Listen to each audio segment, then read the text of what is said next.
Yes. You're watching WMVT, Milwaukee PBS. How important is it for you to create a positive community here at Feeding America? Today at 10 on Channel 36, Milwaukee PBS.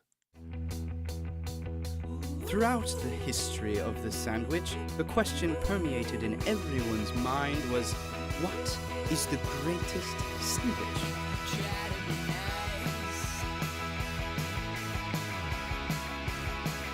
Join us as we consult an expert and explore the city for our ingredients to make the greatest sandwich. Today at 10:30 on Channel 36, Milwaukee PBS.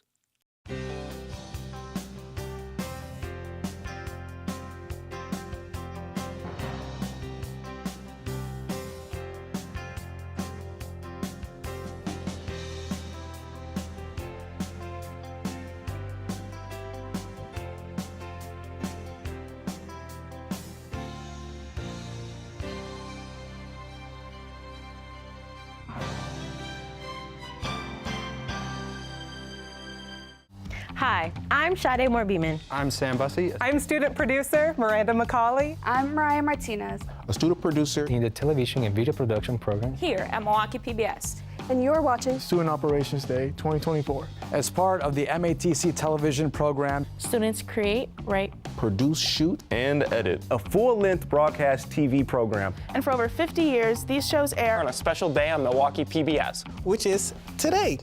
Please stay tuned for my show, Community Service. Around Milwaukee, Surfing Lake Michigan. Please stay tuned for my show, Ink Sessions. Brood. The Greatest Sandwich. Hope you tune in all day. And make sure to catch any show you missed on Milwaukee PBS's YouTube page. I'm student producer Eileen Perez, and you're watching Student Operations Day 2024 on Milwaukee PBS.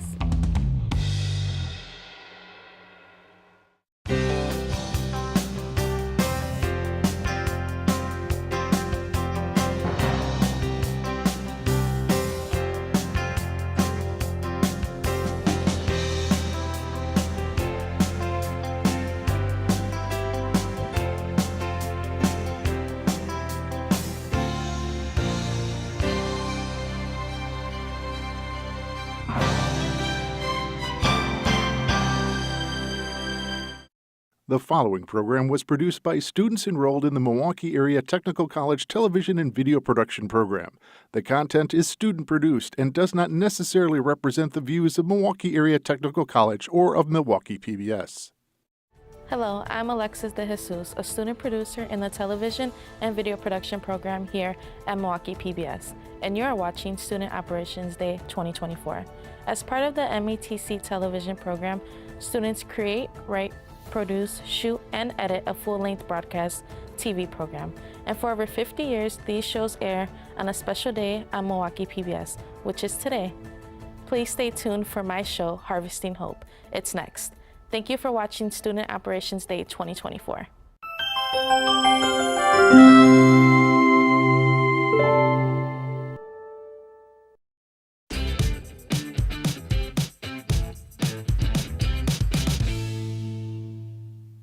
Food banks are known to give back to the community and help those in need, but the effect they have on the overall health of a local or global community is astronomical. And today, we'll be taking a close look at some of those effects in Milwaukee and how those local to Milwaukee can positively benefit from a food bank and how food banks can partake in harvesting hope. First up, we visited Ebenezer Stone Ministries and had a discussion with the CEO and director. We're here with Michael Haas, CEO of the Ebenezer Stone Ministry. You mentioned partnering up with a couple of other organizations. Can you tell me a bit more about that? Yeah, we actually partner with several different churches. El Puente High School provides us some kids to come down and work in the pantry. We have a huge partnership with Feeding America of Eastern Wisconsin, and then also the Milwaukee Police Department. You mentioned that El Puente sends down some students. Can you tell me a bit more about that? Yeah, actually, so a lot of the students come down and will help out stocking the food pantry or unloading. They are pretty integral in that part. We have a great relationship with El Puente High School, and just providing a resource to all of those community, those kids, their families, the staff. And how has these partnerships benefit your organization? It allows us to reach out to the families. It's not our benefit. We want to make sure that we continue to be the hands and feet of Jesus Christ and serve the community. And so serving El Puente's community, and then serving, actually, Ebenezer serves the entire south side all the way down to the Illinois border. Nice. So what is a day in the life operating this pantry? It's tough. I wear many hats. My main job is to make sure that funding comes through. And so right now, Ebenezer is 6 figures, and we have a staff of 8, and then also maintaining the staff and making sure that they're doing what their position entails them to do. So I oversee all of it. And speaking of staff members, what safety measures do you have in place to ensure their safety while operating the pantry? So I have a great relationship with Milwaukee Police Department. They are on call 24 hours a day, 7 days a week for us. A lot of our buildings are either controlled, the staff members are trained, and so we have training for active shooter, we have training for mental health, we have training for most of all the scenarios that happen. A lot of our staff are highly educated and have been in this field for years. What's the best part about your job here? I would say making sure that there is food on the table for the young ones, high schoolers, middle schoolers, elementary, making sure that parents don't have to make a choice in between paying a bill or feeding their family. That to me is one of the best things that Ebenezer does. That is wonderful. Well, that's all the time we have for now. Michael, thanks for joining us, and thank you for what you do in harvesting hope for the community. Absolutely. After our discussion with Michael, we visited El Puente High School, which has a food bank service in the very basement of the building, to talk with the principal and co-director about how a food bank in a high school can positively influence the student body. We're here with one of the co-directors of El Puente High School, Vinay Morrow. Vinay, how are you doing? Hi, Shrexus. I'm doing great. It's nice to see you. It's nice to see you too. So, Vinay, tell me a bit about your partnership with Ebenezer Stone Ministry. So, Ebenezer Stone Ministries is a tenant in this building, just like El Puente School is. And so, in the time that I've been here, this is my 9th year here, they have always been a partner with us in this building. So they have a food pantry that they run on Wednesdays and Saturdays, and then in addition to that, there's deliveries that happen here at the school.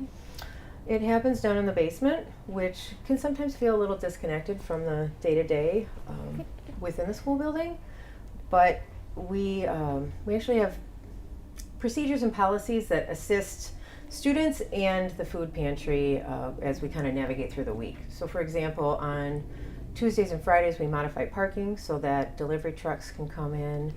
On Saturdays the space is clear for the food pantry and the patrons. Wednesdays we are asynchronous, and so that allows patrons to come in without the hustle and bustle of school during the school day, which is nice for students and for the patrons of Ebenezer. That is great. You say that the students help out. How does that go? Can any student volunteer? Is it choice? Yes. Is there a certain curriculum? The way it starts is you just initiate a conversation, or we may ask from time to time if there's a specific thing going on, but for the most part, if a student wants to participate in the food pantry, they come and talk to us in the office. From the office, we then have a conversation with Ebenezer, but also with the family. What we have to do is make sure that the student will not fall behind on the academics, because that's very important, but we also want them to have a chance to contribute and give back. So with our student support specialists and within communication with family, that's how the volunteering gets started. How do students benefit from the volunteering at the food pantry? I think biggest advantage to our students is they get to give back to their community. This is their community, El Puente's community, we're a part of it. And so when students have a chance to participate and give back, they have a sense of there's something bigger beyond them. And their contribution matters. And that's not something that they get to see necessarily every day. And so we're grateful for the opportunity for them. Well, that's all the time we have for today. Renee, thank you for joining us, and thank you for what you're doing in the community to harvest hope. Thank you, Shirexis. We appreciate the opportunity to talk about it. Of course.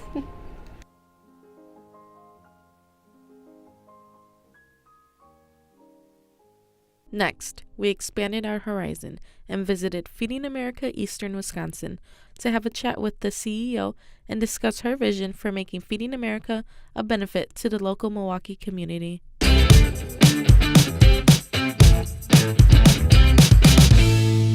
So can you tell me, how important is it for you to create a positive community here at Feeding America? One of the things that we really believe in is that it's important that the whole community supports the issue. Yeah. The issue of food insecurity is not about the person in need. It's really about the community coming together and wrapping around the family that's in need.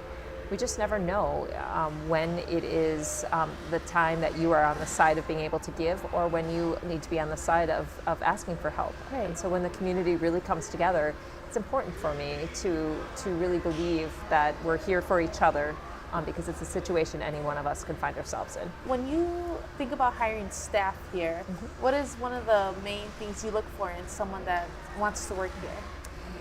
Food banking is actually more complicated than it seems. We have roles that are on the side of looking for community relationships, or working with the pantries, or it could be working in our warehouse, working with fulfillment or receiving, being a truck driver. There's so many different opportunities. So when we're looking for staff, the very first thing we do is we look for the person that really understands the mission, and that they're really understanding what it is that they're signing up to do, and that they're really committed to that, because that's the first and foremost.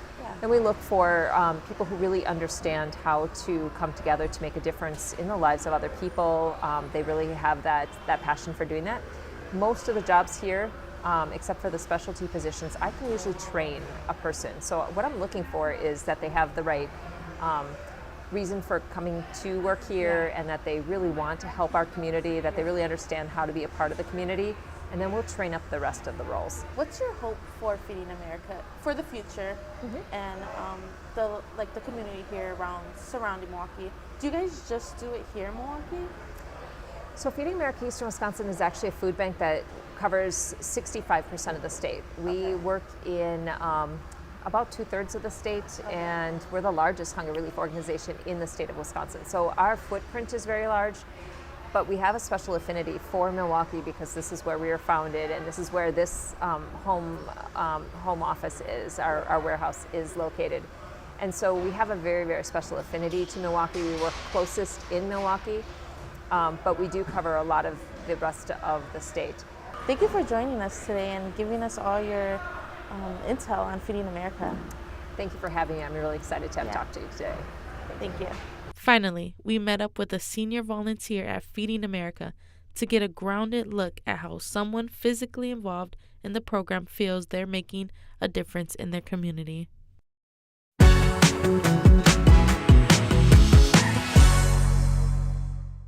And joining me here today is Denise Wilgenbush, a volunteer here at Feeding America Eastern Wisconsin.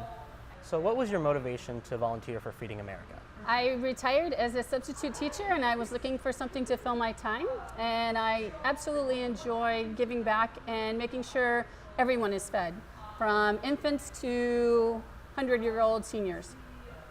How do you think a food bank, food drive like Feeding America can make a positive difference in a community? So the positive difference is there is a lot of food deserts in the country, in particular in the Milwaukee area. So what we do is we make sure that those deserts are filled, that they get nutritious food, not just fast food. They can get, fresh vegetables, and they can get shelf-stable food that will last them for weeks, especially as we're coming into the end of the school year, and making sure that students who don't normally get food at their local high schools, elementary, middle schools, they will be fed over the summer and continue to grow and thrive.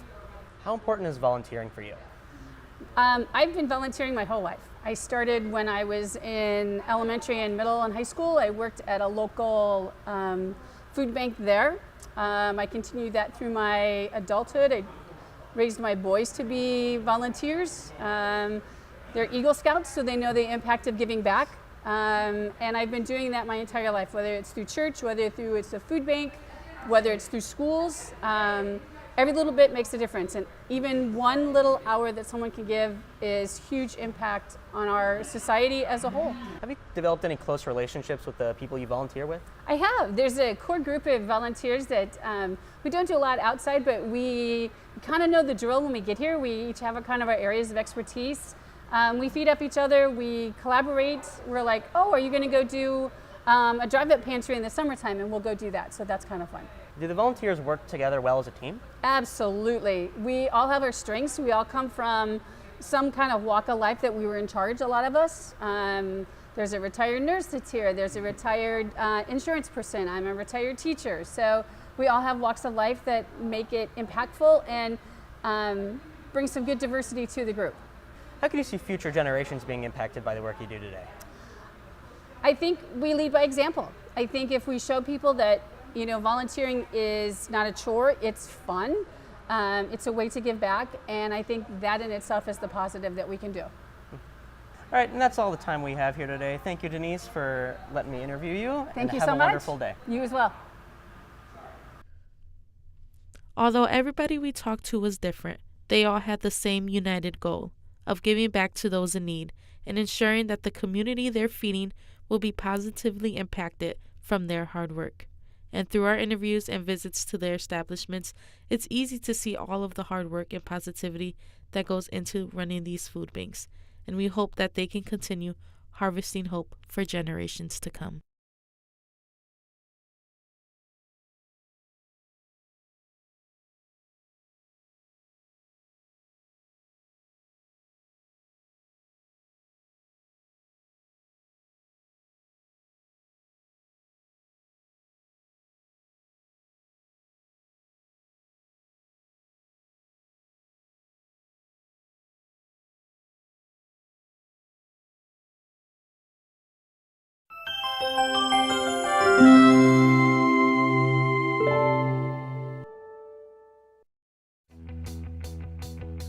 Throughout the history of the sandwich, the question permeated in everyone's mind was, what is the greatest sandwich?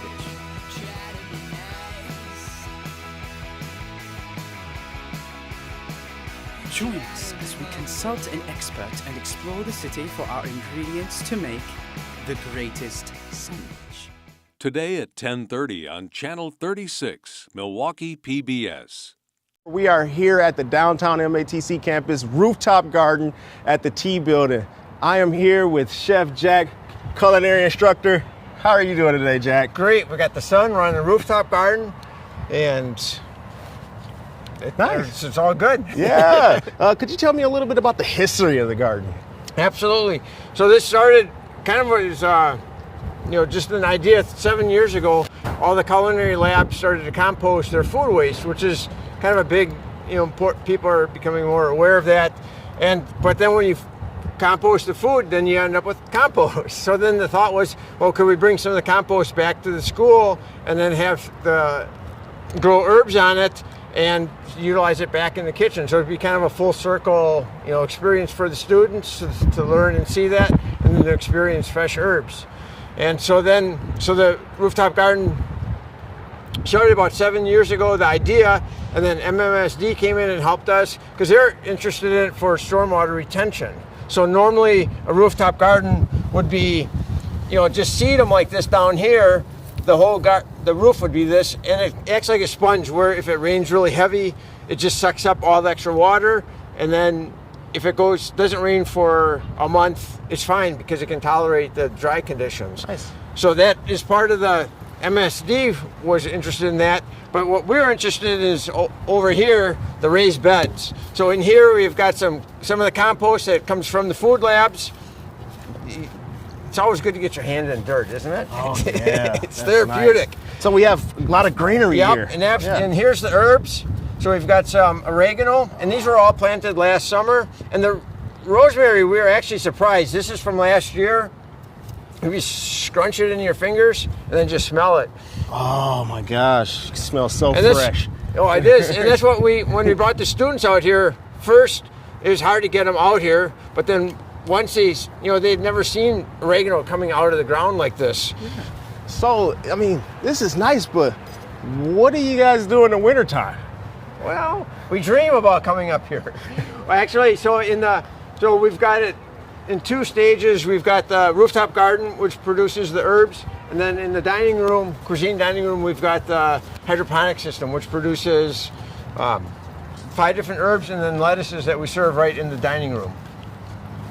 And then as we're walking by, and then... Yeah, so do you guys only have just the herbs here, or what? No, actually that's because this is really a benefit for the whole college. So we've got these other raised beds up here. There's 30 different types of other native plants that grow. And last fall we counted 6 different varieties of bees buzzing around up here, which, we need the bees for, pollinating everything. All the foods that we eat need the bees. Nice. So I'm getting very excited here because I'm seeing a lot of greenery here. Some more so stuff. What do we have here? So we've got on the ground, we've got some more sedum, and then up here in our beds, we've got the oregano again. And we found that the Mediterranean herbs seem to be doing really well, which kind of makes sense because it's kind of a drier, environment up here. And, at first the students were kind of a challenge to get them up here, but then once they started, pulling weeds and clipping herbs, they started saying it's almost therapeutic to be up here. Well, thank you so much, Jack. Absolutely. That's all the time that we have. And it's back to you in the studio, Lauren. In Wauwatosa, the community came together as Friends of County Grounds Park, formed after an important 2019 decision.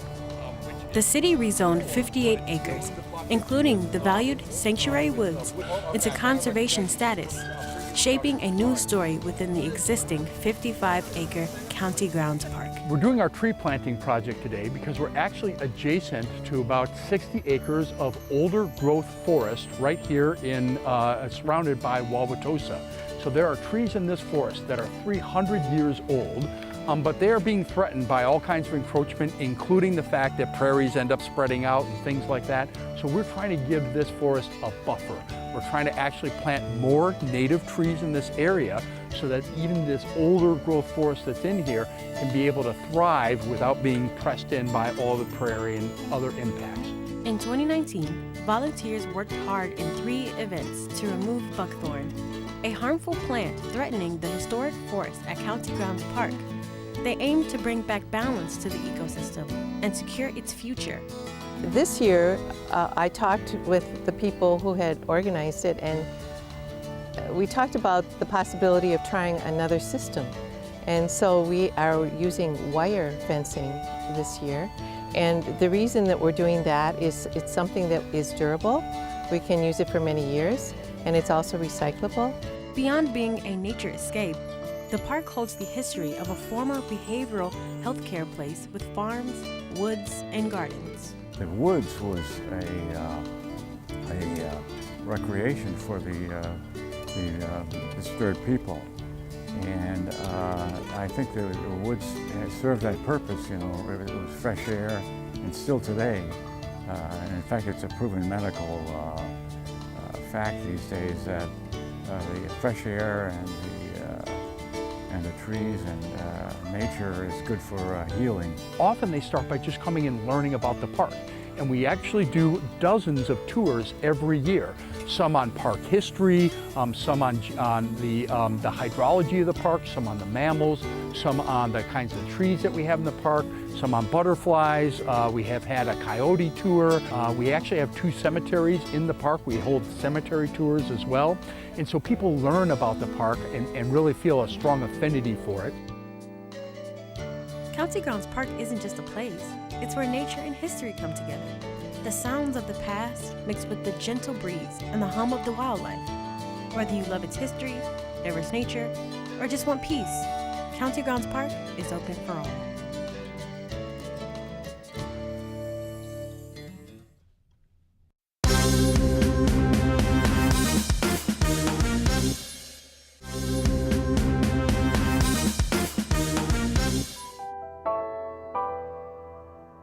In the heart of MATC West Allis lies one of the most important and applicable programs throughout the entire college, the Nutrition and Dietetic Technician Program. Just seeing like what everybody was eating, our food, all the processed stuff, and like reading all the ingredients in it, I was like shocked at how you can't even read half of it. So I just thought it'd be really cool to go into nutrition and learn about specifically what I can do to help my body function the best that it can. Students get hands-on experience in only their second semester. Students are out in the community doing projects at WIC clinics, which is Women, Infants, and Children. They're doing presentations for our older population at congregate meal sites, and they're working with patients at Froedtert Hospital or other hospitals around the city. And I don't know of many other programs where your second semester you're already out there and doing the work. The program boasts a roster of top-tier instructors, setting the bar high for excellence. Professors will reach out if someone needs help, things like that. So you just feel a lot of support in this program, and it feels really nice. They communicate really well. I know if they see you struggling in a class, they will come to you and just be like, I see, what can I help you with? How can I help you succeed? They don't want you to fail at all, so anything that they can help you with, it's really nice that they communicate that to you, like, we want you to finish this course. Students get real-world experience at Froedtert Hospital, working with sick patients. Just being able to navigate around a big campus like Froedtert or Columbia St. Mary's, knowing the proper protocol for medical record charting, for interviewing patients, uniform, badging in, badging out, those types of things. Those are all skills that if our students haven't worked in a hospital or a healthcare facility, that they'll just be more comfortable with. The program equips students with practical skills, leading to rewarding career opportunities, along with enhanced longevity and well-being. So I'm actually a national champion boxer, and with that, nutrition is very heavily in, what foods to eat, what foods to avoid. In boxing, weight classes are everything, so nutrition is key, making sure that you have a correct diet and, so you can feel nice and strong when you perform. I grew up in the household that had the most junk food, so all the neighborhood kids would come over for Little Debbie and Doritos, well, actually the generic version of Doritos. And we just never really thought about nutrition. And my brother started dating a girl who was on the list for a kidney transplant. And suddenly we had to look at the types of foods that we were serving when she was over, or where we would choose to go to eat when she was over. And I was floundering a little bit in my studies and didn't have a direction. And I became mesmerized by this idea that what someone puts in their body is going to improve their kidney function or delay the worsening of their kidney function. And so I was guided towards dietetics, and it's really been a beneficial degree for me, for my family, for loved ones. But while I was doing that, practicing, I really developed a passion for teaching others. And when this position came open through MATC, I thought, I think that I could be an effective instructor and reach people and help other people meet their goals and change their life like mine.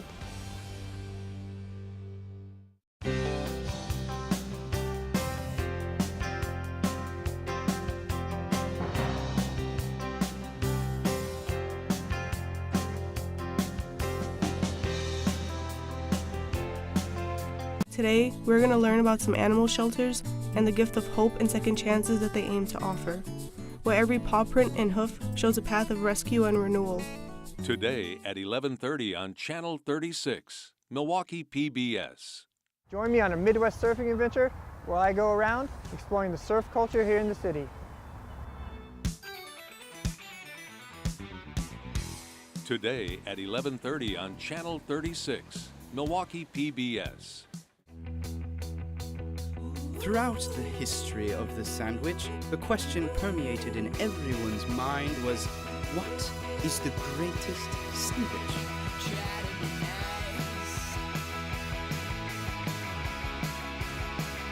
Join us as we consult an expert and explore the city for our ingredients to make the greatest sandwich. Today at 10:30 on Channel 36, Milwaukee PBS. You're watching WMVT, Milwaukee PBS.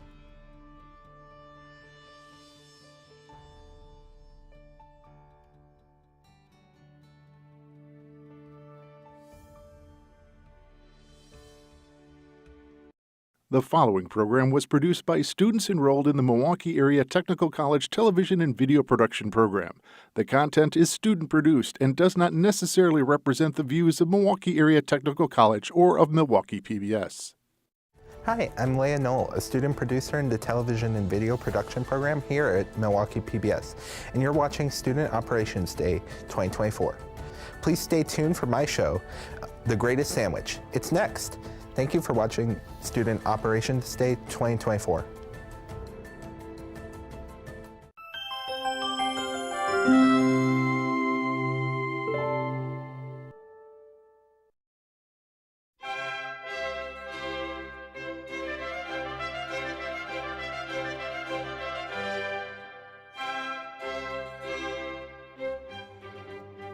The story of the humble sandwich began in the year 1762 in a town unironically named Sandwich. This was the home of an Englishman named John Montagu, the son of Edward Montagu, the 3rd Earl of Sandwich. Historians claim that John Montagu is the man who gave the sandwich its modern-day name. The tale goes that John instructed his servants to bring him a succulent slices of meat nestled between 2 perfectly toasted slices of bread. The following quote originates from the individual who witnessed and subsequently documented the story of the 4th Earl of Sandwich in his book, The French Encyclopedia and Reason Dictionary of Sciences, Arts and Crafts. A minister of state passed 24 hours at a public gaming table, so absorbed in play that, during the whole time, he had no subsistence but a bit of beef, between 2 slices of toasted bread, which he ate without ever quitting the game. This new dish grew highly in vogue. During my residence in London, it was called by the name of the minister who invented it, Pierre-Jean Grosley, 1718 to 1785, French historian, contributor to the French Encyclopedia and Reason Dictionary of Sciences, Arts and Crafts. Throughout the history of the sandwich, the question permeated in everyone's mind was, what is the greatest sandwich? Join us as we consult an expert and explore the city for our ingredients to make the greatest sandwich.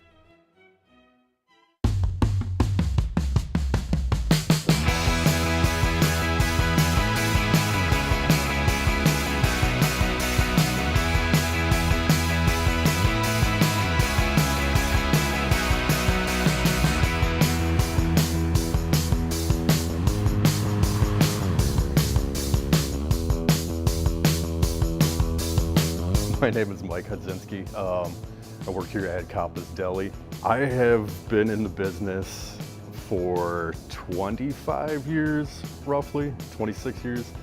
What makes Coppa's special is I think there is somewhat of a lack of the bodega, deli style establishment that kind of makes other cities famous for that kind of thing. So they're unique in that sense of that this kind of family deli doesn't exist anymore. Quick sandwiches, breakfast, sliced meats. It's really basic stuff, but like as time has gone on, we've kind of lost that in our neighborhoods. Coppa's history. As I know it, it's been around since '67. A deli a little bit shorter than that. I don't know when they opened that up. It has changed ownership a few times. The store is pretty much what it's been since I remember it, from the late 90s, early 2000s. A little bit of changes here and there, but the deli is pretty much the same. Grocery store is pretty much the same. Old family business running back 50 years. What does food mean to me? That's a tough question. I don't think I entered this business in any sort of like grand ideal of like food makes people happy and stuff. It just the process of the kitchen just really made sense to me. It's one of those things that like it's just, your brain you're just doing something and it clicks, it makes sense, and the community was huge. You know, everyone was artists, everyone was travelers. We just all clicked in that way, and we just were happening to be doing food. It just worked out that way. What makes sandwiches special? It's just like the simplicity of it, I think. You know, you can kind of do whatever you want with them. whatever you feel at that moment. They're super quick. Yeah, it's just one of those basic life things. Everyone needs a sandwich.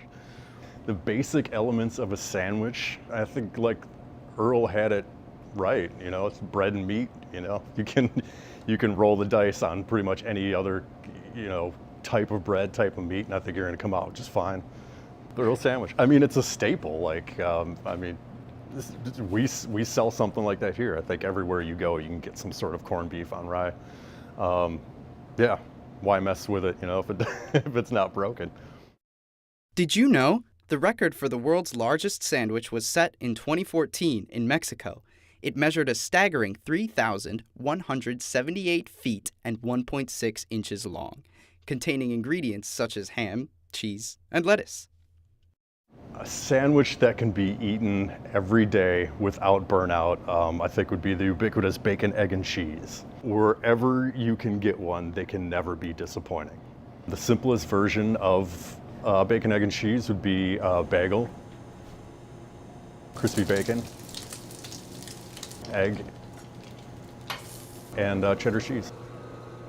First, we want to start with the foundation of the bacon, egg, and cheese, which is the bagel. Hen's Deli in Walker's Point makes great fresh bagels. What we feel makes our restaurant special to other places in the area is that it's owner operated. Everybody who works here is in the family or owners. We make a simple menu as to order as possible. It's all handmade. We stand out from a lot of the restaurant scene in the Walker's Point. So there's a lot of bar and small plates and more PM stuff, and the history of Walker's Point is some industrial, very working class stuff, so it changes who's down here for how much residential, how much office business, but in a nutshell, I think we fill a niche for, you know, 9 to 5, lunch, just simple, getting breakfast and bakery and something to eat for the people at work or the growing residential population here in Walker's Point. The most popular and or personal favorites on the menu, that's very interesting because statistically that really does come and go. Like sometimes, I mean, the heavy hitters are the Italian sub, gets ordered most often, but then our pork pastrami with Swiss cheese and pickled red onions on a brioche, sometimes that runs really, really hot. And we can sell out of any given menu item, but the popular item just really waxes and wanes, and it's cool to see. I think that represents that people are repeat customers and trying other things, so they come back. And they don't, a lot of times you get your favorite thing at a place, and I think that the sporadic nature of what the popular and favorite menu items are, you know, tells me that people are coming back and trying everything we do. If I had to choose, I'd say the bagel lox and cream cheese is definitely the one I put the most effort into, and that I like to eat the most. It's very satisfying. The aesthetic of our shop here has a very collector, thrift shop, home, this eccentric vibe. The vision for when we were going to have a house like this has changed over the years. In the oldest version of this idea, it was going to be just a full-on old school butcher shop, and this is where the old collectible thing starts, because we bought a scale from the 1910s, years before we were in any danger of having a store to put it in. As for all the board games and knickknacks and collectibles and things like that, they definitely serve a hangout in here. And we have board games that people don't use. They're more of an invitation. We're not concerned that, you know, you play Othello or checkers in here, but it sends a message for us that this is a welcome hangout kind of thing. And you know, with a small place, it gives out sort of a carry-out vibe, and we have some seating in here, so we don't want it to look like this is just a call-in kind of thing. So we think that sort of the knickknacks and the board games and all that kind of thing invites dining and also punctuates and highlights the fact that we are an owner-operated place, and that you're not going to see 3 versions of this put up with the same interior. Like that's really the focus of that aesthetic. I would definitely recommend for a bacon, egg, and cheese sandwich a classic flavor, and that would encompass, for bagels, you're plain or you're seeded with poppy seeds or sesame seeds, or everyone's favorite is the everything. We make our own everything spice, which not uniquely, but a little special, includes caraway seeds, and a classic everything has dehydrated onion and garlic, some salt and some coarse pepper, and poppy and sesame seeds. And we'd like to make sure to use black and white sesame seeds, which is just a color flourish, but you know, it just kind of drives home the homemade, the artisan thing, I think, a little bit. A great bagel, I think, is, you know, somewhat toasted. You know, it's hard to get really light bagels, but if you have like a small, nice light crumb in there, it gets a little cakey. I think you're in business if you have one of those. Did you know that bagels have gone to space? In 2008, Gregory Chomutov, an astronaut aboard the Space Shuttle Discovery, brought along a stash of sesame seed bagels for his 15-day mission to the International Space Station. The bagels were specially packaged to prevent crumbs from floating around in the microgravity environment. This marked the first time bagels were enjoyed in space.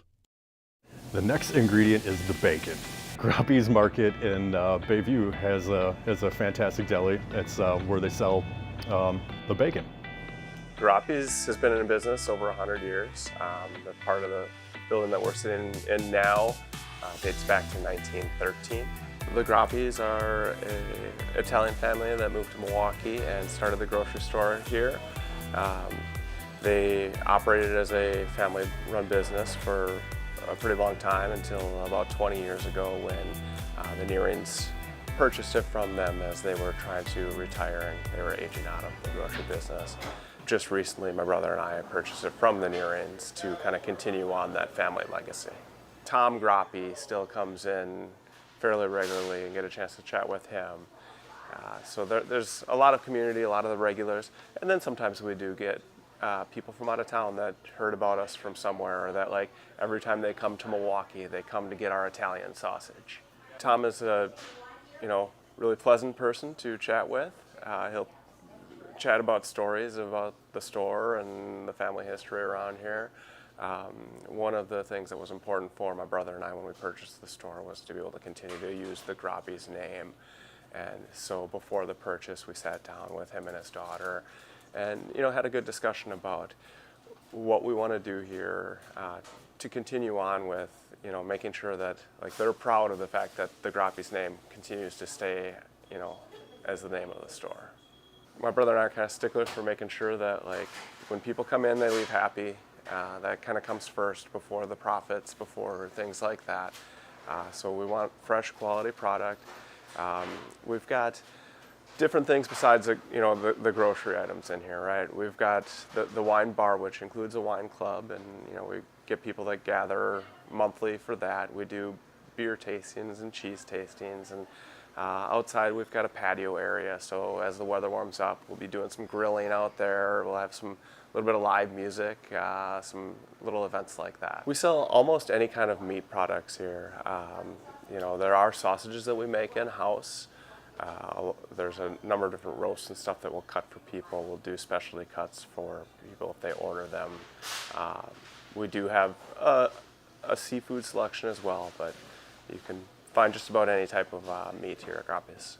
We do have ready-to-eat food here at Grappi's, including paninis that we make in-house, as well as hot deli and cold deli items that are made in our kitchen. Our bacon is Newski's bacon. So we do use bacon in quite a few things. We'll do like a bacon cheddar brat sometimes. So, bacon will sometimes be included right in the sausages, but there are different cuts of meat too that might be wrapped in bacon. Some of the hot case and cold case deli items definitely have bacon included. And the paninis, a few of them also utilize bacon. Why bacon on a bacon, egg, and cheese? I would have to assume it's because of the salt and the crunch to it. It's just always been in the sandwich, so you just never kind of questioned that, I guess. Just stuck with it for all these years.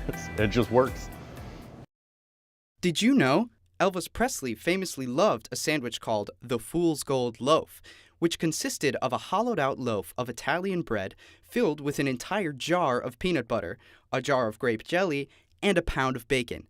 Another version of this sandwich adds the king's favorite fruity craving, sliced bananas, and is commonly referred to as an Elvis sandwich. Next is the egg. If you can get a fresh market egg, it's great, but any sort of grocery store egg is perfect. How should the egg be cooked?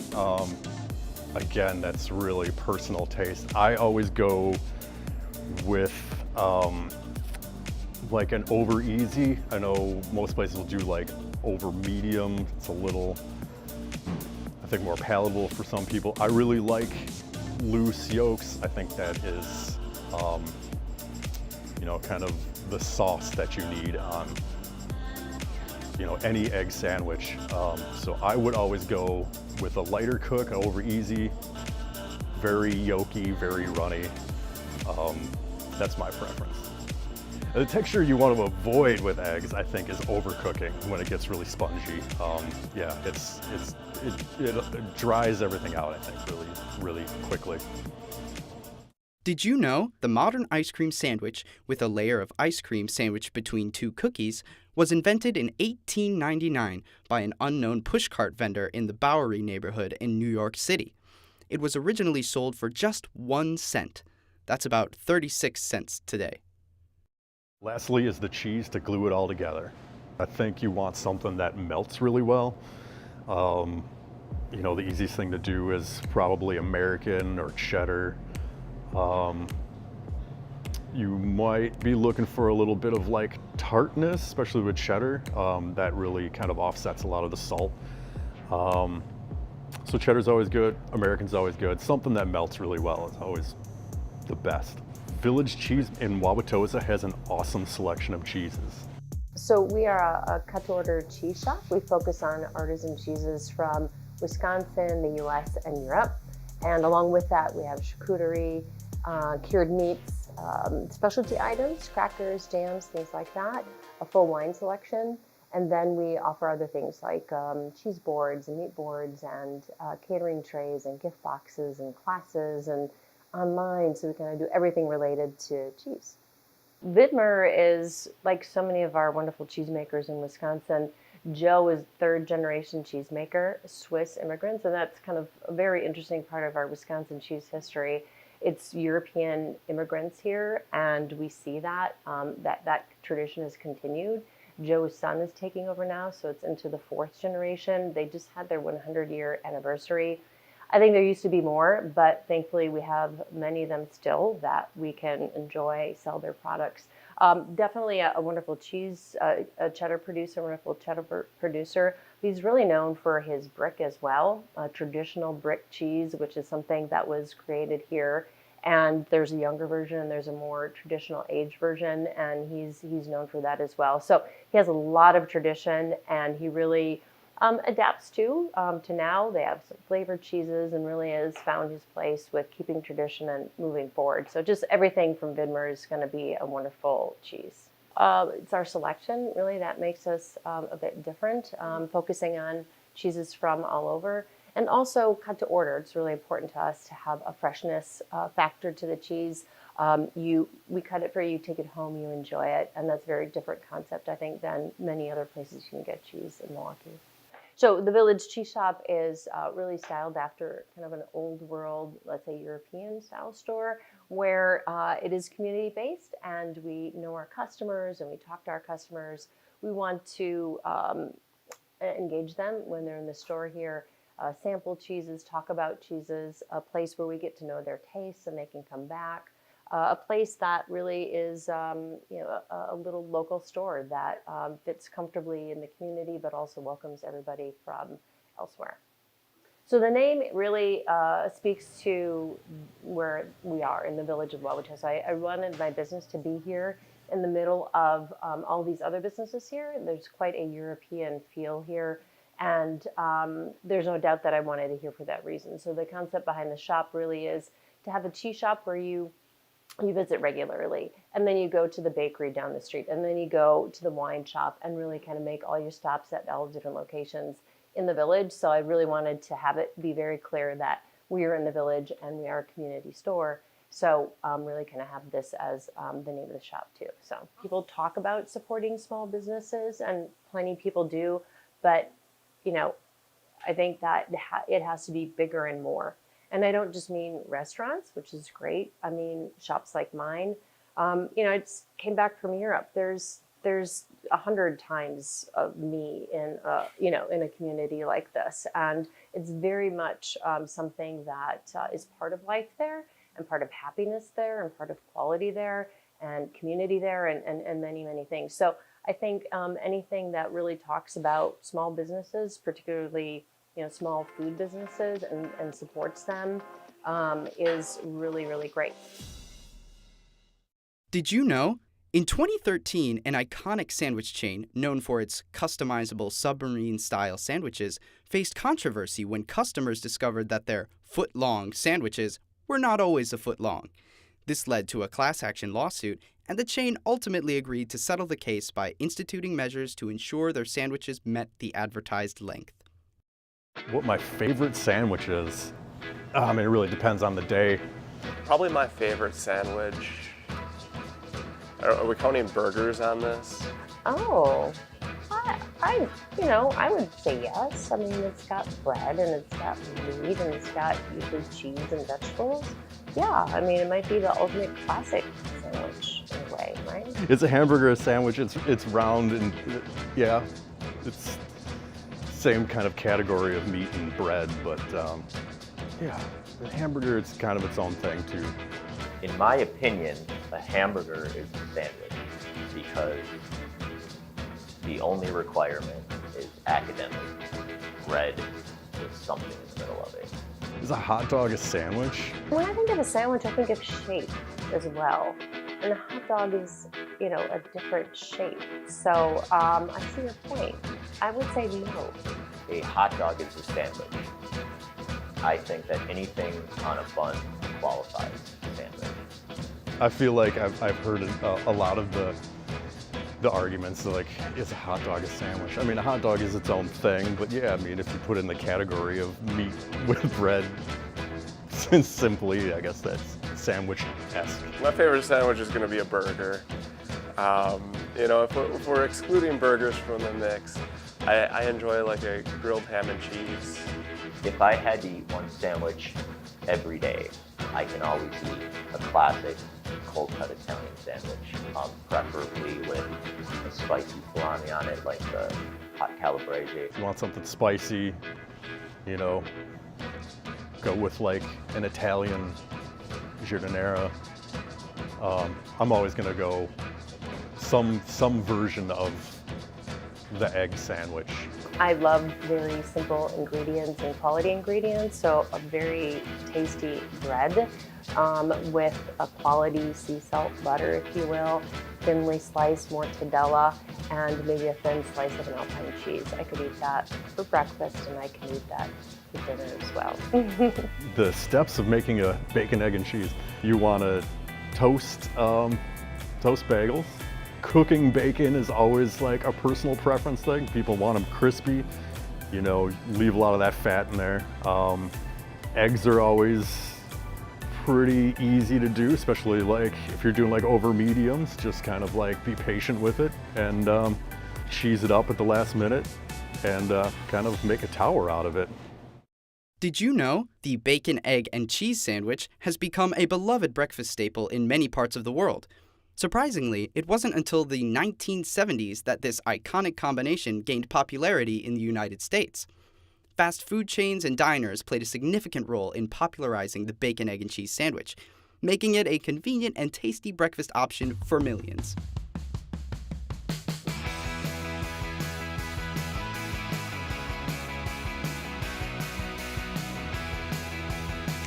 And that is the greatest sandwich. Always looking up, never looking down. Always on the up, on the right side of town. She's a star on skyscrapers, and here she comes. High heels on the city bus, catwalk queen in the corner store. There's so much that's right with us.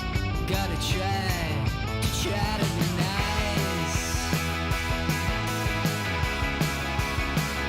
Try to be humble.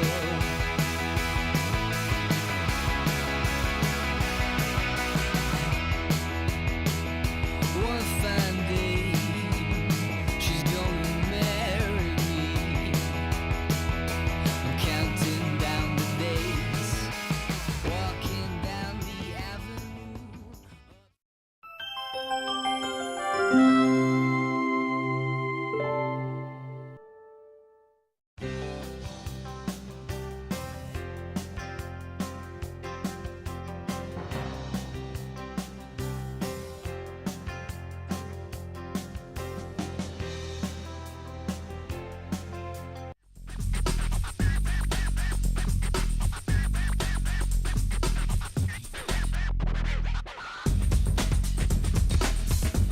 Today at 1:30 on Channel 36, Milwaukee PBS. I'm student producer Hannah Stewart, and this is another Hidden Gem KE.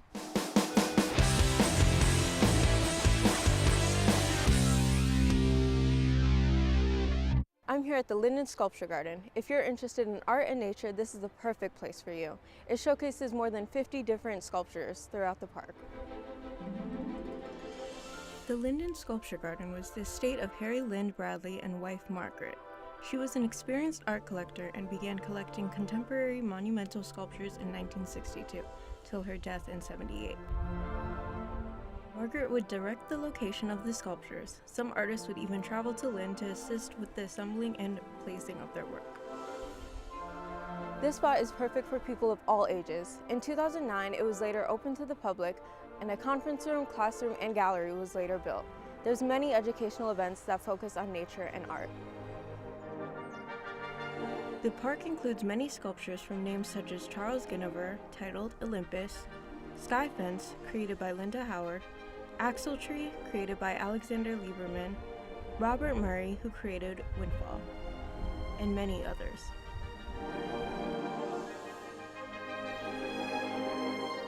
I'm Hannah Stewart, and this has been another Hidden Gem KE.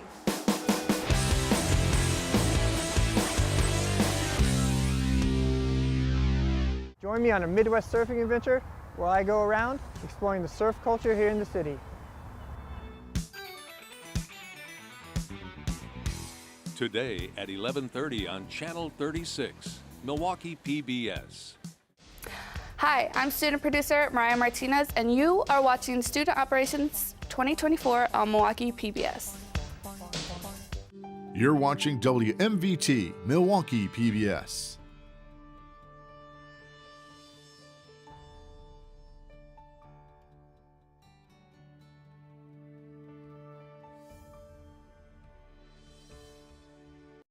The following program was produced by students enrolled in the Milwaukee Area Technical College Television and Video Production Program. The content is student-produced and does not necessarily represent the views of Milwaukee Area Technical College or of Milwaukee PBS. Hello, I'm Infia Shelton, a student producer in the Television and Video Production Program here at Milwaukee PBS, and you are watching Student Operations Day 2024. Please stay tuned for my show, Around Milwaukee, Surfing Lake Michigan. It's next. Thank you for watching Student Operations Day 2024. Hope you tune in all day and make sure to catch any shows you missed on Milwaukee PBS's YouTube channel.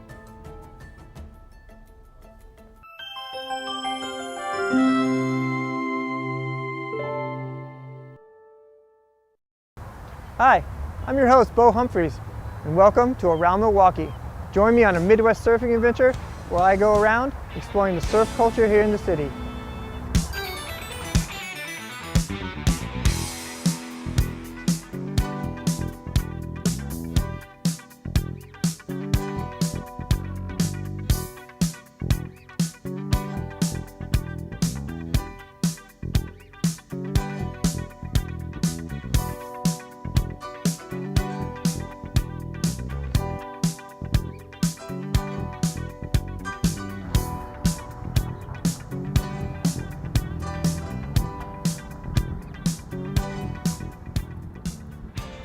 Hi, we're here at Lake Effect Surf Shop in Shorewood, and I'm going to head inside, talk to my good friend Jake. He's going to show me the ropes on how to surf here in Milwaukee, Wisconsin.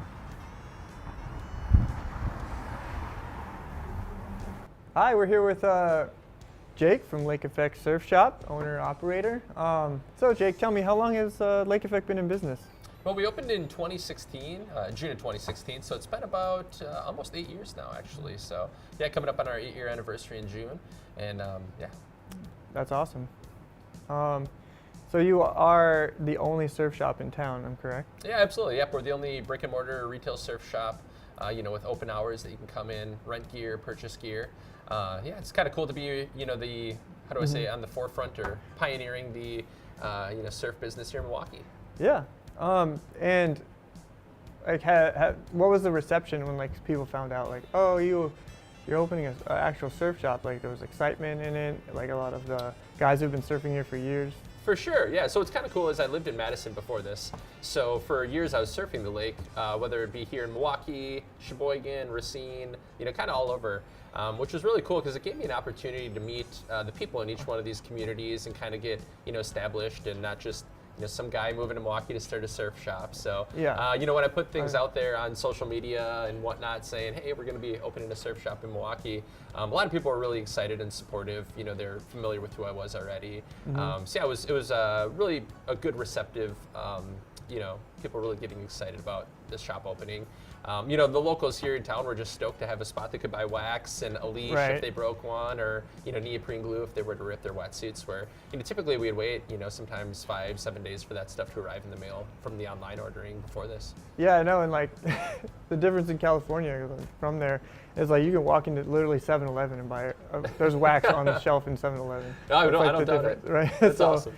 I could imagine it's very hard to find wax before you guys came here. I have to order it. So what made you choose this exact location for Lake Effect? Well, we wanted something that was close to the beach, close to the lakefront, where our customers could take rentals and bring them back easily. And we also wanted to be in a good community that supports local businesses. So it took a little bit of digging, but we eventually found this location here on Capitol Drive in Shorewood. We're only a half a mile from the beach. It's right in the kind of center of our business district, and yeah, the building actually worked out great for our needs. Yeah, I took a drive down to Outwater the other day, and it's boom, straight shot. You hit into Capitol, and then you got that beautiful park there. You go right down, and It's a really nice beach here in Milwaukee. Absolutely, yeah. It's great. People, hey, how do I get to the beach from here? I'm like, it's easy. Just go right down the road and park your car. So yeah, it's a great location. You know, super easy for our renters to get here and back with their gear. Yeah, I mean, and that's what makes this shop so like perfect for Milwaukee is like in California and other surfy locations, all the shops are right on the beach. like, and this is just a stone's throw away. So it's not like you're down in Menominee Valley and people got to go all the way. So it's really awesome. Yeah, absolutely. So since opening Lake Effect Surf Shop, have you seen like the surf culture grow here in Milwaukee? I mean, the culture has grown. I should say our community here in Milwaukee has grown exponentially since we've opened the shop. I'd say it's probably quadrupled in size in the past decade or so. And now there's some people that just surf on the warm, sunny summer days. The occasional time we get wave. I'm the weekend warriors. That would be me. Any condition, whether it be below freezing, ice in the water, things like that. So, yeah, there's quite a few surfers. You don't see them all, throughout the entire year, but you do, kind of see those weekend warriors pop out in the summer, and obviously those, those hardcore enthusiasts on a regular basis. Right, because often you're not down at the beach when the waves are good, because usually it's stormy, windy, overcast, and it's winter. Absolutely. And the best waves come here. Yeah, and I'm glad you mentioned that, because there's so many people that say to me, oh, I've lived here in Milwaukee my whole life, but I've never seen a surfer. And I say, well, you don't really go to the beach when it's 40 degrees, windy and rainy, and that's typically when we'll find a lot of, good surf around here. Yeah.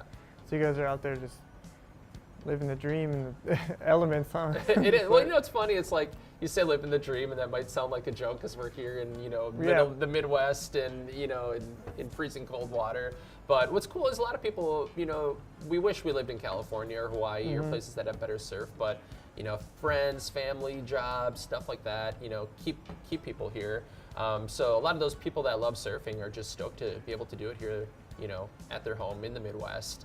And continue to do that, even though they might not be able to have that opportunity to live on the coast. And I know, like now, the ice bath trend is, it's a trend now. You take a 5-minute ice bath. Absolutely. So I don't know what's wrong with those people. Right? I try to avoid the cold water, and they love jumping in it. No, I'm just kidding.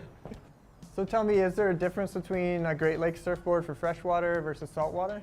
All these boards that we have were built for the ocean. We just go through and kind of handpick the ones that are going to work well here on the Great Lakes. One of the factors that we run into is that we have less buoyancy in our water without the salt. So there's about 20% less buoyancy without the salt in our water. So naturally, we like to ride boards that are a little bit bigger, longer, or have more volume, or essentially more foam in them to float you better on our less buoyant water here. Floating is always good when you're out there, on the water. Absolutely. So yeah, if you want to take a look at a couple boards right here, like this is typically what you'd see on the ocean for like a high performance shortboard, what a lot of guys in California and Hawaii might be riding. You can see it's a very thin board, really narrow, has a lot of rocker or that tip to tail curvature in it. And something like this is going to be made for pretty heavy wave, pretty big conditions. Whereas we don't always get those here in the Great Lakes. So what what our version of that board would look like is something like this. About the same length, but as you see, much more width to it, much more thickness, and a lot more what we call volume or foam that's in that board. And this will help you stay more afloat with the less buoyancy that you have, and probably catch waves easier. Absolutely. Yep. When you have more board, it's just going to help you get into that wave earlier, kind of stay in that wave for longer, and just make it an easier experience overall for the surfers. Yeah, and I've read and heard that's one of the differences when people come from the ocean. They're often like, oh, I didn't realize how hard it was to catch the waves here, because there's literally less flotation, so you're kind of deeper in the water. Absolutely. And the swells don't push as hard, usually. Absolutely, and that's what a lot of people will come here and they'll be like, I feel like I'm paddling through concrete, and I'm like, oh, that's might be a little far, but yeah, soupy.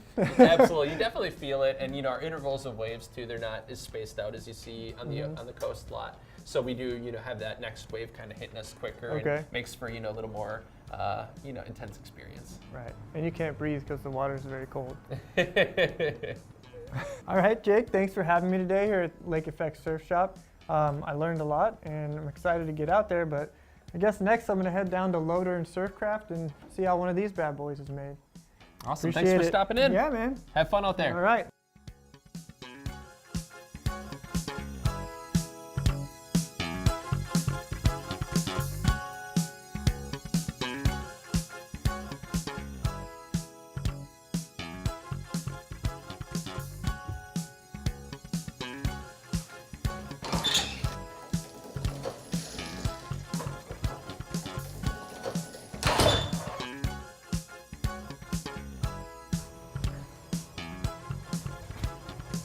Huh. Looks like there's a band in here.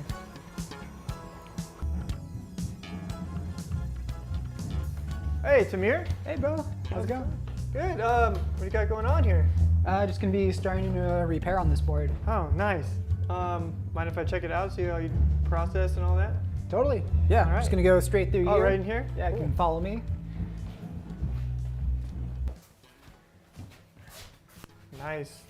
So this is your shaping room? Yep. So shaping and sanding. So basically, if I'm not doing any resin or fiberglass work, Okay. Everything is being worked on in here. In here. Nice. So tell me about Loader and Surfcraft. It's your business and it's relatively new. Yeah.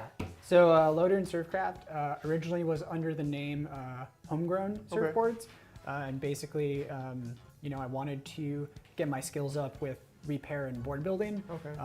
So I was living in California with my girlfriend for a couple of years. Nice. And decided to move back here. Mhm. And with the moving back to the Midwest, felt like it was, a change needed to be done, something fresh. So decided on a new name. What does Loadern mean? So Loadern is a combination actually of a name and a word. Mhm. So the first word is, or name rather, is the name Lo, which Mhm. comes from Rabbi Lo, Okay. who in Yiddish folklore was the rabbi or mystic who created the Golem of Prague. Oh. Okay. So like he created, this form, figured it was suiting that, I kind of sculpt and create things as well. Right. So, And then Dern? so Dern comes from the Yiddish or German word andern, Mhm. which means to change or alter Okay. something. Yeah. Nice. So that fits. That's a great name for a surf shaping company, board shaping company. Yeah, thanks. So for the you're company. you're originally from Milwaukee? Originally from Milwaukee. Okay. Yep. And then did you start surfing here? I started surfing in Milwaukee back in 2010. Mhm. I've lived in California twice, so I've done some surfing out there. Done some surfing in like British Columbia, like in Canada.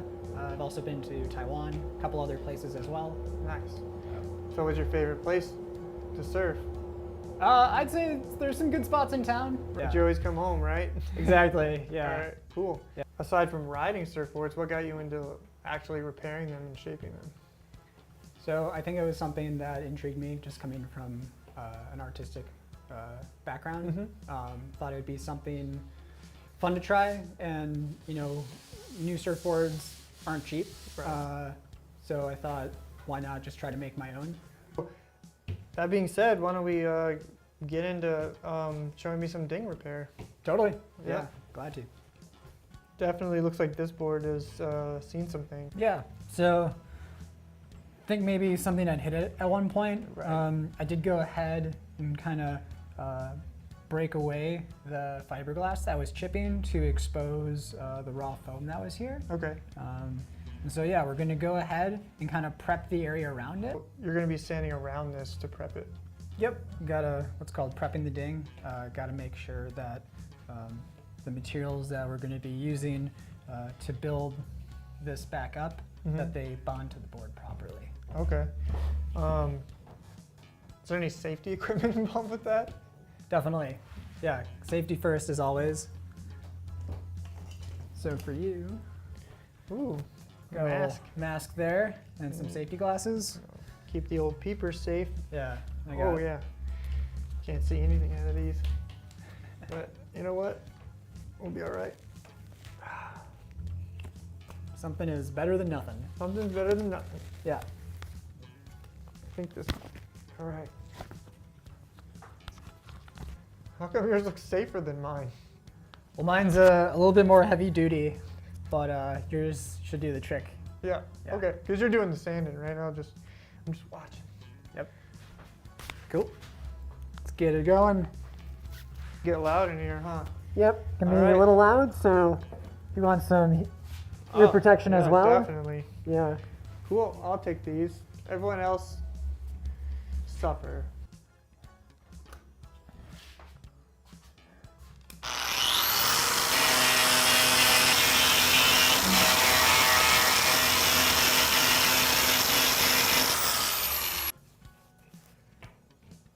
easy.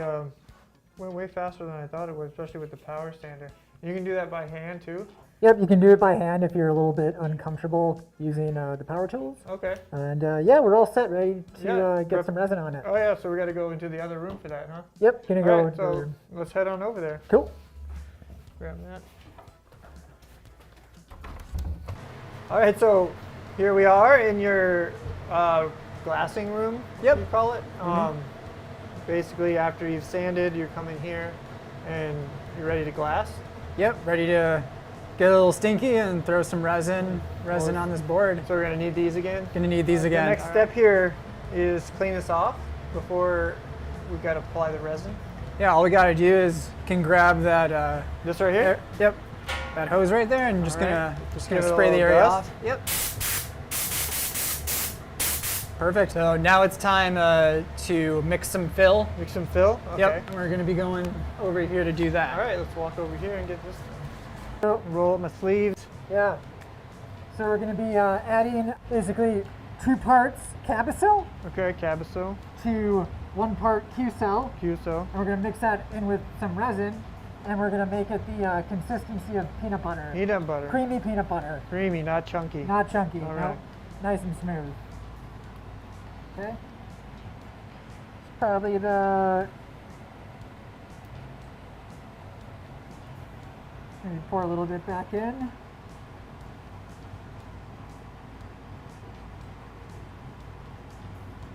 Okay, so it's about as much resin as we're going to need. Okay, that's not that much. Yeah, not that much. Yeah, the ding's kind of small. Okay. Let's see. If we need to add more, we can. So it's about less than half of this container, of that cup.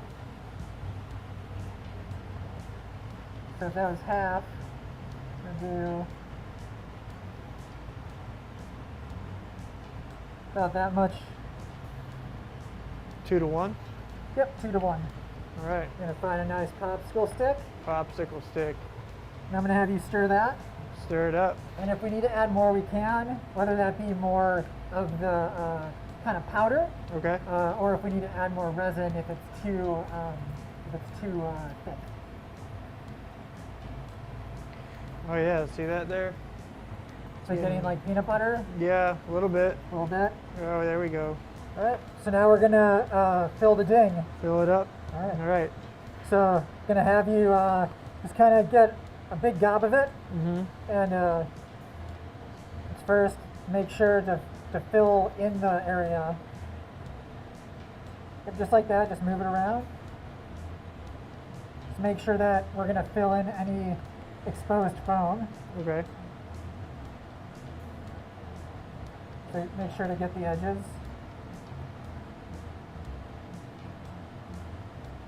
Okay.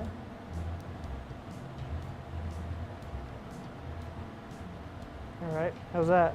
It's pretty good. You mind if I take that? Yeah, go ahead. Yeah. So we really want to make sure Show that me how it's done. all of the... I was trying to stay in the lines. Yeah, I don't need to stay in the lines like here. they teach you when you're a kid. Yeah. So now that like the area is filled, we're gonna try to level out this hole. So I'm gonna start at the end, and you can either use the squeegee or you can even just use your popsicle stick. Kind of level out the hole. Yep.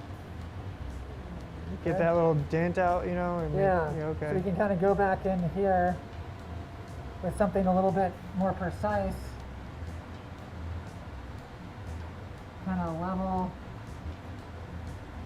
that hole out.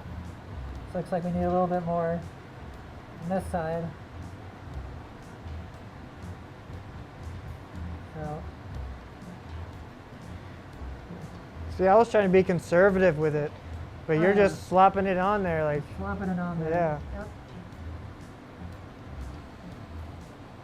And we can kind of clean it up later on. Okay. Doesn't need to be perfect. Just needs to be on there. All right. So it's looking okay? Yep. Cool. Looks good to me. So we're just tossing it in this box? Yep, just toss it in this box. Okay. And this is your My cure box. Your cure box. And how does that work? The resin I use is UV activated, so it hardens with UV light. I just need you to flip that yellow switch there. Get this thing cooking. Woo! Look at that. It's like a tanning bed for a surfboard or something. Yep, tanning bed for a surfboard, exactly. Catching some rays. All right. So thanks for having me today here at Lodern. I learned a lot, and I'm really excited. So I'm gonna head down to Bradford and meet up with Daniel from High Five. Sounds good. Yeah, all right. It's good seeing you. Thanks for coming by. Yeah, I'll get out of your hair. Yeah, get you out in the water now. Woo. All right, see you out on the water. Yeah, catch you around. Later. See ya.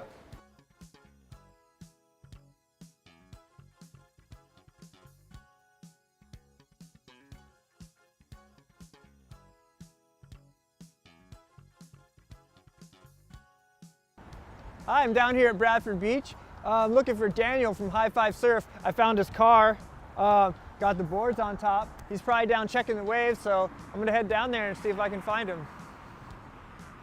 So Daniel, tell me about High Five Surf. High Five Surf LLC offers surf lessons year-round on Lake Michigan, all equipment included, and we have some other services, surf coaching, guided surf experiences, surf skate lessons, and we also offer surf photography and surf videography. Oh, that's awesome. So tell me about water safety here on Lake Michigan, like pertaining to like surf breaks and just overall like wave conditions. Yeah, so with water safety, you want to make sure you know about rip currents. Even though most of the times we're surfing, we're just dealing with a cross shore or side shore current, which will feel like you're in a stream, or if it's a strong big wave day, it might feel like a pretty strong river. I've never had it sweep me off my feet, but it is a steady, strong current. Really, we're dealing with water displacement, so water flushing is in, it needs to flush out. That's essentially what we're dealing with as far as rip currents. I've never experienced an undertow or anything, but when that water displacement takes place, if it was a rip that was really strong, you would just swim to the side of the current, let it pull you out while you're swimming to the side, and then safely go in. The good thing about surfing is we're attached to a personal flotation device, aka our surfboard, with a leash, with a leg rope, so it's quite safe. And as surfers, we actually use that water displacement, those rip currents, to get out to where the good waves are faster and more efficiently. But as far as water safety, you want to make sure there's no rocks when you're learning. You want to make sure there's no rocks under the water. You want to choose a nice open beach break. You want to make sure there's good lateral distance, so it's a very wide and spacious beach break. You also want to make sure you're not by swimmers or other surfers, and keep your spacing when you're learning. So that's some of the things that could be said on water safety, but there's a lot more we go into in our lessons. Okay. Thanks so much for all the info. I think I'm ready to go ahead and get out there. All right, let's get you suited up. Welcome to your heated changing tent. We have an indoor safe, low oxygen shut-off heater in here. Okay. It's in the corner safely, it's small and out of your way. Within your heated changing tent, we'll have you change into your hooded wetsuit, your boots, and your mittens, so you'll stay nice and warm for hours. For hours, nice and warm. For hours, nice and warm, guaranteed. Guaranteed. Okay then, I guess let's get this started. Let's do it. So this is your hooded wetsuit, and now I'll show you your next piece of equipment, your boots. Your 8mm boots, also neoprene, have this great traction at the bottom, and we also have these Velcro straps, which will keep your boots on nice and tight. Boots. Right, let me take that for. And your final piece of equipment, as far as wetsuit gear is concerned, your mittens, and your mittens are 7mm, also neoprene, great grip on the surface here, and we will get you in your awesome warm wetsuit gear. All right. Time to get suited and booted. All right, here, let's do this.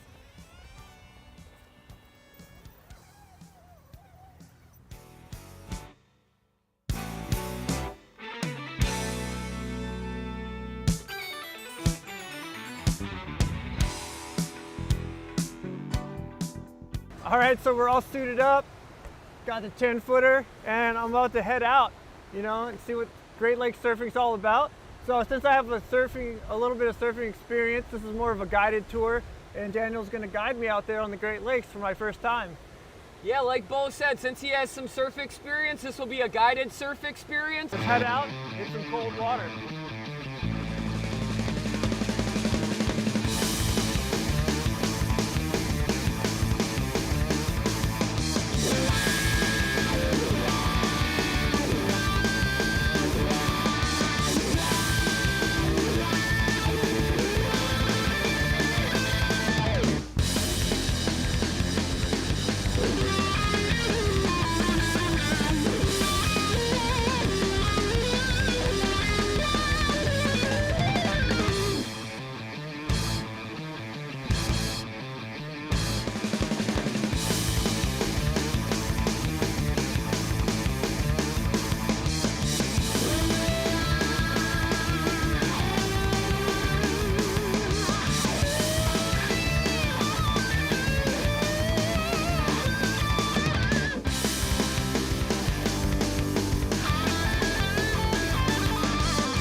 That was a blast. Way warmer than I thought it was going to be. My first Great Lakes surfing experience was awesome. Thanks to Daniel at High Five. Thanks to Jake at Lake Effect. And thanks to Tamir at Lodern. This has been Around Milwaukee, surfing the Great Lakes. Tune in next time.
Today at 4 on Channel 36, Milwaukee PBS. I'm student producer Robin Jackson, and this is another hidden Gem KE.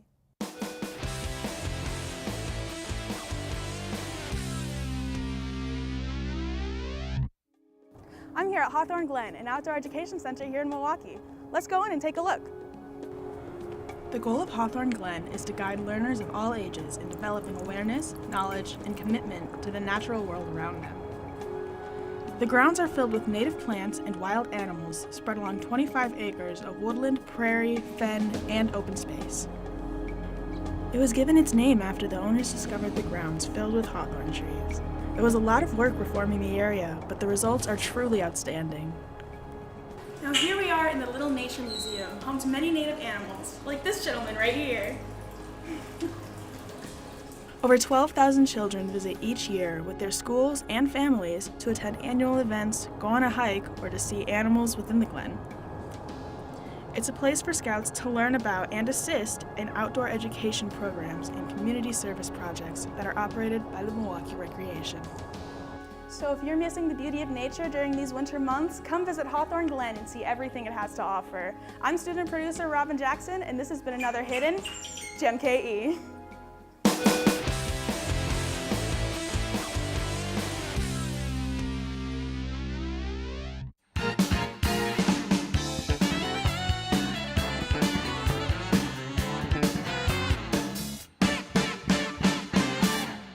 Today, we're going to learn about some animal shelters and the gift of hope and second chances that they aim to offer, where every paw print and hoof shows a path of rescue and renewal. Today at 11:30 on Channel 36, Milwaukee PBS. You're watching WMVT, Milwaukee PBS.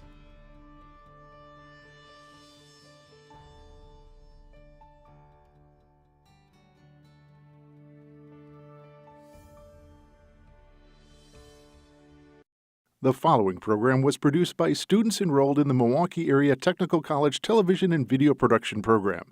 The content is student-produced and does not necessarily represent the views of Milwaukee Area Technical College or of Milwaukee PBS.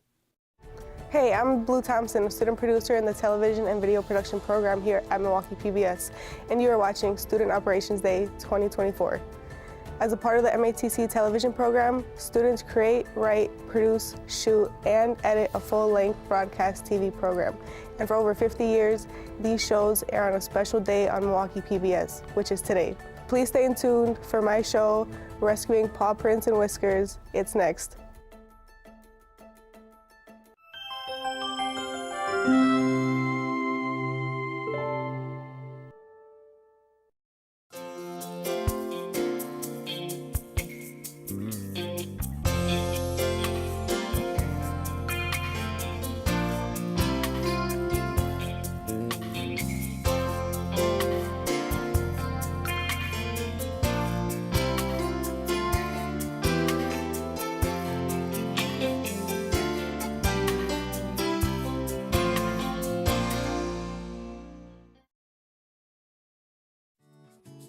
It's shocking to notice the amount of animals that have been abandoned or mistreated. Today, we're going to learn about some animal shelters and the gift of hope and second chances that they aim to offer, where every paw print and hoof shows a path of rescue and renewal. Our first stop is Doodle's Ranch and Sanctuary, a sanctuary for cats with special needs. The founder, Jennifer, explains where her care for cats started. So I went and adopted 2 kittens, one in 2005, and from PetSmart, and PetSmart has that cat room. So I would go back every week to get the cat food and little toys and stuff for them. And then I got to be friendly with the people in the volunteers in the cat room. So then I started volunteering for them, and then it just kind of snowballed. Through volunteer work, she found a very special cat and her inspiration for creating her sanctuary, as well as helping educate owners on their cat's disabilities. His name was Cheese Doodle. So I had volunteered at the Florida Humane Society, and they had this cat that was FIV positive and became diabetic. I was helping her to rehome him, to find a home for him. And nothing ever came into fruition. So I was down in Florida, and I had taken him back with me to New York, and he ended up developing lymphoma, and then I did the chemotherapy with him, and that's when I really felt, I guess, not the need or the calling, I guess it is to tell people, to tell other cat owners that it's okay if you didn't want to do that. And I think a lot of people feel guilty because they don't have $14,000 to spend or whatever amount of money to spend on their cat. They feel like they're giving up or they're not doing the right thing, and it's really hard when you have this bond with an animal, and you're like, you feel like you're failing them. And I learned from that I didn't fail him. The outcome was still not good, and if I didn't do it, it wouldn't have made a difference. And from my experience with cancer and cats, there's other things you can do that can prolong their life that doesn't cost that much. And I felt like other cat owners really needed to know that. Jennifer shares one of her biggest tips for other shelter owners. So I have a really good vet. That's the number one thing. You have to have a good vet, especially with rescue, because this week I have a cat that had a urinary blockage, and I texted him at 10 o'clock and I said, I'm coming in first thing in the morning, and he's like, be there early. I'll meet you there earlier. If you're looking to become more involved or just want a short therapy session, hanging out with cats and clearing your mind, Doodle's Ranch and Sanctuary is the place for you. So we have always welcome to have people come and sit with the cats. They love the attention, and it's a good mental break from the world. Cleaning, always need help cleaning. Cleaning. There's 38 cats here, so, and a lot of them are special needs, so there's always that. Donations are always welcome. Monetary, not just monetary, but like if you're throwing out old furniture, like that's a huge thing because we go through that stuff like crazy. Old tables, chairs, little kid stuff, like even baby items. They love like the baby seats and stuff like that, so that's always a good thing. Food, litter, just come and stop and by, or just even on Facebook, on our Facebook page, just interacting on Facebook is a really good thing too.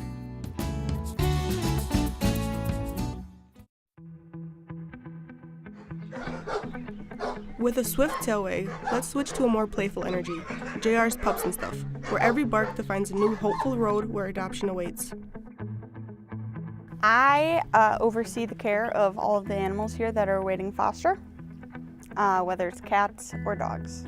I think one of the important things that we could do is explain to people the benefits of adopting versus shopping. I'm not saying all breeders, but there are a lot of breeders out there that only do it for the money and not for the well-being of the breed or the animal. I've met several really good breeders who genuinely care about the breed, but I've also met a lot of ones that just are in it for the money. One of the things I've found within rescues or humane societies is a lot of the time they make sure that the animals are fully up to date on their vetting. So that means that they have their shots that they need, they're spayed or neutered, they have microchips, they've had any testing that they may need depending on their age, they're on preventatives. And that's just not something that you're gonna get at a breeder.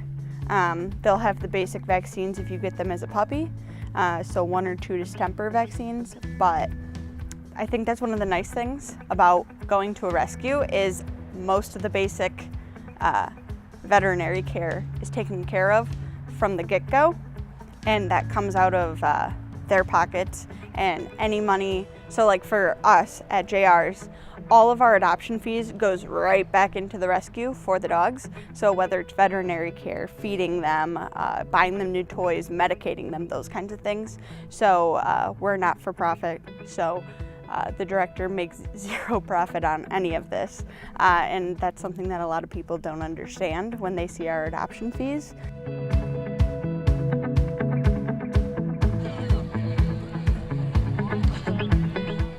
They explain one of the biggest challenges they often run into.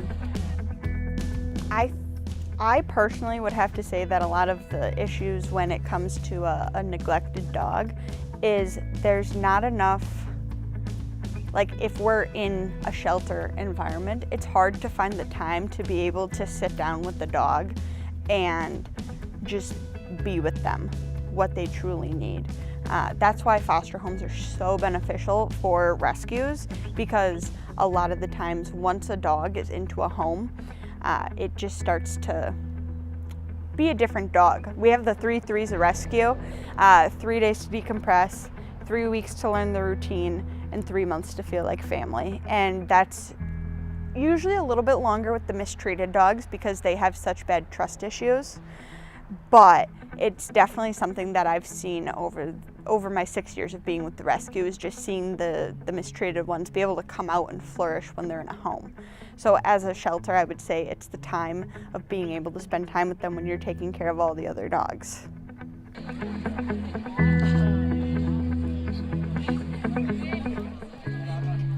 There are always so many ways to become more involved, whether you want to adopt a pet for yourself or just want to help the shelter out. Yeah, so we have our mutt-strut. It's coming up in October. I say coming up, but it's going to be in October, the first weekend. It's going to be at Minooka Park in Waukesha, and that's kind of it's our biggest event of the year. And basically, it is we do a walk, and We have vendors there, a lot of our previous alumni come, and we have adoptable dogs there. This year we're actually going to have a band that is going to be playing. But other than that, we have fundraising events, I would say monthly, at different restaurants around southeastern Wisconsin. You can find all of those events on our website, which is jrspupsandstuff.org. Or if you look on Facebook, you'll also find our adoptable dogs, our events that are coming up, stuff like that.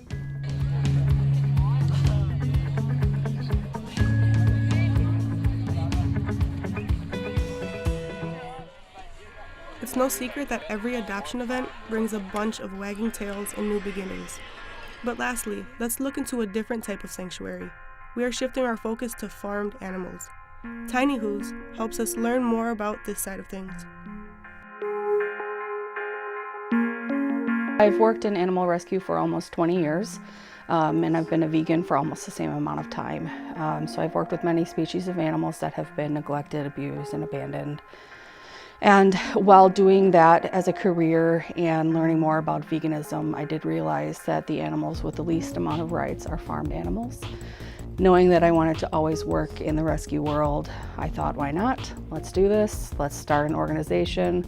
Let's start educating people. Let's be compassionate about it and try and change the world.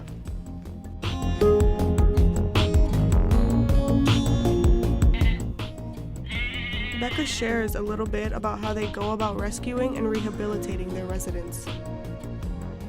So many of our rescue residents come from law enforcement, usually cruelty or neglect seizure cases. We do take in quite a few stray animals, which is interesting. There's been kind of an uptick of stray goats in the last 2 years. We are currently closed to all intakes, but we've rescued actually close to 500 animals since we started. Rehabilitation is different for each individual, and we pride ourselves in the individual care here for our residents. And that rehabilitation period can be their entire lives. They could come here and be fine in a week. It's physical, it's mental, it's spiritual. There's a lot that goes into it. Some of them need a lot of socializing, some need space, some need time, some need lots of medical care. Tiny Hooves helps to promote a vegan lifestyle to the public and hopes to create a positive change to the human and animal bond as well as the animal agriculture. So the main way that we change hearts and mind is actually through our tours. So during the summer months, on Saturdays and Sundays, we are open for public tours, and they are educational tours. So we've learned the best way to open minds for people who are not familiar with what a vegan lifestyle is by creating and fostering the one-on-one connections that they can make with our individual residents. So while we're doing that and promoting compassionate care and love, we're also educating small facts about the animal agriculture industry, and connections are being made between people and animals. If you have a free weekend and want to help out around the farm, volunteers are always highly appreciated. We are always looking for animal care volunteers, and that's Monday through Sunday, every day, every morning, every night. And you can apply on our website at tinyhooves.org/volunteer. We also have our 9th birthday party coming up on May 19th, and that will be here on the farm. Lots of fun. It's from 2 to 5 p.m. We do birthday gift exchange, we do games, we do food, desserts, visits with the animals. It's very fun. And then throughout the summer, you'll start seeing a lot of our classes pop up, cooking classes and different educational things that we'll need volunteer assistance with. Becca shares with us some of her biggest advice and how grateful she is to have her team. Well, firstly, there's no way I could have gotten to this point without our amazing volunteer team. We have over 55 different volunteers that are here weekly that help build this place, and they're the heart and soul and heartbeat of this entire organization. But the other thing I'd like to say is that when you want to succeed in something that's difficult, make sure you're passionate about it. My passion and my heart and soul belongs to Tiny Hooves, and It's hard. This is a hard job to do. It's a hard thing to live. There's a lot of loss, there's a lot of grief, there's a lot of struggle, there's a lot of joy, but it's not the easiest thing to do. So if you've got a passion, follow it because you can make it work. We have followed 3 different types of animal shelters, all unique in their own way. We talked about animal welfare, the importance of adoption, and ways to become more involved. These animals are no different from us. They deserve love, happiness, and most importantly, a safe home. Trees sparkle on the ocean as we disappear. These perfect moments every time.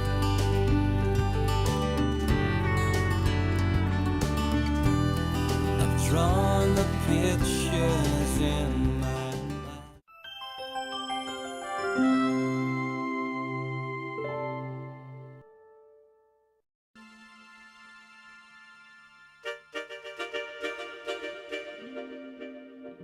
Almost Home Cat Rescue gives cats an opportunity to find a forever home. So this rescue was started in 2021 from a desire to do something different than had been seen in Milwaukee in the past for cat shelters.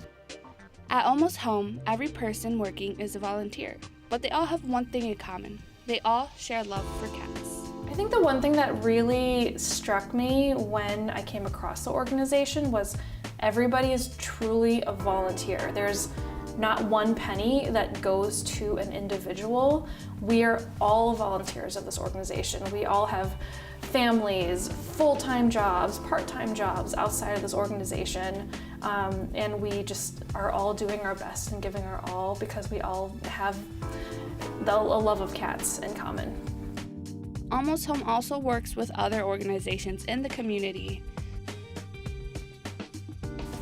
We do like the community pantry, so we're starting to partner with another rescue for that. And what that entails is we're going out to the community and holding events where we're giving away free food. Compared to other cat shelters in Milwaukee, Almost Home gives the cats an open space with lots of opportunity to explore, making it feel more home-like. I think just overall our, cageless home-like atmosphere.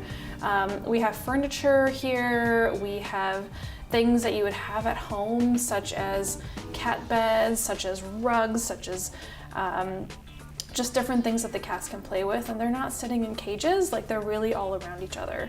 Once you find a cat you love, the adoption process is really easy. The adoption process is actually really easy. We have spent a lot of time removing barriers from that process, so they fill out a simple application online, or they can come in here and fill out one on paper, but we love digital, so online is better. And they go through an interview process, some reference checks, and if they've already fallen in love with a kitty when they get approved, they can come in and take the kitty home. Or if they've just had a general approval, they can come in and just hang out with the kitties and wait to find one that chooses them. Having the ability to help cats find a forever home brings fulfillment to the volunteers. I think the biggest highlight for me was being able to actually open the doors, to have people come in, looking at all the accomplishments that we've done around here. As Mel said, that we've rescued countless numbers of cats. We've adopted out almost 280 cats, which otherwise wouldn't have had homes. So I think that for us is a great accomplishment.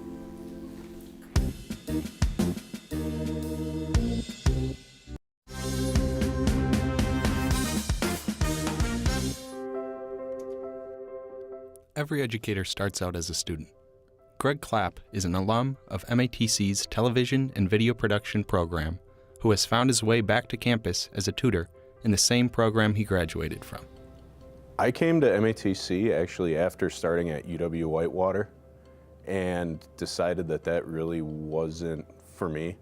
I was studying business there and had no idea what I was going to be happy doing. So I left UW-Whitewater after a couple of years and transferred credits over to MATC and went into the horticulture program because I always worked at golf courses and really enjoyed being outside and stuff like that, and that's what originally brought me to MATC.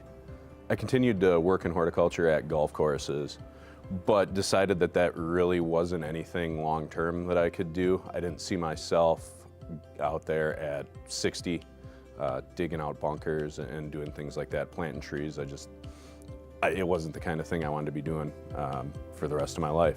So I literally went to the Oak Creek campus, which was the one that's closest to my house, and looked at the time they had a big wall with pamphlets with all the different majors. And I saw television and video production, picked it up and read it without any kind of past in video or interest in it, and just decided that that seemed fun, pretty much, and decided to enroll and went through the program. When I was at MATC as a student, I really enjoyed doing live productions. It was a really chaotic, fun experience to learn live TV and just how it needs to go and how it can go and what can go wrong, what can go right. And it was just really rewarding. Being able to work in studio prepared me to go on to the next step in my life, which was getting a job in television. I knew I always wanted to do live, and here in Milwaukee, that's news generally.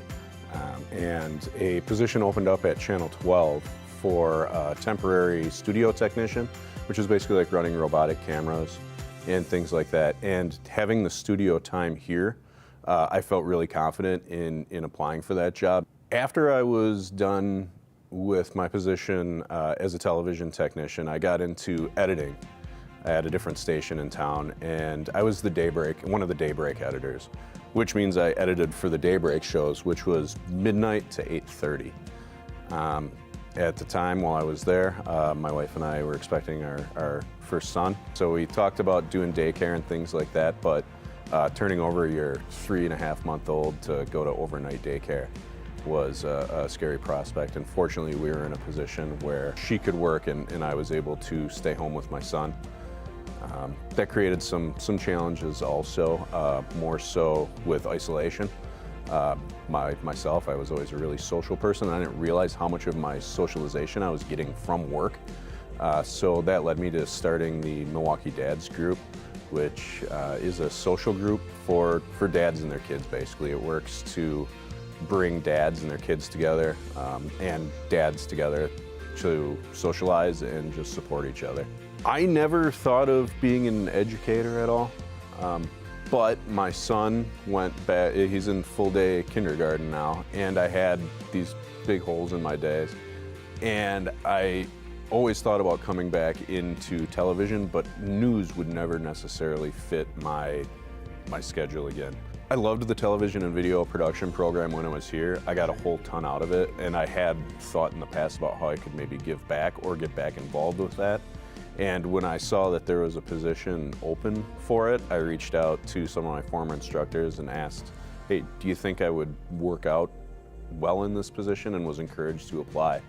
So I did and went through the interview process, and it's come full circle, and I'm excited to be here. Right now with students, I'm helping out with their projects. As a tutor, it's primarily my job to help them get better grades and to show them how they can get better grades. I'm sitting in on classes too, so I can absorb some of their projects and know what they're doing, so that when they come to me, I'm prepared and I can help them solve a problem. The most fulfilling thing about being a tutor is seeing a student go from lost to being able to figure something out all on their own. It's very rewarding. In that way, it's kind of a lot like fatherhood in teaching lessons and trying to coach people along and be self-sufficient. So seeing that come to fruition is awesome. Kyle Hayden is a man with many roles to tackle here at MATC, including the chair of the African American Network, which supports African American employees and students, as well as the assistant coach to the women's basketball team here at MATC. As an advisor for the Promise program as well, and the Restart program, I basically help students that are in the program remain eligible in the program by checking in with them to make sure that they keep their GPAs at a minimum of 2.0. They're completing their course rates at a 67%. The program is designed to support students that meet financial barriers that has been an issue for them in keeping them from graduating, and other things that come along with that. So that's my primary focus with them, is to just make sure that they have all the accommodations that they need to be supported and successful in the classroom.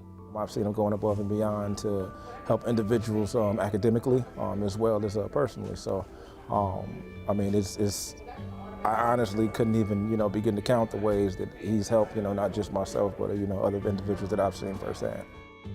His colleagues have nothing but positive things to say about his leadership for the MATC community. I support a program that is designed to help our men of color at our institution excel in their academics and systemically things that impact them outside the classroom as well. We hope that the individuals coming out of our programs will be those leaders that will be the change that we desire to see, that we want to see, and beyond. So we know that everyone's not going to stay here, but wherever their feet lead them, we're hoping that the things that we institute and instill within them is where they carry, what they carry to those respective places. And again, in hopes that they will improve not only their personal lives, but their families' lives and their communities, as well as their workplace. My time at MATC was much like the individuals who I'm serving right now. I was a young black male trying to figure out life. Having an opportunity to attend here was new. However, I still brought some of my old habits with me. His first year at MATC wasn't perfect. He failed all of his classes and met with an advisor and ignored their support and failed again. He took the advice of his advisor and received a 4.0. Have an honest conversation with yourself, first and foremost. I think the first step to turning things around is to give an accurate assessment for where you may be. If you're struggling, don't be ashamed. Speak up, raise your hand, ask questions in the class. Understanding that that's the support that I needed made it a ton easier now that I've graduated from here. Proud graduate of MA. I bleed orange and blue. If it could happen for me, it could happen for you. And it was my ultimate opportunity to pay it forward.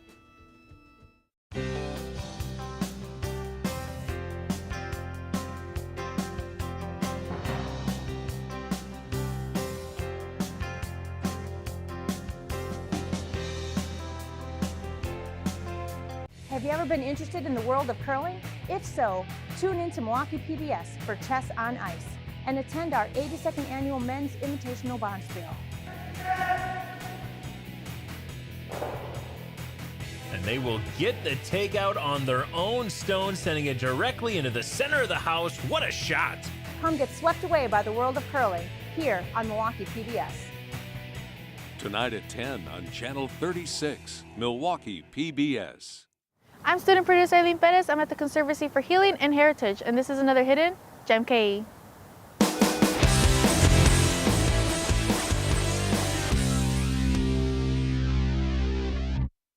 The Conservancy of Healing and Heritage is a beautiful area located in Franklin, Wisconsin, with a 36-acre tract of land and 70-foot-deep glacial lake. Founded by the Felician and Wheaton Franciscan sisters, the Conservancy is surrounded by 4 different ecosystems, a place to free your mind and thoughts with a variety of nature trails as well as a healing garden, and 2 observation decks to view the lake from. They believe in respect and appreciation towards nature, as well as the health and well-being of others, spiritual enrichment, and care for the environment. If you seek comfort or would like to distress yourself from any concerns, the Conservancy of Healing and Heritage is a place to go. From exploring the beauty of nature and feeling at peace within yourself and learning, the Conservancy has it all, and you'll be leaving better than how you got there. I'm student producer Eileen Perez, and this has been another hidden Gem KE.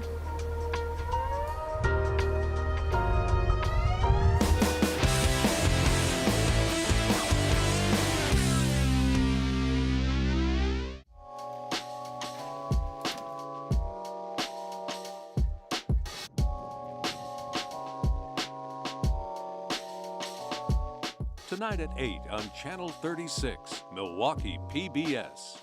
Hi, I'm student producer Torian Smith, and you are watching Student Operations 2024 on Milwaukee PBS. You're watching WMVT, Milwaukee PBS.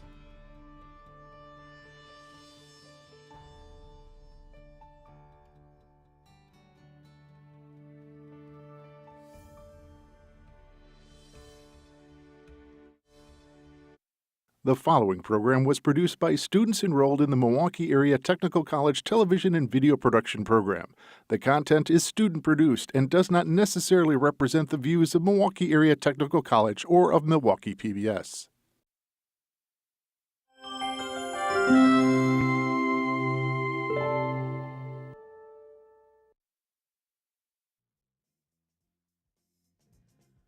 I'm student producer Miranda McCauley. I'm Mariah Martinez, a student producer in the television and video production program here at Milwaukee PBS.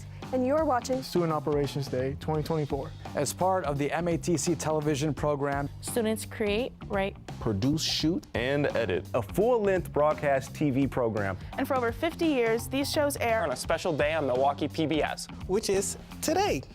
Please stay tuned for my show, Community Service. Around Milwaukee, Surfing Lake Michigan. Please stay tuned for my show, Ink Sessions. Brood, The Greatest Sandwich. Hope you tune in all day. And make sure to catch any show you missed on Milwaukee PBS's YouTube page. I'm student producer Eileen Perez, and you're watching Student Operations Day 2024 on Milwaukee PBS. Hello, everybody, and welcome to the 50th anniversary of Student Operations here at Milwaukee PBS. For the next hour, we'll celebrate by learning about the history of student operations and how MATC students have been involved with the running of Milwaukee PBS since its conception, as well as how students continue to participate today, 50 years later. This is 50 years of student operations.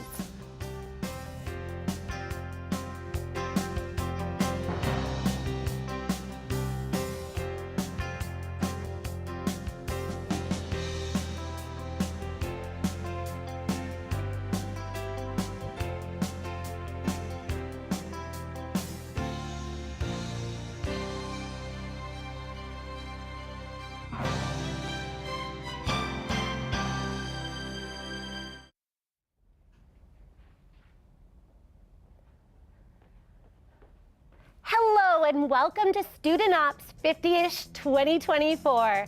I'm your host, Maya Norman, a graduate of the television and broadcast program here at MATC. For nearly 50 years, this show has been entirely produced by students at this college.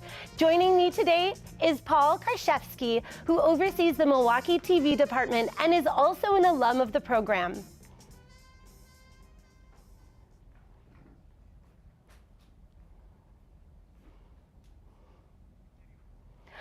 Paul, we are so glad to hear it. So let's bring out Paul, our first guest.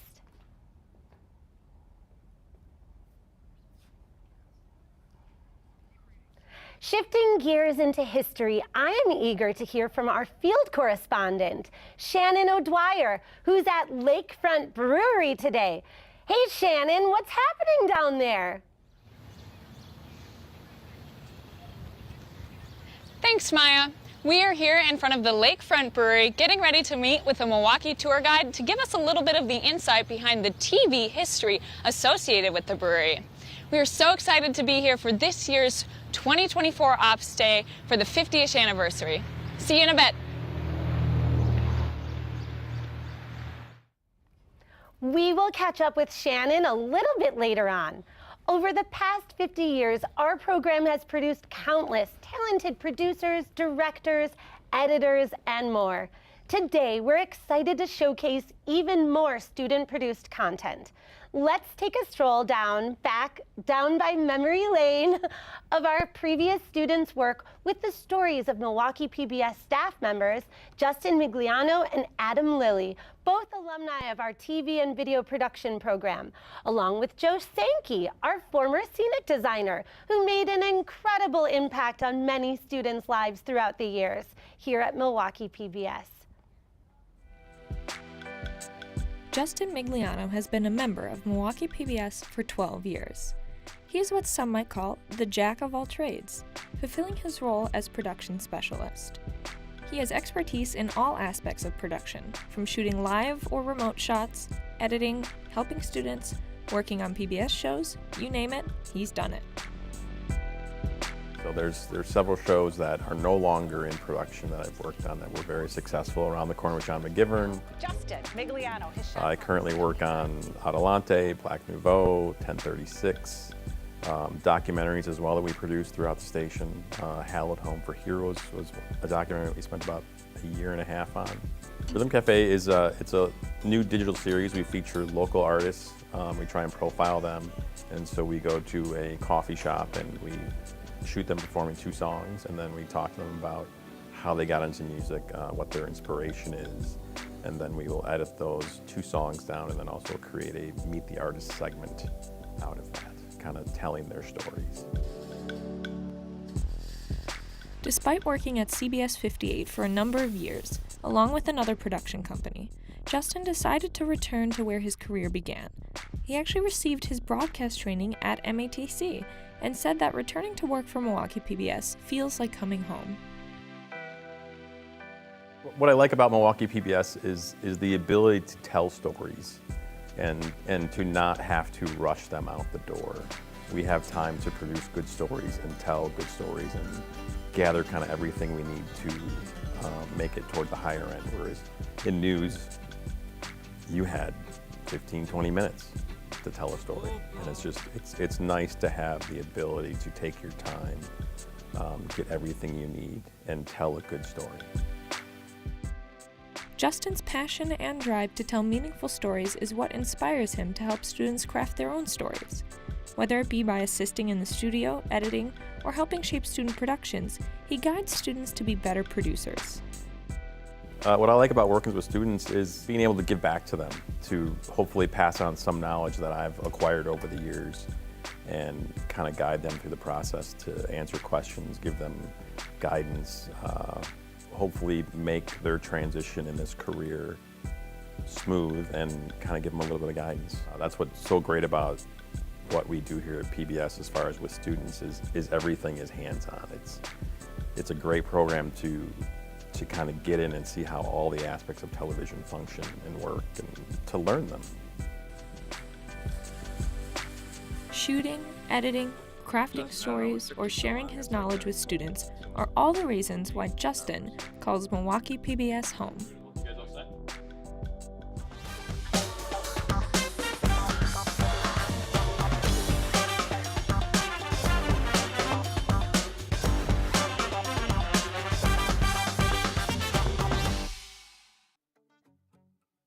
So currently I'm a director-producer. I direct all the studio portions of the local shows, 1036, Adelante, Black Nouveau, the Arts Page, and I'm also a producer. I produce the Arts Page with Sandy Max, and I also produce our Pledge Drive. Take 2, cue. What is directing? And I guess to sum it up into like one easy phrase, you're just calling the shots, literally calling the shots. Like, so you have upward, 1 to 3 cameras, sometimes even more than that, and you just have to kind of direct them, tell them what you want, how to frame the shot, where to go next, that type of thing. And then you're telling your TD to take those cameras, ready 1, take 1, ready 2, take 2. Hey everyone, I'm Adam Lilly. I'm the producer of the Arts Page on Milwaukee PBS. Producing is a lot more legwork. You have to research your topics, research your interviewees. You have to find stories,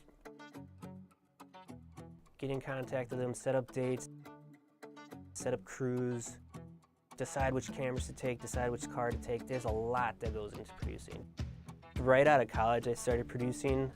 I did A number of different things. I guess the main one would be my next door neighbor at the time was running this like Christian youth gathering event type thing, and he was looking for someone to produce videos for him. I saw this director producer job open up here, and I applied immediately. I just had to do it because, you know, it's sort of homecoming for me because I was a student here.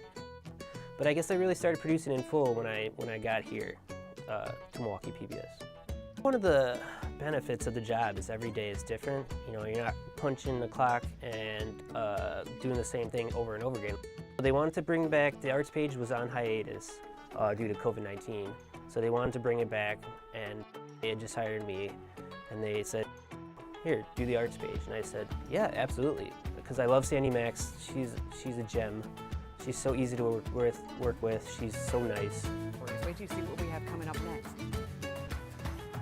I think my favorite thing about producing is meeting new people and going to new places. You know, especially with producing the arts page. You know, artists do what they do because they are in love with the world, and it really shows through their work. You've met many staff that keep Milwaukee PBS gears turning, but there's one person that hasn't yet been recognized. He's one of the most important creative forces behind the scenes of Milwaukee PBS. He is Joe Sankey. I am the production designer here at Milwaukee PBS, which means I do all of the 3D things that are visual, scenery, wardrobe, events environments when we do that. I have a Bachelor of Fine Arts from Carnegie Mellon University in theatrical set and costume design, and I have a Master in Fine Arts from Boston University in theatrical set and scenic artistry. In truth, I never thought about designing for television. I came to Milwaukee to work for the Milwaukee Rep, and after being there 3 years, I started doing freelance work. And someone I knew here at the station said they needed a freelance scenic designer for a couple of jobs. And I came here, and one job led to another job, led to another job, and now I've been here for 35 years just designing for television, even though I started out in theater. Joe's hard work and experience allows him to psychologically go into the viewer's eyes, which allows him to adapt and create amazing artistry for television. Sometimes it's more fast-paced than others, but it has never become a routine. There's always something new coming at you. I will look at books, I will look at magazines, I will look at paintings, I will look at old movies, old television shows. I will look for anything that gives me the spark. If I have no idea what I am going to do with a set, I will start wandering up and down the aisles of the big box stores and just looking at materials and letting the materials speak to me and tell me what I can do with them. However challenging, set design is more than just about art. It's also about telling a story, setting certain moods or emotions, transforming spaces, and making a memorable impact on the viewer. I think students at MATC in our television program should take advantage of every minute that they're here, because they're going to learn from the people they work with, who are all working professionals, and we love doing our jobs and we love talking about our jobs. The students here are going to be the next generation in this business. They're going to hopefully build on what they have learned here. Wow, that was truly something so special. Joe Sankey's work speaks volumes. Joe, if you're watching, just know that students will always treasure what you gave us. Watching students circulate through the program over the years and becoming professionals right here at the station provides amazing help and insight for Milwaukee's future videographers and digital storytellers. Here with me now is Paul. Hey. Welcome. Thank you so much for being with us today. Oh man, thanks for having me. This is cool. It's nice to be back in the old haunt here. Absolutely. Yeah. What does it feel like being back here?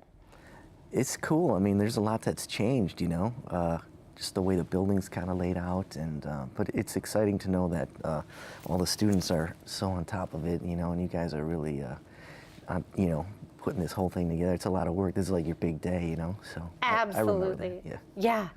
Well, tell us, what have you been up to since you graduated from MATC? Since then, well, that was a long time ago. I graduated in 1992.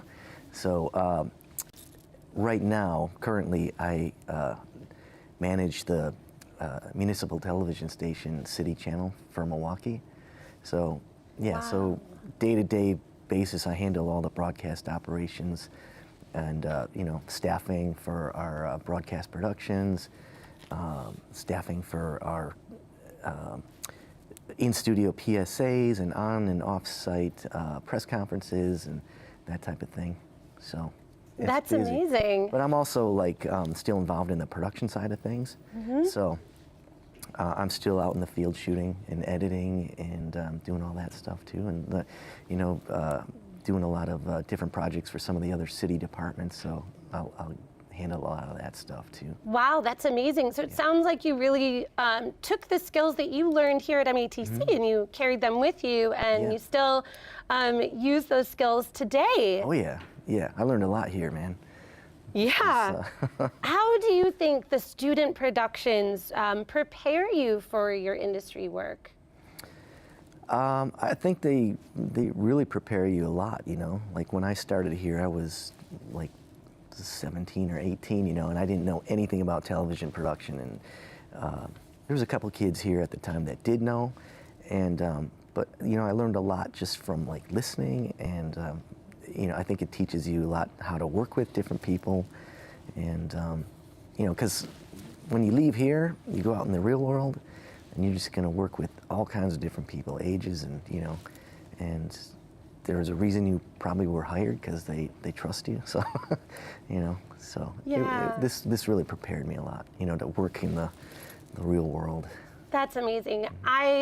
As an alumni, I also agree with that, that it just really prepares you for the real world. Yeah, for sure.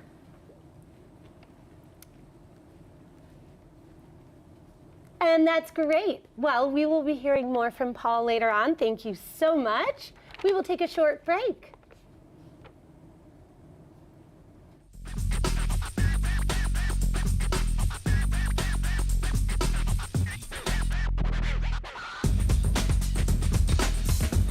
Today at 1:30 on Channel 36, Milwaukee PBS.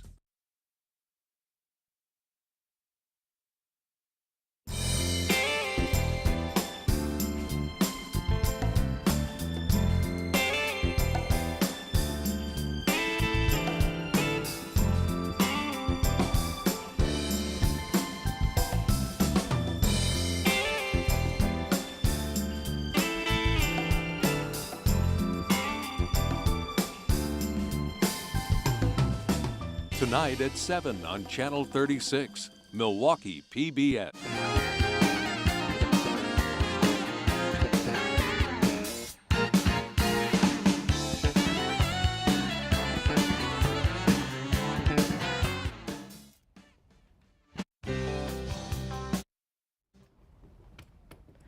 I just received word that our remote team is getting ready with a tour guide at Lakefront Brewery to collide their history with elements of ours.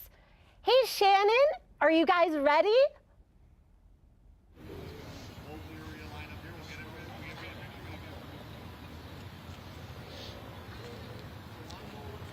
Thanks, Maya. Like I mentioned before, we are right in front of the Lakefront Brewery Incorporated. And we are here with Chris Hoff, a Milwaukee tour guide. Chris, how's it going? It's going great. How's it going with you today? Oh, thanks for asking. I'm well. Okay. So, Chris, could you tell me a little bit about what you do? Well, what we do is I do tours. I have a company called Happy Times Tours and Experiences. We do tours locally here in Milwaukee, and then we also do them worldwide, so we do them all over. Awesome. Okay, so what's the tour that features the brewery? The tour that features Lakefront Brewery is Shamil Shmazel MKE, which is a spin-off of the Laverne and Shirley show. There's actually a Laverne and a Shirley on the tour. Really? Yes. Okay, are they giving the tours, or are they just there to kind of boost morale? Oh, no, they're giving the tours. Oh, they're really? The tour guides. Right. Yeah, Neat. yeah, definitely different. That's That's super cool. So some of us may not know exactly what Laverne and Shirley is. Could you fill us in? Yes, Laverne and Shirley was a show that was supposed to be set in the 50s, but it was filmed in the late 60s and 70s. It was set in Milwaukee. That was the theme of it. Two working girls sharing an apartment, living their day-to-day lives, and all this crazy stuff happens. What's interesting is it's still relatable today. Yeah, I bet. So, like we mentioned a little bit with the Laverne and Shirley and how they're in Milwaukee, what does that have to do with the brewery?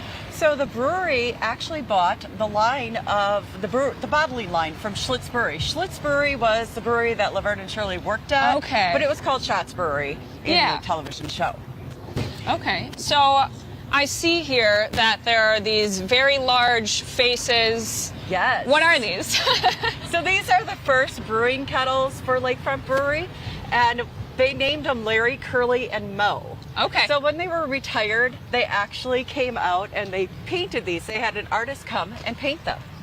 So that is why Larry, Curly, and Moe are out here all the time. Awesome. That's like another little TV tie-back right there that, you know, it's really integrated into the Lakefront Brewery. It is, into the history of television and all of that good stuff. We like to have fun around here. I love that. and there are other places that you stop as well, right? Yeah, we go from Lakefront Brewery as our first stop, and then we go downtown. We do a photo stop at the Bronze Fonz. We stop at City Hall because that opening shot was actually there.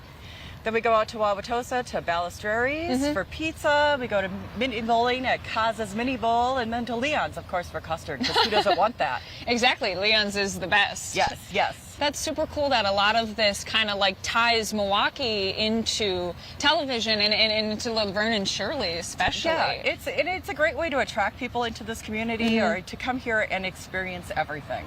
Well, awesome. Thank you so much for meeting with us today, Chris. Thank you. And thank you, Maya. We will be back here a little bit later today. Back to you in the studio.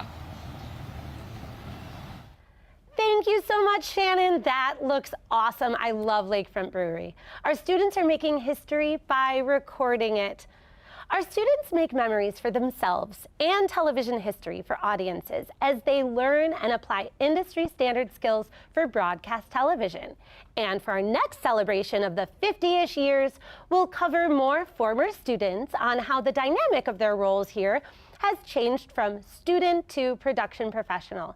As part of the expansion of the station, these faculty members have aided in producing, editing, directing, and distributing content.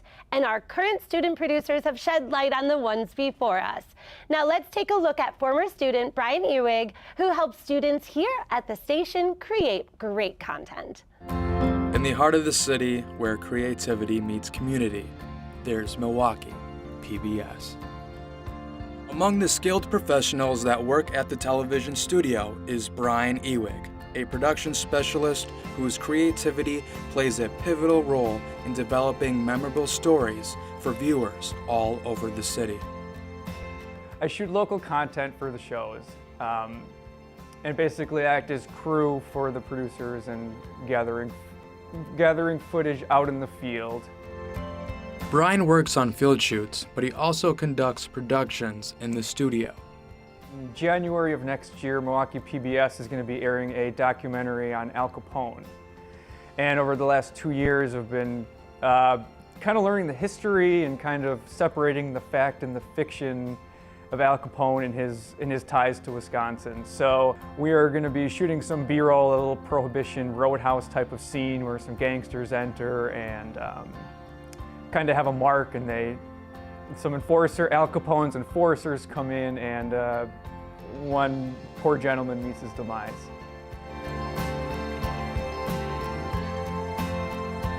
One of my duties around here is with my producer Tracy Newman. Her and I have a weekly digital series called My Wisconsin Backyard. And basically what we do there is each week we kind of go out in the community and highlight stories, highlight people, outside activities, kind of that physical, mental health kind of relationship. Brian graduated from MATC's television program, where he gained the skills to exceed in the field.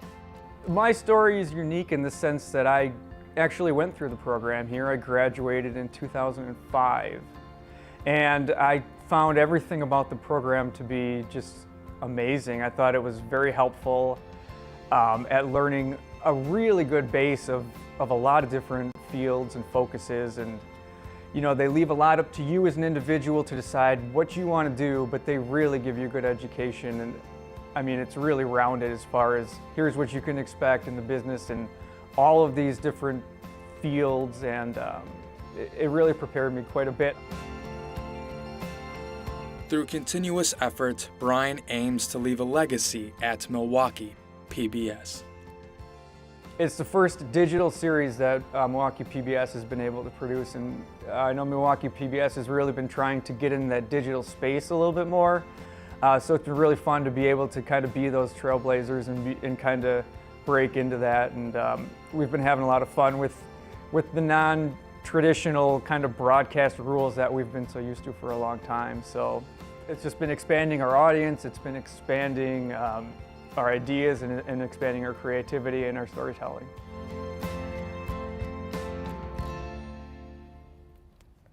Thank you so much for that amazing package, Brian. I can see all of the creativity involved in making that.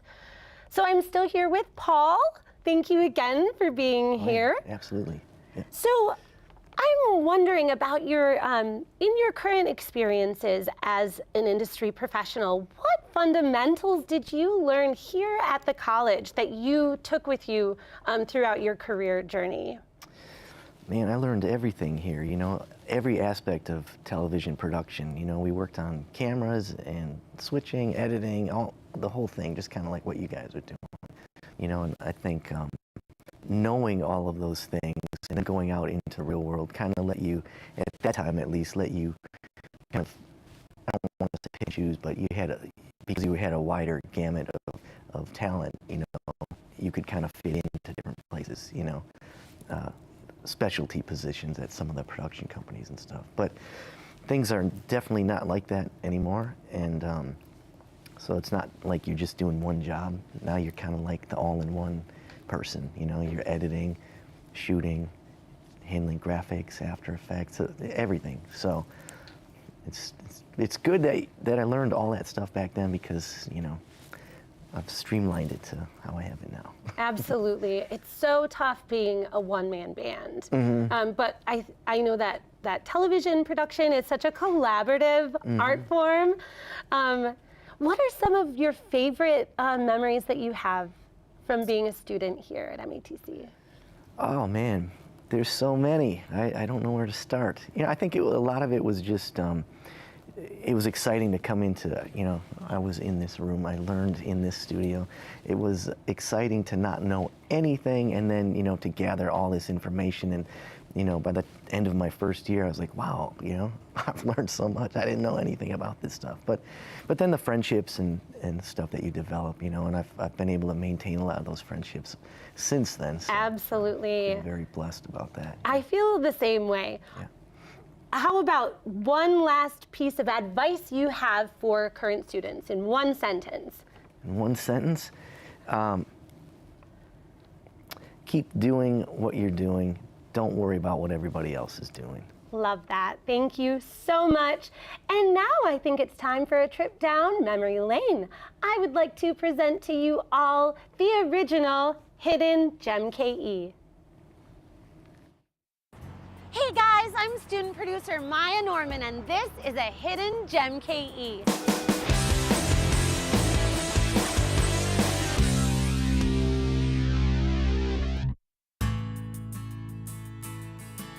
I'm with Gertie the duck and her ducklings, Black Bill, Dee Dee, Freddie, Rosie, Millie, and Pee-wee. The story of Gertie actually starts in 1945, when Americans were nearing the end of World War II. This mother duck inspired Americans during the dark days of war. She gave us hope and gently reminded us of the fragility of life. The nesting mallard duck was discovered by a Milwaukee Journal outdoor writer, so Gertie quickly became a tourist attraction. Despite the crowd, she laid her eggs and hatched her chicks. If you find yourself downtown, strolling along the Riverwalk, make sure you stop and pay a visit to Gertie and her 6 ducklings. That's been this episode of Hidden Gem KE. I'm Maya.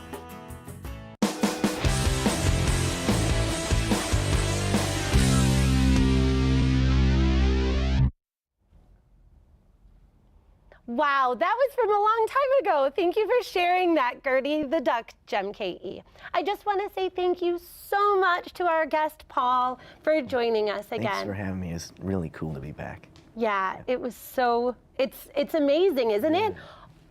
All of the feelings it's great. Start to come back. Yeah, I mean, I wish you guys so much luck. This is like your big day, you know, and like life kind of begins after this for all of you, you know, so. I agree. Keep up the good work. Yeah, and it's such a core foundational memory doing Student Ops Day. It's always really exciting. Again, everyone's working in collaboration with one another. So it's just a great learning process. It's exciting, yeah. Yeah. I'm glad for you guys. Yeah, absolutely. So let's talk about, we're gonna ask just a couple more questions if you don't mind. Let's just keep going. So, what about, I know Letters to Santa is an example of a program that's also been around for 50-ish years. Sure, yeah. It's something that I watched as a little girl growing up. Really? Oh, that's yeah, cool. and then I grew up and I was able to work as a crew member on that show. Do you have an experience that you want to share with regards to something like Letters to Santa? Oh man, yeah, that was a great time. It was really exciting as, you know, as a group to like, I think, wasn't that like one of your first productions that you worked on, like that was like a real series? Yes, it was like the big first show that you work on as a student here. Yep. So I had real good experience doing that. Things were a little bit different back then, but I remember as a second-year student, I got to play an elf on the show. Polly the Elf. That's right. I just got word that you were Polly the Elf. Oh man, so many years Yeah, ago. I That's a good memory. also played an elf on a few of them too, and yeah, what fond memories. Absolutely, all the kids. We owned that stuff, man. That was great. Absolutely, yeah. We also worked on workshop shows, didn't we? In our previous years. And I know that you did an underwater workshop. So can you describe to me the process of using the equipment that we no longer use today, but making that waterproof? Yeah, no problem. Yeah, that was actually my student ops show, so that was my, my big thing, you know. I did a production up at Noah's Ark Water Park up in the Dells. Oh, awesome. So we shot all the aspects of that place and got to work with the owners and, you know, got the whole inside scoop on how it started and all of that stuff. But I see that you guys still have this underwater camera housing thing. Yes, I know. We you know. still use them today, but as theatrical props. Right. Well, thank you so much for our viewers for staying with us. And thank you, Paul. Student Operations Day isn't over just yet. We've got more student-produced content up ahead. We appreciate your support as our students continue working so hard on their skill sets as current and future producers. There's more coming up next on Student Operations Day 2024's 50-ish celebration. We'll be right back.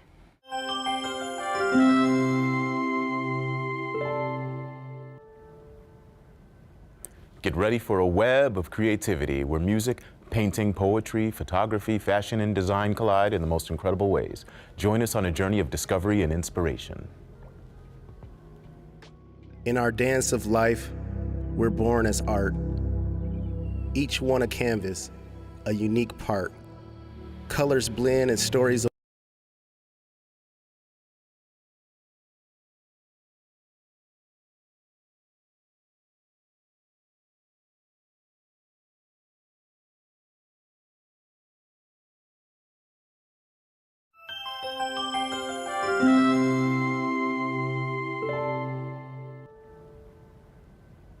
Get ready for a web of creativity where music, Painting, poetry, photography, fashion, and design collide in the most incredible ways.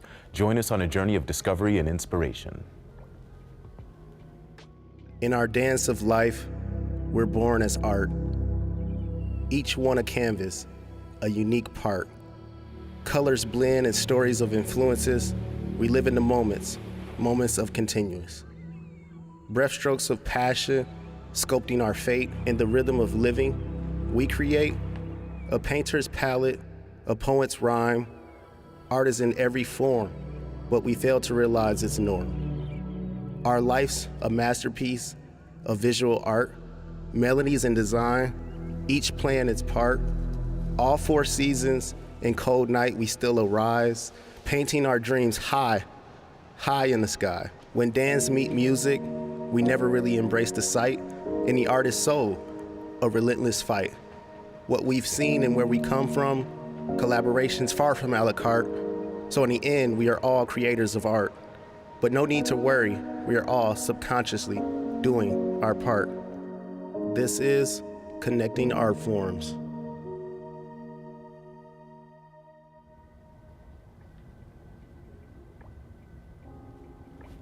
Greetings and welcome to Connecting Art Forms. I'm your host, John Henry. Today we have a very special guest joining us, a creative who's brought a unique perspective to the art scene here in Milwaukee, Brandon Dominique. It's an honor to have you here today. Thank you, John. It's an honor for me just being here. Yes, indeed, indeed. Milwaukee born and raised. Yes, sir. Brandon, can you share with us a bit about your upbringing in Milwaukee and how it shaped your path to where you are today? Oh, man. Growing up in Milwaukee, for me, was a lot of fun, especially during the summers, you know, playing sports and spending all your money or your mom's money at the gas stations and the summer jobs and the heat, the lake, all of those things. I just vividly remember growing up here. So just being from the north side, and like I mentioned before, my first job was a caddy, actually, working at a country club. So a lot of the golfers, they wore some pretty nice stuff, and that's how I kind of got a taste of threads and fashion and putting things on that coordinate. And you've been around a bit. What was the moment that you realized you wanted to bring your talents back to Milwaukee? So I grew up here and left when I was 18 for college, and I moved first to Baltimore, so the East Coast, and got a taste of that culture as far as like the sneaker culture and how they wore things and different brands that they wore. And then I moved to Ohio, where I went to a HBCU in college, and I was doing fashion shows and networking with different people around the United States that were all my age, and we were just doing really cool stuff in college just for fun. So it became my passion. And after doing that for a few years, it was important for me to bring that back home. You know, it all starts back home. So in 2013, I decided to pack up everything that I've learned in my experiences and bring it back to Milwaukee to see how people will resonate with my creativity. Yeah, I'm glad that you did. I traveled a bit myself, and I'm back here and enjoying it. Yes. I'm looking forward to learning more about what you're doing in the community. But first, let's check out how 2 amazing art forms intersect as we explore some of the creative processes with hip-hop artist Genesis Renji and contemporary artist Nehemiah Edwards, aka Nemo.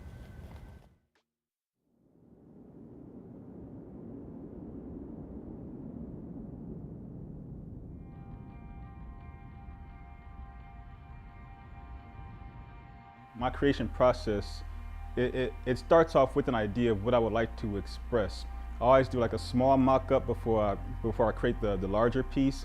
So there's like I have a sketchbook of like all the pieces that I've created just on smaller scales, and then proceed from there. But it all starts with a message. It's about what do I want to tell people, like what's important for me to get out, what message do I want to share with the world. And that's also why I do art, period. It's all about helping others through my art. And that's why I consider it my purpose work now, because it all boils down to truly helping others.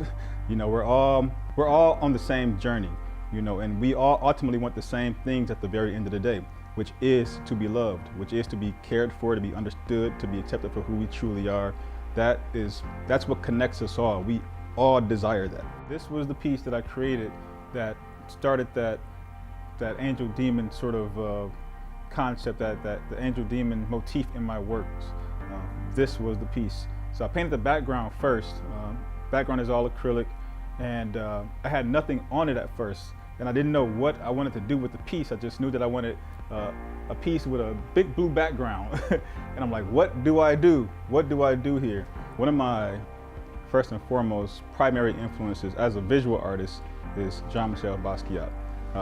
He was the one that I gravitated to as soon as I started to learn about the arts world. And it wasn't until 2017 is when I actually started to explore painting as a creative outlet to begin with. One of the most pivotal experiences was my exhibition at St. Kate. It was actually my first solo exhibition, so the first time I've had just my own work in a particular space was at the St. Kate Arts Hotel. And it was for the duration of around 5 to 6 months. I got a chance to connect with so many individuals. I stayed there, I just lived there, because they're like, my art's here, I'm gonna just show up all the time and connect with whoever I can connect with and show them the space. Like, hey, let's go see, and I get a chance to express. Really, all art is connected. And I believe everything is art, honestly. There's not a thing that you could lay your eyes on that isn't creative. And as a matter of fact, I like to use the word creativity or creation as opposed to art, because when you use those words, it's more inclusive, I'll put it that way. When people think art, they sometimes think just the arts in the traditional formats, such as the visual arts or the literary arts or the performing arts. But I believe everyone really is an artist in their own right.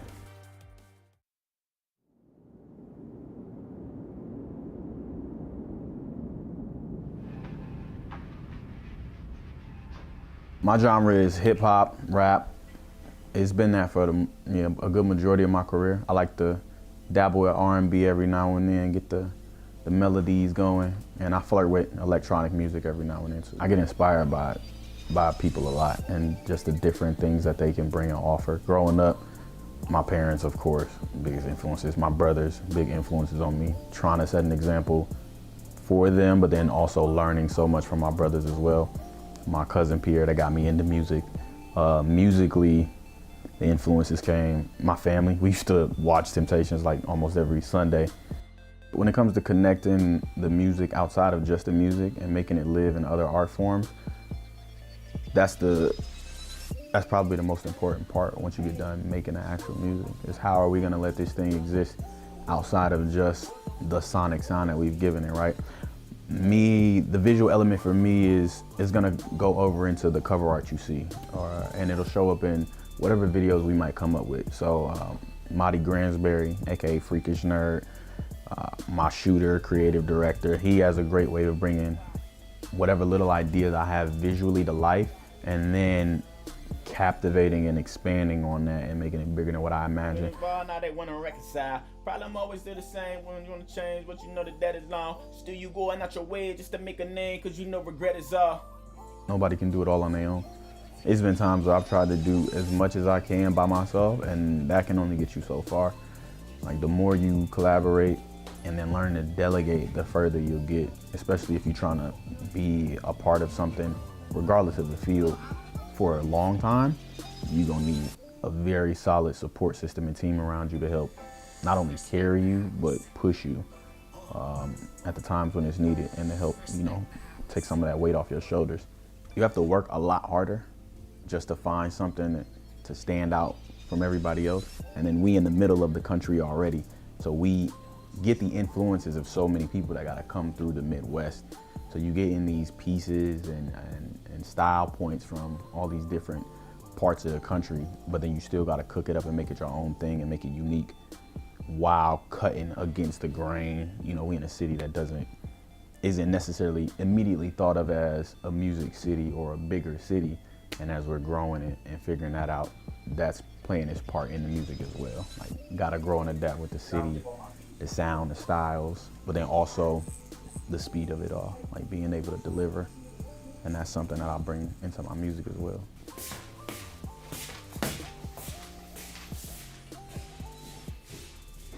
What an incredible blend of creativity between two individuals who are extremely talented.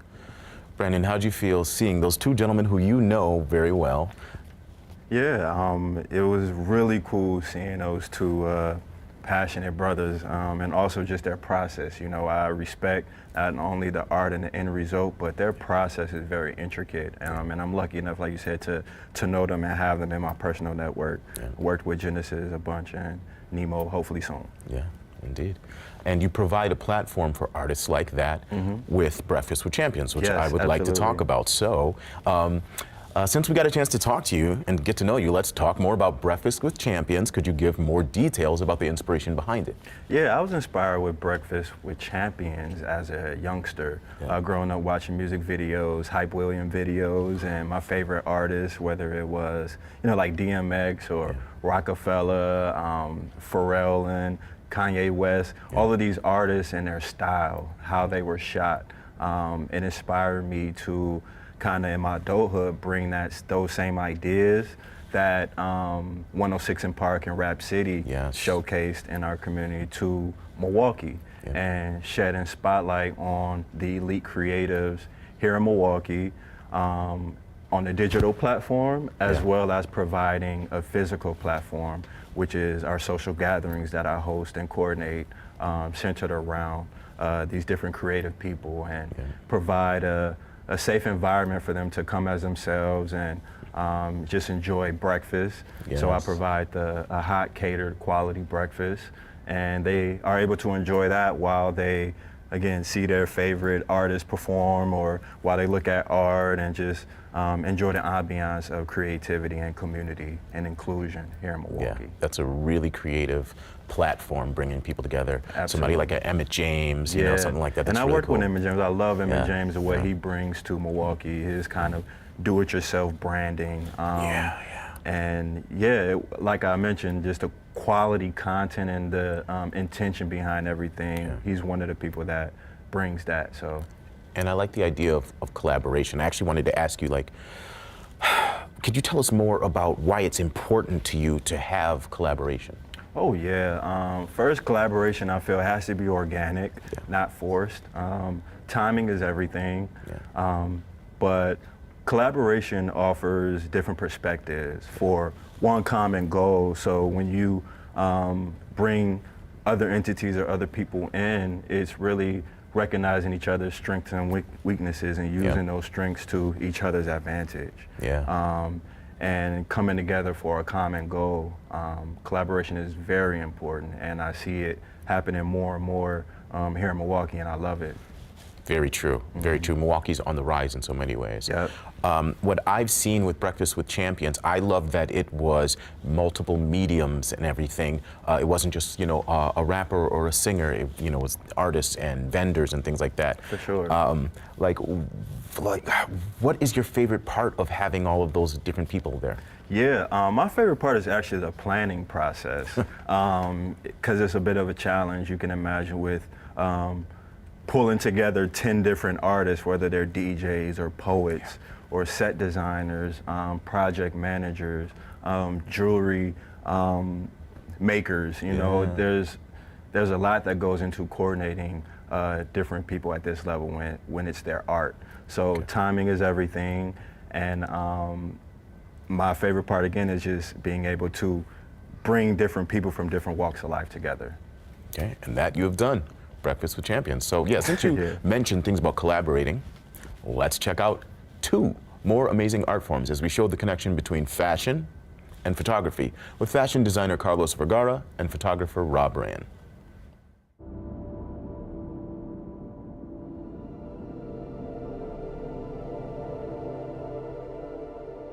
My journey in photography started back in 2011 in high school. Picked up a camera, it was just laying around the house. Somehow ended up in my hands. I would take the camera to different events, family events. Somehow I became the camera dude who, you know, does the family videos and stuff. And then from there, it just kind of scaled up, you know, naturally. My inspiration is music, cool artists, and the way that they present themselves and the sounds that they produce. All of these things kind of come together. Movies are a super huge influence on me. Like Pulp Fiction, Tarantino, Scorsese, you know what I mean? Like all these different fantastic directors. they all influence me in certain ways and how they tell stories and how they present the world as they experienced it. My technical process for my photo shoots involves pre-planning. So I have to conceptualize in my mind what I'm trying to produce. And that depends on the concept. It varies, but my work tends to center around a black woman. So sometimes it'll be me shooting a black model in downtown or in a field or wherever. Why do I create? Well, for me, art is very much tied into the fabric of who I am. If I'm not creating, then I'm not satisfied in life, and if I'm not satisfied in life, I'm not moving forward. So for me, creating is absolutely vital to my well-being. Art is in how I represent myself, how I dress. I have a very minimalistic style. I only wear black, but I wear black in different variations. And for me, it's easier to have, a few shirts, a few pants, and I just wear that, as opposed to having a whole bunch of clothes that I don't really need. So for me, art is everything. I got it right on my hat. Art is literally just who I am. I create photography as an outlet because for me, art and technology, I'm just as much of a computer nerd as I am an artist. So when those two things meet, that's where I'm at. And yeah, art and tech, everything. Anybody starting out, advice that I would give, I would say, don't put too much pressure on your art. Don't rush to try to make it your full-time thing, and most importantly, have fun. Make sure you're having fun. Make sure whatever you're creating gets you going. It excites you. It makes you, it gets you into that mode of just motivation and want to do stuff. If it's not fun, you're not going to enjoy yourself.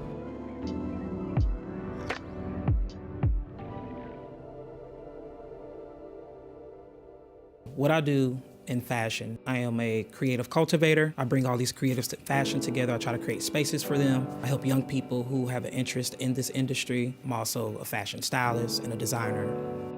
My biggest influences in fashion, I would say, I would start with my family first. Very colorful family. They dress up, they celebrate a lot. So dressing up is like a thing that just happened in my family. But what really triggered me to like fashion, it was Farnsworth Bentley, Kanye West. They took this photo at Fashion Week, which I didn't even know what Fashion Week was. I just knew, whatever. I saw that photo and I dressed similar to what they had on. And it wasn't like the traditional way a man dress. So I'm like, yo, this is a thing? I'm on it. So they definitely inspired me. Pharrell inspires me to this day. Pharrell is just the GOAT. Tyler, the Creator, a lot of hip hop artists definitely inspired the way I dress too. Well, what I felt being in fashion was I didn't feel accepted. And I used fashion as an outlet to express myself. Still trying to conform to what society says a man is or what professionalism is. I just did me. I made sure that I was authentic to myself, still not knowing what that meant at the time. Milwaukee has, you have to come to Milwaukee to understand Milwaukee, but Milwaukee has definitely influenced a lot of my designs. I have a brand called The Right Amount of Ghetto. You gotta know what the ghetto looked like in Milwaukee to understand that. It's shapes, it's colors, it's textures. And I think all of those things go hand in hand with each industry, right? So you look at something, you feel something, then you connect with it. That's what I do with fashion. But when I look at artwork, there's some things I look at right now that I could be like, I'm gonna dress in those colors. Those colors inspired me to put this look on. Being the designer, I have the vision. The photographer brings it to life. You have to have some type of chemistry in order to make that happen. Because I've done projects with photographers or even videographers, and it didn't make sense. They didn't understand what I was saying. They could produce what they wanted. But when you have a really good connection, you kind of want what's best for each other, and it's both of y'all brands. So you kind of want to make that make sense with each other. I want to say I people watch. I like to watch what goes on in the world, whether it's video, looking on, Instagram, TikTok, or whatever, but literally just going outside, looking at things. Those things kind of shape my ideal of what I want to design. I have a daisy as my flower for The Right Amount of Ghetto, and I wanted something to represent like time, how length how lengthy something can be. And then when I did research on a daisy, I found out that it's like over 30 different types of daisies, and then I realized it's one of the longest flowers that live.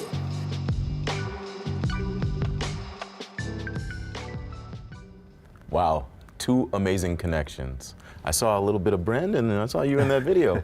And let's talk about Carlos and fashion shows and Milwaukee scene. Yeah, we're super connected.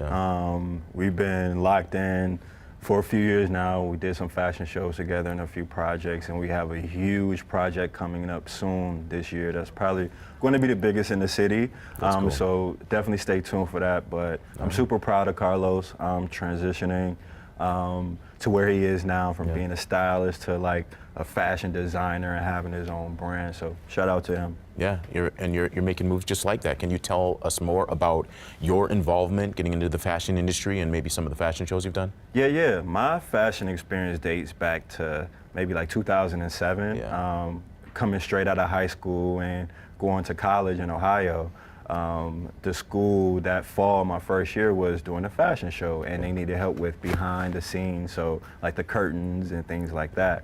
And I noticed that a lot of the girls would sign up for this. I'm like, me and my guys were like, let's do this.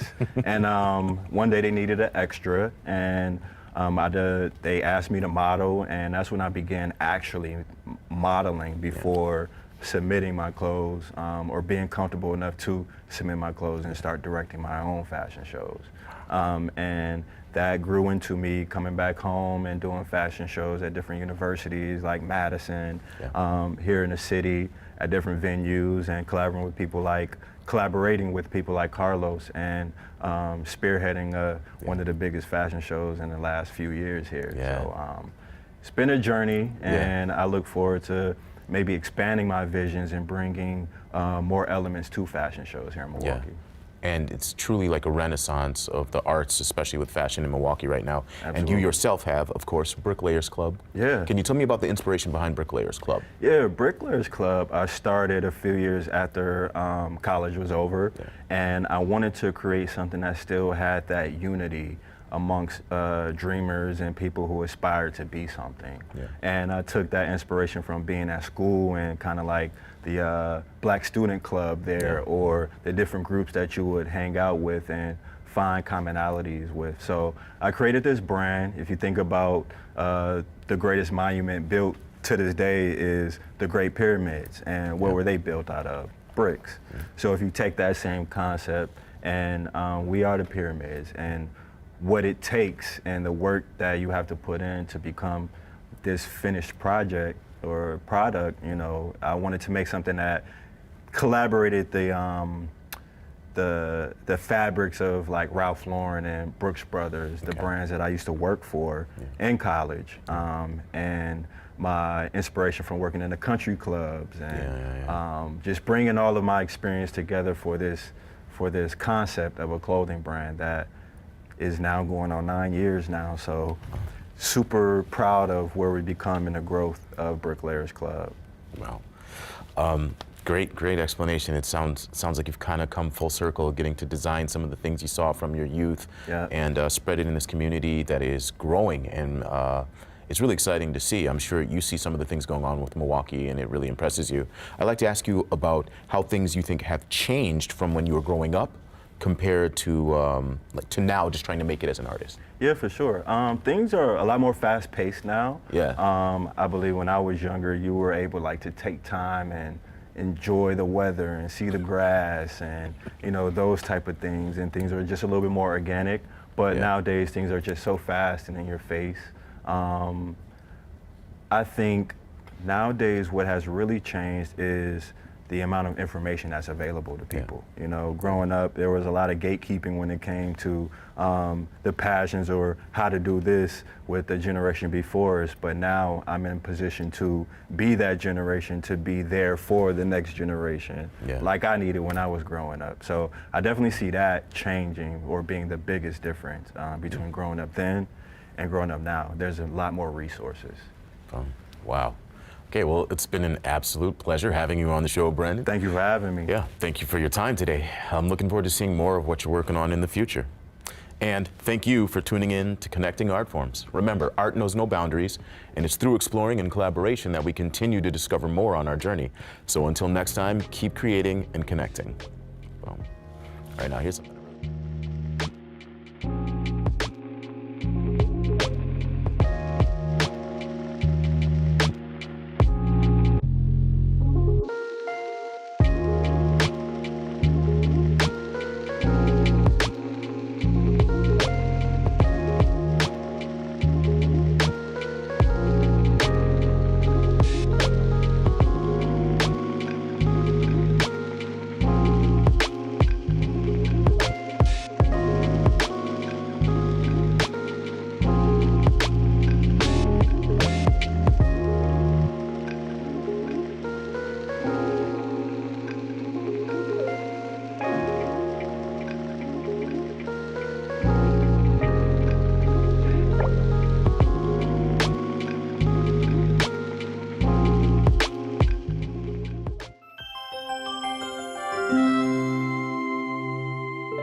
PBS. So yeah, I mean, tennis is, for the last probably 10 or 11 years of my life, has been everything to me. It's, you know, given me so many experiences, so many opportunities, and yeah, just really grateful for tennis overall.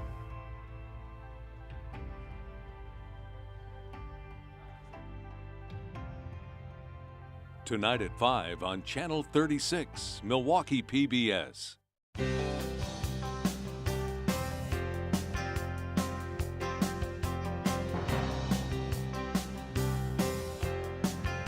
WMVT, Milwaukee PBS, a viewer-supported service of MATC. The following program was produced by students enrolled in the Milwaukee Area Technical College Television and Video Production Program. The content is student-produced and does not necessarily represent the views of Milwaukee Area Technical College or of Milwaukee PBS.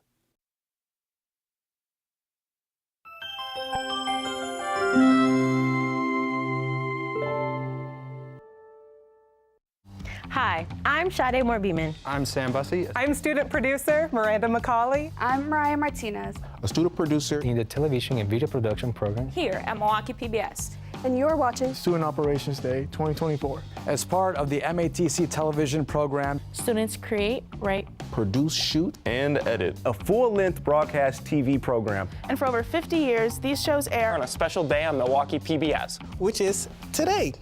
Please stay tuned for my show, Community Service. Around Milwaukee, Surfing Lake Michigan. Please stay tuned for my show, Ink Sessions. Brood, The Greatest Sandwich. Hope you tune in all day and make sure to catch any show you missed on Milwaukee PBS's YouTube page. I'm student producer Eileen Perez, and you're watching Student Operations Day 2024 on Milwaukee PBS.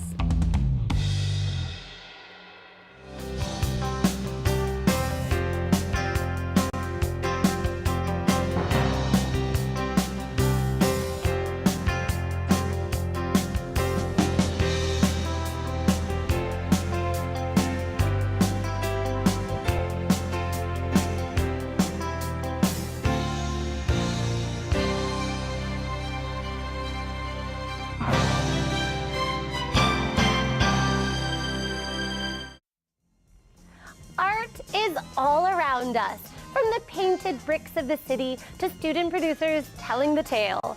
Hello everyone, and welcome back to the 50th anniversary of Student Operations Day here at Milwaukee PBS. In celebration, we'll discuss the history of student ops and how MATC students have been involved with video production at Milwaukee PBS from its conception, as well as how they continue to participate in video production today. This is 50 years of student operations.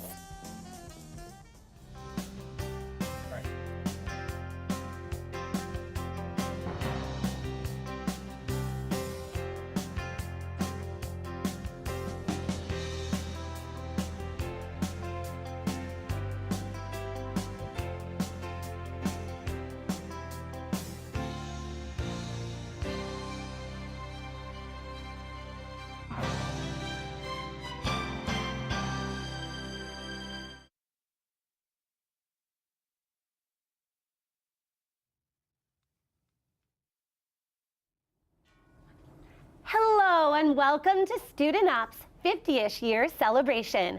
I'm your host, Maya Norman, a graduate of the television production program here at MATC.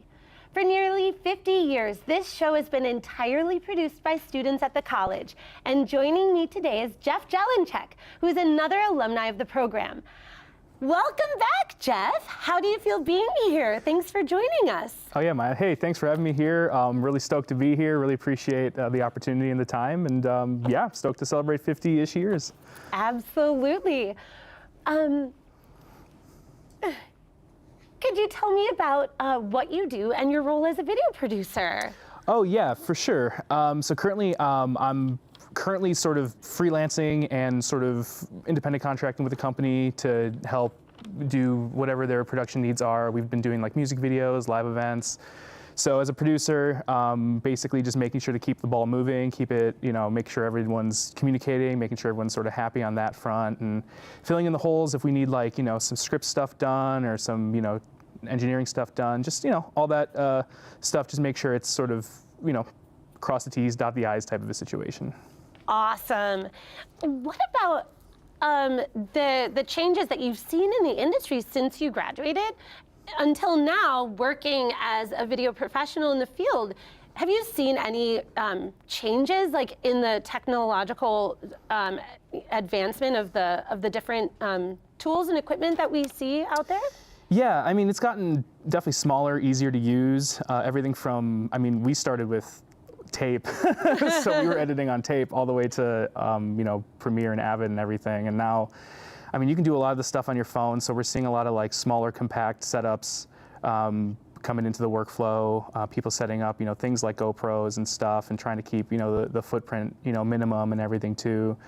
Keep it all running on batteries and just making sure that everything, is small and sleek, but also, turns around a good quality product. Yeah, you could definitely say there's been a huge technological shift. It's the accessibility, I think, is the big thing. Like a lot of people have accessibility to the hardware now, but it's all about, the skills and stuff that power it behind it, which are super important. Awesome. Well, thank you so much for sharing your insights, Jeff. It's inspirational to see achievement from our very own. And regarding history, the students coordinating this year's student operations have had a long journey of producing, directing, and taping content prior to this. MATC instructor and field correspondent Gary Wernette has helped tremendously in teaching field production techniques. I think he's around here, Jeff. Let's see what he's up to. Somewhere, I know you are somewhere. Hey, Kevin. I'm in the secret hallway that connects all three of the PBS studios together.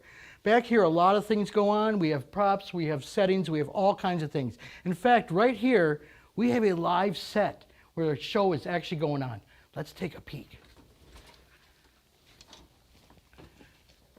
Close the door!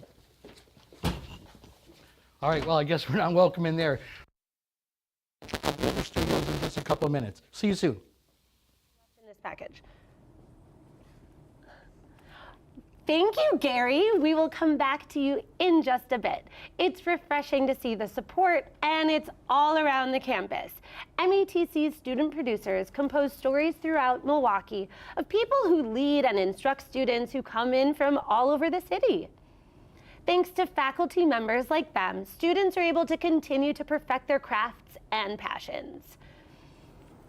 Jeff, I would love to ask you about your favorite memories or projects that you were able to create here when you were a student at MATC. I think it was definitely probably the first round of GEM-KEs that we did when we were sort of just conceptualizing the idea and where to shoot.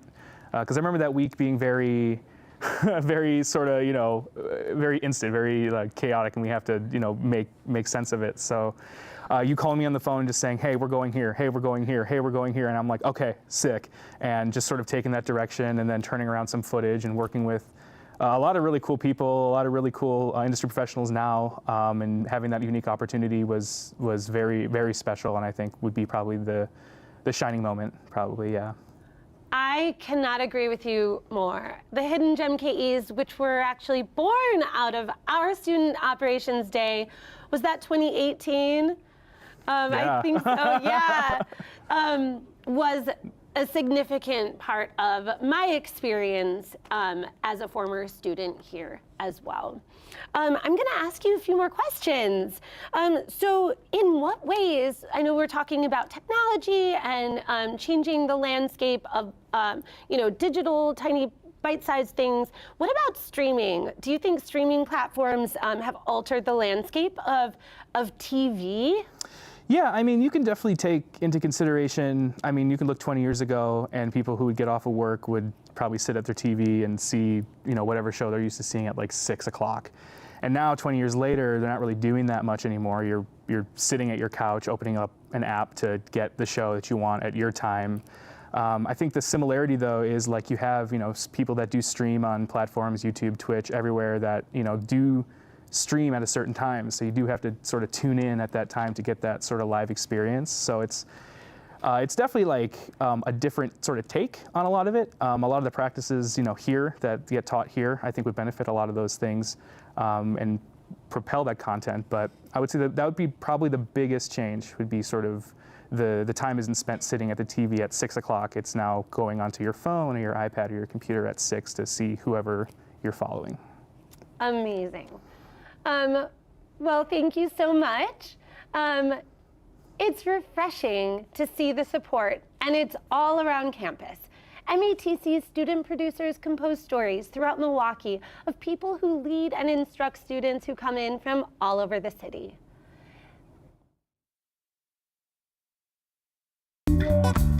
Music exerts a powerful influence on us, and its usage exceeds entertainment. As the popularity and rapid production of video content in social media, sound recording, and performances, a program at MATC creates present opportunities for aspiring musicians and audio engineers. With the combination of creative and practical aspects of sound and music, the Music Occupations program at MATC's downtown campus prepares students to enter a musical field of audio production. Steve Peplin, an instructor at the college, delivers his insight and knowledge of musical elements to students. I would describe the music program as a trade school like any other program here, which seems sort of counterintuitive to learning music. The genres that this music program focuses on are not traditional. We don't just do classical and jazz, although we do deeply go into the theories behind classical and jazz. You find a lot of rock, hip-hop, metal, pretty much anything you can imagine you'll run into here. Class topics include music analysis, reading, composition, and ear training, to name a few. My favorite class would be composition. I have projects that I have worked on that I'm continuing to work on. I'm currently right now working on a Latin tune, actually. And favorite project actually might come from that one. I did a really cool Latin tune called Steel Claw Cat. Students can collaborate with one another, intertwining their knowledge in other areas, and create projects on a larger scale. It's sort of musical chairs. They rotate a lot and they form a lot of bands. You know, you find your people, at least in the music occupation program. You tend to find your people down there, and it's great when you can all get together and work on your originals together outside of school, and then sometimes we'll go play out at open mics together. I had a duo gig with one of our guitarists down there, Luke Marshke. That was a lot of fun. That was out and about. I'm in another band with Ian. Ian and I tried to do another band earlier. It ended up not working because sometimes people just end up, not working out, but we're okay with that. The connections that we all have down there, it's like there's no hard feelings if it doesn't work out kind of a deal, which is very, very nice. When people complete the music program with the associate's degree, they can generally play live concerts, gigs, teach, and do studio work. Sound gives us the sense of the feeling of life that surrounds us. From the beat of a drum to a melodic tune, the Music Occupations program instructs students to perform at a professional level.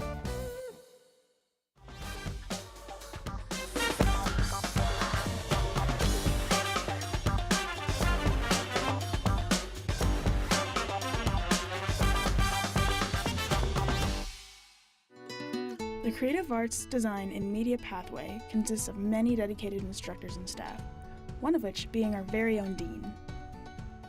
So I am Dean of the Creative Arts, Design, and Media pathway here at Milwaukee Area Technical College. And basically my job is to oversee, really the management and the leadership of those programs. So I have around 75 or so faculty and staff that report to me. The programs in the pathway are constantly evolving to better benefit the students and their futures. So the Creative Arts pathway has 12 different academic programs. A lot of them pair nicely well together, which I always say because the first ones we start out with and the ones that everybody knows of the most are going to be our culinary arts and our baking and pastry arts programs. But we also have other programs too that do fit well together and complement each other. So we have audio production and then music occupations. We have graphic design and web design. We have animation, computer simulation, and gaming. We have interior design, photography, and then we also have the television and video production program, as well as what is formerly known as e-production will be changed to digital content creator next year. So definitely proud of all of those programs and a lot of different ways in which we can serve students through creative arts, design, and media. Although our staff have dedicated positions, they often have passions of their own and pursue them in their own time. Yeah, I think what I like most about being Dean of the Creative Arts Design and Media pathway here is that I have a creative background myself. I also grew up a musician. Music was in my blood for actually generations before I was born, and so it's a big part of my family.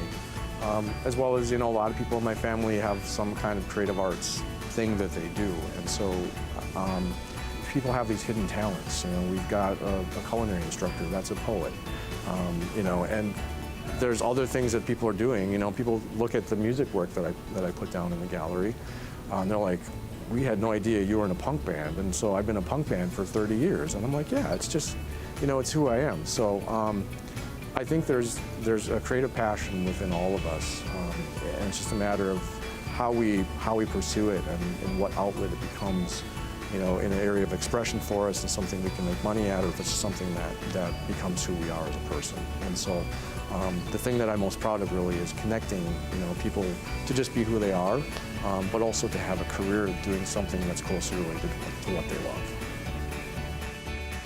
This pathway, in and of itself, is an outlet for Milwaukee's creativity and passion for the creative arts.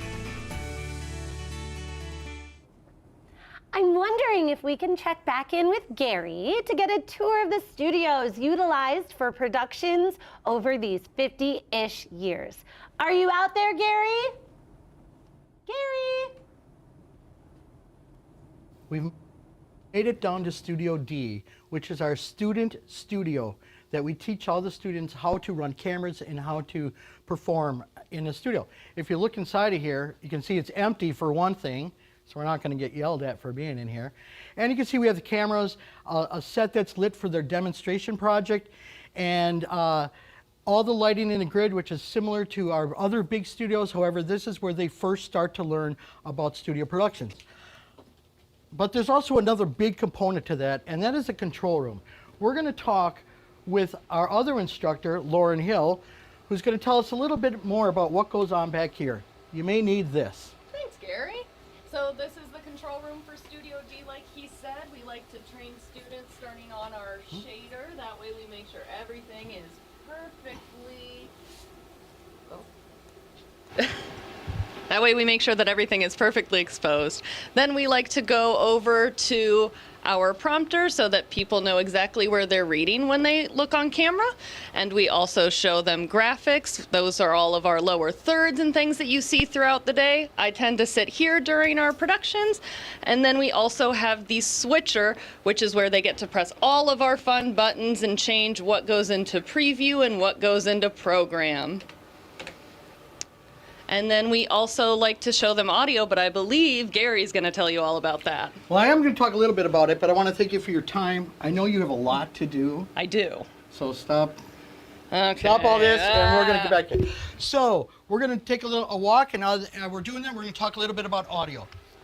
The audio is a complete different board, and the student will sit at a board, and they bring up different packages audio from packages, from microphones, music, sound effects, whatever it may be, there needs to be a board for them to do it. So here we are, arriving actually into Studio B. Studio B right now is actively constructing the Letters to Santa set. Letters to Santa is the longest running PBS program here in Milwaukee. And every year it's designed by the students and constructed by it. So we're going to meet up with John Larscheid around here, who is the studio supervisor. Hey John, where are you at?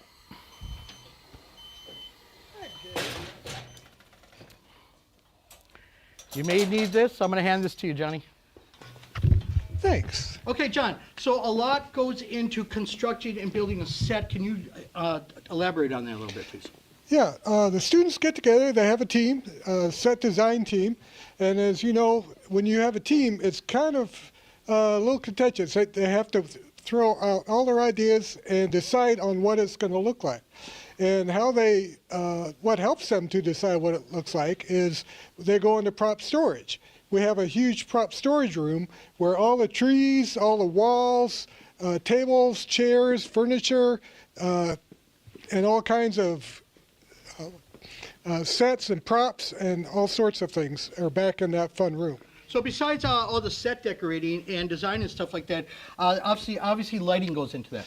Yeah, once they bring out everything, start putting it together, then they have to light it. They light up the Christmas lights like you would in your home, but they also have to light it for television. And these are all the lights that come up off the grid. They'll probably use 50 or 60 lights to light up their set. And it's pretty amazing. All the different classes here help out, first years and second years both. They have a lighting class, they have a design class, and all of those guys will help put the Christmas set together. Well, John, I know you also have a lot of work to do, so I'm going to let you get back to it, and I'm going to throw it back to you, Kevin. I hope you learned something from this because it's pretty amazing.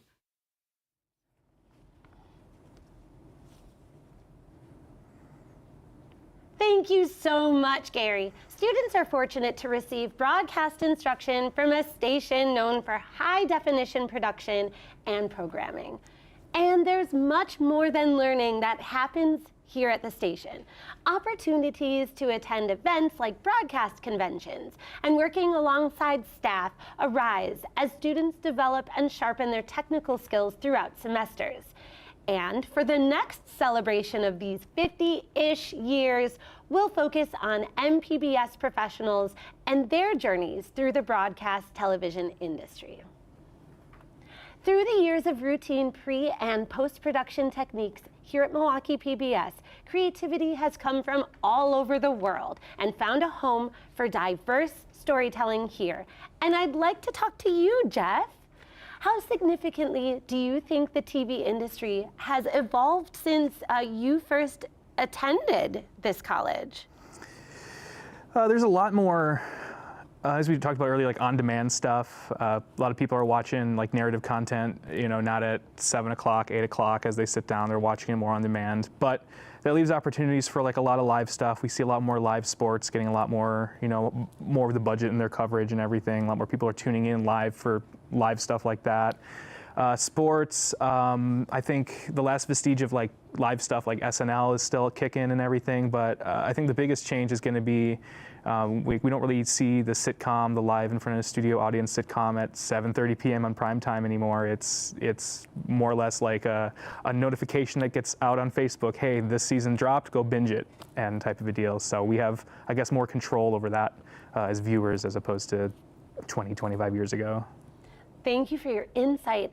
What about moving on to reflecting your time when you were a student here in 2016 through 2018? What were your experiences like?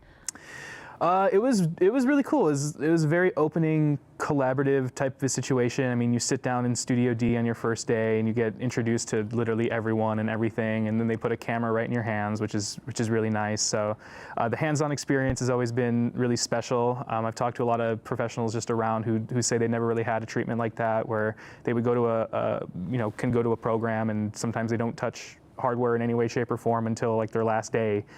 Here, it's nice because you're able to get the hands-on stuff that you need, and I guess just the experiences talking with the professionals back then, with the shows and everything from ops to everything in between, and being able to get the full boot camp through it all. So. Absolutely. It makes me reflect upon my first class, TV 101 with Glenn Riley. Glenn, if you're watching, we miss you so much. Shout out. Recalling on your emotions during Student Operations Day 2018, how does revisiting these experiences today make you feel walking into the studio? It's cool. I mean, it's really cool to see something last that long. I mean, 50 years is amazing for something to happen each year. Walking back in, sort of just seeing it and sort of knowing that like we had, our time, we had a number on our ops and everything, and sort of seeing how it has evolved with the hardware, with all the other elements that go inside of it, and just sort of was really grateful for being able to go through it and being here. I can't agree more. Well, I want to thank you so much, Jeff, for appearing on Student Ops Day today. As we both know, this is a very important day for the current students, and your presence means so much to us. Yeah, thanks for having me, and really appreciate everyone for having me here on set.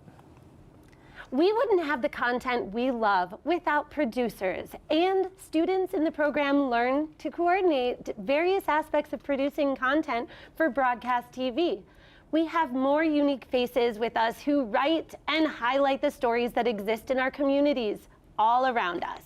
Now, let's take a look at a producer from a unique point of view on Black Nouveau.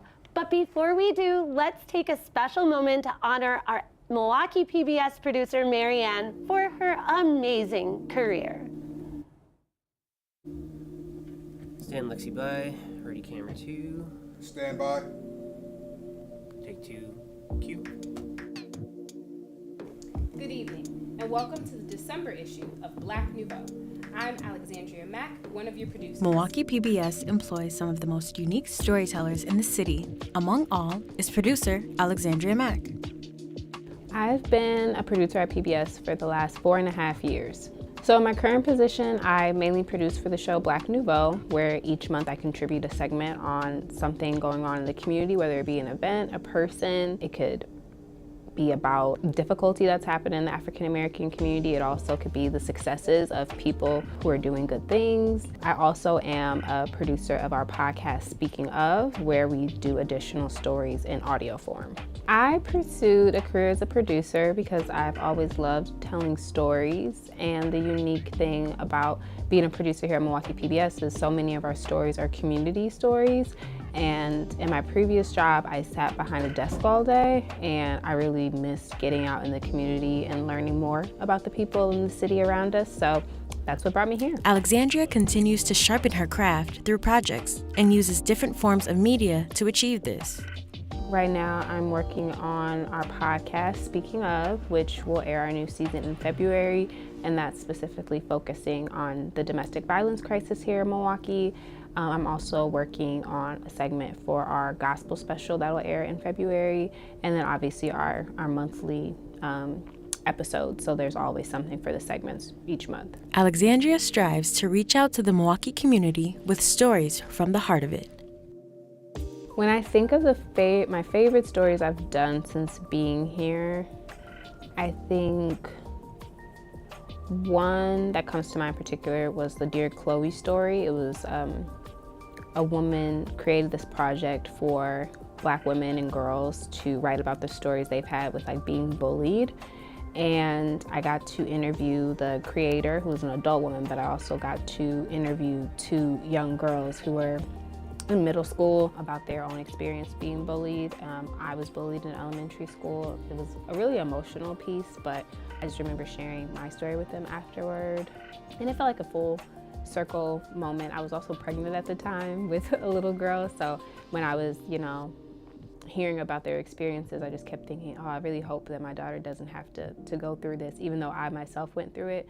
But that was a really important piece to me, and it was my first Emmy nomination as well. And I'm always happy not because just the award itself, but just that it was an important story. Alexandria has been at PBS for 4.5 years and has had a huge impact, not only at the station, but on the community as well.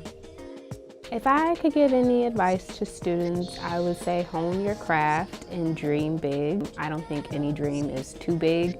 I think often here in Milwaukee, young people especially, they can feel discouraged or feel like they have to go travel the world to do all these like grand things. But in my experience, I know so many people that have found so much success here with what they've been able to do, and it's truly because they love what they do and they want to tell stories. So be connected to your community and really just like grow in your love and your passion for whatever it is you want to pursue. You can have success anywhere. It's really just about your discipline and commitment.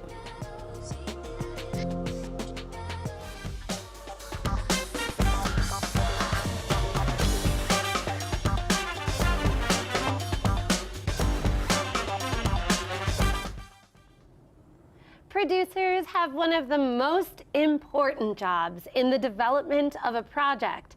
And our students learn between different roles how crucial that really is. Again, Jeff Jelenchuk, thank you so much for coming to our show and for being our guest and for sharing so much insight with us as we continue to see what you do in the future. And thank you to the viewers for tuning in. Student Operations Day isn't over just yet. We've got more student-produced content up ahead. We appreciate your support as our students continue working so very hard on their skill sets as current and future producers. There's more coming up next on the Student Ops Day 2024 50-ish celebration. Thank you, Jeff, for joining us.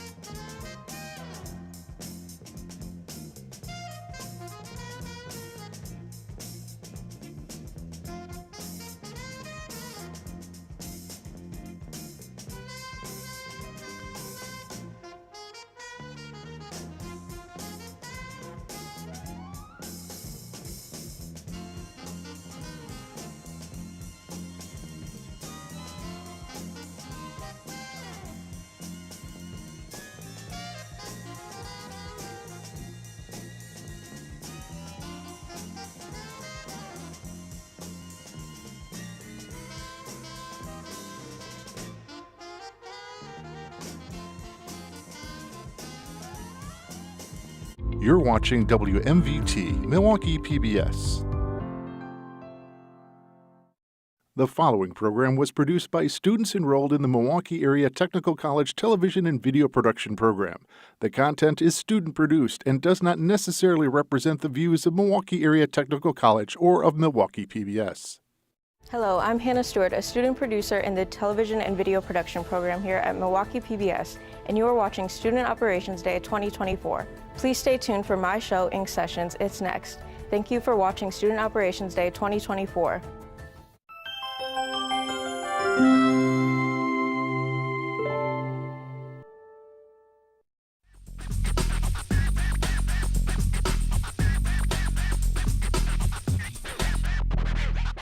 Today on Ink Sessions, we will talk to different tattoo artists in the Milwaukee area and explore their love of tattooing. Take a trip to Chicago's Villain Arts Tattoo Festival and hear the reasoning behind people's tattoos.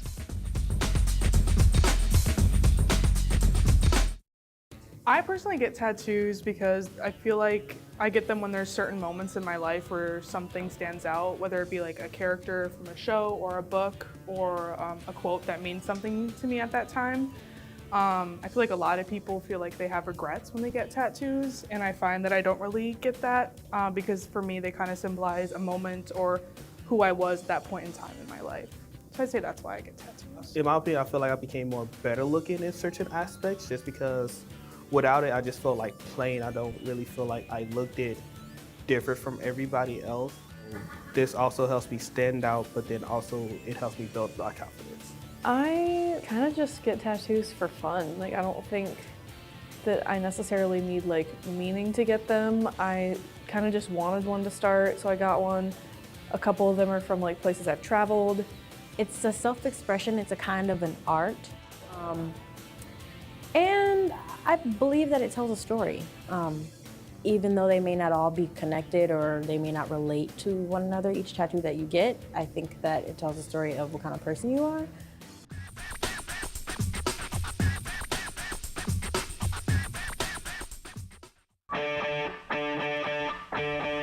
Evangeline is an artist who specializes in traditional tattoos and takes inspiration from legendary Italian painters and puts her own spin on things. I began tattooing in 2013. I got first I had an internship at a shop to get a high school credit, and the woman that owned the shop liked me a lot, and when I turned 18, I came back and I got an actual apprenticeship from her. And then I tattooed for about 3 years after, and I stopped tattooing for a little over 3 years in between, and then I just started tattooing again in 2019. If I have an appointment that day, I usually draw it the day of. If I don't have any appointments, I usually just draw or paint. I think it's really cool that tattoos are so common now and not stigmatized. I think it's also cool how accessible they are, and you can get a clean and sanitary and good tattoo. I think the industry is oversaturated right now. I think there's too many tattooers and not enough clientele, which kind of sucks, but there's pros and cons to it, I guess. I gained interest in this career when I was like 16. I was in a graphic design class, and we had to research a career we wanted to do and make a poster of it, and I researched tattooing. I like to do traditional tattoos, but I like to do things inspired by Catholic art, and I guess I like tattooing arms and legs. My creativity process is I look at painting, like old Catholic paintings, like by people like Caravaggio or Da Vinci, and then I kind of like simplify the paintings down, or things that they paint, into tattooable designs. I draw everything by hand with pencil paper and colored pencils.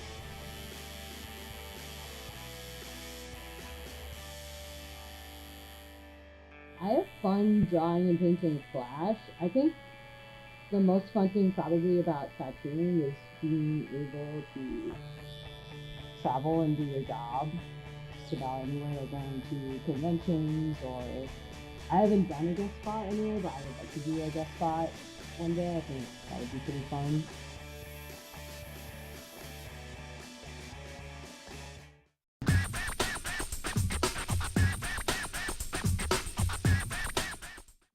Tattoo conventions are a great way to learn more about the industry and meet people with the same love of tattoos. I talked to some artists at their booth to get an inside look at this convention. Can you talk to us about what's happening today? So this is Chicago Villain Arts Tattoo Convention. This will be our 4th convention.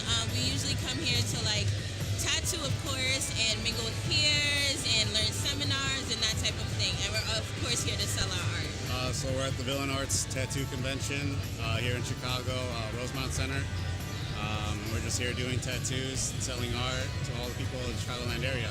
So we are currently aiming to get some appointments. Tyler just finished with a walk-up, and this is our first convention. What's your favorite part about being an artist?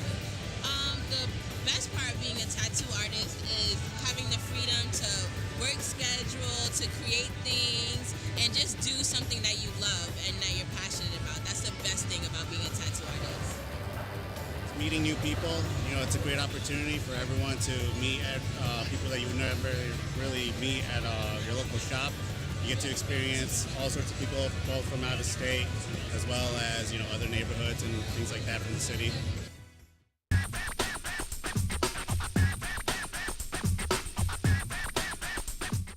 So I kind of just got this one on my arm out of like just a whim. It was kind of a flash tattoo, and I thought it was really nice. And I didn't really come up with a meaning for it until after I got it. It's an eyeball with lashes and a tear, and I'm a crybaby, so I felt like that was most accurate for my personality, to be honest. And because I kind of embrace being a crybaby and being emotional, I guess I should say, that's kind of why I got the tattoo. Backstory for one of my favorite tattoos is going to be the one on my left arm. They're my two favorite book characters, Aelin and Rowan from Throne of Glass. I've read that series like 4 times, I've annotated it. It is something that I really resonate with. Her journey through being like a slave to becoming queen of the realm is super inspiring, as well as his story as well. My Chinese zodiac sign is a dragon, and I'm also like obsessed with the moon. So I have like I found the tattoo and it was like a dragon, but then there was also an art piece of the moon. So I decided that was the way I wanted to go, just because I resonate a lot with the Chinese zodiac sign dragon. I have one that's like on the side of my arm and one that's just like below one of my knees.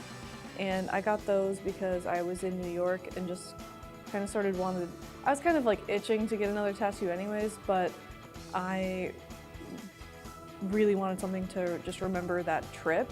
And so I was like, you know what, I'll get a couple tattoos. So I did that.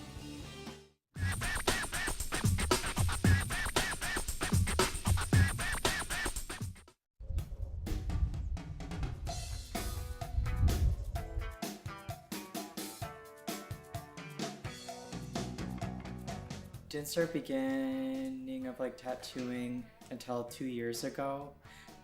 Originally, I researched it a few years back. Didn't think I was cut out for it, and then I took it a little more seriously when I started realizing a lot of the commission work I was doing one-on-one was pretty much up my alley of like working one-on-one with customers. So I was like, I like that intimate experience. So that's when I got into the field and started researching it more. I think when you first start out, there are so many like walls you hit because you're learning this new craft. You're learning something that will take years and years of experience to like get confident in. So I feel like in the beginning it gets to that challenge, but then there'll be challenges every day. There'll be new body parts that people haven't worked on yet. There'll be new projects people haven't drawn up yet. The art fatigue can get to be a lot, but I know I like the hours, and I like how chaotic it can be at times with like scheduling and stuff, but that's just me personally. But I also know it can tire me out a lot quicker. So I think that's the hardest thing, is helping yourself and always make sure you're rejuvenated and stuff like that. Now today's tattoo culture is more open. I've noticed older generations have talked about the tattoo industry being more separated. People were keeping certain techniques from each other. I didn't live that experience, but I know once I got into the industry, I've compared like older tattoo artists' experience with younger tattoo artists' experiences, and they're drastically different. I've seen a lot more people being more open to like sharing skill sets. People are open with showing techniques to people. With the internet, there's more access to a lot of things now. I've noticed a lot more people are learning about tattooing a lot faster because of the internet. My advice for people who want to start is to research anything and everything related to it. I remember when I first got into it, I was going door to door, and I got turned down a lot. And I was really sad about it, but I kept just going to the next person until I hit somewhere where I felt I could work for a very long time. What I want to accomplish in the end as a tattoo artist is to keep creating. I think that's the best part about it. I think like getting in the motion of like talking to people and getting to learn people, and I think that's the most rewarding. I've also made it a goal to make me being a trans artist to have more of like a trans safe space for people to come to, or an LGBT space as well. And I feel like I've made that goal. And I kind of want to keep that going of like, I feel like that goal's reached, but I still want it to last as long as it can, of people like understanding more queer artists in the industry, and having those spaces as well.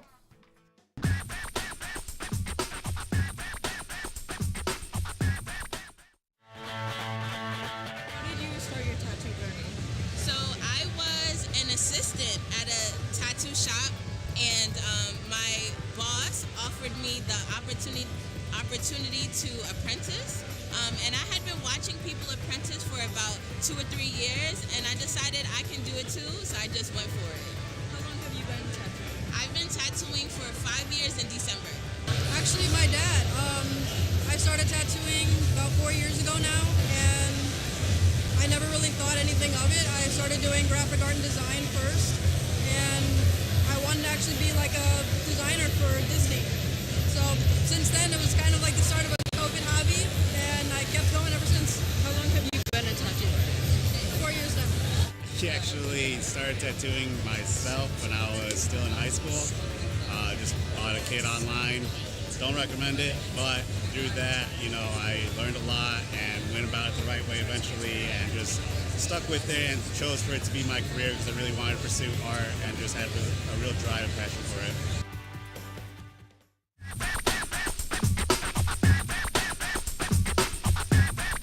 One of the tattoos I want to get in the future is a Sagittarius tattoo.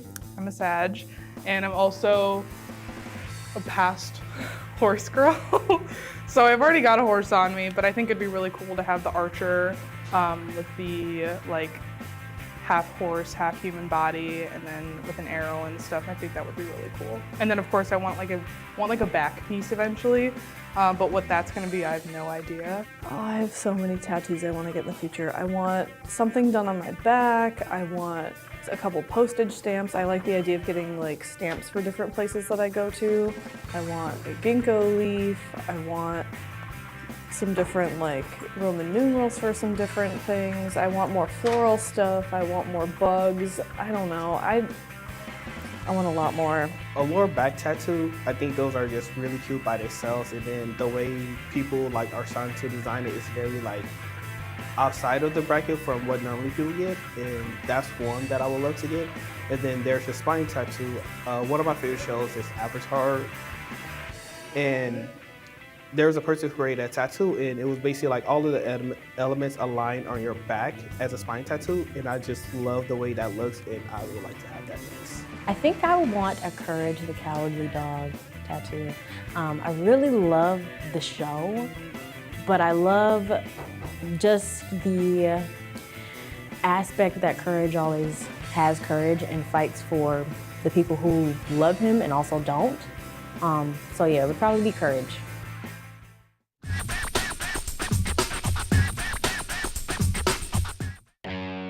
Rowan is an artist who takes inspiration from nature and animals. She typically does a stippling-style tattoo in black and gray ink. When I started getting tattoos myself after turning 18, I became really fascinated with tattoos and the history and the culture behind them, and kind of had this aha moment of, oh my god, I need to do this. Yeah, and I mean, it's a total dream job for me. It's so much fun. I became interested in it as I started getting tattooed myself, like I mentioned, and I basically just started learning as much about it as I possibly could, reading articles, books, watching videos of people tattooing. Yeah, I mean, I've been drawing pretty much as long as I can remember, so I was able to transfer that over. There's a lot of stuff in tattoo culture that's left over from sailor culture and prison culture. And so it can be kind of tough for women, for example, to get into the industry. But it's definitely getting better. I mean, this is a woman-owned shop. We're both women. So there's spaces being made for other people.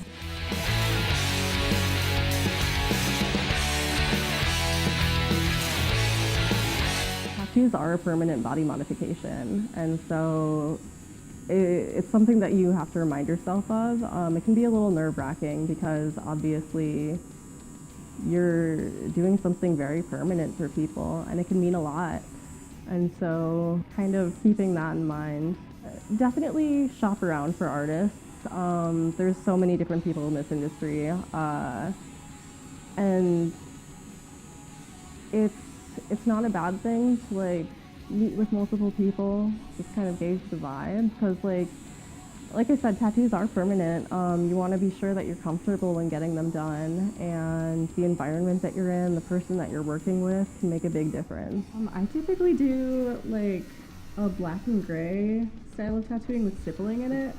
It's kind of similar to this makes it sound a lot worse than it is, but it's a little bit similar to like traditional prison style tattooing. In that the shading is done with this kind of needle rather than a mag, which are like the thick ones that you use for color and other black and gray pieces. Yeah, I just think it's really fun. I feel like most of the creativity comes into play when I'm actually designing the piece. I typically do designs on my iPad because it like gives me the freedom to make a lot of modifications, and something that I like to do is like take photos of my clients, like for example arm, if I'm doing an arm piece, that way I can like design stuff that specifically fits for that area. I mean, genuinely it's like such a dream job for me. I love all of it, but I don't know, obviously it feels really good to like finish up a tattoo and have a client be super happy with it. It feels great. I'm glad I can do that for people. You know, regardless of whether I was working as a tattoo artist or not, I would be making art all the time. And so being able to, I guess, have that be my job is just awesome. I'm genuinely drawing like all the time when I'm not working on other things. You know, for example, I'll see like a cool bird or something outside and I'll be like, wait, I love that. I want to turn it into a tattoo.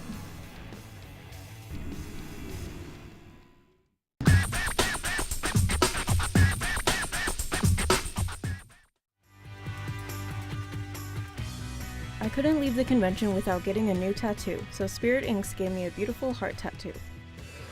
How did you begin your tattoo journey? My older sister actually tattoos as well, and so when she finished her apprenticeship, there was an opening to take on a new apprentice, so I just kind of jumped at the opportunity. Spirit has always been interested in art, first wanting to become a fashion designer, then a movie makeup artist, but she finally landed on tattoo artist.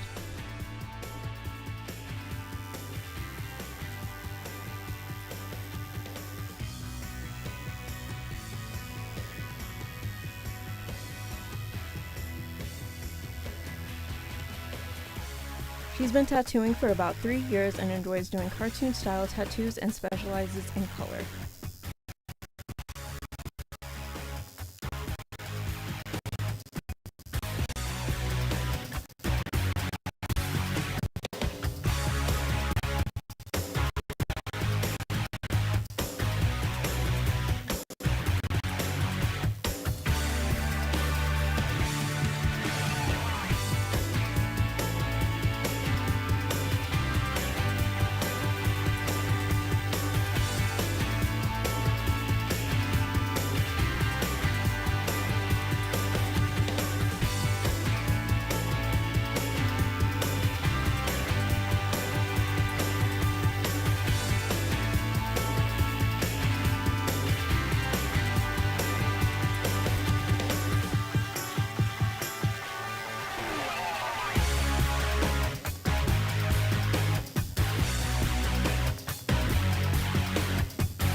I get people asking me if my ghost light one is a microphone a lot, because I don't really know, and then I explain that.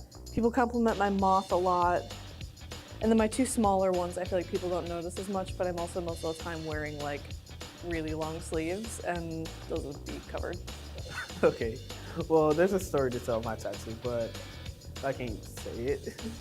So the immediate reaction, they'd be like, "Oh, that's a lovely tattoo." Like, "Oh, who did your tattoo?" I've gotten a lot of compliments on how well it looks healed, especially, you know, the one I was just talking about, the one on my arm with the fairies. The line work has just healed really well. I feel like I don't get any reaction at all. I feel like my tattoos are kind of basic. One of them you can't see on a day-to-day. So people normally don't think I have any tattoos at all. They wouldn't take me for a tattoo kind of person, but I would love to just be marked.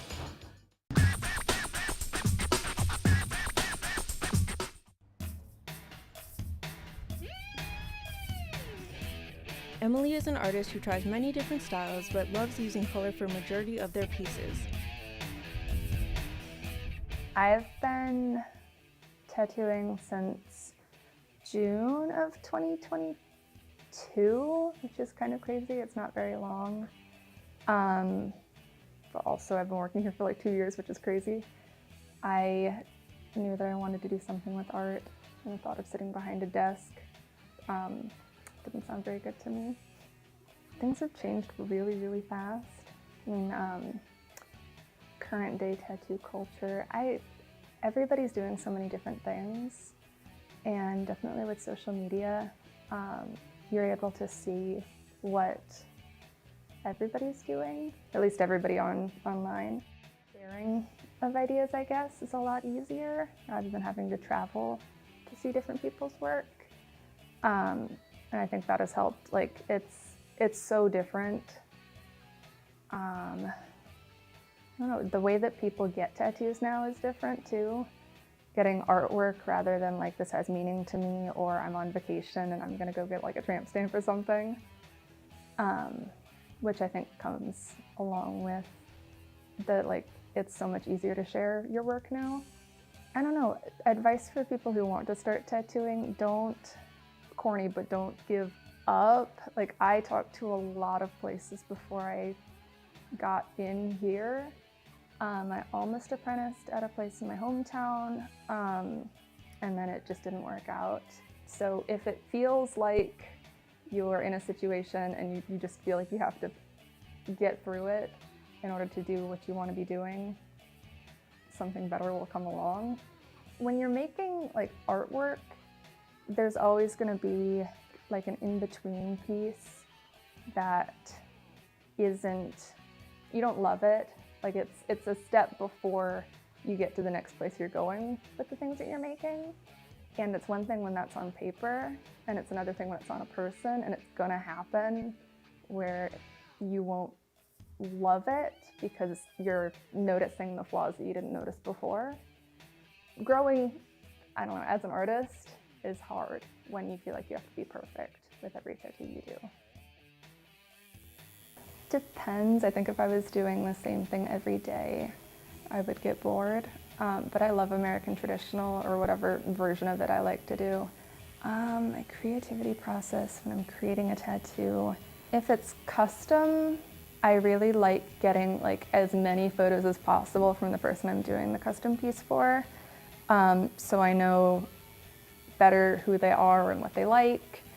And then I'll sketch and draw and redraw until it feels right to me. And doing flash, I just sit down and doodle till something feels right.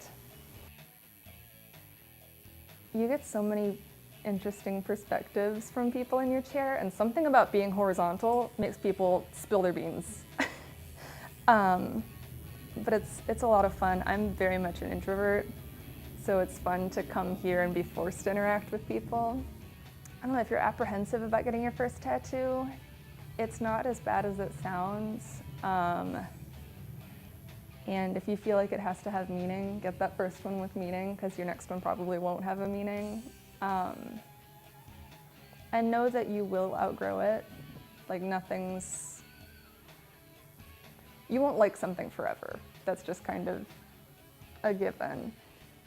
But know that like it's who you were when you got it. I think that's kind of cool.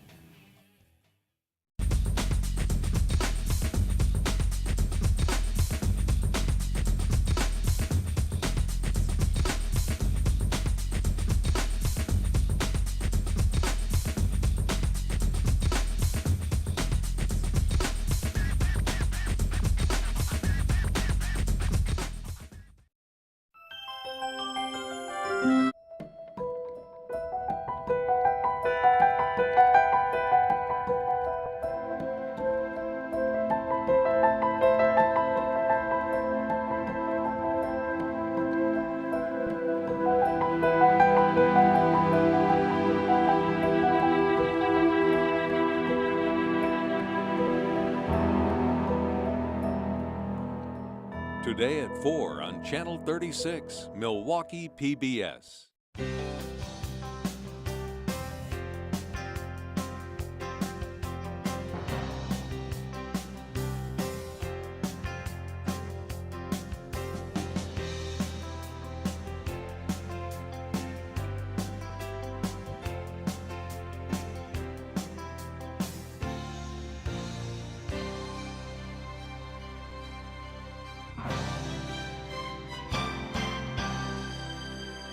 Watching WMVT, Milwaukee PBS, a viewer-supported service of MATC.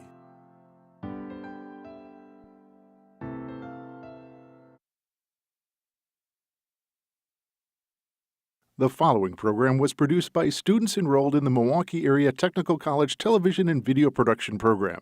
The content is student-produced and does not necessarily represent the views of Milwaukee Area Technical College or of Milwaukee PBS.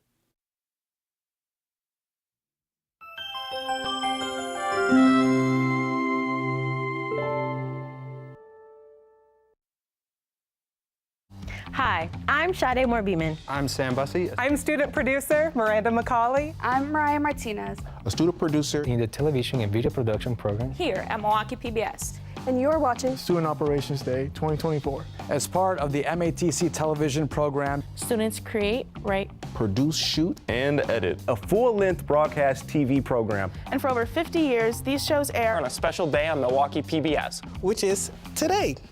Please stay tuned for my show, Community Service. Around Milwaukee, Surfing Lake Michigan. Please stay tuned for my show, Ink Sessions. Brood, The Greatest Sandwich. Hope you tune in all day. And make sure to catch any show you missed on Milwaukee PBS's YouTube page. I'm student producer Eileen Perez, and you're watching Student Operations Day 2024 on Milwaukee PBS.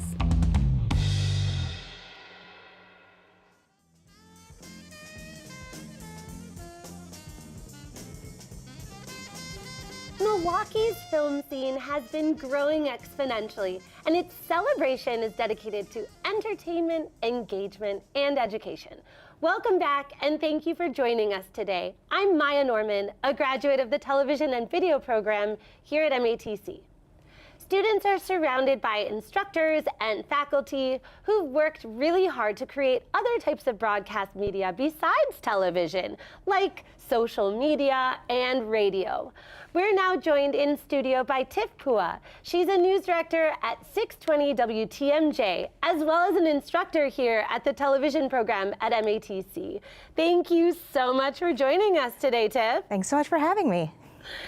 Now, what made you want to begin a career in television and radio? What inspired you? So I'm one of those kids that there weren't a lot of Asian people you would see on TV. I had Connie Chung back in the day. And so when I got to my undergraduate program at Benedictine University in Illinois, you know, the TV program was really small, but it was an opportunity to learn and do things. There was a moment that my mentor actually put me in front of a switcher. And I was the last person to go. He was training everybody how to do this. And he started doing calls for me that nobody else had. And it just clicked in my head. So I knew that media production is something I wanted to do. I've been a newscast director. I've been a TD. I've been a producer. And now I work as a news director over at a radio station. So, but I'm still using all of these media skills regardless of the kind of content I put out. That is amazing. And I appreciate that. You know, representation really, really matters. So thank you again for sharing that with us. And I did hear that you're an Emmy award-winning producer. Can you expand on that a little bit? Yeah, so I have been nominated for 8 Emmys and won 1. And it was through the arts page here at Milwaukee PBS. So I took over the show in 2013 when the original producer retired. And we did this entire special, my very first one on Milwaukee PBS, that really came out of nowhere. I was at the Jewish Museum Milwaukee doing doing a feature about Jews Who Rock, which is an exhibit about, you know, the Jewish impact on pop culture. And they're like, hey, we have this story we want to tell you about the Strnads who lived in Czechoslovakia and how her dress designs, Hedy Strnad's dress designs, survived, you know, their perishing in the Holocaust, and how the Milwaukee Rep took these dress designs and made them real life so people could really fully understand the impact of loss and legacy. So I made a 30-minute special. It was my very first one here. It's not the first one I've done. And the impact was so huge, it lives with me to this day, and we were honored with a WBA award, a Milwaukee Press Club award, and ultimately the Emmy. So I was super proud of that. For the arts page, it was very first Emmy, one of many. And so it's exciting to be able to share those kinds of stories with our audience. That is so amazing. And the arts page is one of my very favorite shows here at Milwaukee PBS. I love Sandy Max. And that segment sounds amazing. Congrats to you. What are your favorite aspects of television and radio production? I love that as a content creator, we tell stories. So I work with a very young team, and the best thing that we do is tell stories every day. My job is not to judge the content that comes in. Our job as content creators is to provide you, the fans, the audience, the listeners, the watchers, with information so that you can make your own judgments, your own decisions. And I believe in amplifying voices that normally don't get heard. I enjoy that we can tell a story from a different perspective. I like that now that I work in audio medium primarily, we're still thinking about the experience of learning what the story is about. We're all storytellers, right? From the time we're very little, we want to tell a story to mom and dad. Right. And now as content creators, full-on professionals, I still get the opportunity to tell somebody's story because everybody has one. That's amazing. I love that. Speaking of telling stories and raising voices, as an educator, can you describe what a student might take away from one of your classes? So I've been lucky that I have taught at Marquette University at Milwaukee School of Engineering, and I still continue to teach here at MATC. The best part about working with those who are new to our industry is that you have no bad habits yet. I get to teach you the good fundamentals of what we do, which is good quality in your storytelling, good fundamentals in your technicals, and to know that this is a team sport. Like, people think that media creation, just because you have media in your pocket every day on your cell phone, means that I can do it on my own. No, you need a team. And working with a team makes you better. And so the thing I love about teaching is that I can take somebody who is curious about our industry and willing to learn and grow them into a professional. I love that, and you get to see them grow as students and growing all the way into a professional in their field. Tell me about your experience when you first started production.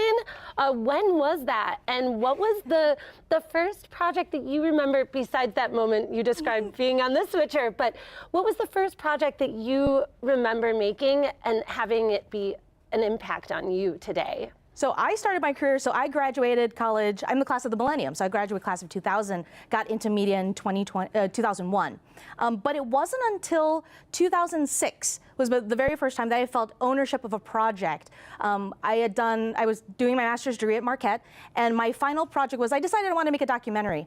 I happened to work for a company that was partnered with Extreme Makeover Home Edition. They rebuilt a home in Campbellsport, Wisconsin. And because my client was the home builder, I got the opportunity to do two things. One was to create a 7-minute video of just what does this process look like of taking a house down to the ground and rebuilding it for a TV show. And then what was that process from those of us behind the scenes of those 7 days. I shot for 7 days, 700 hours of footage, and made a 26-minute documentary. It's the first time that I ever had full pride in all of this was me. I was working with a team, we were writing, shooting, and editing. It took me 4 months to get it done. And while I did get a grade for it, and I graduated with my master's, to watch our home builders and all the trades come back and watch these 26 minutes and relive that entire week 4 months later was really that moment I said, I know what I'm doing. That's amazing. Technology has also changed since 2006 and before then. Can you describe to me the difference in the equipment that you might use today? Yeah, so I was part of the old tape school. So when I was in college, I shot on Super VHS, which is a terrible format. I love Beta. You can fight me on it, but Beta is still the best format. But physical media has really shifted from, magnetic tape, which was really big, started out really big. I remember doing commercials on 1-inch tape, and then getting progressively smaller and smaller. And now you can get the same amount of data with, most of the time better quality on a card or something even smaller. So I'm watching the opportunity to have more pixels, better resolutions, better opportunities to be, very creative with these really cool formats. It does have its detractors. It takes a lot of space and time. It gets very expensive. But I think regardless of the technology, if you tell a good story, it will come through regardless of the medium that you're on. I love that. We are celebrating the 50th Student Operations Day. Can you tell me about the first Student Ops Day that you were a part of? Yeah, so I tell people, and I put on my social media, Student Ops Day is my favorite day of the year. It really is, to watch the students go through this process and understand that everything you're learning has a purpose. I'm selfish about it because my husband is an alum of the program and has put himself through the same kind of work. So my first Student Ops Day was actually experiencing from the sidelines in 2013 when I came to the station. But as a faculty member since 2020, to be able to be behind the scenes and know that if I've done my training right, you shouldn't be panicking at this moment, that you feel confident that you've planned really well, and to be in that control room, to watch my students, do the right calls, find the right elements, make sure your timing is good, that your scripts are done right, hopefully they're written. That kind of is a proud moment as an instructor. I love that. Thank you so much, Tiff. I want to thank you for joining us today. It was so interesting to see your perspective on the program and to hear about your past producer experiences, so thank you so much. Coming up, we're going to meet with 2 alumni from the TV program who are now working as local filmmakers. But first, we're going to check out what's going on in the audio program.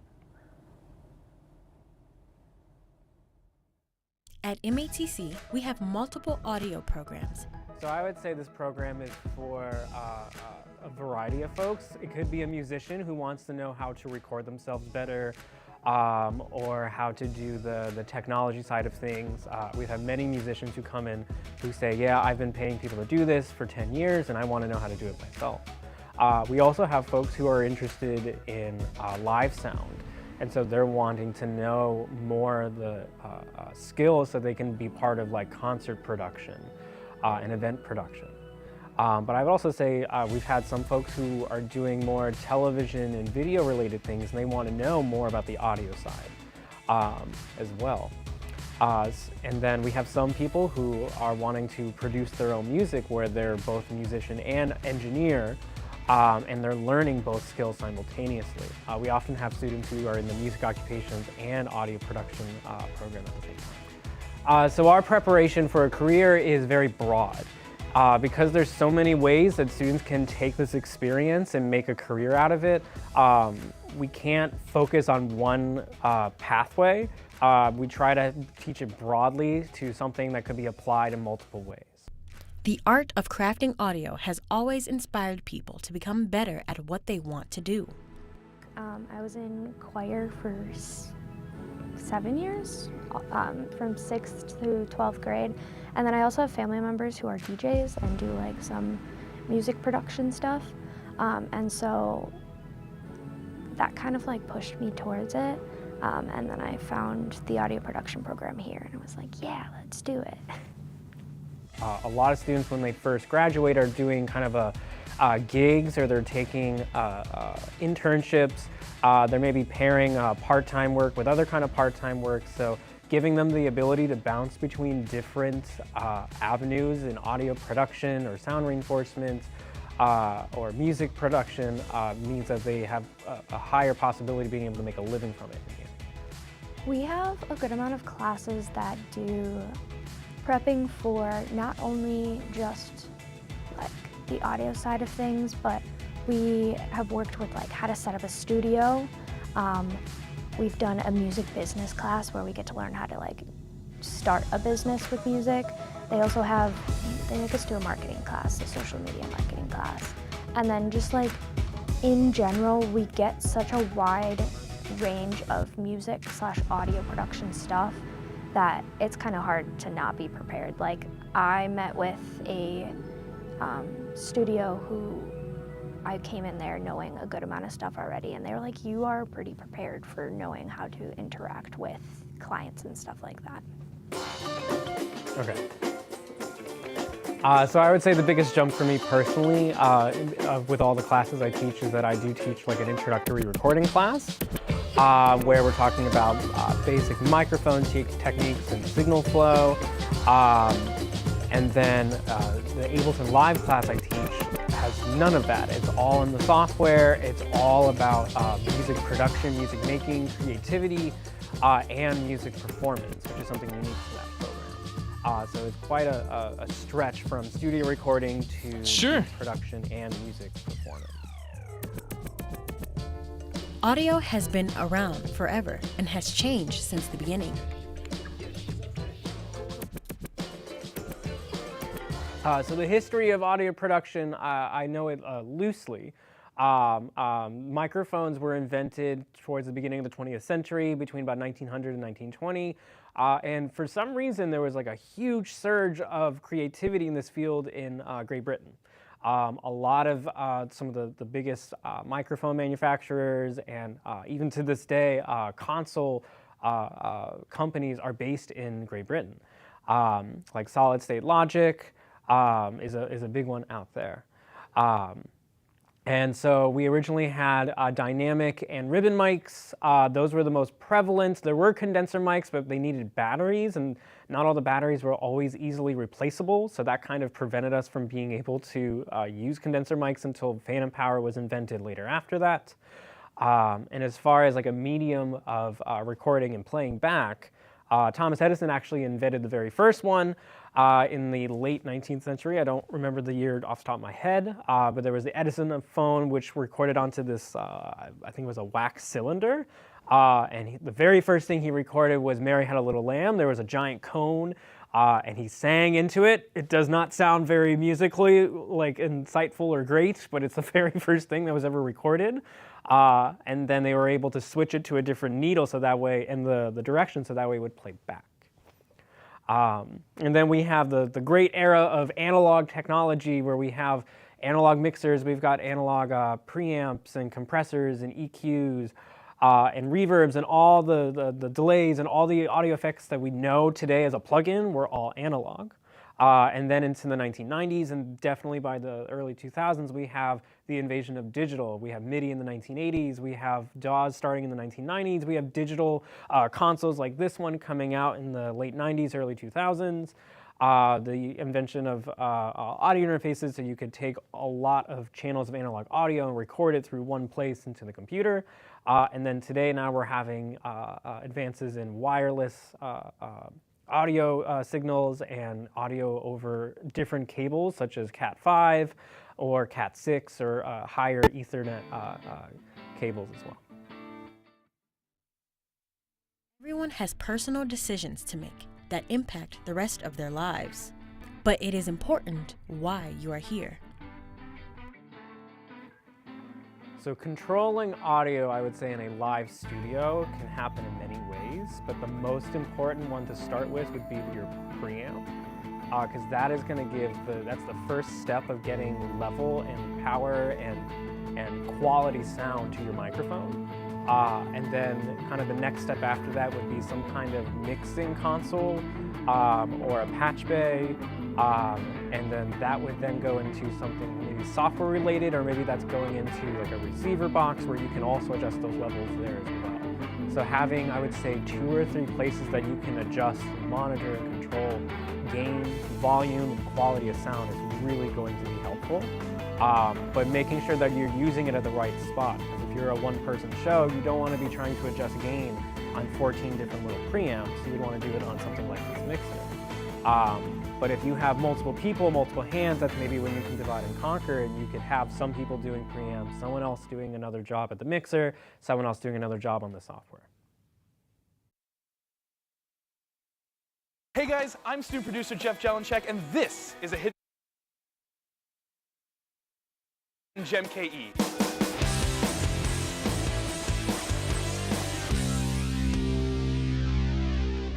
Today, we're hitting the east side, where we turn one superstition into a colorful public art. You guessed it, Black Cat Alley. Tucked between Kenilworth and Ivanhoe, this hidden gem is a walkable, open gallery of beautiful murals. Launched in 2016, this community partnership is a culmination of over 20 murals of local and visiting artists. What was once an ugly back alley, this unique 30,000 square foot street art destination serves as an inspiration to other parts of the urban city that could use an artistic makeover. As you can tell, this is a must-see destination corridor for tourists and locals alike. Black Cat Alley is also right around the corner from Milwaukee's own Collectivo Coffee, so grab a cuppa and enjoy your walk around the eclectic East Side neighborhood. That's it for Hidden Gem KE. I'm Jeff, and you're watching Milwaukee PBS.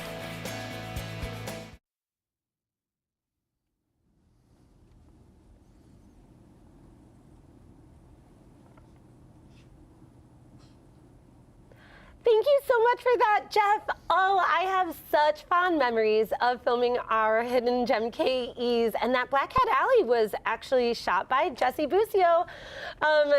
So thank you so much. Welcome back. We are all an alumni of this program, and I'm here today with AJ McKenzie and Jeff Jelenchek again. Thank you so much for being here, you guys. Thank you. Thanks for having us. Appreciate it. Awesome. So I wanted to talk to you about your experiences with Student Ops Day. Can you share a little bit about that? Yeah, I mean, it's the day. It's the day that, you know, you start preparing for even before January of that year. It's the day that, like, you hear as like your first year here. It's that sort of day that's looming over everyone's head type of a deal. And when it's the day, everything, you know, all cylinders are firing and everything's, you know, time to go. The ship's ready to sail type of a deal. And I mean, it's the same thing that's happening today. It's really cool to see, and it's really cool to be a part of. Absolutely. And both of you are now working as video professionals in the field now, now that you're no longer here at MATC. Can you tell us about what equipment that you learned during the program, during your time here, that kind of had an impact on you and inspired you to continue doing that? Yeah, I used one of my favorite pieces here was the rad van, using it for, you know, streaming out in remote areas, and a nice small little like Sprinter van package and everything. So everything from, you know, sort of keeping, you know, signal flow in mind and sort of trying to keep it all, you know, simplified and everything. But the power of that tool here and the accessibility that it has to students is crazy. So I'd say that'd be my number one. Absolutely. The rad van is so cool. It allows us to go remotely. We did live at the lakefront using the rad van, among other really cool events. AJ, can you tell me about technology and specific equipment that you remember learning on that has inspired you? Yeah, some equipment that inspired me while going through the program that I still use to this day would be programs such as Premiere. I use that quite a bit with a lot of the works that I currently work on. It's just a really important piece because I find myself using it a lot. However, if I was to say my favorite thing that I was taught inside of here that I use a lot would be kind of like the pre-work that kind of goes into production, because once I get into Premiere, having set a great foundation with, you know, like pre-production, that helped me out a lot when I get in there. Absolutely. This question is also for you, if you don't mind starting this. What point in your journey here learning television production did you decide what you actually wanted to do? Like, when did you know? Yeah, I knew what I wanted to do after I actually had a moment with an instructor who's no longer here, Glenn. I love Glenn. Yeah, I love Shout out to Glenn. So, yeah, I had a conversation with Glenn after class one day, and he just seen things inside of me that I didn't see inside of myself that fit for our community inside of, you know, Milwaukee as a filmmaker. And, you know, I told him my aspirations of being a director, and he was like, dude, I totally see that inside of you, and you're someone who definitely has that. So right then and there, having that confirmation from an instructor and someone who's been inside of the industry as long as he has, that kind of just gave me that confirmation that I needed. That is amazing. Our instructors have such a huge impact on the shapes of our lives. Jeff, can you recall a moment for yourself that just like where everything clicked and you knew in that moment what you wanted to be?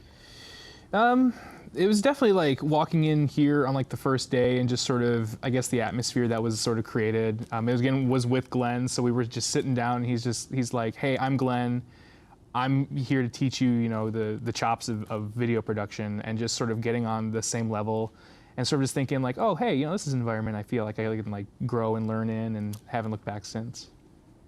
Absolutely. When did you realize that it was possible to actually go out and work in the field that you were studying? I think it was definitely a lot of the stuff here. Specifically, there was a project after ops where we had to do a 48-hour like sort of film turnaround. We wanted to show off to everybody, you know, here in the class, and I felt like being able to sort of turn something around within 2 days, you know, get it cast, get it, you know, edited, turned around, and everything was like, well, if we can try to do that, we could definitely, you know, take more time to actually get, you know, a full turned around product that would, you know, compete with other companies like around, and that's sort of what started it, I would say. That's awesome. What about you? Yeah, for me, I think I came into the program, you know, with fire and hunger, ready to kind of like get out there and really work. I didn't have anything underneath my belt professionally, but I had prior works with like music videos, having been an artist myself. And so connecting with the instructors and letting them know like, hey, you know, I'm ingesting everything that you guys are teaching me, and I am very actively willing to kind of like incorporate these things into the field. And I had an instructor who was a part of the eProd program, Mark, and he was like, hey man, if you're absolutely ready to work and you want opportunities, man, there's nothing stopping you from getting out there and working. Hearing those words and then getting some connections made kind of got me inside of the field, and I never looked back. That's amazing. Shout out to Mark Bergner. We love you, Mark. So tell us a little bit about your professional lives now. What are you up to? You can go ahead. Yeah, I'm the owner and operator of my own production company, and my niche is kind of towards producers. I try to be that go-to key production assistant for those guys when they're on sets. So I kind of had a lot of experience and specialize in grip, as well as second ADing and, you know, just production assistant on set. So kind of like having that niche of being able to provide a producer what he needs for a specific project has kind of like helped my career and kept me very active. That is amazing. What about you, Jeff?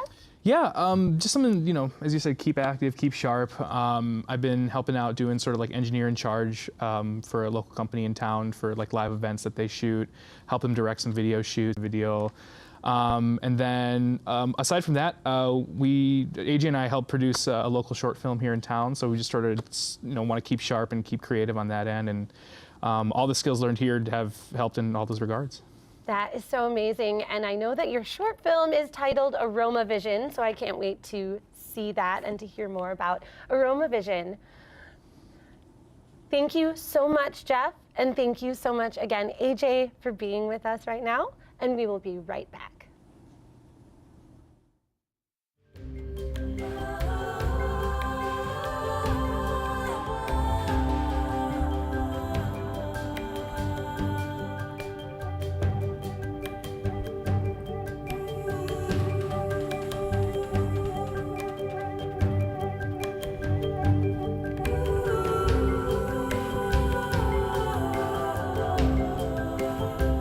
Tonight at 6:30 on Channel 36, Milwaukee PBS. Probably 10 or 11 years of my life has been everything to me. It's, you know, given me so many experiences, so many opportunities, and yeah, just really, really grateful for tennis overall.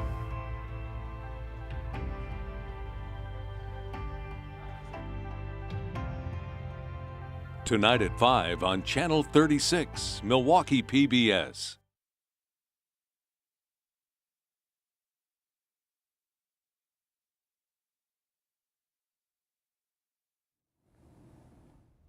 Well, hello. We haven't heard back from our field correspondent in quite a while. So let's go see what Shannon's up to.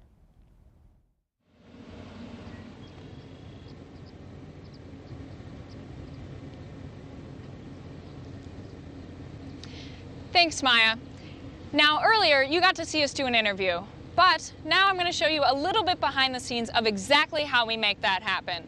So we'll bounce on over to our other camera over there, and I'll show you our student crew. Now, this is an entirely student-run crew, and we've got a few positions going on here, if you can notice that. So over here, we've got our audio department. In our audio department, we have Isabella and we've got Ethan. Bella, can you tell us what you're holding and what this does? So this is our mixer. On this, I can check to make sure that the levels are good between all 3 of the microphones and make sure that the signal is getting clear from here to our studio at the school. Yeah, see, if you couldn't tell, there are quite a few mics going on here. So we've got a mic up here, which is called a boom mic. We've got this stick mic here that I'll be doing interviews with, and I am wearing a wireless lav that's hidden underneath my shirt that you can't see. That's to make sure that I sound nice and clear for everybody and that everybody can be heard. Now over here we've got Ethan. Ethan, what is that? So that right there is a windscreen. It's what's keeping the wind out of the microphone and out of the audio. Now, it's very fuzzy. Is there a reason for that? Is there a name for that? Yeah, so it's called a dead cat. Wow, interesting. I guess that makes sense because it kind of does look like a dead cat. Now, over here we've got Aiden on our bounce board. So what Aiden is doing is a position called Hollywooding, which means that he holds that board and reflects some light back into my face. Now, what else does this do? Basically, it takes light and bounces it back onto your face. There's not much else it does. It just adds some extra light to the scene. All right, is there like a difference that happens if you take it away? Oh, major. Watch. Right. Yeah. Woo. And we're back. And we're gone. And we're back. If you can't tell, that clearly makes a huge difference on my face, and what his job is to make me look good. So that's personally one of my favorite positions. And over here we have Torian, our producer on set. Torian, hey. What do you do as producer? Yeah, so my job is to basically, curate everything. It's a lot of pre-planning involved. I'm actually online with the remote team right now. So really? I'm talking to the people back at the station. So it's a lot that goes into it, but yeah, there's a lot of blocking that happens, a lot of rehearsals. This doesn't happen in 20 minutes. It happens in a long time. So thank you, Torian, for all your hard work. And over here, finally, we have Eileen on camera. What a camera op does is hold that camera. Eileen, have you done this before? That looks heavy. Yes, I have done this before. It is quite heavy, but it takes a true professional. That's why me and Ivan are. Thank you for that. Now, more importantly, we want to know how we get this signal from here to your studio and your house and wherever at home. So up top, right on here on this camera, we've got a transmitter. Now this transmitter has got two antennas that bounces a signal all the way over to our truck. Over here, we've got this receiver that takes the signal from here to here, and this goes straight into the truck. Now, before it gets to your house, there are a few more steps involved. Now, let's meet with a professional to tell us a little bit about that. Hey, Chris, how's it going? Good. Good. Now, here with me, we have Chris, an engineer at Milwaukee PBS. Chris, we were just talking about how the transmitter gets the signal from to the receiver and into the truck. Where else does it go after that? Well, after it enters the truck, we send it back on our microwave, which heads out to the tower on the receiver there. It's then sent downtown. They do whatever they want to do with the signal, and once it's put together, it's sent back to the tower, and then it's transmitted out. Super cool. Well, that's super interesting, and you can see it over here, right? Wow, okay, there's us right there. Well, it seems like you've got a lot on your hands, so we'll let you get back to it. Thank you for that little lesson on how microwave works. All right, now before we close out, we're going to talk about one more system that we have to get from here to your house. Over here we've got Ivan, another camera op of ours. Say hello, Ivan. Ivan is wearing this neat little backpack. This is our cellular backpack that takes the signal and transmits it cellular from one tower to another, to another, to another, across all of the cell services to make sure that we get safely to your house. And finally, there's one more position, and that's mine.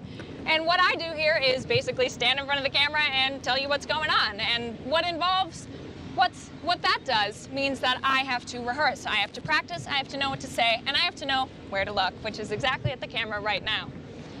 All of this would not be possible without the student workers who are here today, and it's an awesome opportunity to be able to work on sets just like this with Milwaukee PBS. Student experience is what makes this all possible, especially being able to work so closely with the station, and you get an experience like no other. Thank you for tuning in today. Back to you in the studio, Maya.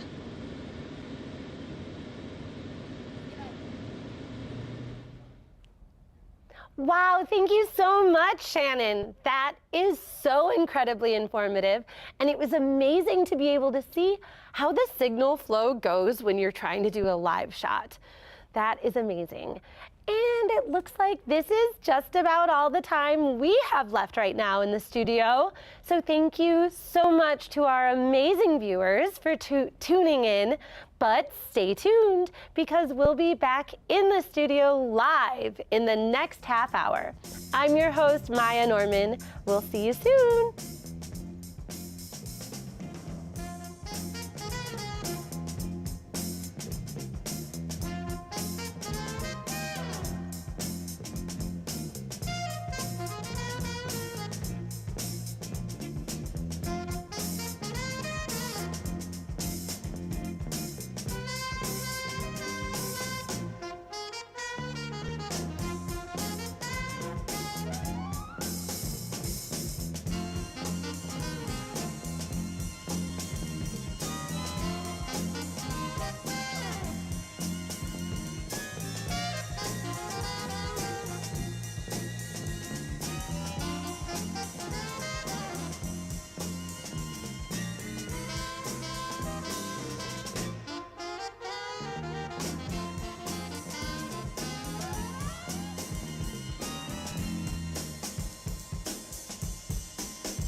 You're watching WMVT, Milwaukee PBS, a viewer-supported service of MATC.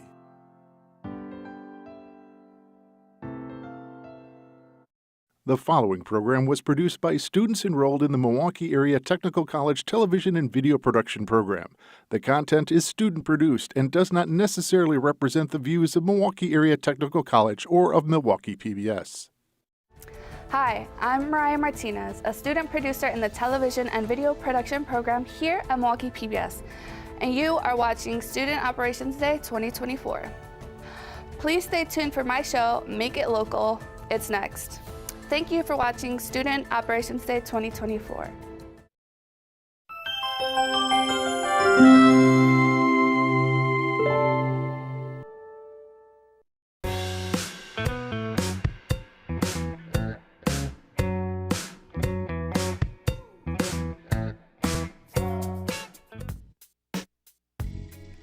Milwaukee, known for its beautiful weather, the Milwaukee Bucks, and, of course, beer. But beyond that are local businesses that keep our city moving. One of them is Pilot Project Brewing, a business started by two best friends in 2017. Back when, I got the initial call from Dan, I eventually moved to Chicago, but before that even I would make day trips. I lived in Madison, Wisconsin at the time, so it wasn't too far of a drive, but I would come down for the weekend and we would just utilize his garage. We'd move the cars out and start brewing on a very small one-barrel system, and we would try everything from lagers to pale ales, IPAs, stouts, you name it. And a few of those are still some of the beers that we've produced today. Pilot Project helps other companies by giving them an opportunity to brew their beers as well as expose them to new markets. So as a brewery incubator, we're pretty unique wherever we would go. I think the nice thing that makes Pilot Project Brewing so unique is that we bring in other startups or other experienced breweries that are looking to kind of penetrate new markets. And so every time you come to Pilot Project, we have something new on tap. We don't stick to necessarily the flagship beers that you see and can get anywhere.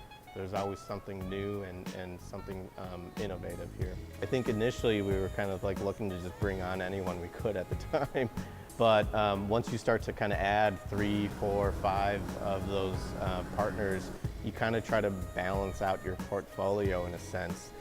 So we're not going to necessarily always take on 3 breweries that focus on a specific style of beer and even specific stories or backstories.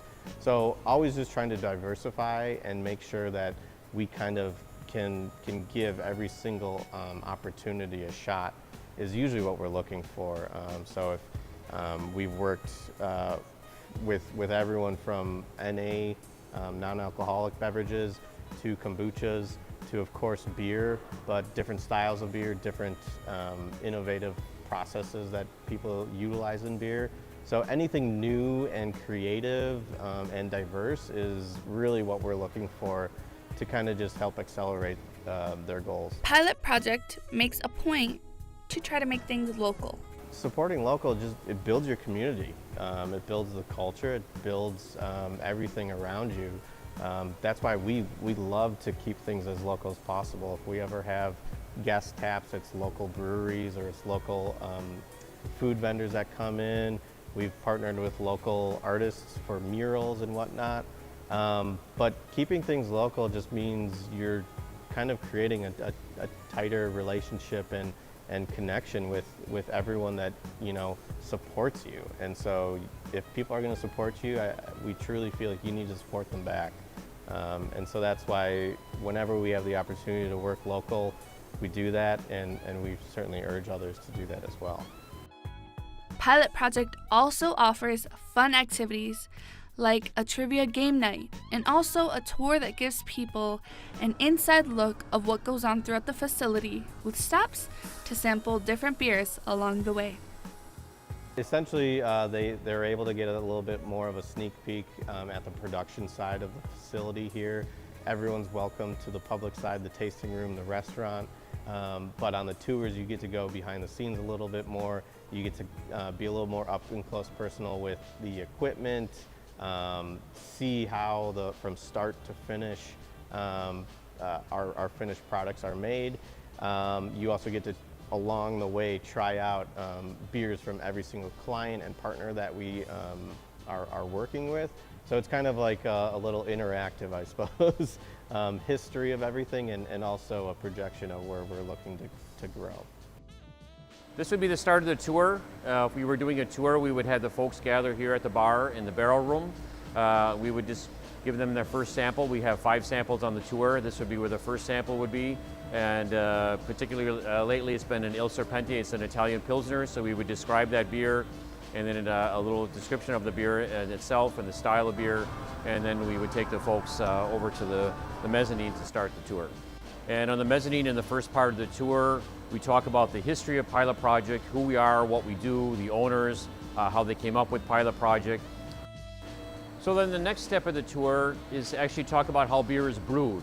Behind me, you have those 4 vessels back there. That's called the brew house. You have the mash tun, the lauter tun, the boil kettle, and the whirlpool.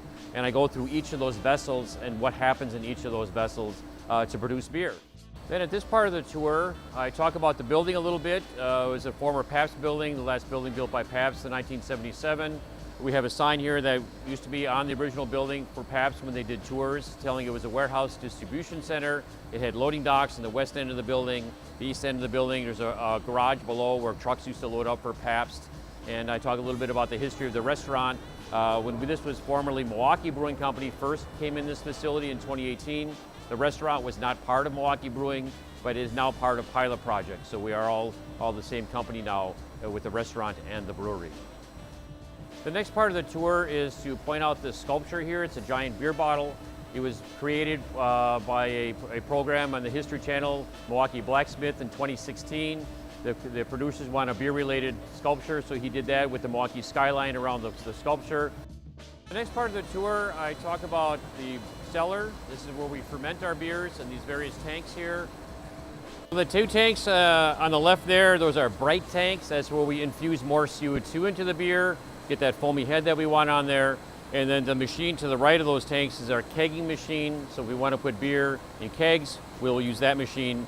They start in the back on the left, and they go to various stations of emptying, rinsing, cleaning, sanitizing, and filling. And then they come out of the back on the right side, and we put them on pallets after that. The Pabst sign behind me was actually at Summerfest, the huge music festival we have at the lakefront every year since 1968. When Pabst closed in 1996, that sign was taken down off from Summerfest and put in the basement of this building, and it sat in this abandoned building since '96. Once it's time to brew, cans go down the S-shaped device called a lowerator. Then cans get filled and get separated depending on whether or not they will go into a 4-pack or case. Then they are passed onto the next line, which is distribution. So this machine we come by, we stop right in front of, it's called the palletizer. The trays will come in on these rollers here, and it'll turn them this way and that way and automatically stack them up on pallets in the machine here until it gets like several layers on a pallet. This is our warehouse where we have our empty can storage. So these are towers of cans all along the whole wall here. This is where we store them, and then as we need them, we'll take them out and put them onto the line. This is more of our warehouse area. You can see this is the finished product, and here they'll be loaded on trucks probably later today or tomorrow. And then this other way is more cardboard products, lids, other things that we're storing that we use in our production facility. This is our 6,000 square foot cooler where we store our kegs. They're half barrels and 1/6 barrels. We call them sixtels or cans. The last stop on our tour here is our lab, and we have all the instruments we need to check anything and everything with the beer to make sure it's a quality product. Andrew is our microbiologist, and he's always checking everything every day. He takes very detailed notes, so everything is just perfect. If sometimes things go wrong, sometimes you can fix it, sometimes you can't. If we can't fix it, we'll just dump a tank. If we have to dump a tank, we'll do that. There's no reason to put out a bad product. We'll just have to bite the losses, if you will. So this is our lab to just check everything to do with the beer and make sure we have a very quality product. Pilot Project has something for everyone.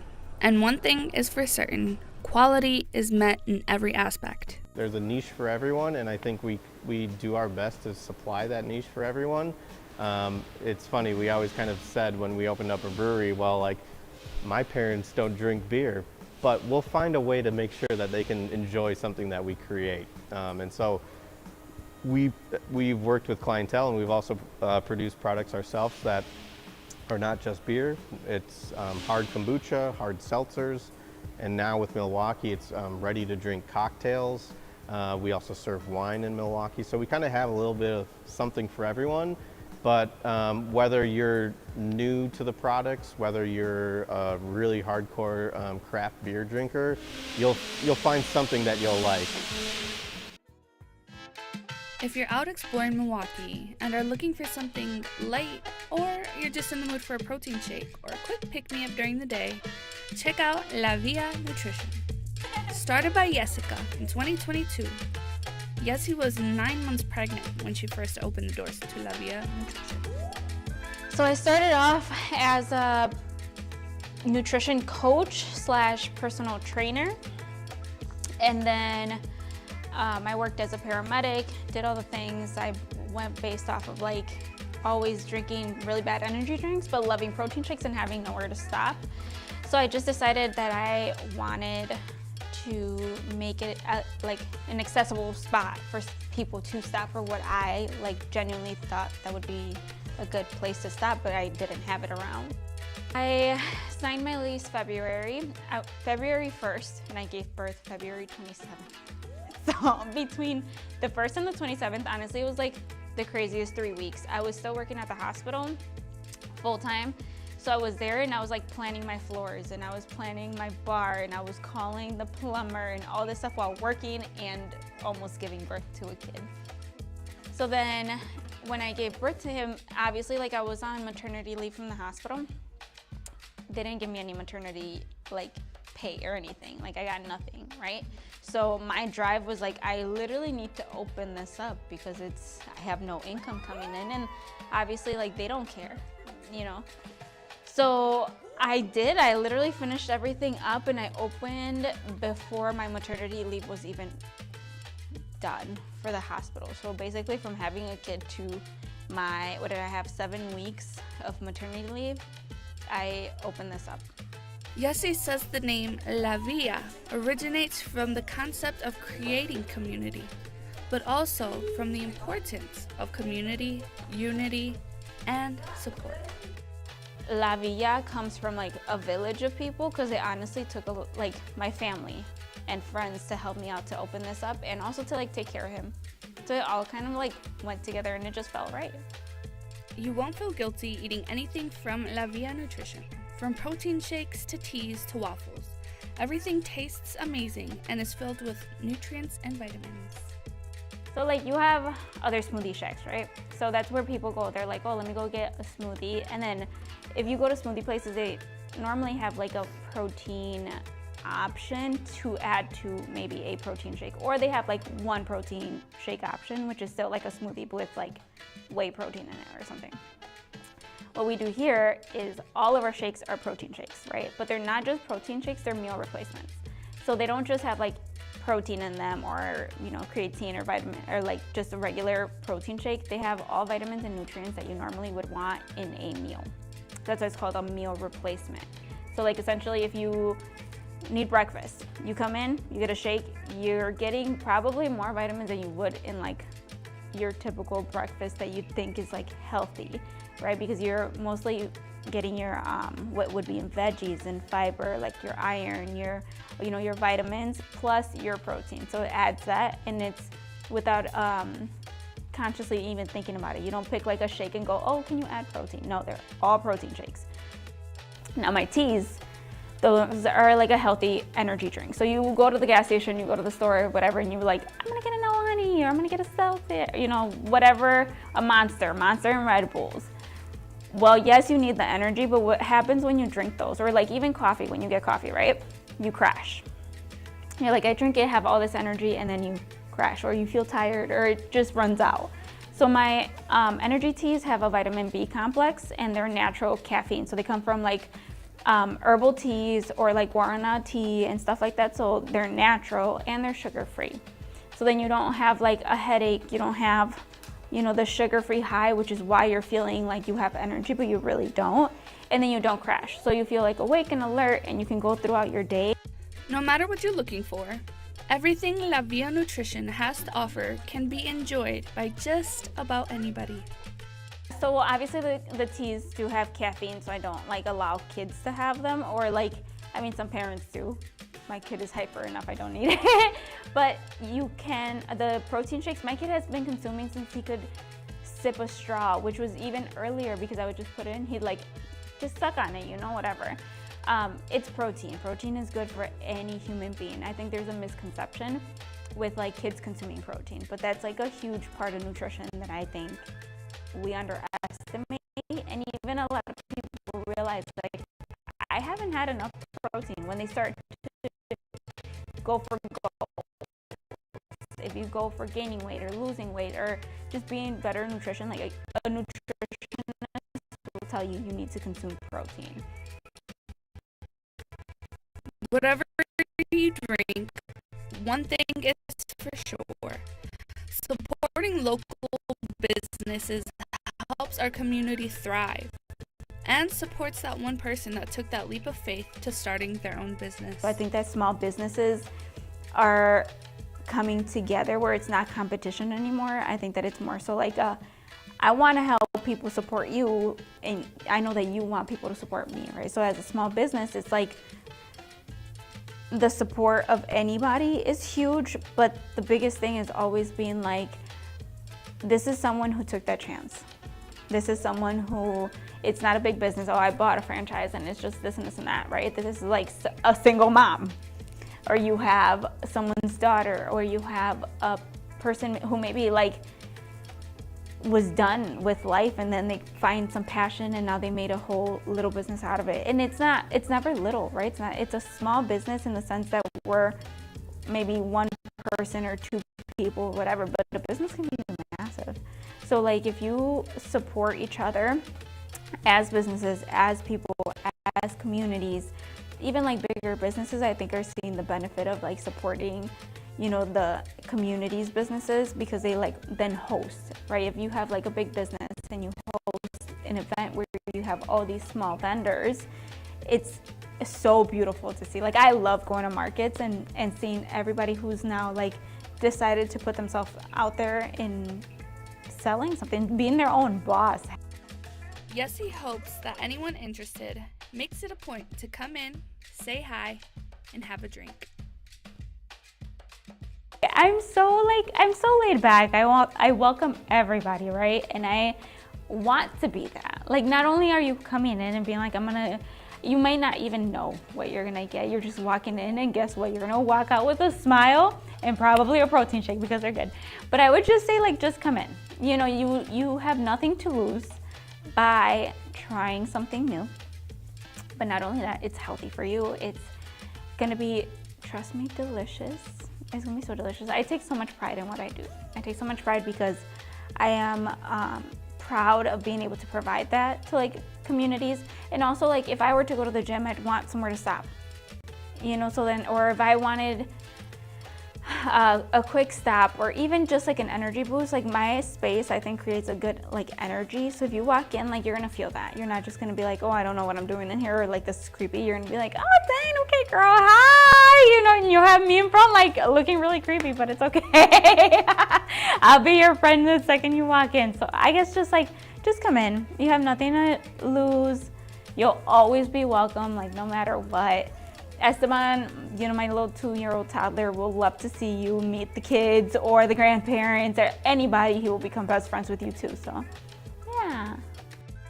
Yessie's welcoming and bubbly personality will leave you feeling like you just made a friend. And you'll find yourself coming for the drinks, but staying for the conversations. Check it out next time you're in Milwaukee, and don't forget to make it local.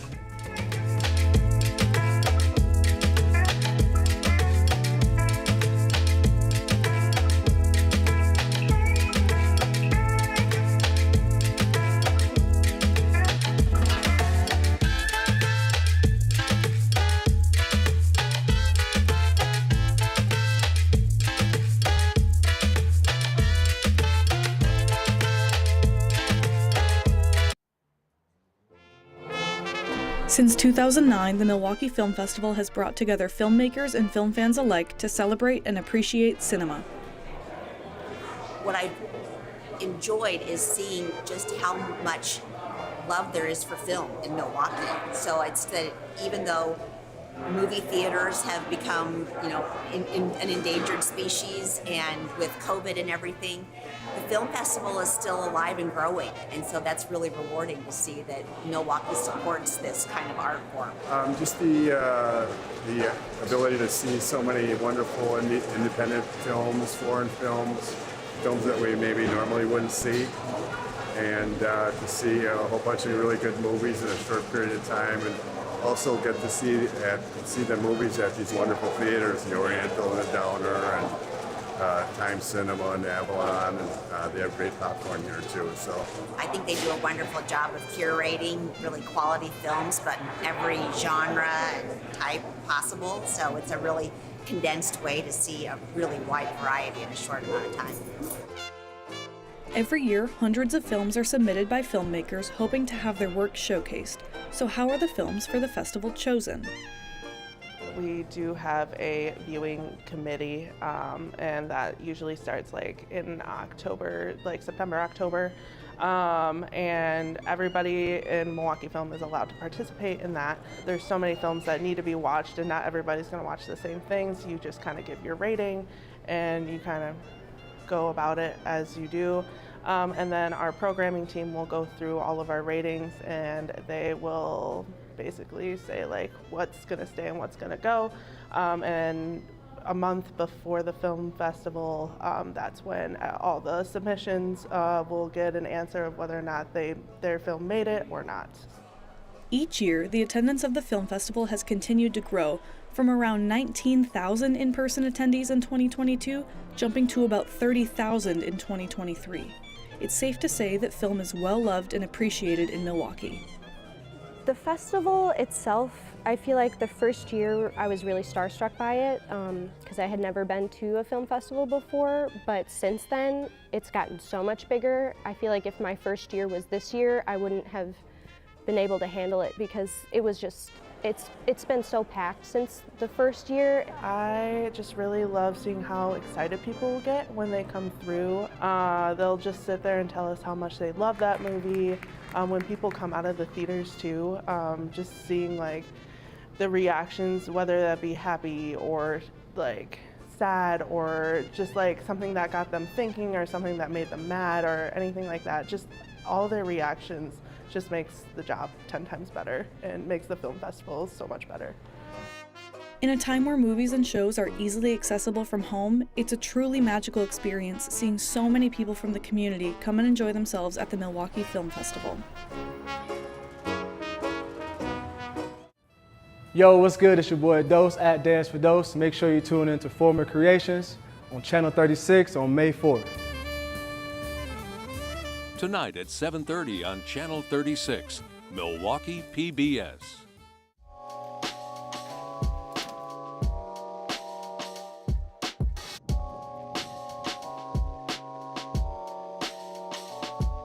Tonight at 8 on Channel 36, Milwaukee PBS.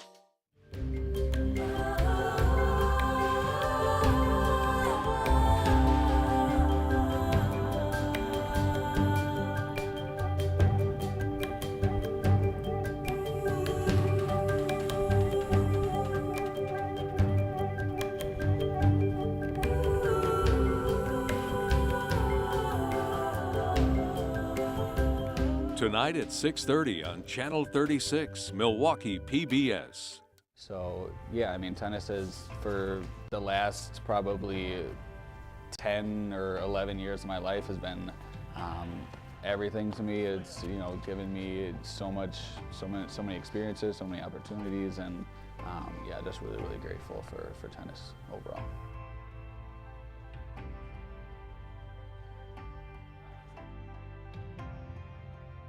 Tonight at 5 on Channel 36, Milwaukee PBS.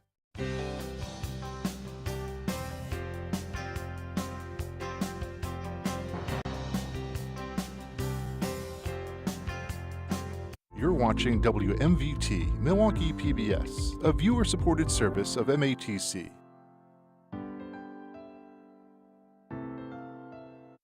The following program was produced by students enrolled in the Milwaukee Area Technical College Television and Video Production Program. The content is student-produced and does not necessarily represent the views of Milwaukee Area Technical College or of Milwaukee PBS. Hi, I'm Sade Moore-Beamon. I'm Sam Bussey. I'm student producer Miranda McCauley. I'm Mariah Martinez, a student producer in the television and video production program here at Milwaukee PBS. And you're watching Student Operations Day 2024. As part of the MATC television program, students create, write, produce, shoot, and edit a full-length broadcast TV program. And for over 50 years, these shows air on a special day on Milwaukee PBS, which is today. Please stay tuned for my show, Community Service. Around Milwaukee, Surfing Lake Michigan. Please stay tuned for my show, Ink Sessions. Brood, The Greatest Sandwich. Hope you tune in all day and make sure to catch any show you missed on Milwaukee PBS's YouTube page. I'm student producer Eileen Perez, and you're watching Student Operations Day 2024 on Milwaukee PBS.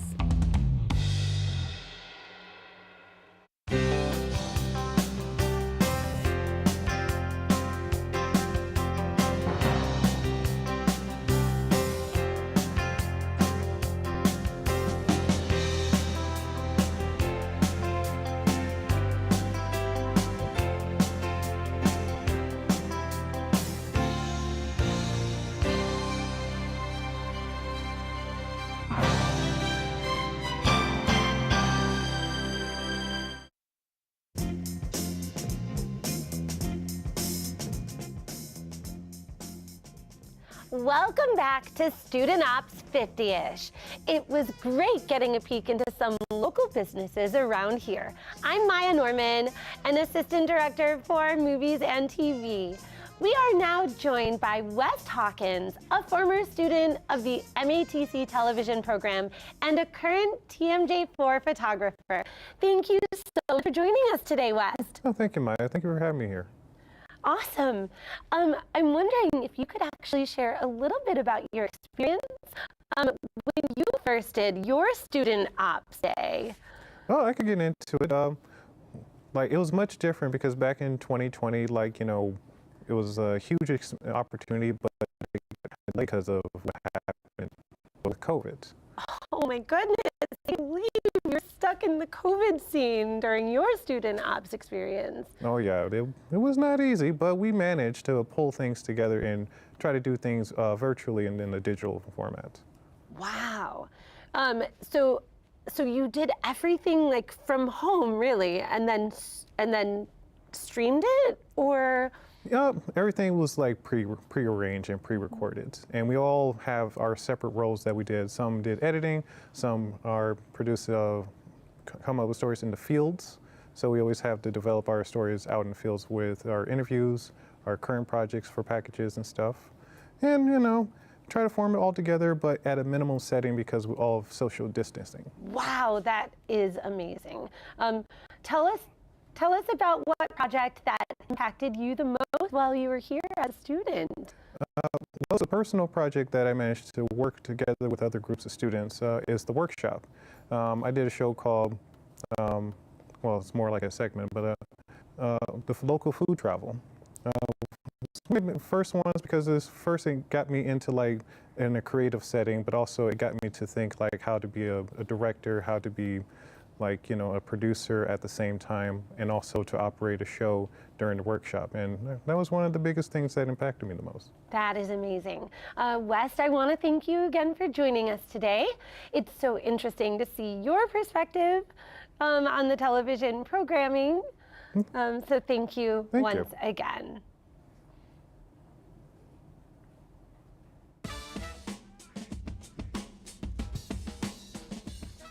Happy 50-ish. For today's Ops Day special, we are focusing on audio.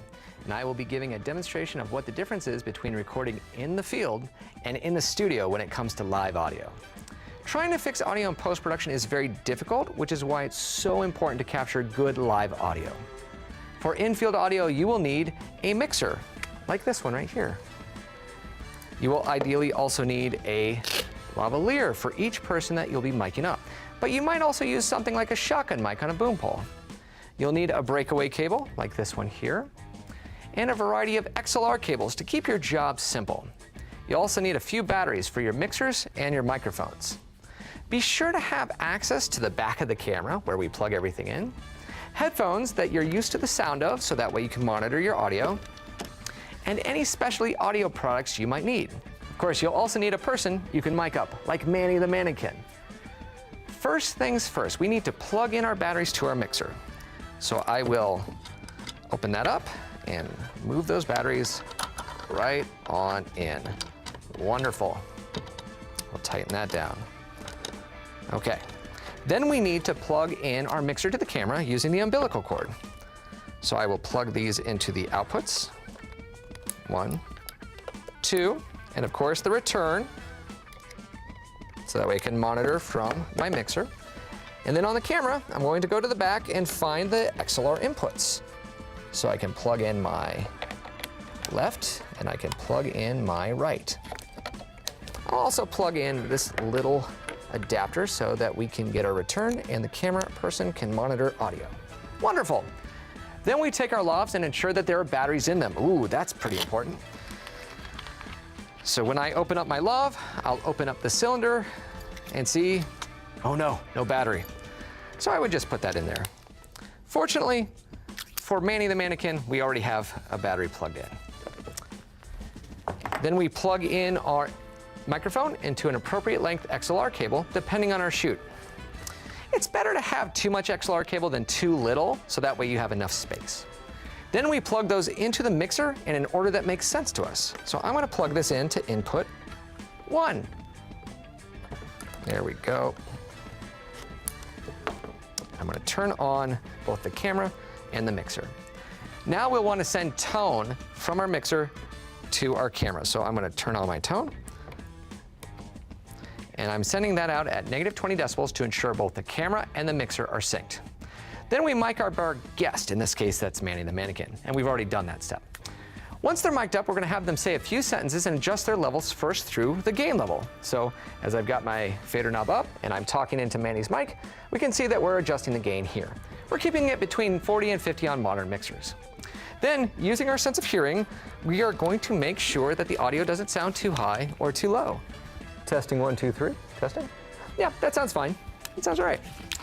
Remember to keep your eyes on the meters and keep them between -12 and -16 about on your camera. Now that you're aware how to do field audio, it's time to translate that knowledge into studio mixing. So I'm just going to take this off the table real quick so we can move over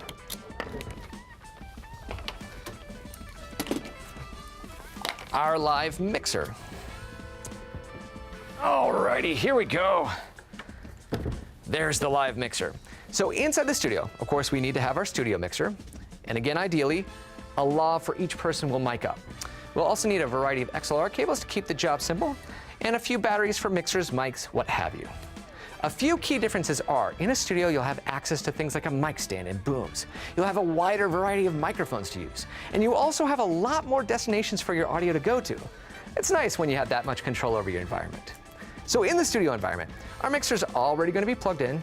It doesn't require batteries, and it's already routed to various destinations like our video recording device, our video switcher, speakers for monitoring. We're good to go. Remember that wired mics require fresh batteries, so switch out before you start to record. And wire up your talent using an XLR cable to connect to, say, a speaker box, or a box, a snake, or some sort of facility connection. This is to avoid running a lot of XLR cables back to an audio room, and instead using a single cable to run all of our audio up to that audio room.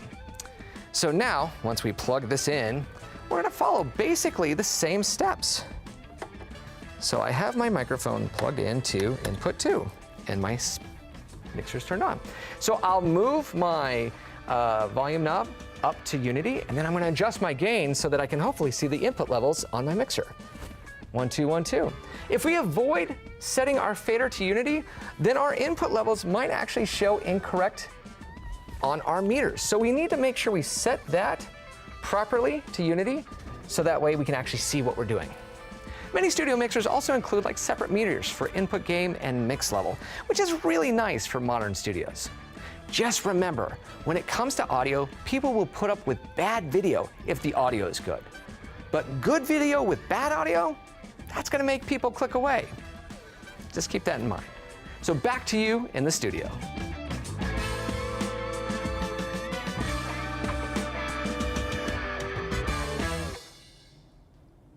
That was so awesome to hear from Dan about the differences between studio and field audio.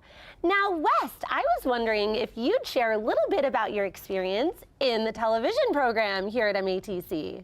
Well, here in a television program, you know, I learned a lot from my instructors and other of my peers, and you know, it brought a lot of useful skills for me in my workforce and in my career path that I've been taking. And tell me about specifically the equipment that you were trained on here during the program, and what equipment you are using today, and how your preparation here at the school, you know, prepared you for your current career. The equipment I favor on that I was trained and also that I specialize is with the television camera gears. So, you know, here in the station I used to have the Panasonic TV cameras, but now at the station I'm currently at, I use a JVC television camera. So specializing in that one, I learned it's a lot of similar, but each brand has different knickknacks. But as I progressed to learn more things, you know, it got easier, but then that's one of the things I'm more useful at. That is amazing. Tell us a little bit about your transition from graduating into becoming a professional in the television field. What was that journey like for you? I'll say it has its challenges, because this is back in 2020. So with COVID and everything, a lot of things were very limited. But you know, I was very progressive of searching for a kind of that fits in my field. And luckily, thanks to TMJ4 to give me the opportunity to try out in that field. So, you know, from here to today, you know, I learned a lot with a lot of different exposures in the news business, and, you know, get to see many types of things, work with many types of people, and work all kinds of stories out there. That is amazing. Thank you for your storytelling, and thank you so much again, West, for joining us in the studio today. It's so interesting and wonderful to hear about your perspective on the TV program and to hear about your success today. Thank you. Thank you very much. Thank you so much. All right, West, we will talk more in a bit, but for right now, let's take a look at a local audio mixer and engineer, the Electronauts. Mixing business called the Electronauts in Wisconsin. He shares what he has learned through his education at MATC. I think the most important thing was having that studio space there at MATC. It was almost brand new when I was there. It's just an amazing audio playground to experiment with, to use the latest equipment that you will be using on your own or working for somebody else, whether that's wireless technology with microphones, being able to mix on an iPad from the back of the venue and not be in front of a giant analog mixing console. I do prefer a giant analog mixing console. I like turning knobs and touching faders, of course, but to be able to kind of get around the whole space and get a feel for what others are hearing in different locations in that space. A lot of people are streaming now. A lot of people have podcasts. A lot of things are on the internet. And so when that change kind of occurred, I kind of had to pivot along with it. I did a lot more in-studio work, whether that was with a podcast, making background music for a YouTube content creator, or streaming live audio. In such a digital age, quality audio has flourished in its importance, as growing industries with musicians, audio engineers, and radio operators specialize in production and recording. I got into brass instruments, so I was playing trumpet. I was playing trombone in jazz bands, jazz combos during high school. Also playing during football games and basketball games in like a pep band. That was always just a side passion for me as I was pursuing my other studies.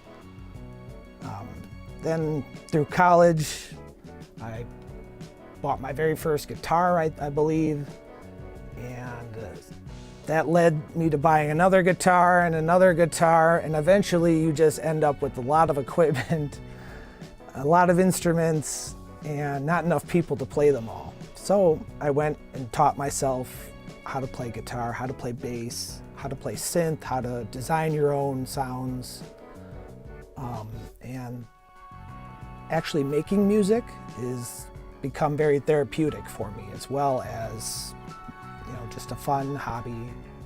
A lot of the music I create myself has a little bit of electronic aspect and then a little bit of rock and roll analog aspect. And I really like combining the two of those. So that's a lot of dance punk, that's a lot of electronic, electro, electronauts is kind of how I came up with that.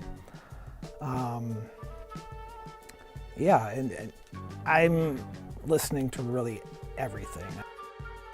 Our sense of auditory interpretation is valuable in a busy world, but so is networking. It's not about your $1,500 microphone or your $3,000 guitar that you have, but also the people I met. So my teachers and lecturers that I met were all professionals that at some point had experience in the field. Most of the students that I met were also audio engineers, audio nuts, people that I identify with. Get to know the people in your community. Get to know the leaders of your community, I guess. The leaders of, say, the music community. I talked a little bit about how small these environments are, really. How every band knows every other band. Every sound guy knows every sound guy in Milwaukee. Every bar owner pretty much knows every other bar owner and what band is playing at that bar as well. There's competition that way, but you also have to rely on each other. You have to learn from each other. Matthew understood what a small business needed, so he created his own. Starting a business, actually I was still in school when I started my business, was extremely difficult, but I was able to use the resources at MATC, whether it was people, equipment, the studio, to kind of give me a little head start. Everything was going great in 2019 when I started that, and then COVID hit. So that kind of took away a lot of live music. It took away a lot of live gigs, and the entire industry kind of really changed after that. When I am doing what we call a walk-on, I'm usually walking into a venue that already has a PA permanently established, a mixer that's never gonna move, microphones already set up. So you don't really do too much work. You basically have to know how that mixer works, but a lot of digital mixers kind of work the same. And you're more working with the band. You're working with people over technology and things like that. If I am bringing my own equipment to a venue that doesn't have a PA, we have a compact mixer. We have basically a big road case that has a mixer, a router for in-ear monitors, and so I can take my iPad around that venue, and pretty simple plug-in. So the guitarist doesn't even use an amplifier. He just plugs straight into the PA. The bassist is direct in to the mixer as well. Usually I am focused most on the vocals because that's why a lot of people are there. They want to hear the vocals, they want to hear the hits, they want to hear the harmonies. And I'm trying to keep the vocals above the drums that are loud in any environment, the guitars, the bass. Now, that's a little bit different than in my studio here. I usually just surround myself with instruments.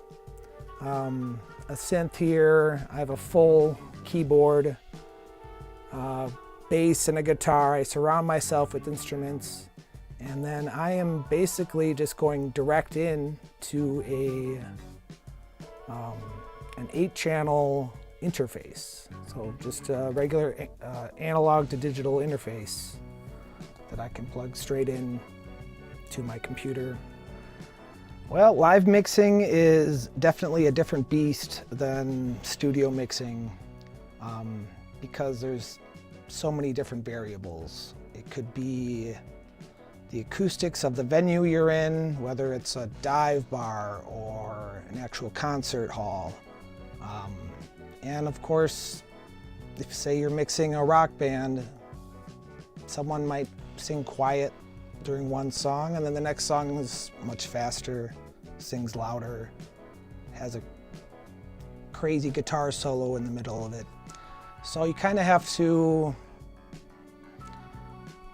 as you're watching and listening to the show, pretend like you are there to enjoy it and make it so if I'm enjoying it, likely the people in the venue are also enjoying it. A lot of this stuff is trial and error. If I'm in a venue and all of a sudden the drummer hits the microphone and it blasts the subwoofer or something like that, I'm going to learn from that, and I'm going to set up that microphone maybe a little bit differently, because that drummer prefers to hit the drum, over here, while another one might hit it on the other side. Mistakes definitely make you better. That can be said for almost anything. And really learning from your mistakes and sets you up for success later, because you will be in that position later, and you will remember that very first time you made a mistake and 50 people looked at you like you just what's good? It's your boy Dose at Dance for Dose. Make sure you tune into Former Creations on Channel 36 on May 4th. Tonight at 7:30 on Channel 36, Milwaukee PBS.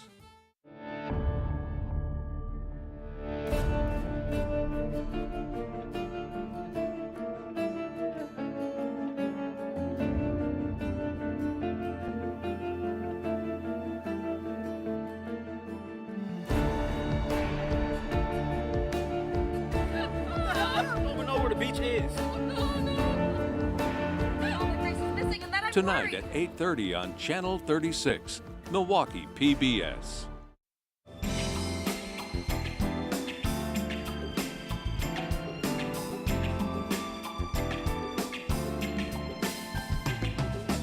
Tonight at 7 on Channel 36, Milwaukee PBS.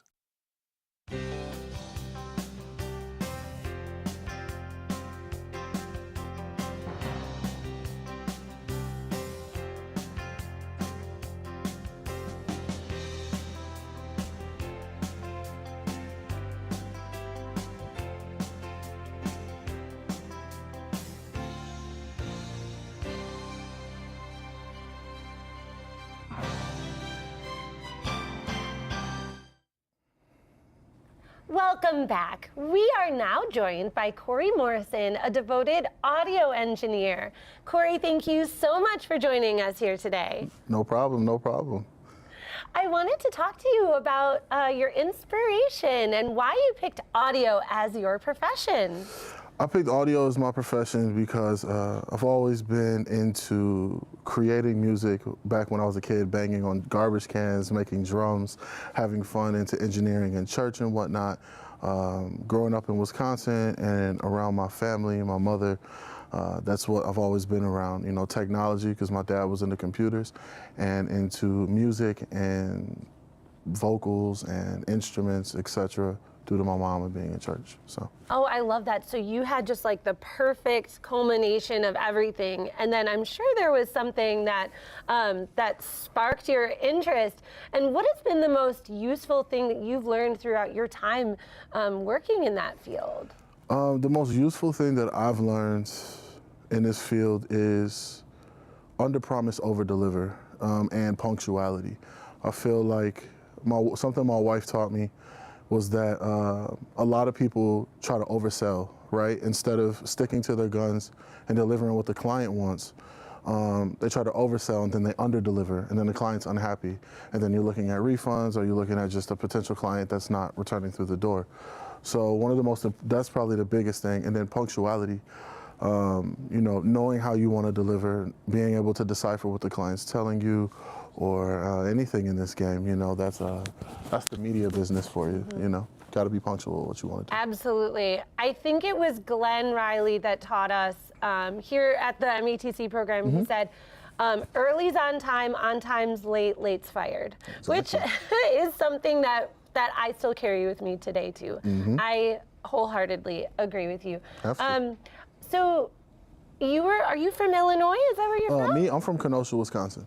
Oh, okay, amazing. Yeah. So how is the transition from Milwaukee to Illinois? How does that impact your job on the day-to-day? Well, I've spent a lot of time coming out in Milwaukee. I'm a mixing engineer. I'm also a beat maker and producer.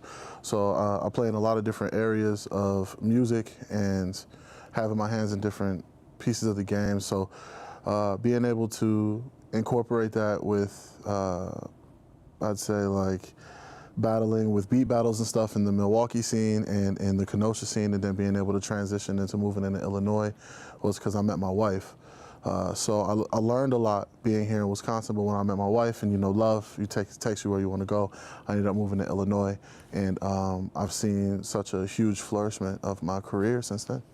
That is amazing. Yeah.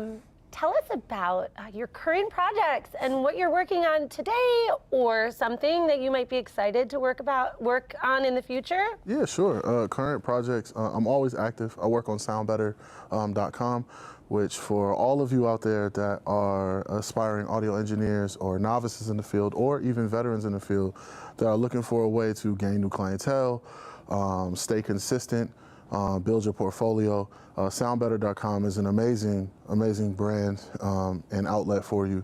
You can sign up and possibly have the chance to be chosen as one of the curated engineers.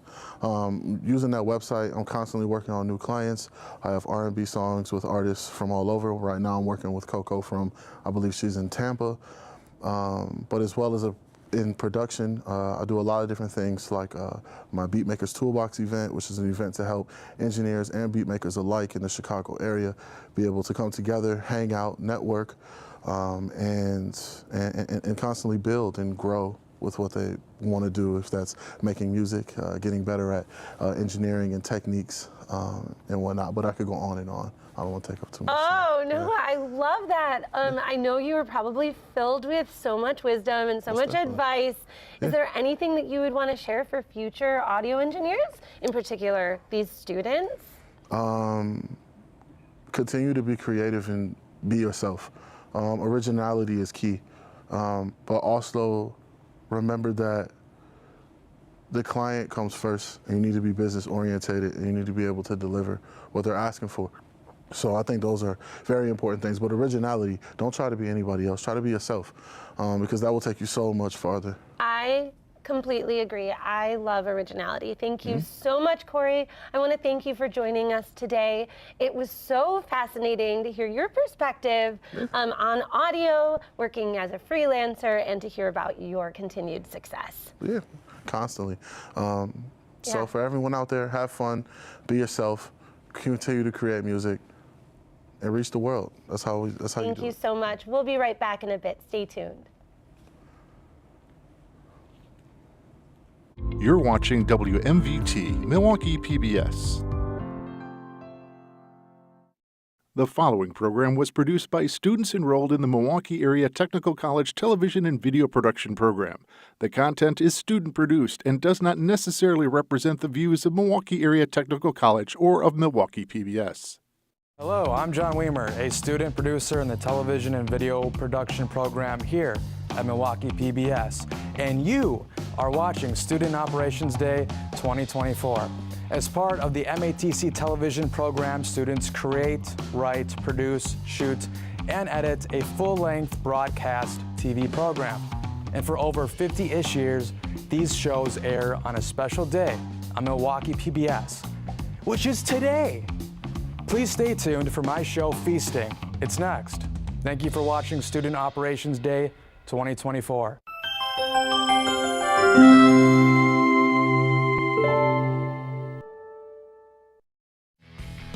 On this episode of Feasting, I'm fortunate enough to eat at 3 of the best restaurants in Milwaukee, Wisconsin. I interview one of the best chefs in the city, Adam Pollock, and learn about pasta from his brother Alex. I help make some cheese curds at the Lakefront Brewery and devour the #1 chicken sandwich in Milwaukee at the Crafty Cow.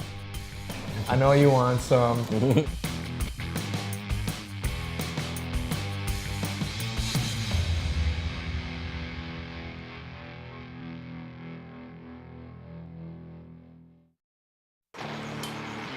We'll start our day off at Egg and Flour, a pasta bar in Bayview where the pasta is handcrafted and the ingredients are locally sourced. We're in the heart of Bayview. We've been here for 4 years. We just had our 4-year anniversary last week. So this is the first brick and mortar and only brick and mortar of the restaurant. So we get to decide, you know, when we're open, the schedule, when we want to do private events, if we need to close for holidays. All of our staff, everything's done here. We have a bar here, we do beer, we have our own wine label.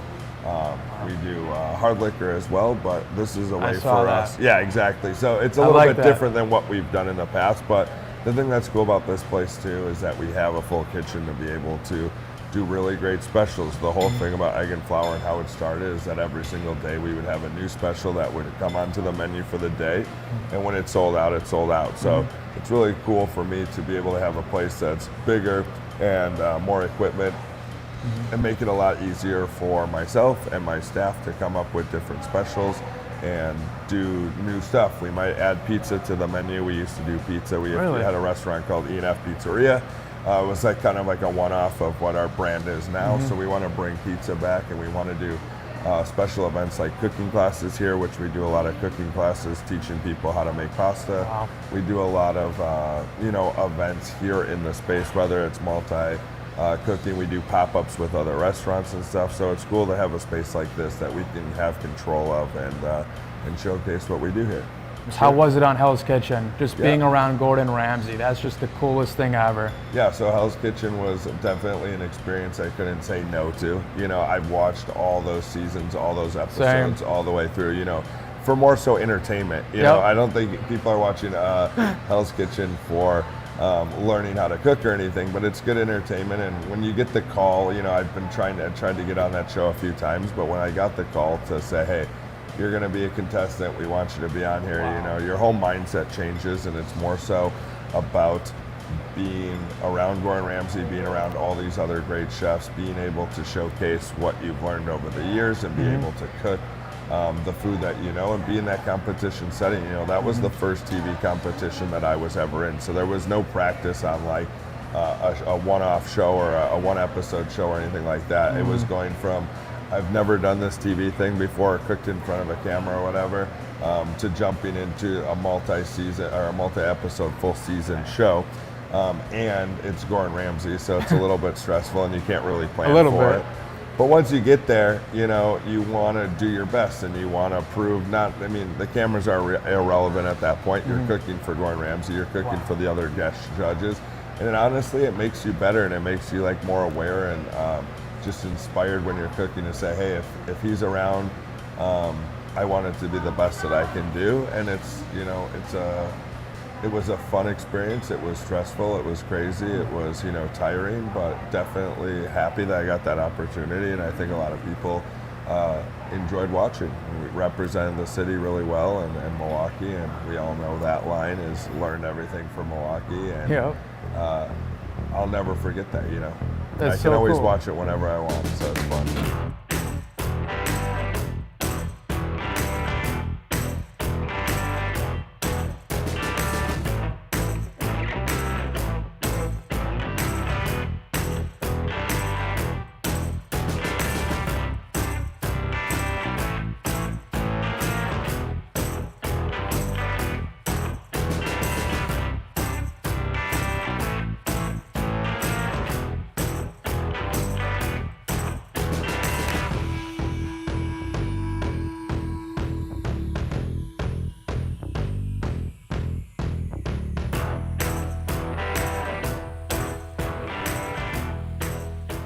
Yeah, it's soaking up all of this flavor. Yeah, there's so much meat on this. That's crazy.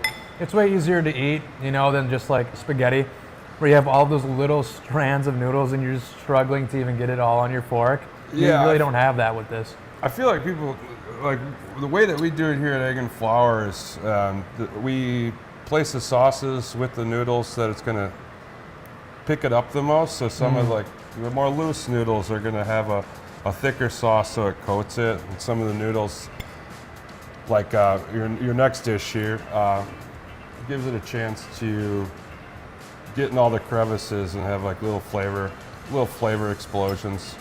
Thank you. Yeah, this is making my life so much easier than just eating spaghetti at Olive Garden. That just takes forever just to put it on your fork. This is so good. So much meat on this. This is delicious. Yeah, there's so many different shapes of noodles. There's hundreds and there's maybe thousands, who knows. But so here at the restaurant, we have a rotating 6, and we try to do different stuff with our specials and do things that people haven't seen or haven't bought in the grocery store other than your classic spaghetti or fettuccine, penne, macaroni. So we try to do some different stuff too. So savory. Yeah, I was looking at this wall. I was just like, I've never even heard of half of the different types of pasta. I didn't even know that all of that stuff existed. That's so cool. I wonder why, like they have so many different types. Is that because it goes better with the food, kind of making it easier, or why is there so many different types of pasta? Yeah, kind of. I think it's just based on the sauces, based on the regions, based on who's making it. You know, if you travel around Italy and Sicily, every region has a different thing. Some will use a heavy meat sauce. Some are using a lighter olive oil sauce. So it kind of depends on the noodle shape or how they're making it. I love this because again, in like the sauce, usually you have a red sauce and then you have little bits of meat in it. This is just the meat.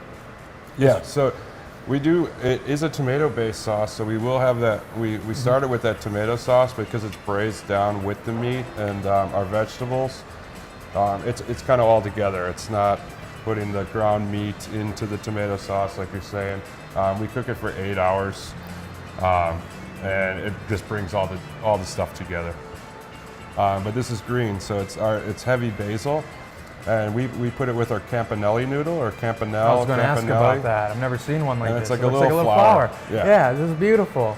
And kind of early when we were talking about the pasta shape, this kind of gives it the pesto little places to get into the noodle and to eat it with, and it's a fun shape. So very easy to eat.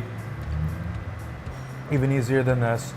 I just love how convenient it is to eat up this delicious food, because usually, again, you have just like the angel hair pasta, which is just, it's a struggle. It tastes so good, but then it falls off of your fork, and then you have to keep on going back. But yeah, this is like, yeah, it definitely has this oil taste that just makes it kind of like butter, but obviously healthier. Yeah, your pestos are probably the lighter bunch of the group for here at Egg and Flour, or wherever you're eating pesto. That's kind of one of the lighter options. So such a unique taste. My goodness, especially when you get into the middle and you have all the sauce. What is this?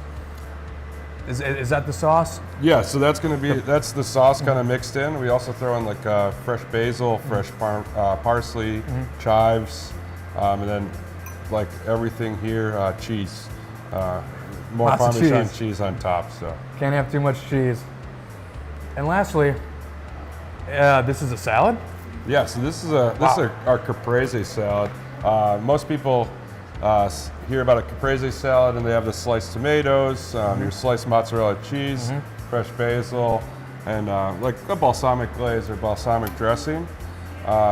We like that idea, but we wanted to kind of do it a little bit differently. So we have our sliced tomatoes, but we toss them in our pesto sauce, add a little fresh basil, salt and pepper, and then underneath we're going to use our balsamic dressing to get that balsamic flavor, and then topping it, instead of using like the sliced mozzarella, we put our stracciatella cheese, which is stracciatella. Stracciatella. Yeah, so that's going to be the inside of the burrata, and it's just like a nice fluffy kind of almost like a cottage cheese or a ricotta. We'll put that on just like top. refreshing. Yeah, and then we're fans of pistachios, so we got some crunch on there, and we throw some fresh ground pistachios and more Parmesan cheese. So that's our take on a classic caprese salad. So unique. Again, you know, when you say salad, I think of just iceberg lettuce with some ranch dressing, except this is just like a cake, kind of. Yeah, most people come in and they'll order that and they'll ask for the lettuce, and I mean it's under our salad menu, but the caprese salad is like the tomato, the basil, and the mozzarella. So no lettuce there. So if you're looking for a salad here, we do offer a couple different salads. We have a mixed green salad, we have a Caesar salad, but this is more of like an appetizer, entree salad, something different. It's crazy how you just made a tomato taste so special and so unique by putting on all of these things, including nuts. I would have never guessed to just put that combination together, but it just fits so well. And the cheese, it's so refreshing. It really makes you just want to finish this as fast as possible. This is so cool. I've never had a dish like this before. This is something truly special. Awesome, appreciate it, man. Of course. My brother came up with the concept of egg and flour about 5 years ago. This wasn't our original location. We started in a food hall, and it was just about 5 items on that menu, and all these items were on that original menu. After about a year there, we found this spot in Bayview, and we really expanded the menu. So now I think we're up to about 15, 16 different kinds of pastas, different salads. We have sandwiches. And it's really cool. This area is really cool, up and growing. Me and my brother grew up probably about 8 blocks away from here. So it's really awesome to just be in the neighborhood that we're from, serve the people that have been here since day one, new people. The area has been new and growing, so that's really cool. And it's cool working with my brother. We both get to do what we love to do and help each other out and grow, and be in this crazy business of food and serving people. So I really dig it, and come and check us out if you haven't.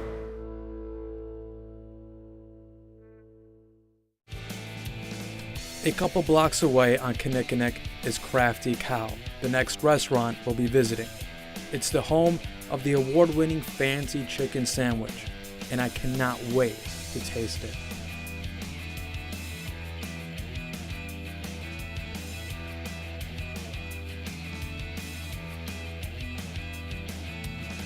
Yeah, it melts. It's like got the crispy outside from the breading, and then that's what it is. Yep. And then the fat kind of heats up in the fryer, and then it just kind of melts in your mouth. It's really, really great.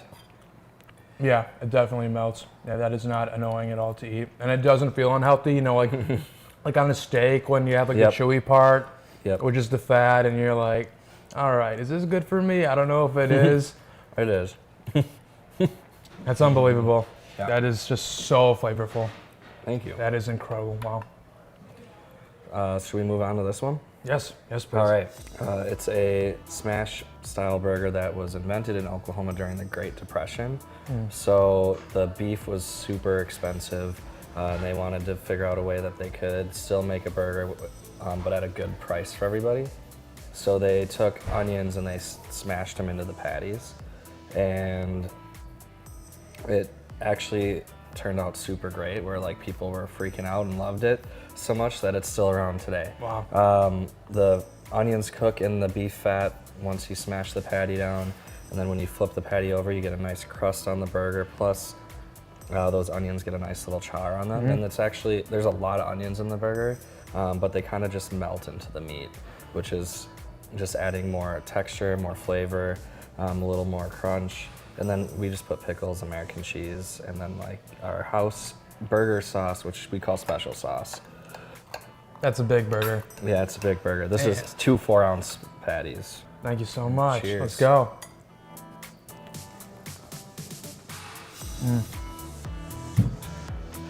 So what exactly got you into like the food industry? Like what made you want to start owning your own restaurants and going out to LA and finding places and then incorporating it into your own menu? Well, I've always liked food. I've always been really into food, and I feel like that's the cliche answer, and that isn't really all it is for me.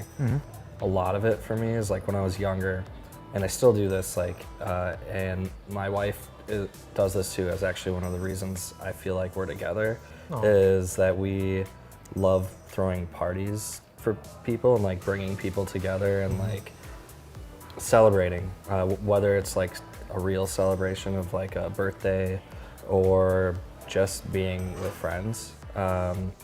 So I think that's mostly my driving passion in the industry, is like just getting and being a spot for people to come together. Just having like, you know, some excuse to see somebody. Yep, excuse to see somebody, excuse to bring people in, even people I don't know. And honestly, like through our goals for the next year are to like double down on that part of the experience. We do really well with our food, and now we're trying to get into how can we make the service aspect of it just as special and different and unique. Yeah. It's beautiful. Yeah. This is just like a combination of everything that I love. I love mushrooms, love eggs, love spicy food, love ramen, and I love fried chicken. Same. So like you were just like, one day, might as well try it out. Yeah, we put it all in the bowl. Yep. Let's see how it is. Yeah, this smells just unbelievable. Yeah. This is, I would say, one of the most unique dishes that we have. You get a little bit of like savoriness from the mushrooms. The egg's pretty rich. The breading surprisingly stays crispy, even though you're putting it like in. It might not be now that I dumped broth all over it, but because it's on the top, it stays crispy. That'll be good. Yeah. Oh yeah. She's spicy. Yeah, it's not just like a hot sauce, but it definitely tastes so unique. So many different ingredients just coming together. Yeah, it's so satisfying. Yeah, I don't think I've ever had anything like this. There's a snap pea and broccoli slaw on there that is really creamy, and it kind of helps cut that heat down. There's a chipotle aioli, which I know sounds crazy because it's like heat and heat. Let's go. But it's got a really good flavor to it. There's some dill pickles on there, which help cut the heat out a little bit, and then this cornbread bun. I was going to ask about that. Yeah, so it's got a corn dusting on it. It's a little bit sweeter too, because it's a cornbread based bun. It's not as soft as like traditional cornbread. It is heartier, it doesn't fall apart. But it really adds to the chicken sandwich. It says right on here, you are eating the #1 chicken sandwich in Milwaukee. That's so impressive. So cool. Hey, if you ain't first, you're last. Oh, yeah. And who said that again? Was that Abraham Lincoln? Who was that? I don't know who said that. Or if you're second, you're the first person to lose, right? I like that. Yeah, that's crazy. I didn't even see like that broccoli. Yeah, so there's broccoli, there's a little bit of snap peas in there, kale. Kale, let's go, that's healthy. And I think watermelon radish too. And the chicken breast, was this breaded once or twice? So we brine it in pickle juice. It's kind of help break it down and make it really tender and juicy. And then we bread it once, dip it in buttermilk, then we bread it again. Oh my God. And then fry it. Let's go. #1, chicken sandwich. There's the spice in this one, but because that slaw is on there, you kind of just get the flavor of the pepper. You get a little sweetness from the bun. Pickle's really tangy.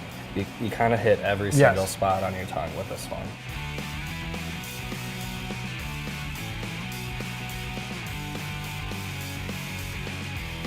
And I mean, kind of, we were talking about this before, like awards and tastes are so subjective, and we know not everybody's going to think that, but we're proud for the people that do. So that's why we wanted to put it out there a little bit more. That's so nice.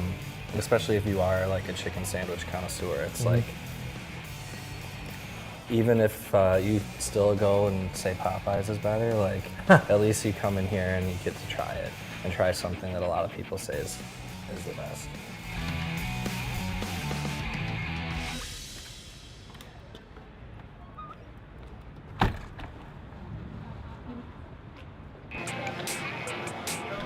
For my last stop, I ventured to a Milwaukee staple, the Lakefront Brewery, where its cheese curds stand out amongst all the others in the state. Executive Chef Christian Henneke shows me how to make the famous curds.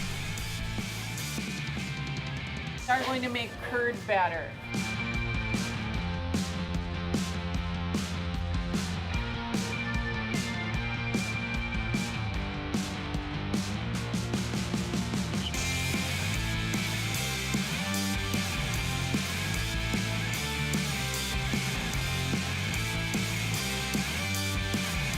And then here are the cheese curds.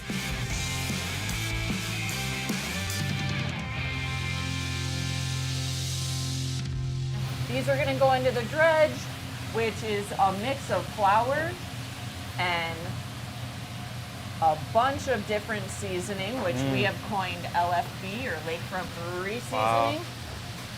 And these are just gonna get tossed in here. And is this the top selling item here? Yeah, that and our fish fry, and also soft pretzels. So very Milwaukee, a lot of German roots there. Very Wisconsin altogether. We also have a bunch of sausages and things like that, but by far these cheese curds are the best seller.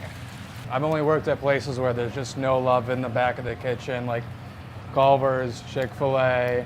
This is so cool. I like it so much. I don't want to call anyone out on that, but it's one of those, the idea is always, if you're gonna do it, do the best. Don't just have like, oh, it's a little bit like so-and-so, or it's kind of this. Like, if we can't have the best of it, then we're not gonna try and compete with the ones who do it best. So this is definitely one of the ones that we hit the mark there. That's perfect. So in the fryer they go.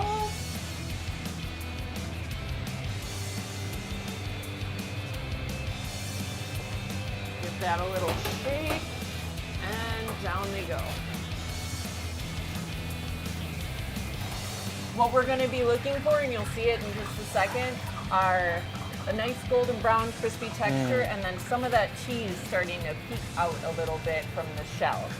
We're about halfway there, maybe a little more, and see those kind of orangey pieces? Yes. That's the cheese starting to peek through, wow. so that's what we're looking for. We're right on track.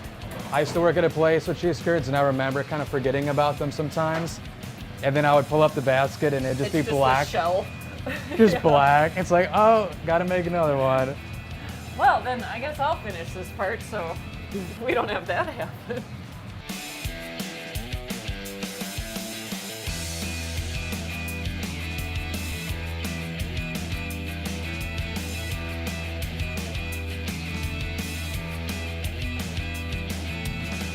These are humongous. Oh my goodness. Yeah, and that's what I was telling you about cheese pull. So yeah, and then you gotta pull it out. Wow. But it's kind of you get a nice. Yeah, the crunch is so spectacular. And don't. It's nothing like a McDonald's nugget at all. No, no. Oh, wow. Yeah, inside it's completely gooey and delicious. Cheese, wow. When cheese curds are fresh, the proteins in the cheese squeak on your teeth, on the enamel, but then once they're cooked, that goes away, and that's when you get like that gooey-gooey-ness to it. So that's, you know, multifaceted curds. I could eat 100 of these. I've heard from so many people that Lakefront Brewery has the best cheese curds, and I can definitely see why. It's such a unique and special taste, and yeah, you can for sure tell that these ingredients are fresh. Yeah, that's kind of, I think, what sets them above all the other ones. They're not frozen. They're handled with a lot of care. We're getting them in every week and really plowing through them too. We're breading it by hand. We're frying them right there in the kitchen when you order them. Nothing's sitting around. And man, are we making a lot of that ranch a week. It's in these giant tubs that we're just, Do you sell the tubs? Because I know somebody who would love to buy one of them. No, but you can buy ranch. You can buy the individual ones. You can? Yeah, yeah. Oh, wow. I bet we should make bigger containers of ranch to sell. Absolutely. We just haven't gotten that far yet. Wow. Thank you so much. No problem. Brilliant. I'm glad you enjoyed them and got to help me make a batch of cheese curds. And we'll bring cheese curds to the world just yet. Wow, what a day. Egg and flour, that place and the food was just perfect. Crafty Cow, that was one of the best chicken sandwiches that I've ever had in my entire life. Lakefront Brewery, this place is legendary. Before I do anything else, I gotta finish the rest of these cheese curds and then head over to Planet Fitness and run on the treadmill just for a couple hundred hours. I'll see you guys in the next one.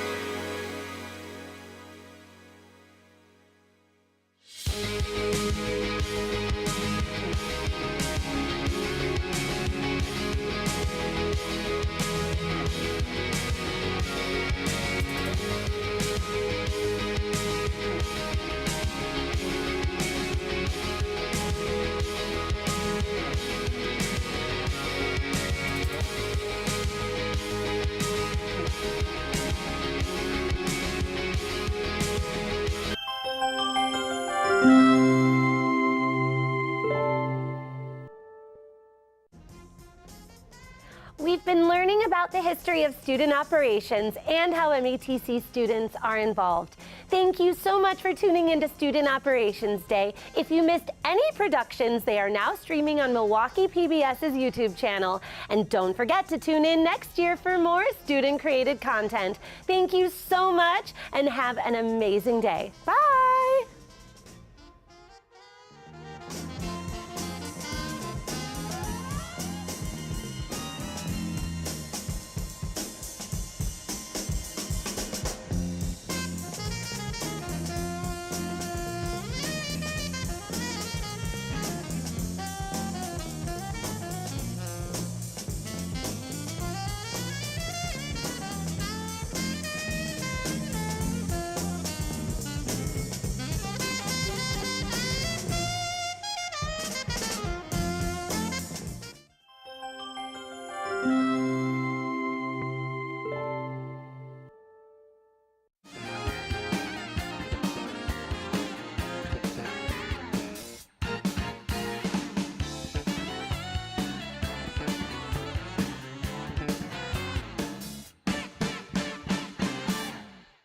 Hi, I'm Sade Moore-Beamon. I'm Sam Bussey. I'm student producer Miranda McCauley. I'm Mariah Martinez, a student producer in the television and video production program here at Milwaukee PBS. And you're watching Student Operations Day 2024. As part of the MATC television program, Students create, write, produce, shoot, and edit a full-length broadcast TV program. And for over 50 years, these shows air On a special day on Milwaukee PBS, which is today.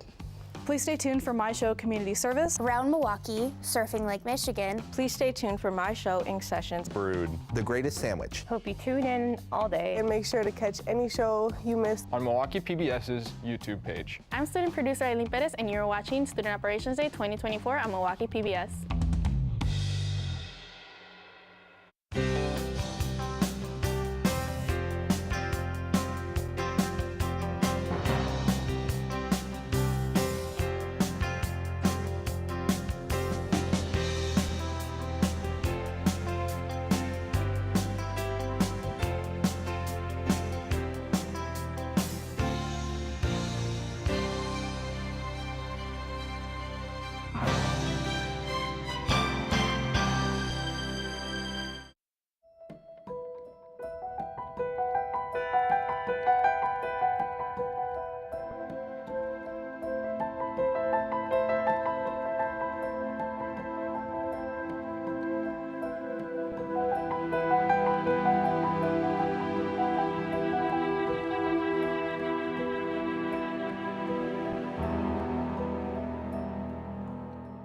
today at 4 on Channel 36, Milwaukee PBS. You're watching WMVT, Milwaukee PBS.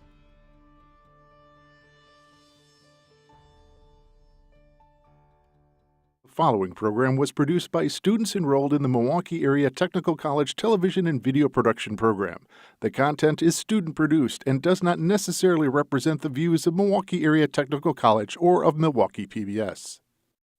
Hey, I'm Blue Thompson, a student producer in the television and video production program here at Milwaukee PBS, and you are watching Student Operations Day 2024.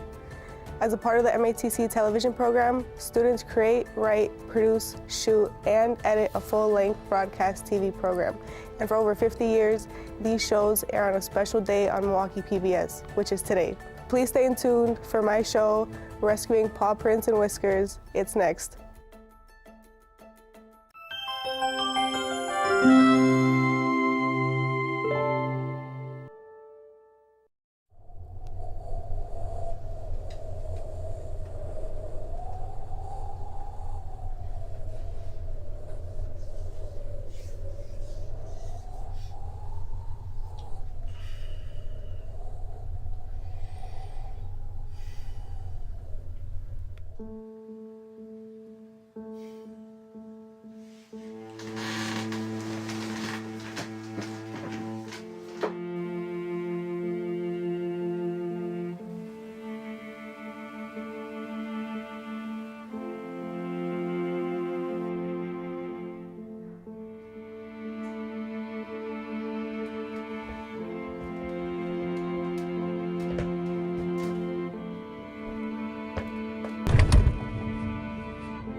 can I do this?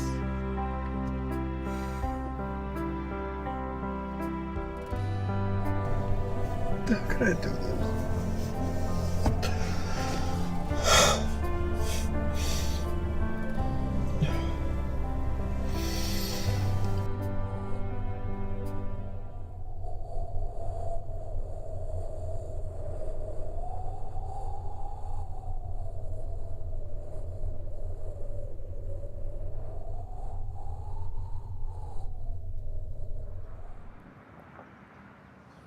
Yo, David. David. How you doing, man? Hey, Thomas. Long time to see. Yeah, it's been a while. It's been a while. How you been?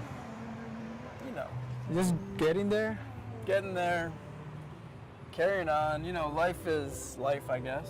How you doing?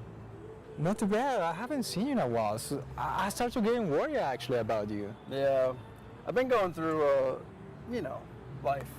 Life? Yeah. What do you mean by that? I mean, you ever get the sense and just ask yourself what you're doing with your life? Like, you know? I think I'm struggling with the move. It's being here and seeing people that are happy and have somebody, and I don't know. I just feel like I haven't found my place, you know? Incomplete. Do you ever feel like trapped into a loop? I mean, life is a loop, right? In a way, you can make it fun. I mean, every day is a loop. I wake up, I dread it. I make breakfast, I hate it. I go to work, I want to be anywhere else other than there. And then I come home and time just slips away and I wake up again. Well, you can change the routine a little bit. Look for those little things that make your life a little different, a little happier, I would say. Because if that doesn't work, I don't know what else could work. That's where I'm at. Do you have anybody? No. No, I haven't had anyone for a long time. Just you. Yeah. You need to get back out there.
Hey there. I'm looking for a package. Package? Do you have a package number I can help you out with?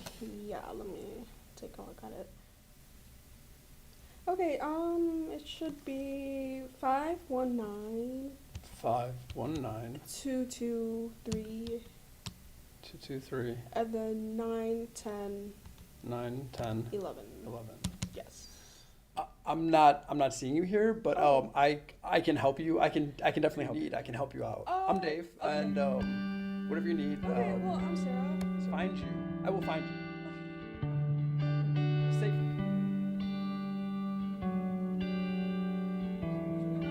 See you around.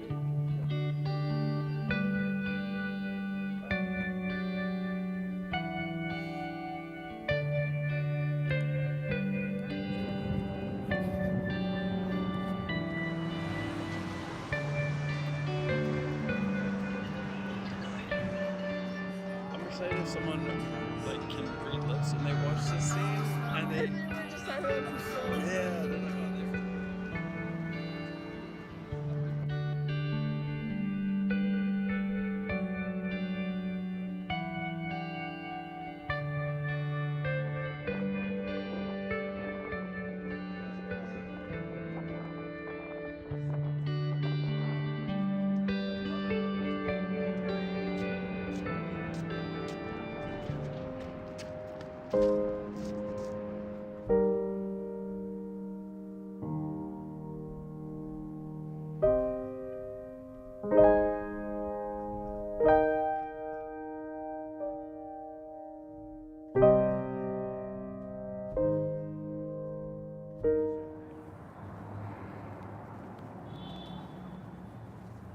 Hey. Hey, Dave. How are you? We're doing. I'm good. How you doing? Doing all right. I feel like it's been a while. It's been a while. How's it been since Sarah left? It's been tough. You know, I think it's just tough being at home because everything reminds me of her. It's tough being at work because everything reminds me of her. So I can't escape it. Well, after Sarah, you might already know what is good and bad about life. No, something always can be good or bad. Sometimes we just have to look for those moments that we see that time slip through our hands, and those moments don't last forever. So you make sure you enjoy those moments and start living again.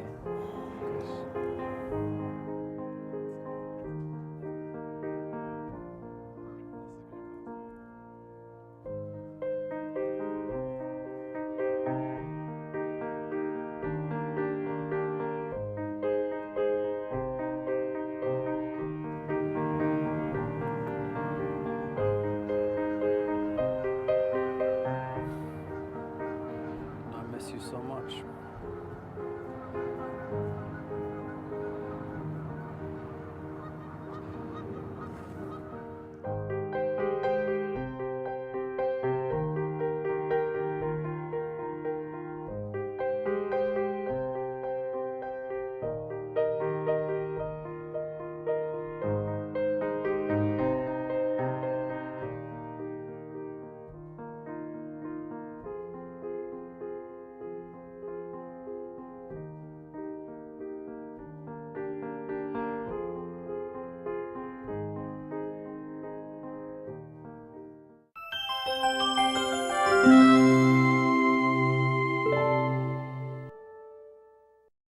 One of MATC's newest programs is the Enhanced Yoga Instructor Diploma Program.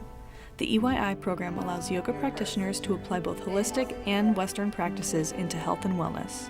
The program's creator and sole instructor is Shayna Broadwell. So I found yoga, or yoga found me, and when I really got into it, I went to a class, and it was just like one of those things that I was like, this is what I want to do.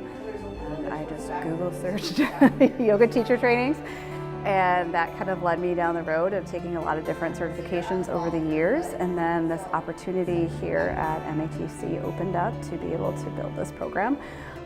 So to take it to a different space other than just teaching in a studio, which has been lovely. Even with the accomplishment of Shayna creating and running this diploma program, she still has multiple goals and hopes to achieve.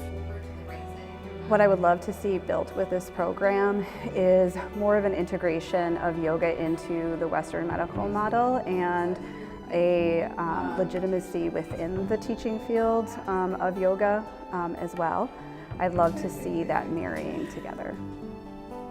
I also would love to see within the field this building of more diversity within the yoga teacher population, because we oftentimes trainings are held within a studio, which is great, but can sometimes be intimidating or also cost prohibitive. So I think that MATC will give students the opportunity to diversify into this field.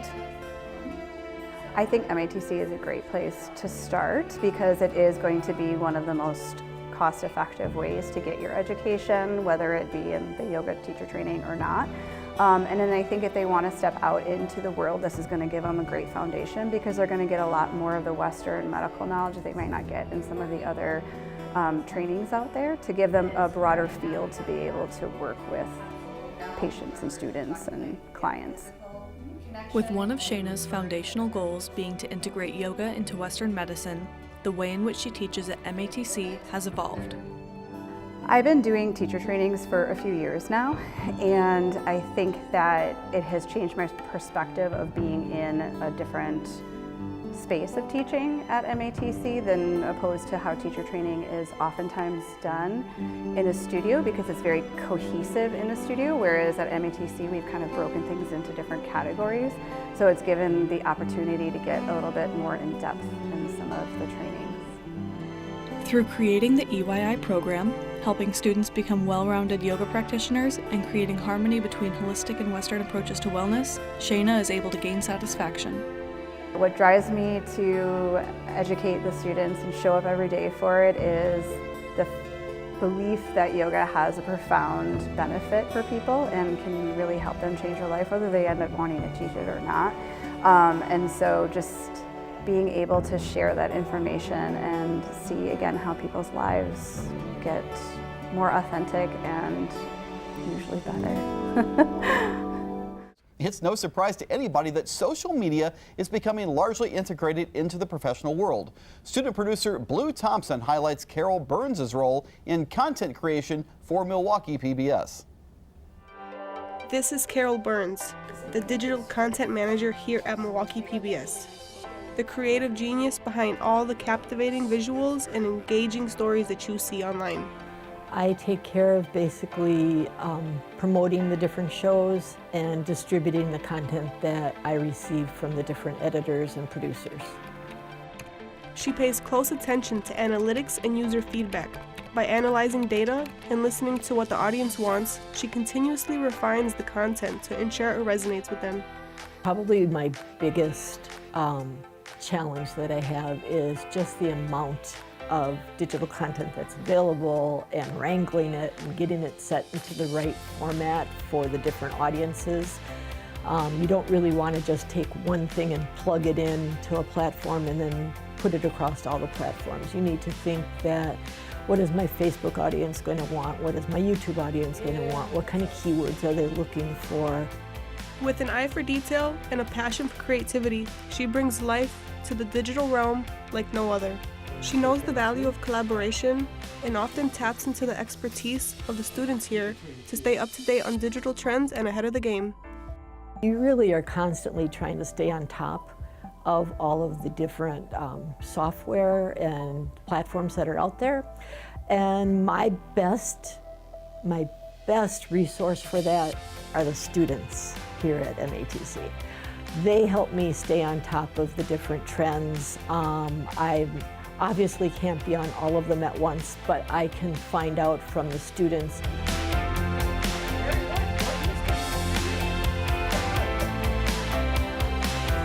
So my hobby outside of Milwaukee PBS is photography and telling stories through photos. And by that, it's really more of the artwork of those photos. It's the time of day and the feeling that you get from it. A couple weeks ago, I went out and there's a whole mess of farm equipment by my house that's just sitting out there rusting to death.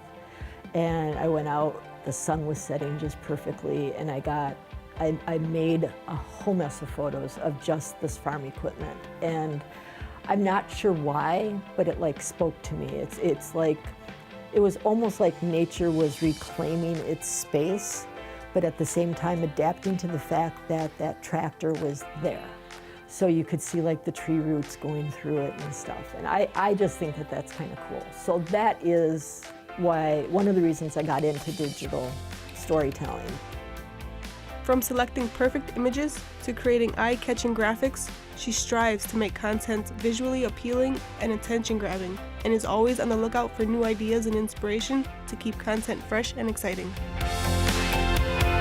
Tom Reed is the chair of Creative and Performing Arts at Overno College. He runs the Creative Arts and Practice major, which gives students hands-on experience. Here you can hit the ground running, and if you come in your freshman year and you want to be a part of the film, we'll train you and get you up and running. When I graduated from school, I had no idea how to go out in the world and really make a living doing it. And you can make a living doing it. You can make a living in the arts. And the major is different, and we try to teach you how you can actually make a living once you graduate. As a freshman, you don't have to wait to get started. You are given many opportunities right when you begin the program. Hopefully, as a freshman, you would take part in the film, take part in our theatrical productions. We also do a series of staged readings. As a freshman, I would hope you would participate in as much as possible, because I think the more you do, as far as hands-on, the better you get. It's my favorite part about teaching, honestly. It's watching students grow and succeed, especially when they come back a few years or many years later and you hear about their successes. For alums, it's they love coming back, and we had a lot of alums come back to watch the short film that we made in 2018, and it was rewarding for them to see how the program has grown, how it's not just theater now, how it's also film and theater. Over the years, the theater arts program has evolved, but the main goal is still the same: doing what you love and making a career out of it. If I can make good art that the people that are involved in it enjoy, and that the people that are also seeing it enjoy, then 2 thumbs up. Introducing ADESA School of Fashion, the hottest fashion institute in the Midwest. Nestled in Milwaukee's 3rd Ward, this up-and-coming fashion school is not just a place of learning, it's a launch pad for the next generation of style pioneers. We have made the decision to have the 3rd Ward, the historic 3rd Ward, be our home. It is the most fashionable area in town, and it is where the students can get more inspiration. Right now we have a strong relationship with the Milwaukee Artist Resource Network, which is on Lower Broadway. It's a beautiful art gallery. It's inspiring to the students in that way. It also has a coffee shop and restaurant inside of the space, and a marketplace. So the students are able to go into Marne and get inspiration. Every month or so the exhibit changes, and so there's always new art to see, and the environment is enveloping with artistic and creative endeavors. ADESA's fashion show is where the students' dreams are stitched into reality. So ADESA tries to actively get into all of these fashion shows, which gives students opportunities to show what they've learned. So that's like an amazing outlet for the students. Well, my first couple weeks here, they had the fashion show, the ADESA fashion show, and they were like, you should try out and just go to the model call. And so I did, and then I was in the show. And that was super fun, I liked it a lot. We transform a restaurant into a venue with a runway that runs clean out of the building onto the sidewalk. In our last show, it ran out of the building into the street. We've shut the street down. We've had major organizations participate with us. That's a huge networking opportunity for them. Sometimes news people are there, there's people who are business owners that are there, there's buyers there, corporate people there. So that creates networking for the students to kind of branch out.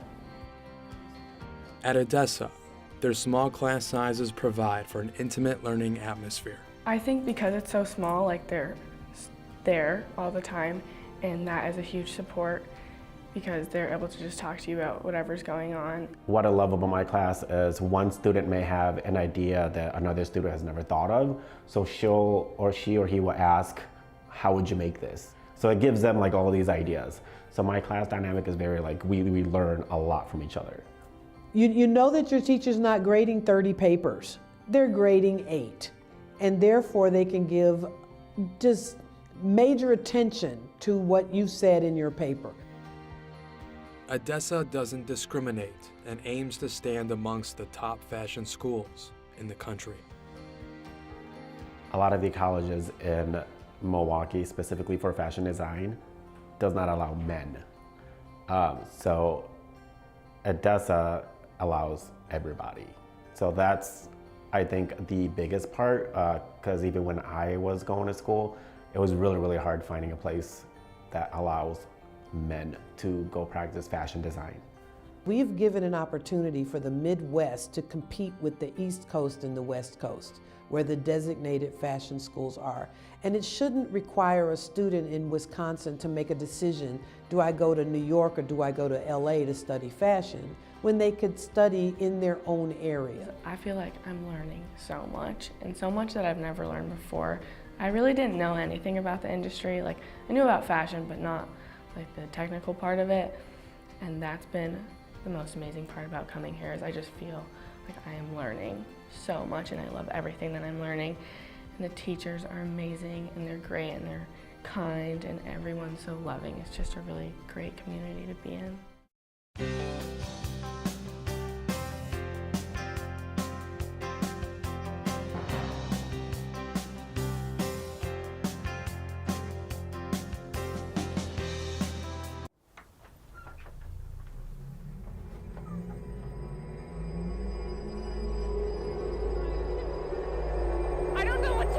Tonight at 9 on Channel 36, Milwaukee PBS. You're watching WMVT, Milwaukee PBS. The following program was produced by students enrolled in the Milwaukee Area Technical College Television and Video Production Program. The content is student-produced and does not necessarily represent the views of Milwaukee Area Technical College or of Milwaukee PBS. Hi, I'm Sade Moore-Beamon. I'm Sam Bussey. I'm student producer Miranda McCauley. I'm Mariah Martinez, a student producer in the television and video production program here at Milwaukee PBS. And you're watching Student Operations Day 2024. As part of the MATC television program, students create, write, produce, shoot, and edit a full-length broadcast TV program. And for over 50 years, these shows air on a special day on Milwaukee PBS, which is today. Please stay tuned for my show, Community Service. Around Milwaukee, Surfing Lake Michigan. Please stay tuned for my show, Ink Sessions. Brood, The Greatest Sandwich. Hope you tune in all day. And make sure to catch any show you missed on Milwaukee PBS's YouTube page. I'm student producer Eileen Perez, and you're watching Student Operations Day 2024 on Milwaukee PBS.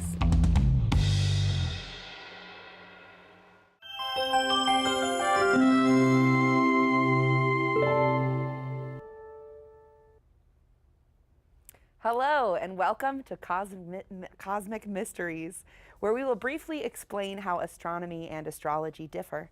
We will get into some information about stuff in space and explore the benefits of a planetarium. Get ready to visit the stars and beyond.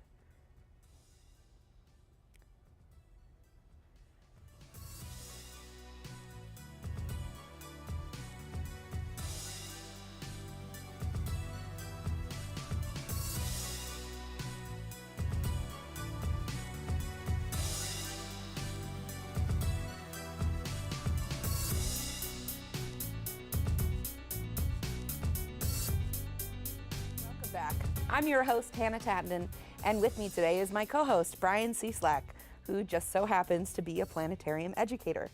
It is such a pleasure to have you on the show today. Thanks for having me. Can you tell me a bit about yourself and your position at the Horwitz-DeReamer Planetarium? Well, as you mentioned, I'm a astronomy educator there. I teach stargazing, general astronomy, and I do a lot of tech work behind the scenes. Oh, wow. That sounds like an interesting job. So later, I do have some questions for you, and we can talk a little bit, but we will also be testing each other with some trivia questions. But first, let's see a little bit about how astrology and astronomy are different from each other.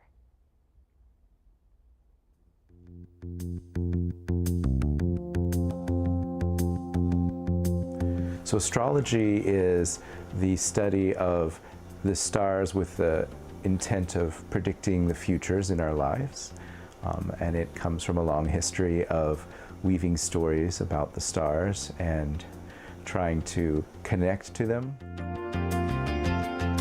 Astrologers interpret objects based on their patterns, and specifically the sun and the moon and the planets appear to change position with respect to the stars on a regular basis. And astrologers infer meaning in our lives based on those changes in the apparent positions of the sun, the moon, the planets. It is appealing to feel like you can know the future in some way. Based on the past, right? And that's, in a very vague sense, that's what astrology is trying to do. It's just the information that it's using to do that doesn't actually connect to the things that it claims to. So, like, horoscopes say, you know, kind of vague things about what you might expect because you were born, you know, during this time period, but actually it really means time of the year, right? Because if you're a Taurus no matter what year you were born in. But there's so many other things in your life that affect what happens to your life that we do definitely know, like, you know, like the genes that you get from your parents and the environment that you live in and the choices you make given that environment. Often people confuse the two terms, astronomy and astrology. And let me just point out that it makes sense that people get confused because some things, a lot of sciences like biology end in logi. So you might confuse the two. But in astronomy, when we're talking about studying how the universe works, that is astronomy. So that is stars and law. How does it work, right? I think the first thing that an astronomer has to do is decide what is a question that's interesting. There's a lot of universe to study. So after you decide, okay, this is a question that I'm curious about, I'd like to get into more, then you figure out what data do you need to answer that question. And really, most of the data that we have is light, right? That's all we get. There are a few exceptions, but really, most of what we get is light from stars. And we've gotten very clever in the last couple hundred years, squeezing that light for all it's worth and extract as much information from it as we can, like how hot a star is or how bright it is, how far it is, what's it made of. Like, there's a lot of stuff we can tell about a star.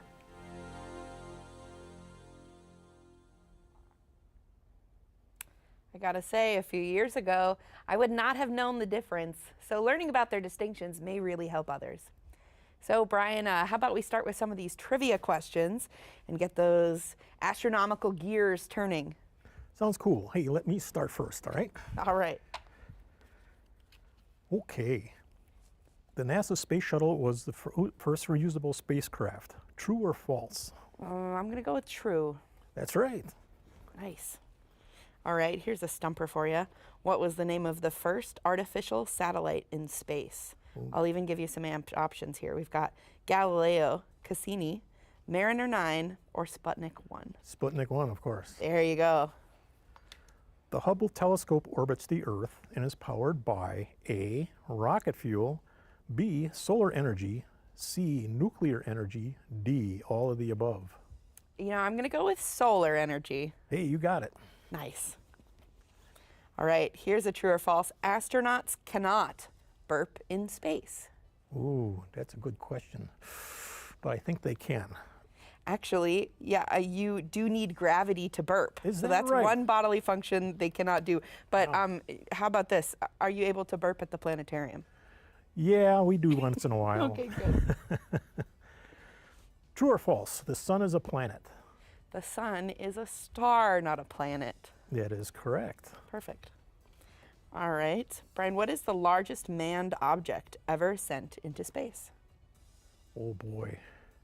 Largest manned object ever sent into space. At one time? Yeah, I'll give you a hint. It's bigger than a football field. Oh, I would say that's the ISS. Absolutely, the Okay. International Space Station. All right. What planet is known for having rings around it? Well, what is known for having rings around it, that's Saturn. That's correct. But I think there are some others. I know Jupiter has rings. Are there any other planets Jupiter, that have? Uranus, and Neptune all have rings. Awesome. All of them also. Oh, my favorite is Neptune. How long does it take for light to travel from the sun to the Earth?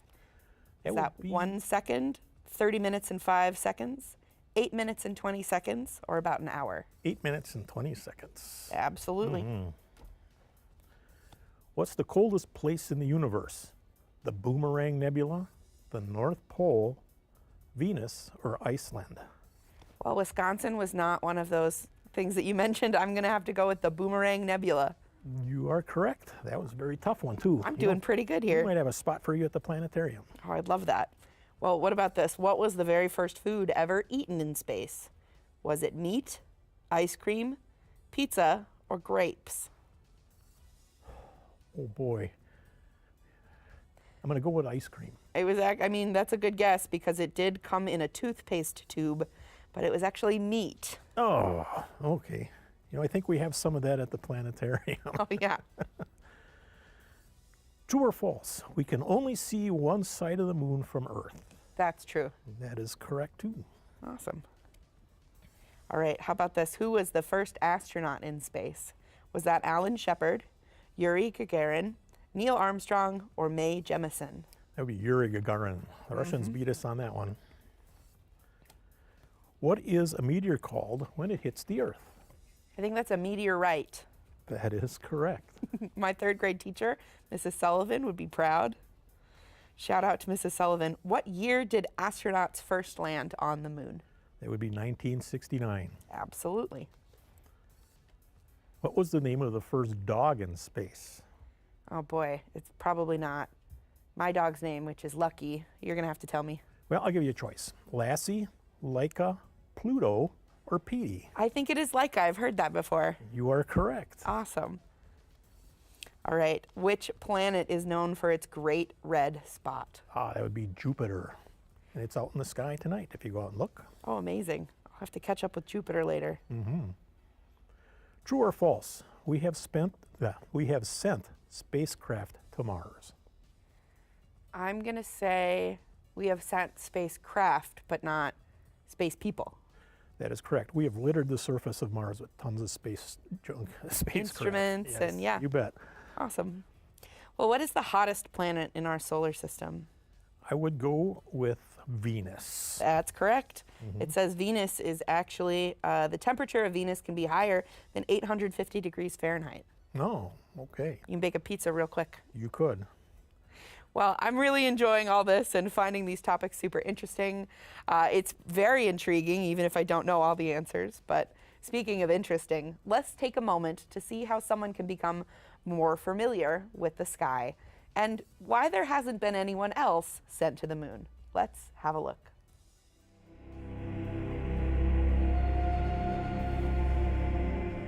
Starting with let's look up, right? The more people look up, the more familiar they can become. The fact is that many of us live in cities, which means that it's a little harder. But starting in a city is good because there's fewer things to look for. But if you get familiar with enough to say, okay, I recognize, say, Orion, I recognize the Big Dipper. You can also acquaint yourself with the sky by looking at apps. There are apps that you can look up and say, okay, what am I looking at? And it'll tell you, oh, that's Jupiter. Oh, okay.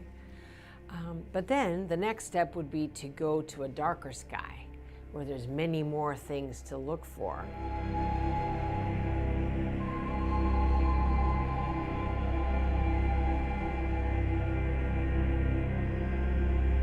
to get to the moon, you have to spend a lot of energy. It's not just like, you just shoot something up and it's there. You have to shoot something up, and then you have to change which way it's going and send it towards the moon. And then presumably they want to come back, right? So you have to be able to orbit the moon, land on the moon, and then shoot up from the moon, orbit the moon, and then come back to Earth. So it's tricky, and it's expensive, and it's very dangerous because there's no air to breathe once you leave the Earth's atmosphere. So you got to take it all with you and not lose anything.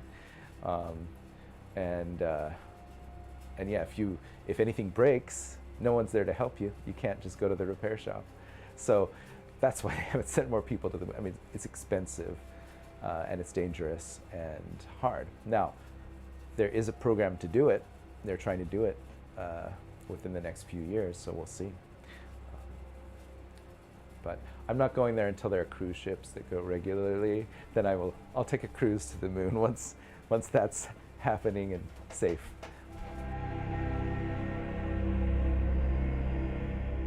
Well, I guess it would be useful to say why I do what I do, like what's my motivation, right? And for me, I think I get a great sense of satisfaction out of feeling like I know where I am in the universe. And it's very awe-inspiring to look at an object in the telescope and see the light that's reaching my eye, and think that is light that has traveled thousands or even millions of light years to reach my eye, and thinking also about the fact that is a glimpse into the past, like the distant past. I can't see the dinosaurs roaming on the Earth anymore, right? But I can look in the telescope and I can see something that emitted light at the same time the dinosaurs were on the Earth. I, for one, can't wait until there's another moon mission. So, Brian, I'd really like to understand your love for astronomy and where that started, and also what inspired you to have a job in this field. Well, when I was very young, I enjoyed going out and looking at the stars and seeing the shooting stars in the night sky. But the real turning point was when I was in the 6th grade at Walter Allen Grade School. We used to get this little flyer in the paper, or a little flyer called My Weekly Reader, and it had news stories in it. And it had this grainy picture of the planet Saturn taken by, at then, largest telescope in the world, the Hale telescope. Mm-hmm. And my 6th grade teacher, Mr. Taylor, said, "Oh, I can see that in my telescope at home a lot better than this picture is." And then, being a wise guy sitting in the front row, I kind of made a comment that resulted in a phone call to my parents. Oh, I'm sure. And the next night we were in his backyard looking through his telescope at the planet Saturn, and he was right. It looked clear and crisp and colorful. It was quite a sight to see. And ever since then, I've been hooked in the field of astronomy. Wow, that's amazing. A lifelong interest. Mm-hmm. Well, why do you think it's important for people to become more familiar with astronomy? Astronomy is a curiosity science, and it's man's hunger to learn and explore and gain knowledge and gain facts and data. So I think it's a great satisfying thing for people, and it teaches people on just how to learn and find their place in this universe, in this creation. Wow. Well, speaking of curiosity, I'm curious to know, do you have a favorite constellation, and has it always been that or changed over time? I've always been living under the sign of Orion, I guess you could say. Orion is my favorite constellation, the Hunter, with his 3 stars in a row, 2 above, 2 below. His name starts with an O. That's Orion, the constellation. Well, that's awesome. Can you explain to me how comets and shooting stars are different? Shooting stars are pretty much rocky or metallic objects that enter the Earth's atmosphere. They're floating around. They're remnants. They're both remnants of the creation of the solar system when the nebulous gas condensed and created the planets and things. Comets are more icy. They tend to live in an area around our solar system called the Oort cloud, which is beyond Pluto. So much farther away than a shooting star. Much farther away, yeah. And shooting stars actually come close to Earth and are around Earth. and they enter the Earth's atmosphere. That's a shooting star. It burns up. Whereas a comet will circle the sun and get close to the sun, and as it starts to melt, its gases start to glow by the light and the radiation, and that's what we see in the sky as a comet. So wow, that's fascinating. Meteors burn up in the atmosphere, comets glow in the sky as they go around the sun. Well, in your opinion, what is the most fascinating thing in the night sky, or space in general? What captivates your interest? Oh boy, that's a tough question. There's so many things up there, but I like to do what's called deep sky observing, looking at things beyond our solar system, sometimes beyond our galaxy, nebulas, star clusters, and other galaxies far, far away. So those are the things that kind of catch me on a dark, clear night. Yeah, the great mystery out of it all. Mm-hmm. Well, it has been great hearing about your love for astronomy, but now I want to touch base on planetariums. Whether it's a showing or an event, they are such a great way to learn or explore various astronomy topics. Whether you're bored and want something to do for fun, or just want to become more familiar with certain topics, the experiences at a planetarium can be extremely captivating and informational. Let's see if we can get a glimpse of it.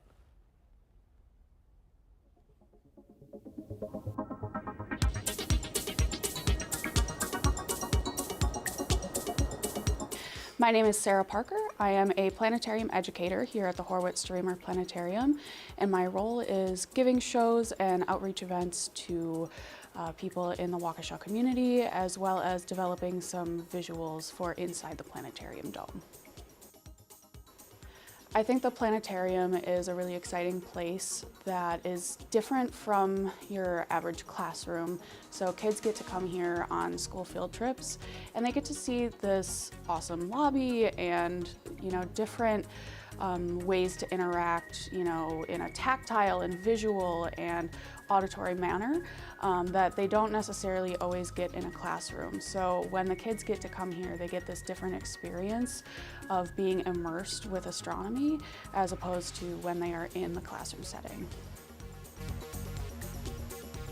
So we have a few interactive displays. One is our gravity maze. So what it is two projectors that sort of create this fabric of space-time, and as you stand underneath it, you can see that fabric of space-time warp around you, and different stars and objects that will actually orbit you, or their path will be changed by the gravity of your body.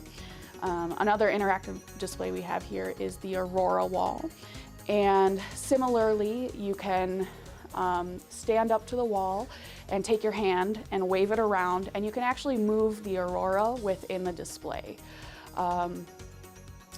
We also have a zodiac zone, which you get to explore all of the different zodiac constellations, including an extra little secret 13th one that not many people know about, named a Fucus.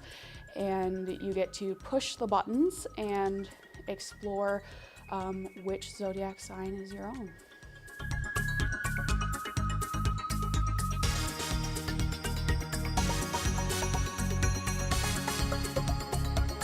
My favorite part about working at the planetarium is when the kids come in to see your show and you really get to engage them, and just when you see their reactions when you show them something cool. For instance, when you turn off all the lights in the dome and you show the light pollution, and then you show it without the light pollution, and all the oohs and ahs that you get as soon as you can see all of the stars in the Milky Way. That hands down is my favorite thing.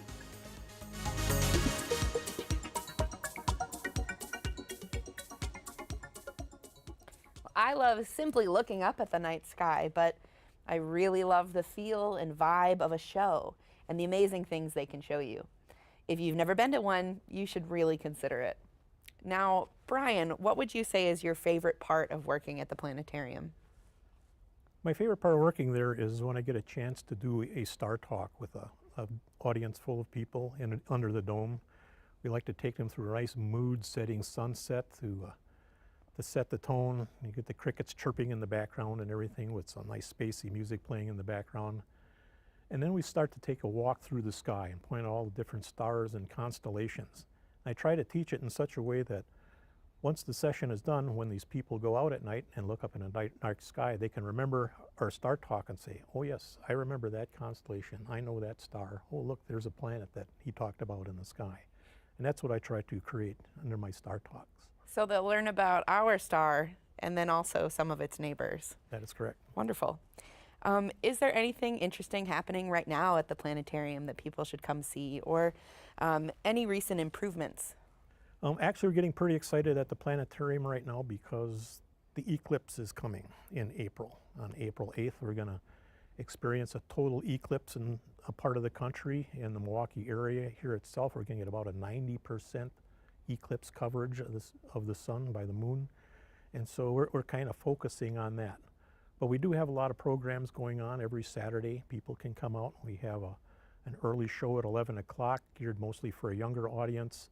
And then we've got the mind-blowing science programs in the afternoon. And we're also going to be having shows on Wednesday nights, I believe. We're going to be offering shows at another time slot. And we're just preparing for summer. In the summer, we're going to have laser light program out at the planetarium, and I think that's going to coincide when the visiting beer garden is going to be at the Retzer Nature Center. So you'll get a chance to take in both of those things. Special effects almost as cool as the real deal, hey? Yeah, it's actually it's all tied in with rock and roll music, and very pick cool. your favorite band, Pink Floyd or something like that, and we'll probably have an evening where we're doing music and lasers with that. Oh, that's awesome. Well, I'd like to backtrack a little bit. You said that we have an eclipse approaching. Can you tell me a little bit more about what celestial bodies are blocking what and what we call that? Oh, sure. A solar eclipse is when the moon comes between the sun and the earth and casts its shadow on the earth. And as that shadow works its way across the earth, if you happen to be in the path where that shadow lies, you'll see the sun completely disappear.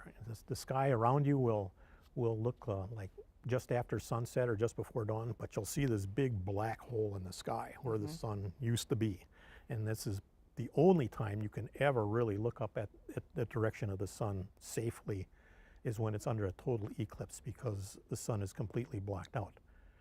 Wisconsin, and Milwaukee in particular, is just a little bit off of that path. So the sun's not going to be completely covered up. It'll be about 90%. Wow. But there's still enough sun poking through that coverage there that could damage your eyes. So if you want to see it, you need protection. You need protection. And you have to have either special glasses or use a special telescope with filters on it, or you have to use a method called projection, where you can project an image on something and look at that projected image, but never look directly at the sun without some sort of protection. And we do offer those glasses at the planetarium. If you come to a show, we can give you a pair of those glasses. I'll have to stop by before our April eclipse. Speaking of sunsets and other dazzling displays, I have another trivia question for you, because I'm still trying to stump you. What color is a sunset on Mars? What color is a sunset on Mars? Boy, I've never been there. Let me think. Well, because we have a blue atmosphere, that affects the color of the sun here. The sun is really a white star, but because it comes through our blue atmosphere, it appears to us as yellow. So I'm guessing since there's a carbon dioxide sunset on Mars and the atmosphere is very thin, I would guess it probably still stays kind of a yellow or a light pinkish or something like that. Well, you were pretty close. It actually, when you started out, it's blue on Mars as well. Is that right? Maybe one day we'll be able to go and check it out ourselves. Well, that's great. And frankly, what a cosmic adventure we have had. But now, sadly, our show is coming to an end. But before we leave, is there anything you'd like to say to the young kids aspiring to study astronomy, or simply anyone looking to become more involved? Well, the universe is endless, and there's just so much there that you can study. You can study the stars, you can study the planets, you can study other galaxies. It's just a burgeoning science field for you to explore. And you can do it all from your backyard if you want to. And even nowadays, you have access to big telescopes that you couldn't normally afford to have on your own. And you can go through the internet and access these telescopes and do your own observing through larger telescopes sponsored by other people. Wow. So it's a field that's wide open for anyone who's interested, right? That is correct. Well, thank you so much, Brian, for joining us today and being a part of our show. And although science is able to shed light on some things for us, there's a lot of stuff that we don't know and may never understand about space. But one thing is for sure, discovery will never stop, and we will never quit learning about what's up there. I hope to catch you all again, but that's it for today's episode of Cosmic Mysteries. Until next time, always stay curious and keep your eyes on the night sky.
Tonight at 8:30 on Channel 36, Milwaukee PBS.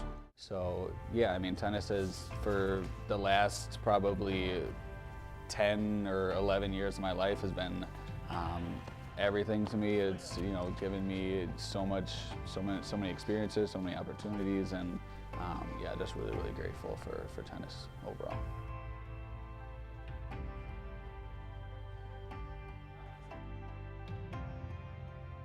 Tonight at 5 on Channel 36, Milwaukee PBS.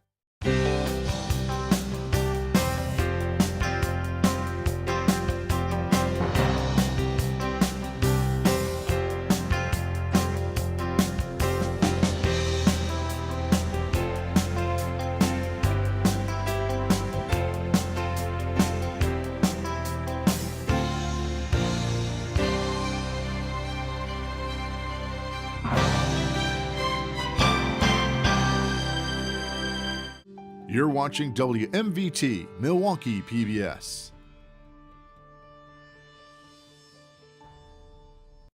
The following program was produced by students enrolled in the Milwaukee Area Technical College Television and Video Production Program. The content is student-produced and does not necessarily represent the views of Milwaukee Area Technical College or of Milwaukee PBS. Hello, I'm Ethan Ramsey, a student producer in the Television and Video Production Program here at Milwaukee PBS. And you are watching Student Operations Day 2024. Please stay tuned for my show, Roll Stormers Tennis. It's next. Thank you for watching Student Operations Day 2024.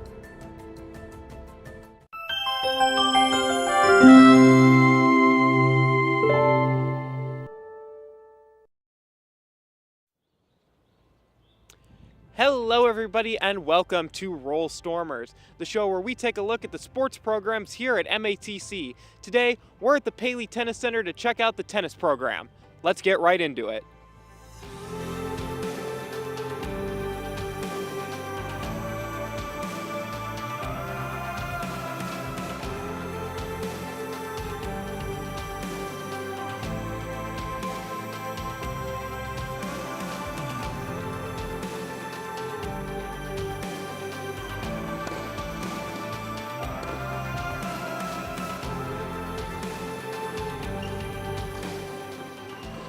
At Wauwatosa West High School and Paley Tennis Center, the MATC men's team is preparing to play matches against other colleges in Region 4 of the NJCAA.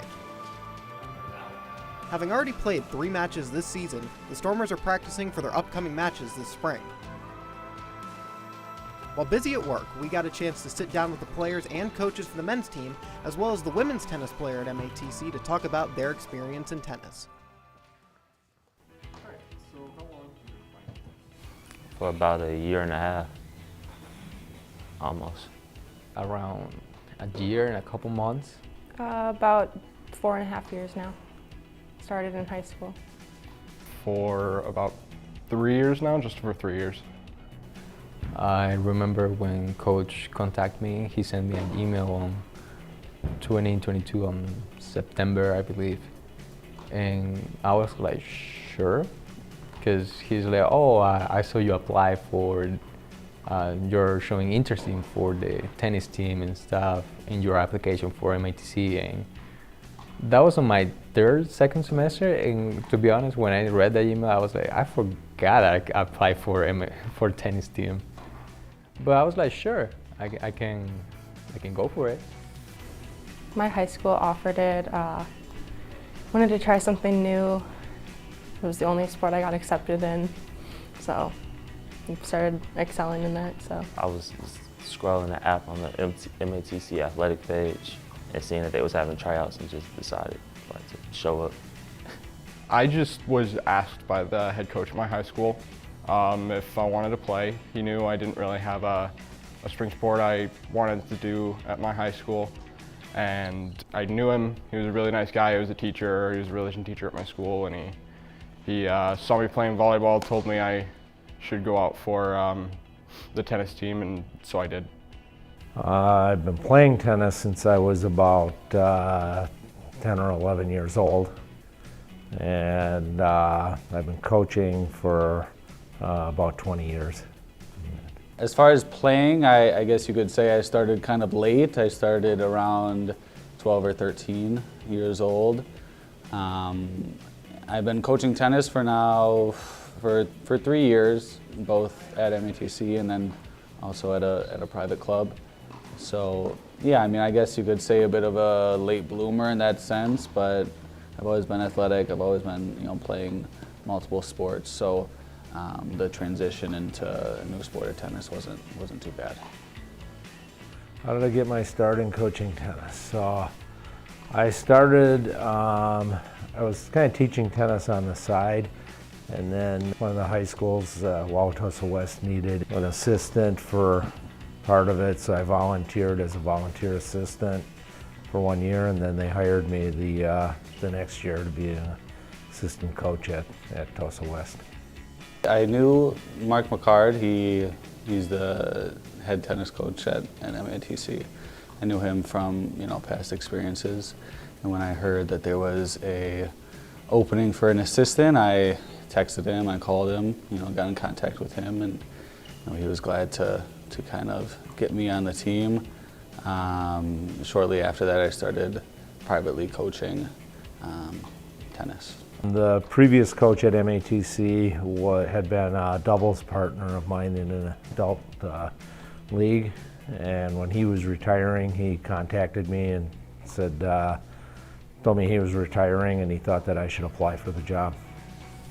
As far as staying invested in the sport, now because it's my job, it's my livelihood at this point, so that's definitely one aspect of it.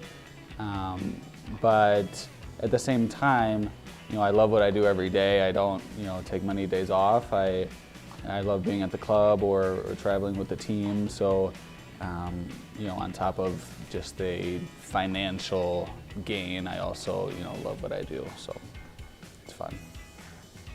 I think that I owe a lot to the game because tennis has been a big part of my life as I was growing up.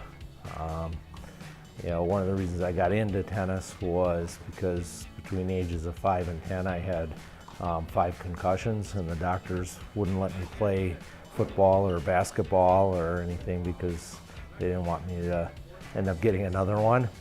So tennis became my sport. So I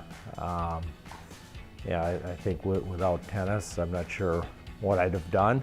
So I feel like I kind of owe something to the game. So that kind of keeps me invested. As a coach, I just love to see the progression as players get better as they keep going. What is the biggest challenge you have faced throughout your playing career? Probably time management. With tennis, school, working, and then doing extra, you know, like other hobbies too. It's kind of hard managing it all. I will say try to keep up with everything that is going in my life right now. So, but I'm getting used to it for sure. It's just like trying to be organized with my work life, student life, and then the tennis sport life. Basically, try to make a balance between each and every single one of them, because it's hard. But I just got to be pretty organized to it. I've been at times where I've wanted to give up, but obviously I didn't. I'm sticking through it, getting through the hard times, getting through the easy times, just having fun. The biggest challenge for me has been anger issues.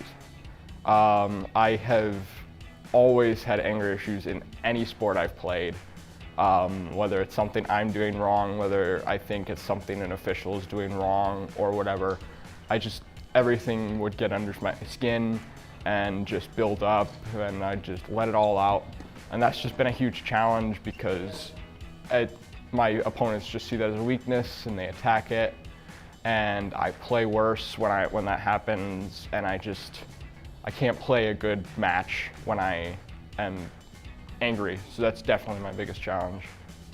I'm often like the less experienced one, so you can kind of feel when they get tight,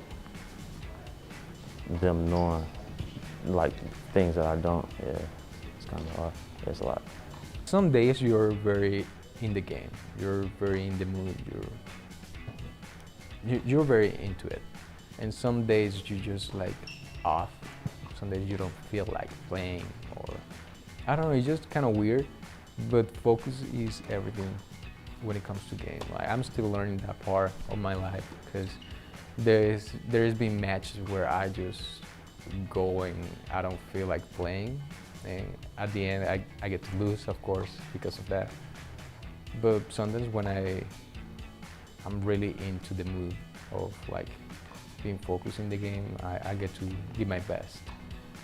You got to be able to like know what you're doing, because it can get really tight sometimes, and you have the experience to not get mad at yourself. So, yeah. I guess just playing every point as if it's a new game. I mean, when it's close, the best way for me to think about it is just to focus on one thing, focus on one rally, focus on one point, one ball, one hit, and just stay focused on the ball and don't stay focused on anything else around me. Tennis is a sport that takes discipline and mental toughness. As it can take hours to play a match, Coach Jake and Coach Picard speak on staying focused on the mental side during a tough match. The nice thing about tennis, you know, is that there's no clock. So, you know, when you do get to those hard times, it really isn't over until it is over. So, you know, always having those beliefs in the good things and the positive things, and you know the work that you put in, and kind of, you know, going back on that when you get into those tough situations is always gonna be better for, you know, mentally and actually with the score and everything. So.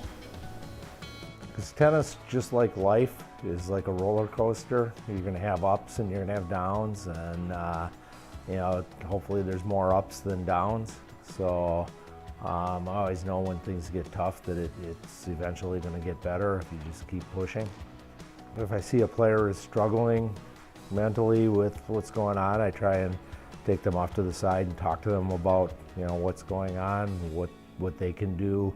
I try and, you know, teach them little mechanisms they can use to keep themselves mentally in the game.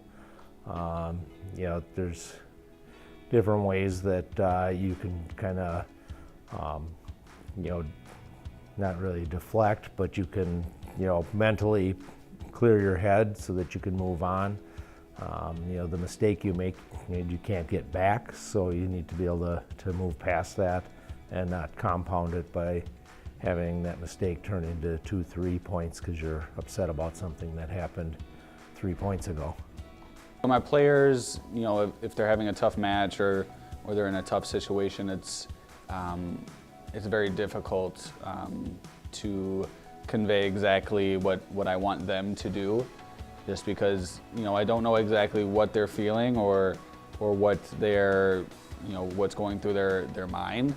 So, you know, communicating what I want to get done, and also them communicating back to me what they feel, what they need, what adjustments they want to make. Now, learning to play a sport can be difficult without the right people to help. With CJ, Nolwin, Ethan, and Jess having less experience than most at the college level, we wanted to know what has most impacted their growth throughout their tennis careers. There's a lot of things that a coach can teach you, and a lot of techniques that he can taught you how to get the ball to the other side and get some points, you know, the techniques that they use. But it gets a little bit of time to add those techniques to your game, actually. And against the matches that I have throughout this last year and this year, I would say it's both, because there are people that have been playing for the longest time. They've been playing since they were 4 years old, 7 years old, and people who's been playing since 7 years old, they tell me like, oh, I started late. I'm like, oh, sure, I started last year, bro. So, yeah. But I get to learn from each match, because I try to keep up with their level, but of course I lose every time. But still fun to play against them, because I learn from them as well, even if they don't realize that. For 2 years I had a coach who he didn't really know how to coach me. He wanted to change what I was doing, what I learned initially, and he just wanted to change every single bit of my game. So I had to kind of tune all that out and try and learn from my own match playing experience and from other guys, watching what they're doing during the match and just trying to mimic that. But now I'm at MATC, I'm learning a lot more from being coached, since it's just the coaches know what they're doing, they know what they're talking about, they know how to fix my technique to get the best out of it, and get me to play the best that I can out of the limited experience that I have. You can't really understand what's going on while it's happening if you haven't heard what's going on. And you can't, like, without experiencing it, like somebody telling you, you can't really get the feel of it. What keeps you pulled into the sport when you are facing adversity? My friends, my coaches, they help me all the time, so yeah. I just don't like not seeing things through. Like, I don't like giving up. I feel like if you finish something, the worst that can happen is you do a bad job. The friends that I have through it, the friends I've had through my experience so far, who are now off to college, but in the summer we can just go play, and it just keeps me interested, keeps me involved. I learned to fall in love with it, because at the beginning I was frustrated because I didn't know so much, and there is people that knew so much more, like the magnitude, the caliber that you can see compared to me and other people who has been playing for the longest time. But right now I'm just like in love with it. I don't want to miss it, because I try to keep up with other people, and the only way I can do that is by just playing every single day, if it's possible, for sure. There are some days that I don't have to play, but I feel like playing, so I just get a call to my teammates and be like, hey, are you free right now, or in an hour, you know, you wanna get some rackets and stuff? And they're like, oh, sure. And that's when it gets that interaction and between your teammates and the game. It's just like, I wouldn't say an addiction, but it's something that you want to do because it's good for you, actually, and you're just happy doing it.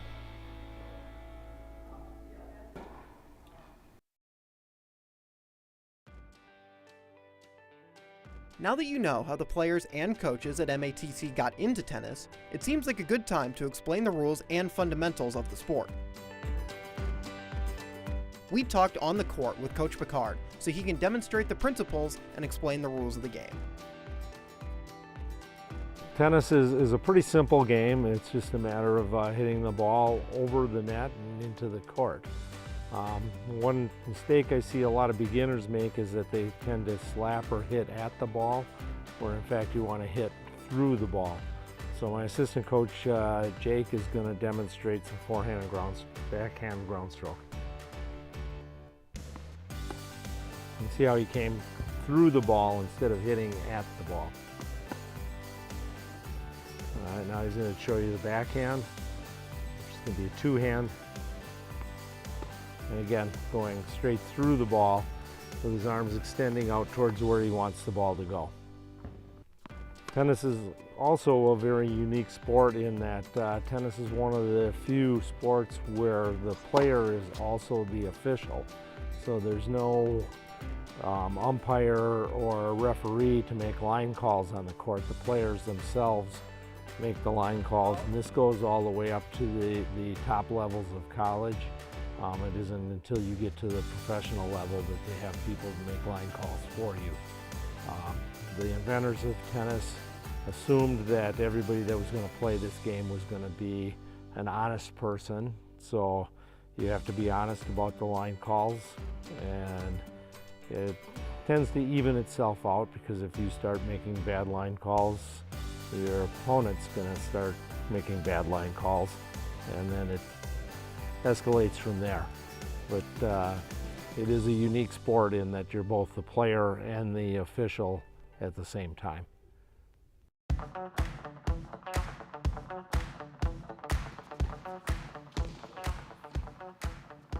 With knowing the rules and the principles of the game, it's time to see what else the players and coaches have to say. How has being an athlete affected your experience at MATC? Oh, a lot.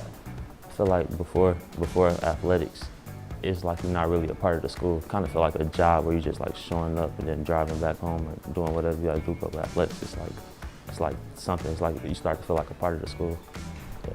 I get to learn a new sport, and sports are very critical for anybody, because that's the way you get to stay healthy in a way and just stay on track. Because I have seen a lot of people they are frustrated, they are like trapped in this, I would say like in this box of like stress, and they don't realize that any sport can play a big factor in your life in a positive way, because that's when you get more, I would say, self-esteem up. I gained some friends before I even started school here just by showing up to the couple of summer practices we had at the end of the summer before the school year started. So just to have those friends going into it who could help me start that transition into college, help me in learning my pathway. I mean, one of the guys on my team, he's in my major, so just to kind of know someone in the major right away, someone who already understands what I'm going through at that point and what I need to do. So just that extra little help that I had was big. I've made friends through tennis, and even though like some of the people aren't in the same major as me, it's nice seeing people around, have more faces, and I get like better exercise, I guess, in the day. I get to start my day off with something fun, and I get to do my potential career, which is also really fun, so yeah. What advice would you give to a young tennis player or just an athlete who's looking to make that next step out in life? Get your body conditioned.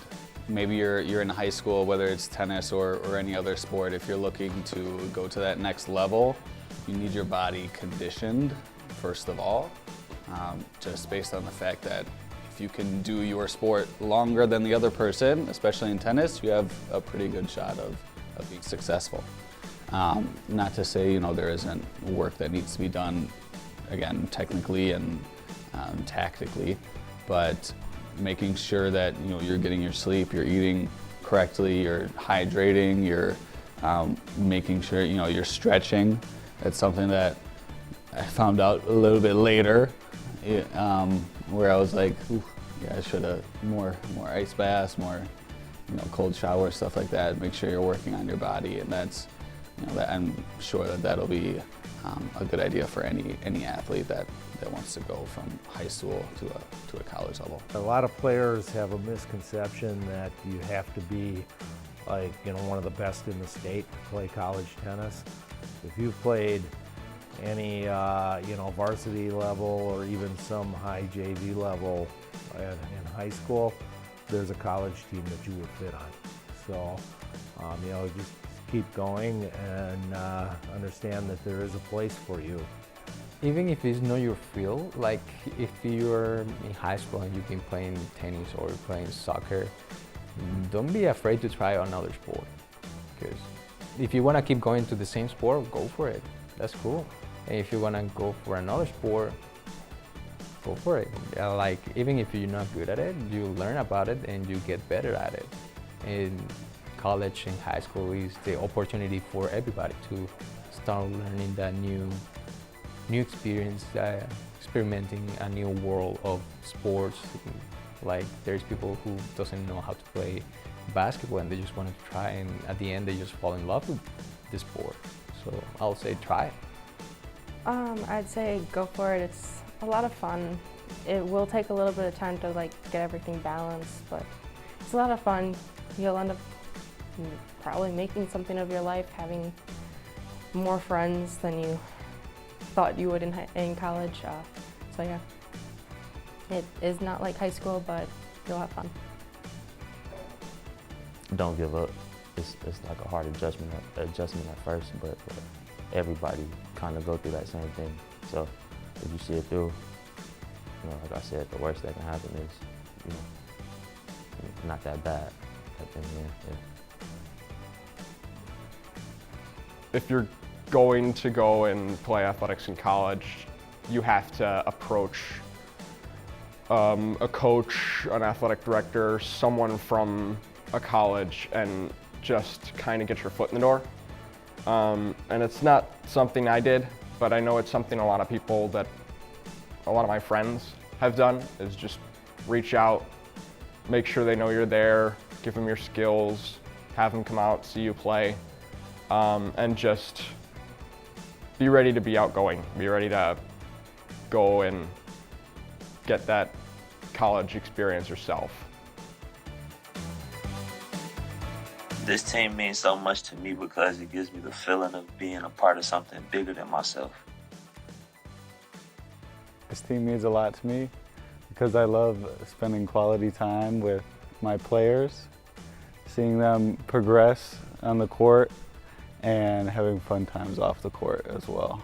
This team means a lot to me because I really care about my players and I want to see them be successful, not only on the tennis court, but in life.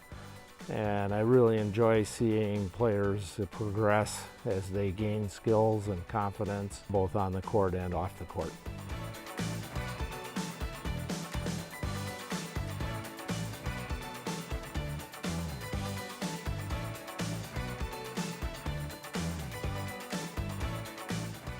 This thing, it means a lot to not just me, but all my teammates. It's just a great experience for all of us that we can play against other schools, have those momentums, those dynamic moments that we share, not with just us as a team, but like the moments that we share outside the school, and it is very unique.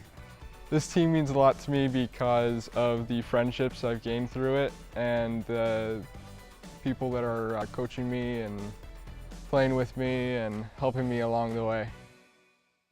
And that's all we have for you today. Thank you everybody for tuning in to Roll Stormers, and we'll see you next time.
Tonight at 6:30 on Channel 36, Milwaukee PBS.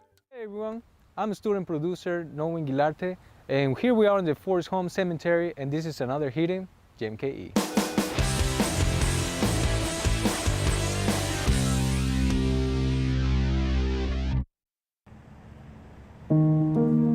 Yes, I know you might wonder, why from all the places possible in Milwaukee, a cemetery? Well, let me tell you, a cemetery is not only a place that offers the beauty of a nature, but a place to honor those who are no longer with us. Also, it is a chance to learn more about the history of the people who have left their mark and legacy here. People with a rich biography background, just perfect to go within the history of the recognized people that had put their mark while here in Milwaukee. Also, one of the many things that you might find here is the very own grave of Baron Kilmore, one of the many founding fathers of Milwaukee. Byron died in Florida in 1870 and buried in Jacksonville. However, his remains were brought at the Forest Home Cemetery by Fred Matusinek in 1998. This and so much more you can find out about Milwaukee. I'm student producer Nolwin Guilarte, and this was another hidden GMKE. See you next time.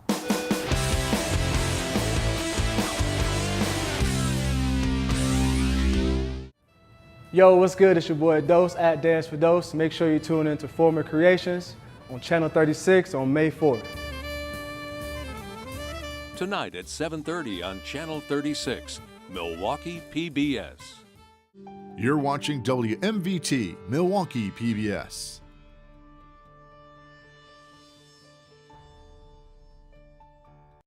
The following program was produced by students enrolled in the Milwaukee Area Technical College Television and Video Production Program. The content is student-produced and does not necessarily represent the views of Milwaukee Area Technical College or of Milwaukee PBS.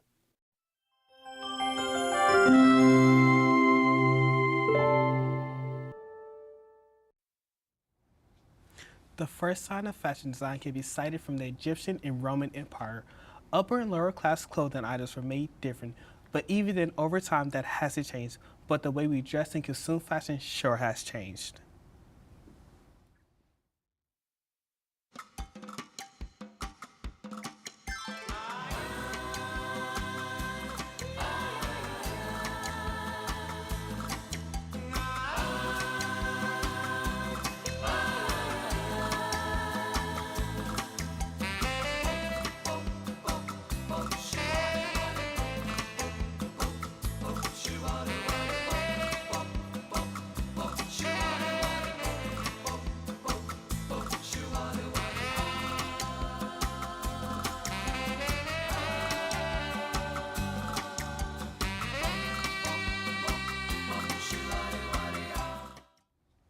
I'm Jorah Sarah Icon, instructor, fashion apparel designer at MATC.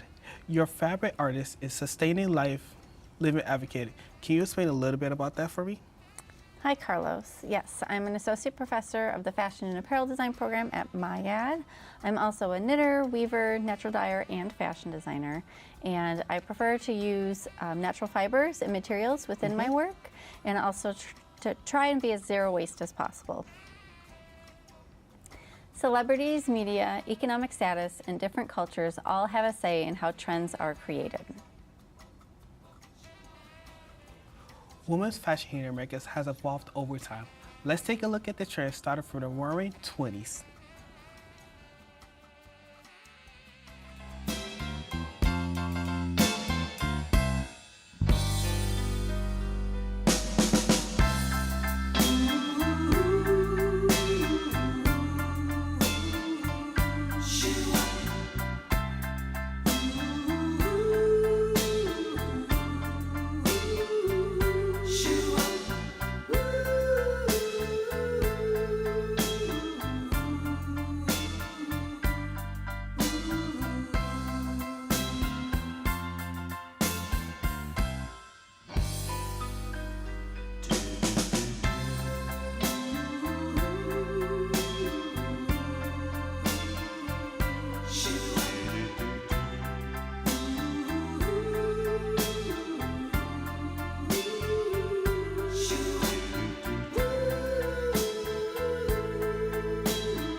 Seeing the evolution of trends really tells the story of what was going on in that time frame. Let's discuss the ways trends came to be. Media has been a huge cause, specifically now. Before social media, styles would stay a trend for many years.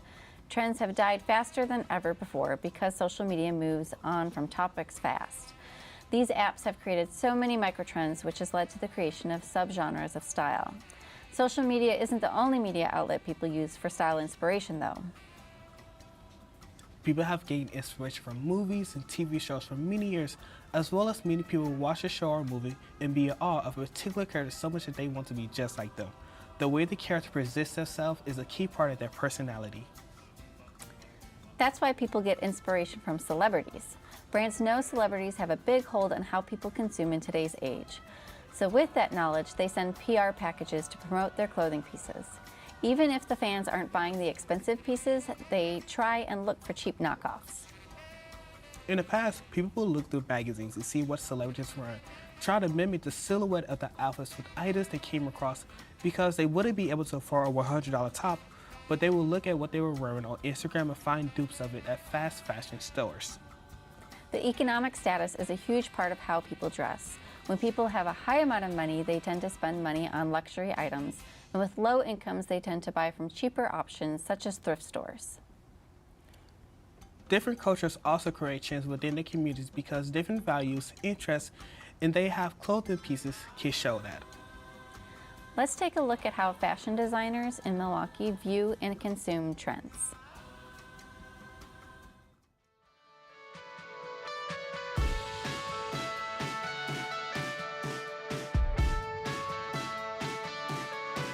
My culture, as a Black American woman, it's impacted in every single way that I've grown up and curated myself as an adult. Black culture is it's just so freeing. I would like to say we all don't fit in one box, which I can appreciate. Everyone has, the creativity is crazy. So I think being able and open to different things, it has impacted me a little bit as far as my own design process. As far as my own personal style, I feel as if I'm free to wear whatever I want and I'm free to express that without judgment.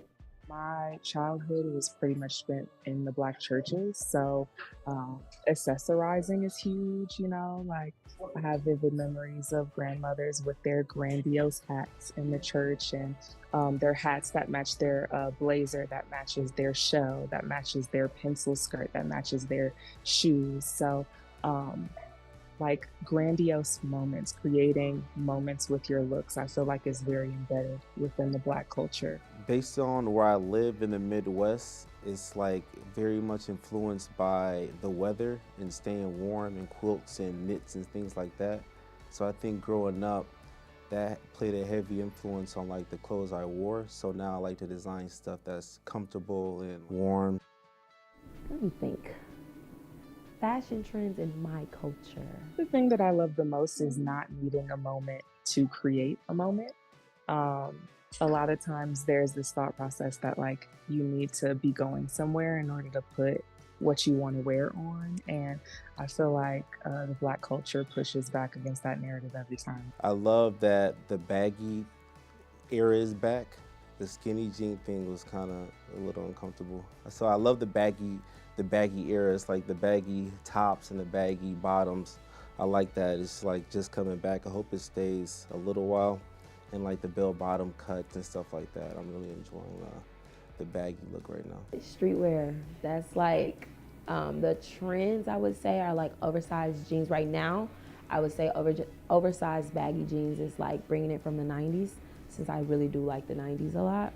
The cargo pants and sheer cutouts. I love a cutout. I love a sheer sexy moment. My fashion inspiration would have to be Christopher John Rogers. And he's really pushing the envelope in terms of, first off, incorporating the rainbow into a lot of his designs, which I find so beautiful, because it constantly creates this conversation around sexuality in fashion spaces. But in addition to that, the silhouettes that he produces, I find, are incredibly unique. Ralph Lauren mixed with like Bathe and Ape or something like that. That's what my brand is. It's like it's what I go after, like formal with also like very much streetwear.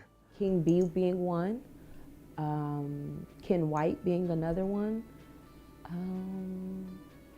One from Milwaukee, I would say, is Inkjet Closets. Like, I'm more so into local fashion than the big brands, but if I had to choose a bigger brand, it would be Louis Vuitton right now with Pharrell, or Louis Vuitton and Virgil. My favorite fashion time period would have to be like the 1950s. The 90s. I love the 90s. I'm not a streetwear designer, but I definitely feel like the sexy elements that were played on in the 90s, I definitely incorporate those into my everyday fashion, whether it be myself or to my clients. It was when there was this thing happening where you were pushing the envelope in terms of what was appropriate for women to wear, what was appropriate for women's wear, but then also the custom tailoring was still immaculate like it was that day. We were wearing like Ralph Lauren polos and stuff like that, and like khakis. I really like that. It was like very formal, and then also like mixed with the streetwear of like Bathe and Ape. It was like a weird mix of things, and like the skateboard culture and stuff like that, the Thrasher tees. I'm blanking what year that was, but it was a long time ago. A long time ago. And I think that that's something that's missing from ready-to-wear right now, is because it's kind of like this one-size-fits-all approach, and we all know, like, that's not how bodies are made, you know? So it's not how clothing should be made. That was some great insight into the inspiration for some of the Milwaukee fashion designer scenery. The mention of fitted clothing in the past is another point that clothing right now is not made to last. Another reason being the low quality.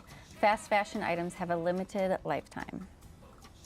Many cheaply made clothing items are made with polyester, which is synthetic material, kind of plastic that takes about 200 years to decompose.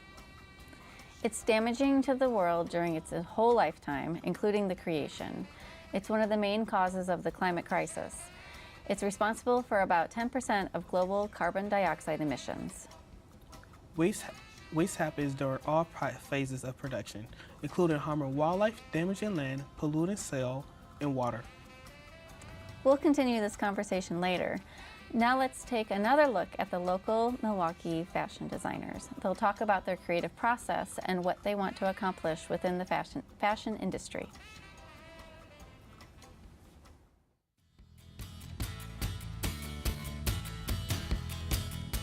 I personally view fashion as your own personal shield.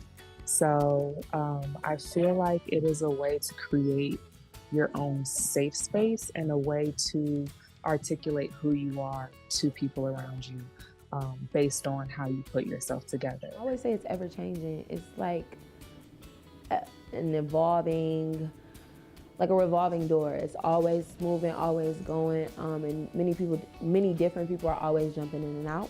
The ultimate way to express yourself.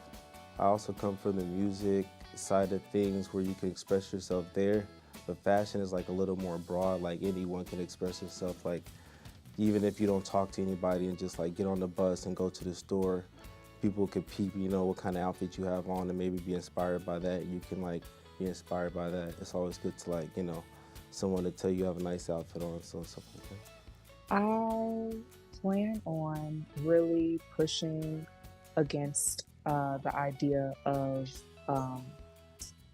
gender constructs within fashion. I design under the label Matte Black, and I specifically have gotten very comfortable saying that I make femwear because I don't want it to be identified with a specific gender. And so anyone who feels like they want to be more feminine for the day, no matter who you are, I want to design for you. Something left from when I worked in the fashion industry, just a small impact. Bringing couture styles, but at a reasonable price, is really important to me. I feel like everyday women should be able to get the feel of luxury without breaking the bank. Also, being able to make clothes for all body types. I feel like that's very important as for curvier girls, especially in my culture.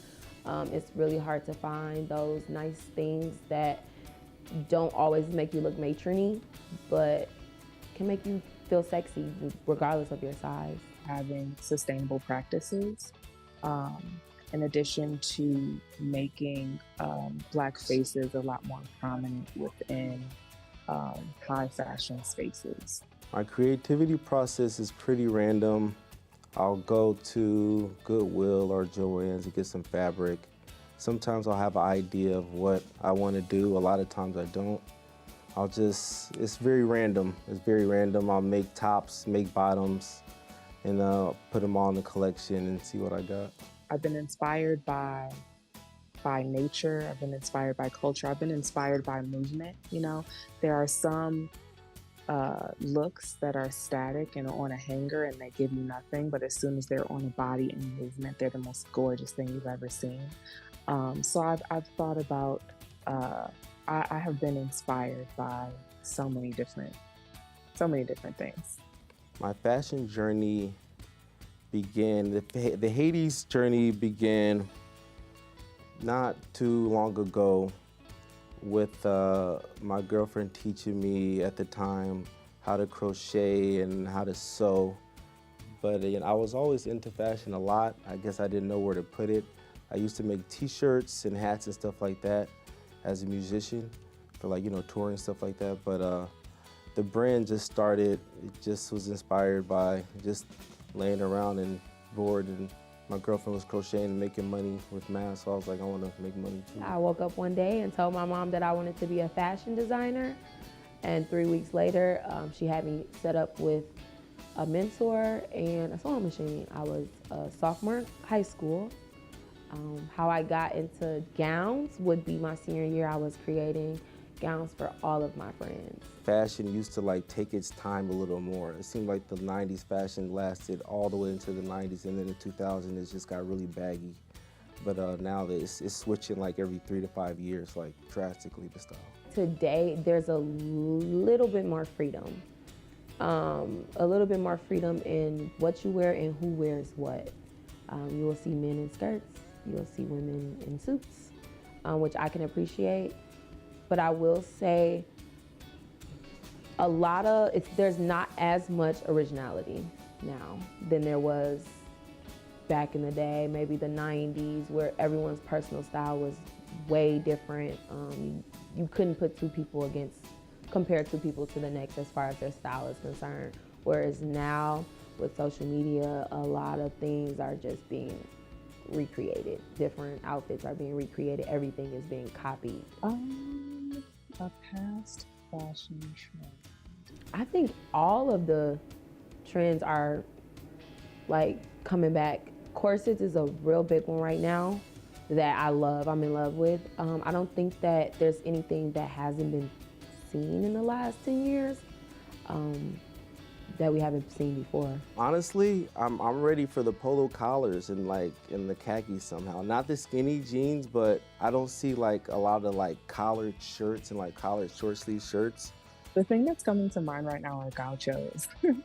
when I was a girl, they semi come back in the sense of long, flared yoga pants. I'm like, that's a gaucho that's not cropped. Let's be for real. But I feel like the croppedness just made them so Y2K, and I feel like that's missing from our now floor length flared yoga pants. The creativity these fashion designers have is so refreshing, compared to the fast brands that steal from small businesses. With so many micro trends popping up, others try to follow, which leads to the lack of creativity, both styling and creation-wise. The amount of clothing production has also doubled over the past 2 decades, and global consumption has increased 400%. Some ways you can reduce fashion waste is to thrift or buy secondhand clothing. In other ways, it can be affordable alternative. Also, you can look into buying from local fashion designers to get clothes that fit your body type and made for long-lasting wear. Okay, now I'm going to ask you a series of questions. How did you first begin your journey into fashion? I taught myself how to sew at 16 years old, and I also had a grandma that didn't make apple pies but took me shopping downtown Chicago, and so around that time is when my interest in fashion started peaking. Okay, and if you could work alongside a fashion icon, dead or alive, who would it be? I would choose Vivienne Westwood, that's English good. fashion designer, and I would love to hear her stories and her origins from the punk music scene. Okay, and how do you think today's fashion trends differs from the past? They're definitely a lot faster, and I think the quality of the clothing is also not what it used to be.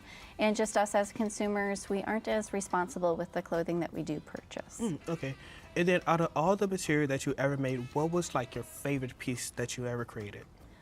I don't know if I have a favorite piece, but right now I'm very much enjoying making Halloween costumes for my kids. Okay, and what era do you think had the best style? I don't know if I could pick an era. I think I get really excited by the 70s. There was just a lot happening in a lot of the different categories, subcultures, and whatnot. So I think maybe my gut is telling me the 70s right now. The 70s was a great era. But how do you feel about, your personal fashion views? For me, I like to invest in small companies, those that have the traceability of the materials, of how the origin of the materials and how they're making their clothing, making sure that people are getting living wages, being paid for their work as well, and something that's comfortable and that can grow with me and as I wear it for longevity. Okay, and then since you are a teacher, what's your favorite part about being a teacher at MATC? My favorite part is the students. Even if I teach the same class, it'll feel very different because the students bring different creativity and ideas to each class, and so that helps me keep up with the trends too and what they're interested in, and is always a challenge in helping bring their designs to life. And then since fashion is constantly evolving, do you think fashion these days has a gender to it, or do you still feel like there are some gender to some of the fashion trends? I think some stores want you to think that there's a gender to it, but really, in my views, is that clothing is genderless. It's all self-expression and what makes you feel the best in what you're wearing. Okay, and then since you said that, do you think it will constantly evolve starting now, or do you think there might be some things that could set it back? I think it is going to evolve, especially my students in the class I teach. We really view clothing as just a form of expression and that it isn't gendered, and that skirts are for everybody. Yes. Okay, and then since you're a teacher at MATC, do you feel like the way you go about grading is very different from your average teacher? Grade? I don't think so. I think that through any course, there's some skill sets and competencies that need to be met, and I think just I'm here to help you get there, but how we get there is a lot on the student and what their interests are within fashion and design. That's great to hear. Honestly, I would really want to know your process, going through fashion, getting ideas, what steps do you take? A lot of it is just kind of looking at the zeitgeist or the spirit of the times and what's happening and pulling inspiration from that. Some people pull inspiration from personal interests. Myself, again, I mentioned that I was a natural dyer, so I do a lot of work out, in the garden and outside, and so a lot of my interests kind of are rooted in that. No pun intended, and like I mentioned too, that I like to use natural materials, so making sure that I can source materials that feels good to me and are going to wear and feel nicely as well. And how do you go about finding natural materials, since that's something that you use on a daily basis? Sometimes I purchase them. I'll, just do my research and how I'm purchasing them. I'm also personally pushing myself to try and find my resources secondhand. Like, is there a cotton bed sheet that is at the thrift store that I could use for a project as opposed to buying fabric from the store? Thank you. That was a great discussion and interesting look into the fashion design scenery here in Milwaukee. Please consider different alternatives to shopping after hearing about how harmful fast fashion is to the environment.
From instructors who genuinely care and support you, to a tight-knit environment and community that feels like a second family, not only will you gain an education, but you'll also gain a sense of belonging that goes beyond the classroom.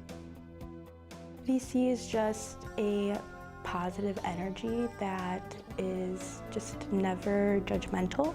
So I feel like we are very welcoming and very open, and we just want to teach as many people how much to love yourself as much as we can. I feel like everybody's just kind of a family here. I feel like even though you're going through something, like, you can always talk to somebody about that, and you always have someone that has your back. There's literally no corner in here that you can be ashamed of or you can be judged in, anything like that. It's just a very warm and welcoming environment here. VC makes sure to stay up to date on trends and techniques to ensure that their students thrive and are well prepared for the beauty industry that's constantly changing. I think here they give us a lot of real world practice, which is really nice. We're constantly learning like the business aspect of things and how to really excel outside of school and not just focus on what we learn here. We constantly are learning new skills and even advanced skills. So we get to learn stuff like balayages and all that more advanced stuff that usually people perform in salons. So yeah, it's really fun to experiment with color, and they let us do that here, which is really nice too. The possibilities are endless once you graduate. Whether you aim to start your own business or want to work in a salon, you are set up with a variety of skills and techniques to make sure you make your mark in the beauty industry. Obviously, I think everybody would love to own their own place. That's definitely mine. I've always been a very independent person, so I feel like working in a salon would be really nice because you get to collaborate with people, and I'd love to do that. But end goal would probably be to just be on my own, have some independence. I definitely do want to start off at a salon. Of course, I feel like everybody's end goal is to be their own boss. My mindset is kind of you have to be the assistant before you're the CEO, so you kind of have to know all that background knowledge. If you have a desire and passion to make a difference in people's lives, the beauty industry and VC are waiting to welcome you with open arms. I would say just do it. Don't let anything hold you back. Don't let anybody else's opinions hold you back, because I've dealt with a lot of people saying you can't make money, you can't do this, blah, blah, blah, but I think in the end, it's whatever's gonna make you happy, and if doing hair or skin all day, every day is what makes you happy, I think you should do it. Trust your gut. If you have that feeling that you have a little itch towards something, trust it, because your intuition is always gonna be right for you.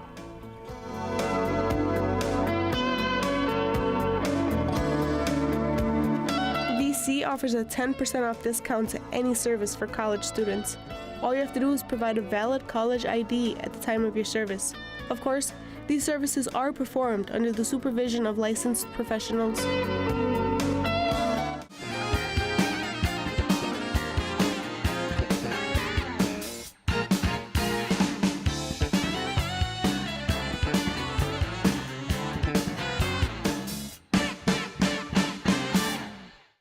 You're watching WMVT, Milwaukee PBS.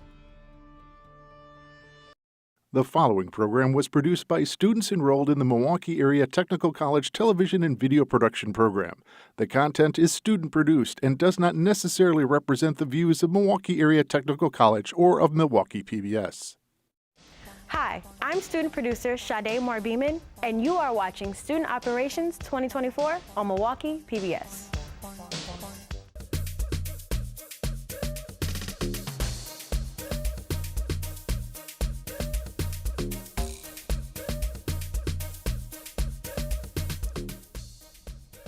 Hello, and welcome to Rolling on Roots.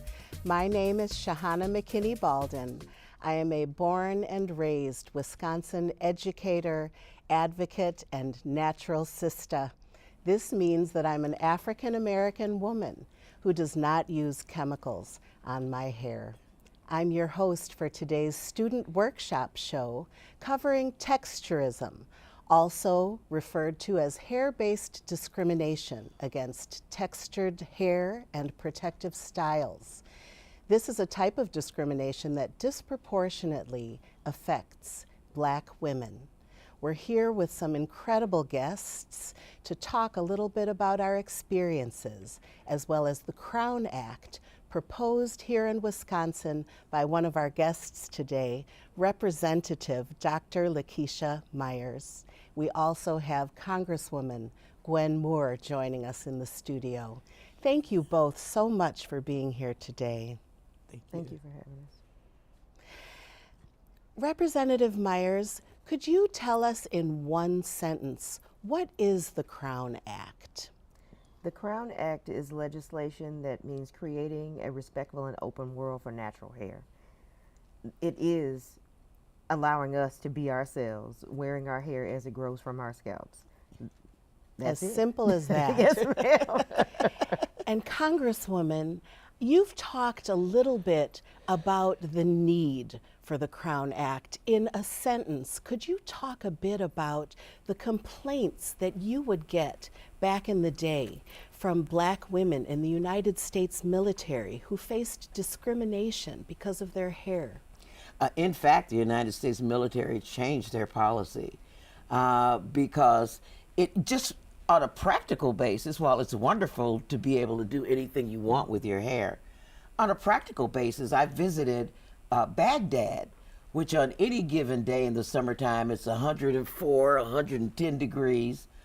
These women complained when I went to Baghdad that they weren't allowed to wear afros, they weren't allowed to twist it, braid it, lock it.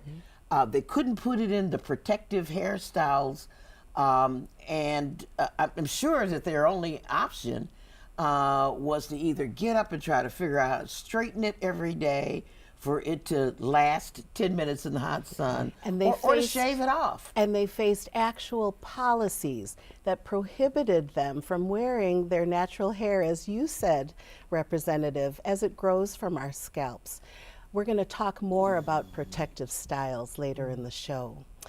Would you also talk a little bit now about, in the political field, in your roles, have you had any experiences with discrimination because of your hair, or feeling negative judgment, racist judgment about Black women's hair?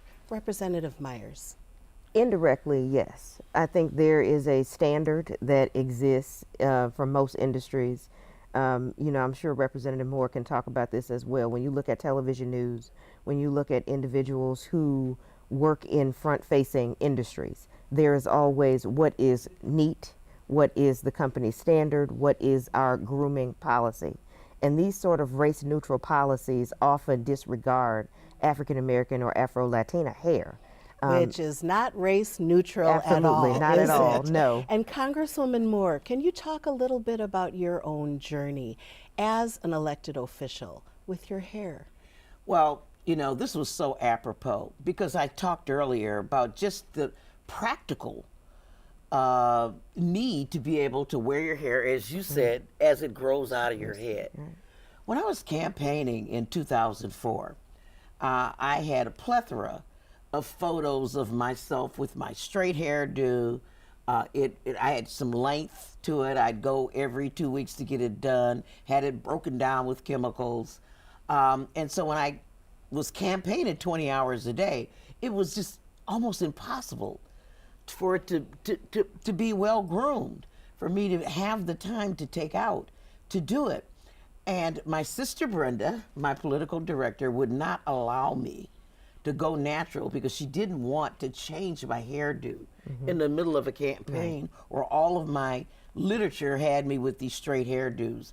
It was really miserable. I feel like my hair spoke to me.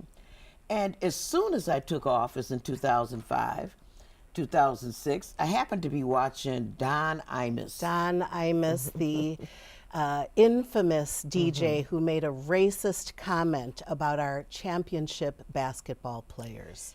Those girls, the University of Connecticut, I believe it was, he called them nappy-headed, blank, blank. And it was that day that I sought out a loctician in solidarity with them, but more importantly, to get myself a practical hairdo that, given my frantic and frenetic schedule, could accommodate the fact that I needed to be able to get in the shower and take a shower and run out, get on an airplane, leave my house at 6 a.m. Right. And since then, I haven't had a bad hair day since. No, you have not. The culture of hairstyling in Milwaukee is a social and continuous one, like any other culture in America. The black hair care industry is valued at approximately $9.6 billion globally, as money is spent 9 times more by women of African descent on hair care products than any other group of women. Let's take a look at Milwaukee's hair care scene. Hair is an essential feature to African and African American people and in the communities they live in, where the proximity of beauty supply stores are closer than ever before, in the neighborhoods serving them most. Wisconsin contributes to the black hair care market like all states where communities of people of color reside, funding the approximately $9.6 billion industry as they make it through their lives with various routines, styles, and products. It takes trial and error and learning about your hair's uniqueness to craft your own routines. This is Bobby B., a licensed cosmetologist in Milwaukee. One of many styling the roots of the city. Protective styles can make or break your hair because it's the consistency and the idea of like kind of leaving your hair alone when it comes to protective. That is the idea of what a protective style is. I guess I can explain that. Is putting your hair in a position or a state in which you don't have to do too much manipulation. Whether that be braids, that can be twists, that can be even molded styles, such as like quick weaves, that can be a protective style because you're putting your hair away. When you put it away, in a sense, it's not freestanding, such as, you know, a silk press. Even a curl definition can be considered a protective style because your hair is being put in a state in which you don't have to manipulate it any further. And that's its best option, especially when it comes to texturized hair. When texturized hair is manipulated too frequently, it can allow the hair to basically become weak and snap off, and you can have yourself finding more breakage and length retention. It becomes no easier when the demands of timeliness from school and work are added to the equation. It is less of a hassle for Black women to wake with their hair styled than to spend 10 minutes to an hour on their hair in the morning. Woo. being a student athlete and having to miss hair appointments because you have a game, that was a different type of heartbreak. As I got older, I discovered Pinterest. And Pinterest had like a lot of natural hairstyles for Black women. So I was like, okay. But my mistake was I was following people that had like type 3 curls or like 3A. And I'm like, why isn't my hair turning out like that? Like, I'm doing all the steps required. I do not understand it whatsoever. The natural hair experience doesn't just end at the beauty supply store. The atmosphere of salons and home-based hairstyling is a warm and safe one with bursts of conversation, laughter, and unity. When in the shop, there is this sense of freedom, there's a sense of confidence. They call us unlicensed therapists because when you come in, you really truly get to let your hair down, not only physically, but figuratively, where you kind of just release kind of all your stressors and you can be a little more frank when you're around your stylist. This is supposed to be a safe space, and you are supposed to be open enough to just express yourself how you feel. Black hair is not only special because of the expression of identity and culture, but also because we are human who deserve rights and opportunities, just as every human.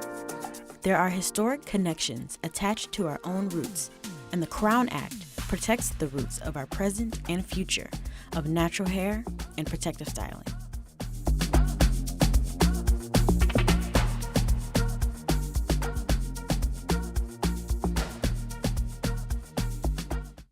Shout out to the Milwaukee hair scene, to Bobby B, who actually is your hairstylist, He Dr. is. Myers. Amazing. It's incredible how things have changed over the years. Back in the day, we didn't know much about protective styles. And actually, there has been harm that's been caused by some of our hair care practices. The versatility and creativity of hairstyles for African American women has been apparent forever to us, with people actually taking risks, though, sometimes, for their hair to look just right. Chemical processing became popular in the early 20th century and persisted through the civil rights movement as there was pressure to assimilate into white mainstream society and a white beauty standard. I'm wondering if the two of you can talk a little bit about your experiences as young people with your hair and with hair care. Congresswoman Moore, would you begin? Wow. The need to sort of fit in really became an imperative of mine at a really young age. I was teased a lot as a young woman about my hair, and I thought my hair couldn't grow because we do have fragile hair, and it breaks off very easily with a tight coil and curl, the nappy, as it were, hair. And I used to be teased, you know. People used to say, Gwen, your hair is so short we can smell your brains. Your hair is so short that when you stand on your head, your hair still doesn't touch the ground. And so I felt a real need to, when I got older, to put chemicals in it. I can remember when I first ran for the state assembly, the job that you now have. In 1988, one of the hottest summers on record, where my hair actually just burning from the chemical treatments and then being out in the hot sun. Oh, and your scalp My actually scalp was on receiving fire. a burn because of the chemicals. Because of the chemicals. And then just the need to go and maintain that hairdo, as the young woman talked about on the video, just the time that you had to put in to maintain that hairdo in order to look professional, to look white, really stole your life from you. Oh my. I don't want to rush past that. It's profound. I had an inferiority complex coming up because of my hair. And now you rock a beautiful head of sister locks, and you're a role model to all of the women and girls in our state and across the country. And if you want your hair to grow, be careful of what you pray of, because I've chopped it like 3 times and it won't stop growing. That's true. Representative Myers, very briefly, can you talk a little bit about your experience as a child with your hair? As a child of the 80s, I had braids, and then there was the PCJ perm. So, PCJ, the box perm. So I had a box perm when I was probably 10. Wow. And I had some hair breakage. Some of it did fall out. Luckily, we went back to our trusted method of the pressing comb. So I have a couple burns if I hold my ear. Yes, to know about that. Hold the ear. Yeah.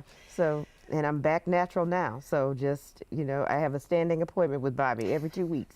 So we make sure we keep that appointment. Your hair is gorgeous. Thank you.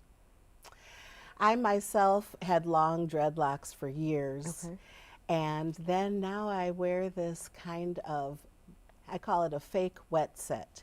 I'll say that a big part of my journey, however, has also been ending the coloring of my hair, which also is connected to the sexism and the racism and these culturally constructed beauty standards.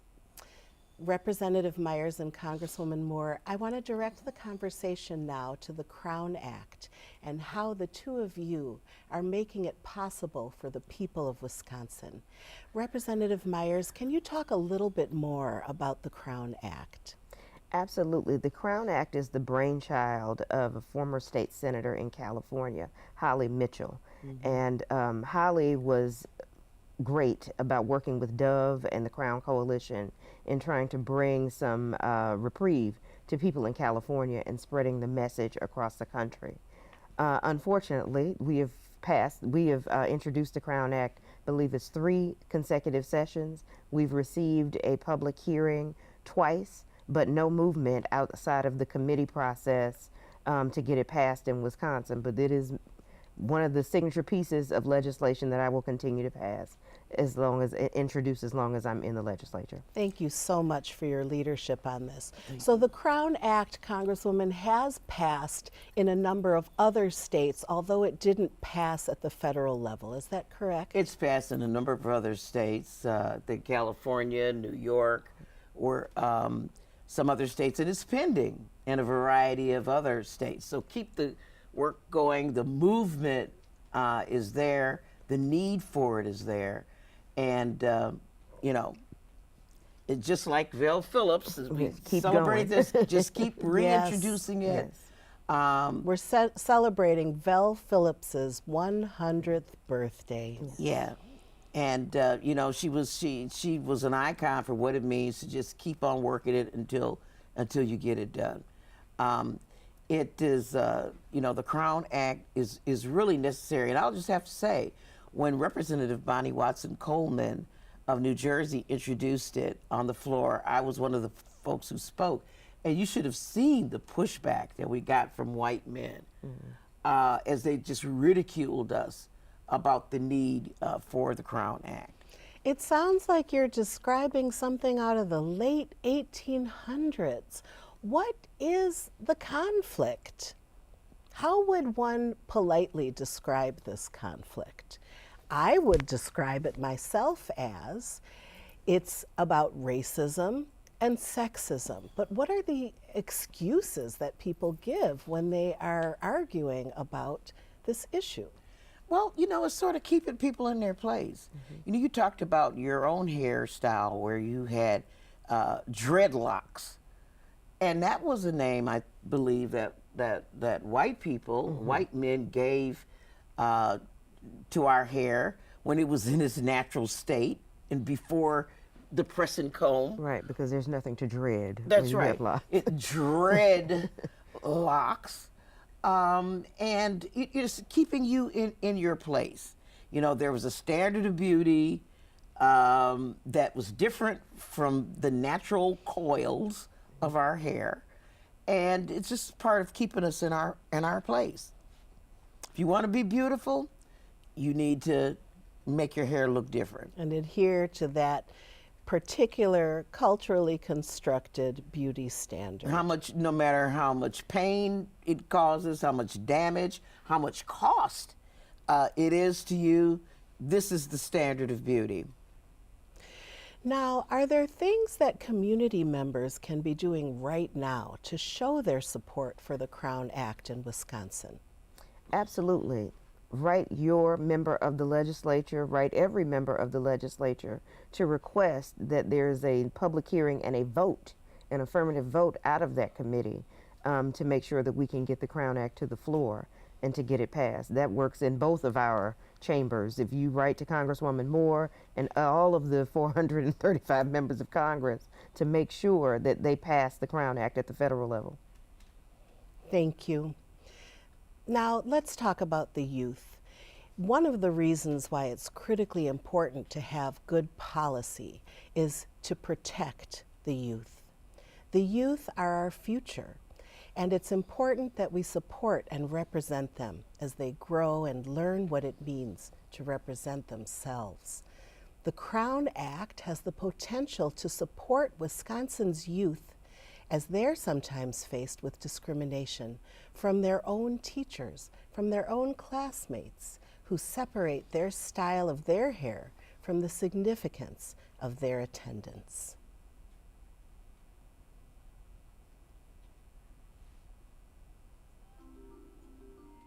Bubbles, beads, barrettes, bows, and bumped ends are some of the things that make up the childhoods of little Black girls.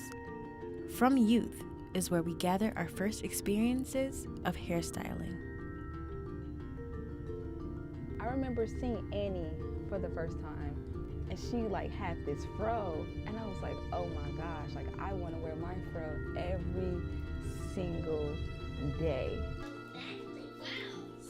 Black children learn early that their hair is a huge priority for their parents or guardians, and will become one for themselves as they develop. Children know all too well of the daunting feeling of going to school with a new hairstyle, and how their environment can either be supportive or critical toward them. Sometimes, the households people are raised in can instill toxic messages in youth, following them throughout their lives and harboring insecurity and invalidation of themselves.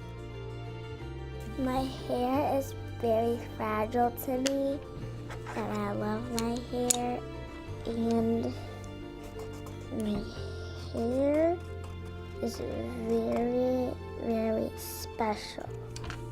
There are instances of violation of school dress codes and grooming policies, being taunted by other students, and condemnation from joining extracurricular activities like athletics unless their hair is taken down.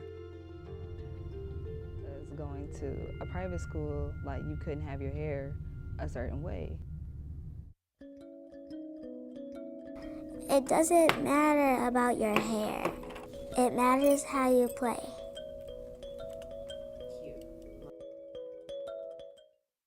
That was so beautiful. I'd like to talk about our dreams for the next generation. I'm a parent of a daughter who has big, beautiful hair. She's also a student athlete, like one of the young people who we heard from in the video. Can you talk a little bit, Congresswoman Moore, about being a mother, a grandmother, and a great-grandmother? What are your hopes for the next generation? You know, as a mother, grandmother, and great-grandmother, I have seen this sort of colorism and good hair conversation crop up in my family. And I was very strident about striking it down immediately when I saw it happening. And I think it's really important for our school system, and you work in the school system as well, to be able to accommodate kids where they are and what their hair looks like. I don't agree with forcing a young man who loves his locks to be forced to cut him off because he's in a wrestling match. I mean, we can always put hair ties in it, or if you work in a restaurant, you can put a hairnet on in order to serve food. Why do we always have to accommodate whiteness in order to work, in order to go to school? And we ought to be able to teach our children that, you know, you wear the hairstyle that best suits you, fits your timeline. Because, you know, I see a lot of white women who have long, gorgeous, silky hair, and they chop it off because it's just too much trouble. They want to wear it short, or they'll grab it and put it in the ponytail. We should have the same flexibility. And we shouldn't have policies, racist policies, That's that right. create barriers for the children. Right. This story about the young man in the wrestling match is just one of many. Representative Dr. Myers, the last word. What are your hopes for the next generation? Equity across the board. That is it. That is all.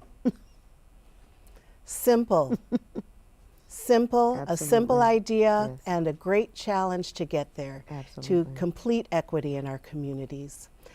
I'd like to thank you, Representative Dr. Myers and Congresswoman Moore, for joining us in this conversation today, and thank you all for watching. I'm Shahana McKinney-Balden, and this has been Rolling on Roots. Mohair.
Tonight at 7 on Channel 36, Milwaukee PBS.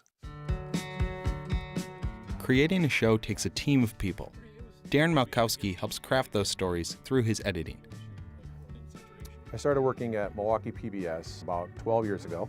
I was a student here, so as a student at MATC, I always thought it would be a great place to work. I love PBS, I love the atmosphere, and the production of everything that Milwaukee PBS does.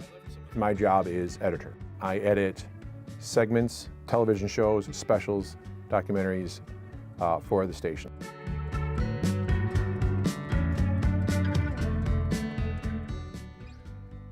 During his time at Milwaukee PBS, Darren has worked on award-winning programs like America's Dairyland at the Crossroads, Kids in Crisis, A Hope for Tomorrow, as well as the digital series Rhythm Cafe MKE, which highlights local Milwaukee musicians. You know, you're creating a piece of art when you're creating any kind of story for television. There's an art to it, there's tempo, there is creative freedom in editing a piece. In essence, I always approach it almost as telling a small little movie when you're putting it together. Everything has to be timed, there's a rhythm, there's a tempo. There's a purpose behind every single edit that I make to help create that story. So when you shoot, I always shoot to edit, you produce to edit. So I approach it almost in the field like a post-production mindset. How is each individual soundbite? How is every shot? How is every setup going to work in a timeline? Any advice I would give to someone who wants to get into editing is know the story you want to tell before you go out and capture the video for it and audio for it. Have an idea. Like I said, think of how you're going to edit it before you shoot it, or while you're shooting it. Is that shot going to work in my next edit? What's my next edit? What's my cover? Where am I going to go to? How am I establishing? The way you think a story could be produced, you capture your story, you shoot everything you think it's going to happen. When you sit down to edit, you may find a whole new story by what someone says and how they reacted and what other people say. So your story, your film, your video, your project comes together in the editing suite. You're watching WMVT, Milwaukee PBS.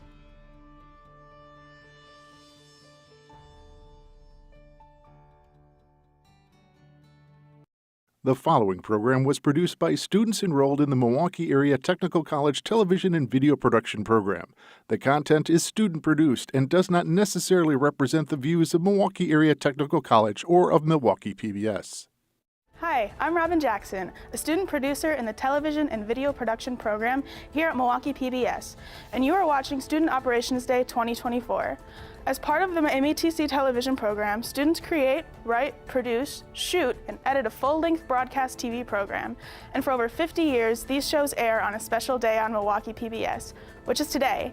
Please stay tuned for my show, Hardy Artisans. It's coming up next. Thank you for watching Student Operations Day 2024, and hope you all stay tuned all day. Make sure to catch any shows you missed on Milwaukee PBS's YouTube channel.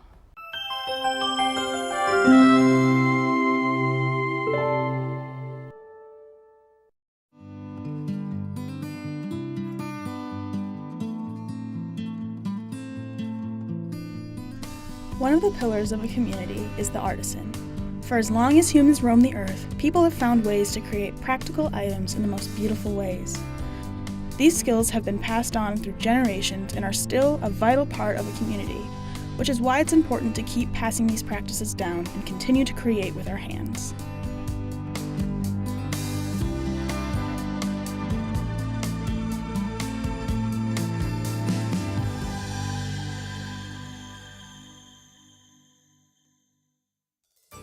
Hello, and welcome to Hardy Artisans.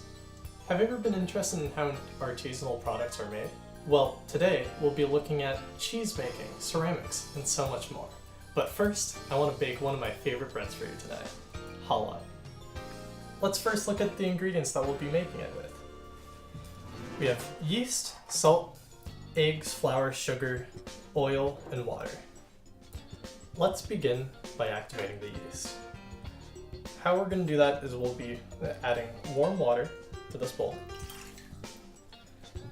and adding our yeast and just a little bit of our sugar. So the sugar will give the yeast something to eat while it's frothing around, and the warm water will help it activate. Now, we'll be adding the rest of our wet ingredients.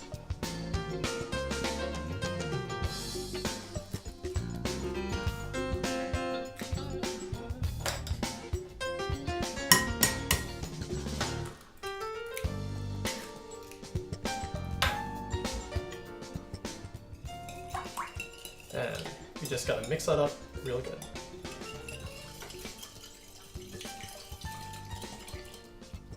Now the next thing we want to do is put all of our dry ingredients together, which will be our flour, sugar,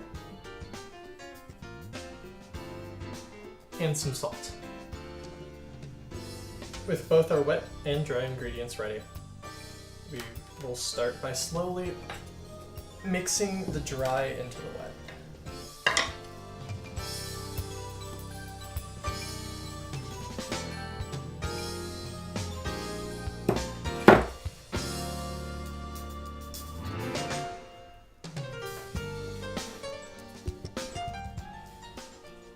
Let's prepare our board with a little bit of flour.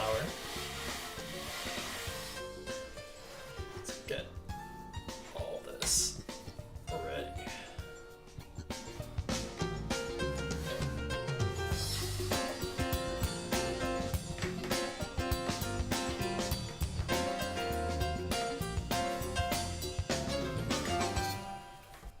So now What we will be doing is letting it rest.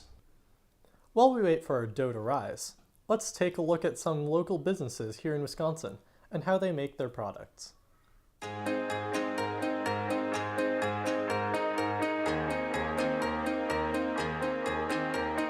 In 1993, Breadsmith was created to give people access to fresh baked artisan bread made by hand. Traveling around the country and around the world, we saw bread everywhere, primarily in Europe and France, Italy. Great bread. Saw a little bit of it on the coast, East Coast, West Coast of the United States, but nothing in the Midwest. So we decided that really needed something like this in this area, something simple, flour, water, yeast, and salt, and brought it to this area. I'm second generation. My dad was a baker. I was a baker my whole life, so I kind of grew up in the industry. I've been working in a bakery since I was 3 years old. What we have here is unique. Our customers can actually see where their bread's coming from. We have the open air concept in our shop, so when you walk in to buy our bread, you see all the way through the shop. You can see the workbench where it's being made. You can see the oven that's actually baking the bread. You can see the workers in the back making the product that you're about to buy. You don't get to see that with other breads around. It's all secret. You never know what's going in there. We really want to work with passionate people about bread, same passion that we have, and you know, they're looking for the same thing, bringing great bread, kind of like what Grandma used to make, to other parts of the country, and to fill a niche there. Work with the community, help out the communities wherever we can, and bring great bread throughout the country.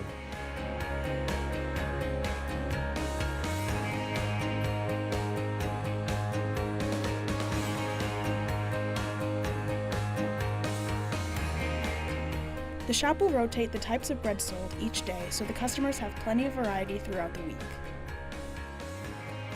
There's no chemical additives in our breads. We bake everything from scratch every single day. That really makes a difference in the product, for sure. Flavor-wise, appearance-wise, there's no artificial anything in our product. So we import our equipment actually from Europe. Our stuff comes from Italy. We use Italian ovens and Italian mixers. And there's not much equipment in between. We use large mixers to mix our dough and the large ovens to bake the product at the end. Our day starts out with mixing very large batches of dough to be ready for the day. The middle of the day is spent taking the larger quantities, dividing them and shaping them into the individual loaves and shapes that you need. And at the end of the day, you're working on smaller quantity products, so cookies and sweets and muffins, the smaller items that you're trying to sell.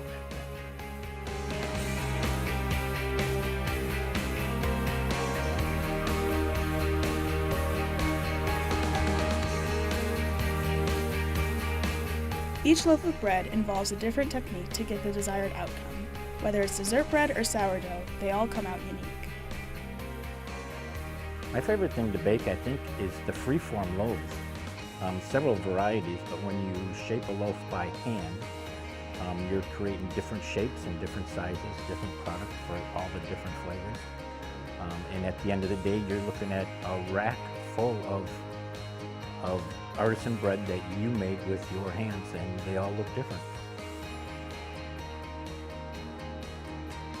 For me, it would probably be the ciabatta, because it's difficult to make and it works great with everything. It has a great flavor, great texture, and something that can be used with lots of different things.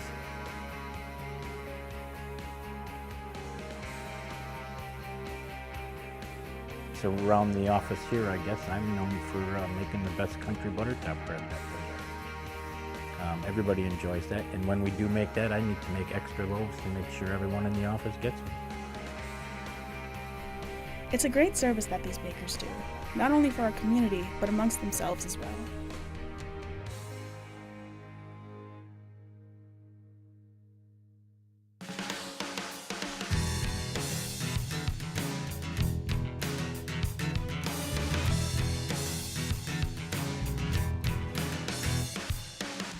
Union Star Cheese started as a co-op in 1904. The reason it started as a co-op was when they started testing the milk for butterfat. Before that, farmers were just paid on the volume of milk they delivered, not like the components of the milk. And the local farmers around here were upset about that, so they started their own co-op, and they were not going to test for butterfat. And then in a couple years, they switched over to testing for butterfat because it was a very logical system to do. And then they sold the co-op to my great-grandfather's brother, Henry Metzig, in 1911. He ran it, then his daughter and son-in-law took over, and then my parents bought it in 1980. And then this last year, both my wife and I became full owners. Early in the morning, the factory gets super warm and steamy during the production of the curds. So the process, what you guys saw today, was we're making cheddar cheese. Most of it's going to go as fresh cheese curds. So we start the day before. We pick up milk from 2 local dairy farms. We bring it back, and then also the day before we make a starter culture. And we start at 4 o'clock in the morning. The reason we start at 4 o'clock is people want the cheese curds fresh. So we just start early, get out early. First thing we have to do is pasteurize the milk. If we were to make a raw milk cheese, we would have to age it a minimum of 60 days. And obviously we want to sell the curds today, so we pasteurize the milk. And then as we're adding the milk, we add our starter culture. Starter culture feeds off the lactose sugar in the milk and converts it to lactic acid. And then today we made yellow cheese, so we add a yellow coloring. We get it from a natto seed, it's a natural coloring. And then once we get all the milk in the vat, we add an enzyme called rennet, which coagulates the milk.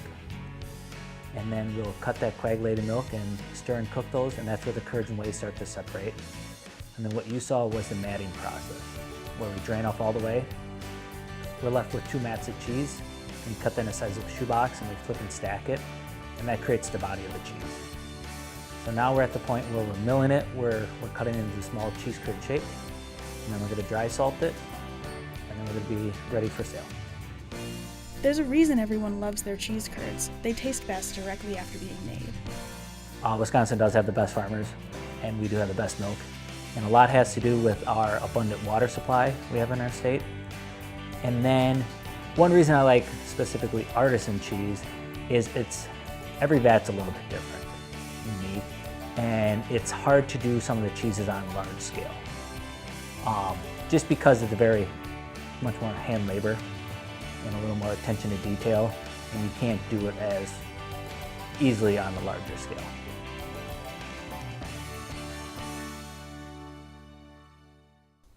Seeing all that bread and cheese is making me hungry, which reminds me, let's see how our dough is doing. Now that we've given our dough time to rise, we can take it out. Yeah. This time, my dough didn't get that many bubbles, but that's all right. I'll be giving it some more time to rise in our pot over here. Now that we have our dough here, what I'm gonna do is mark 5 different segments. 1, 2, 3, 4, 5. All right, that's good. Now I'll cut it. Now I have 5 different masses.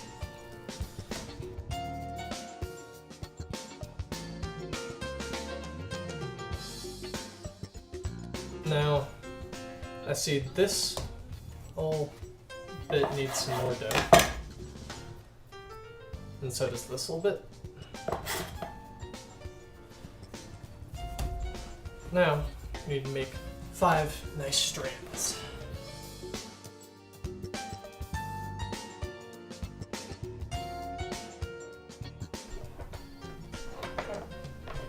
Now, start by pinching the ends together and tucking it under so that it's kind of a cohesive mass. If I remember this correctly, which it's been a while since I've done this, but this outer will go into the middle, and this outer strand go to the middle as well, and then just keep it kind of tight up there.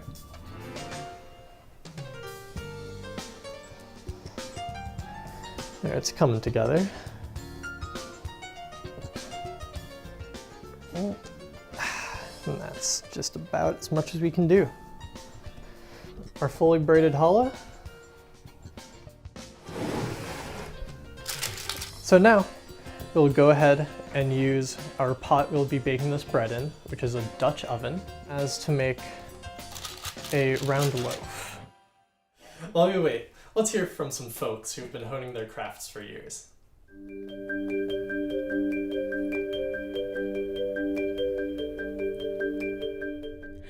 Instead of being an artisan as a profession, some folks prefer to stick to it as a hobby. I did pottery in high school, so that was many, many, many years ago, and then I hadn't done it for probably 30 years. And so starting again, it was a little bit difficult to learn how to throw out the wheel, but the hand building stuff just kind of came back naturally. I like to dabble in everything, so I like to throw out the wheel, I like to hand build, I like to do some things with molds, so I like to do all different kinds of things. I go to probably about 4 art fairs a year, the Racine Art Guild, some at River West, so I like to keep it down to only 4 a year so I still have time for other things. I really like glazing because even if you have a simple formula like a simple bowl or a flower pot, you can play around with different glazes and different layers, and then you get really unique outcomes. Like this is, you know, like 4 different glazes mixed together, and so I love the way they run and come out into each other like that. So that's one of my favorite things to do. So.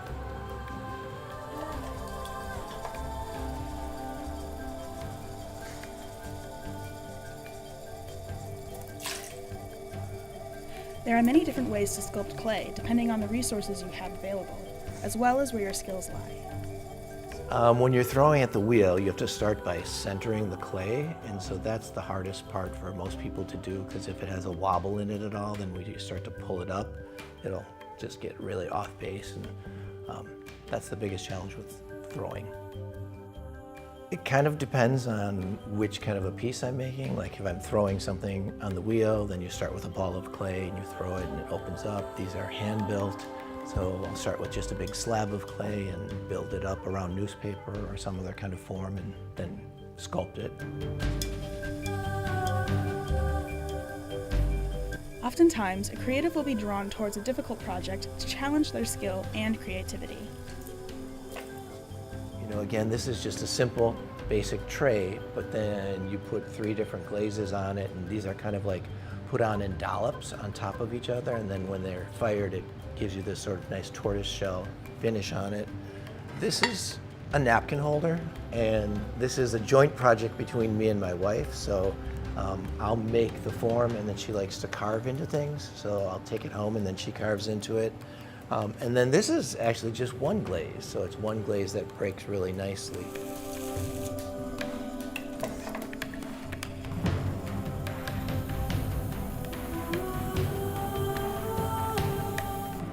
Because ceramics involve 2,000-degree kilns and glaze, it requires a lot of patience and optimism. I like to make dragon sculptures, and just because of the detail work, getting the face and the nose and the eyes and the mouth and everything right, and the teeth are really hard to do to get them to fit in. And so I've made some bigger dragons and some smaller ones, and the smaller ones are much more of a challenge because using these big hands to get little tiny details is really tough to do. You say to people there's no crying in pottery because until something is completely finished, there's many, many different ways for things to go wrong. Even if you throw a beautiful bowl, the bottom might crack as it's drying. Even if you get it all off of the bat and everything looks like it's fine, you put it in the first firing, it might crack there, and then you have to glaze it, and then in the second firing, the glaze might run and stick to the shelf and in the piece. So there's no crying in pottery. You know, you just have to keep an open mind and be aware that something may go wrong at any point, and the only time you can really be like, okay, this is great, is when it comes out of the kiln the second time.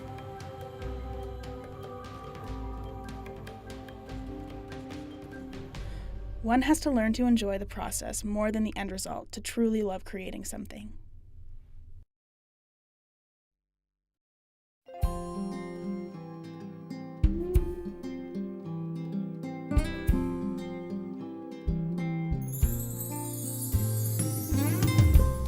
I started to actually crochet around the time of the pandemic. I think a lot of people picked up new hobbies around that time. But I also learned to knit first because I felt like it was easier to kind of make my own materials if I needed to. In fact, I think I made some knitting needles out of a hanger, duct tape, and like some paper. And of course it didn't really work, but you know, you couldn't really go out much, and so I was just trying to find something to do with my time. Later on though, I discovered that crochet is a lot more beginner friendly when it comes to making things, because although knitting, I was able to pick it up a little faster, crochet in the long run is a lot less complicated, believe it or not. And I also started off with making stuffed animals because they were pretty quick and rewarding with really, really big and chunky yarn. And so this is one of them. I followed a pattern. It's just a stingray. And you know, I think this is one of the first patterns that I actually followed because I couldn't just look at a picture and just figure it out on my own. But when it's this kind of really, really chunky yarn, it goes by pretty quickly. And this is its brother. He came shortly after, still had a bunch of this yarn left, but I made this for my girlfriend because I believe an orca was her favorite animal at the time.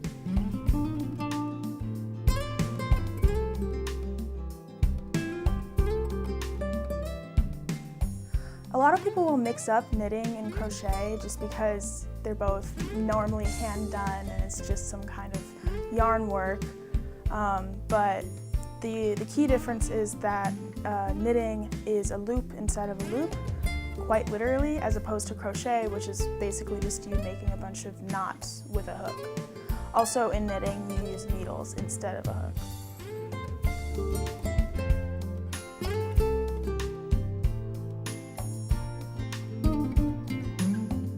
One of my favorite things to do is to make crochet pieces for other people as gifts. Or I've even commissioned a few pieces. Like currently I'm working on a dress, a mini dress for one of my friends at school.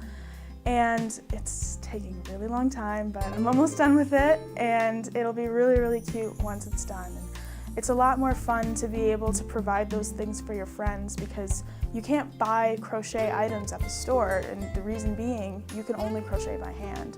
You know, knitting can be done by a machine, but crochet, if something's crocheted, you know someone put their time into it. With crochet being a lot more trendy now though, you'll see that clothing stores are trying to mimic crochet pieces, either with some kind of knitting, or sometimes if it's made in a sweatshop, it will be actual crochet, but they're being paid nothing for it, little to nothing. So being able to do that for others and myself is really rewarding because it really is just a skill that has to be honed by someone. It can't just be done by a machine. As a plus-size person too, it's really nice to be able to make my own clothes. Although I don't have a whole lot of pieces, I have a few. It can be kind of hard to find things that I really like or that are of my taste in clothing stores because I feel like they all tend to think that all plus-size people want to wear the same floral, frilly, long dress or blouse or whatever, and that's just simply not the case. So having control over what I can wear and how it looks and how it fits is really rewarding. And I only hope that I'll be able to continue doing that as I get older. Looks like our show is coming to an end, but before that, let's see how our bread is doing.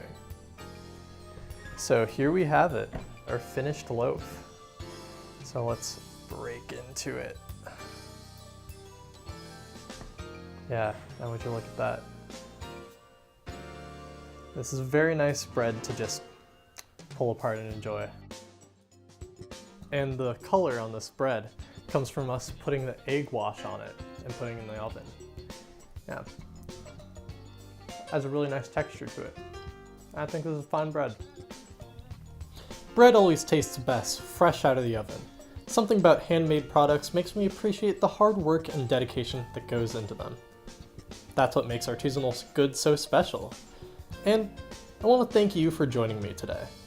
Be sure to go out there and support your local artisans.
Yo, what's good? It's your boy Dose at Dance for Dose. Make sure you tune in to Former Creations on Channel 36 on May 4th.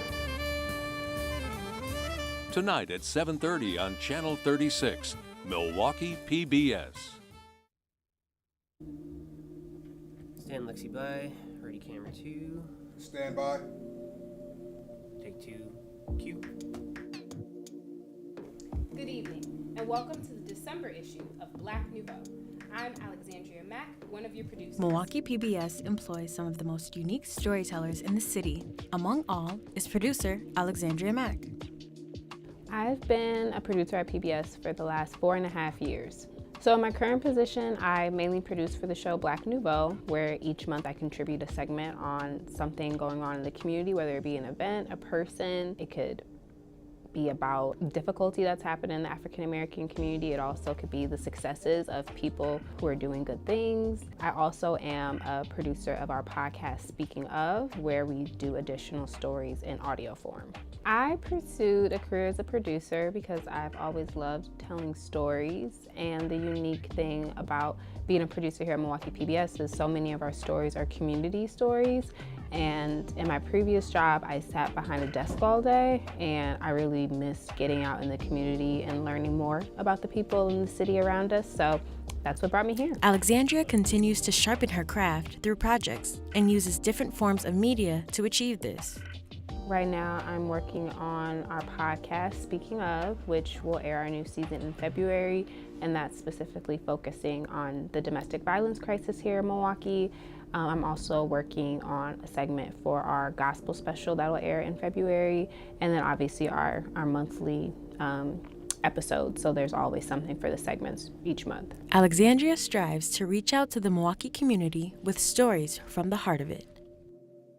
When I think of my favorite stories I've done since being here, I think one that comes to mind in particular was the Dear Chloe story. It was a woman created this project for Black women and girls to write about the stories they've had with being bullied.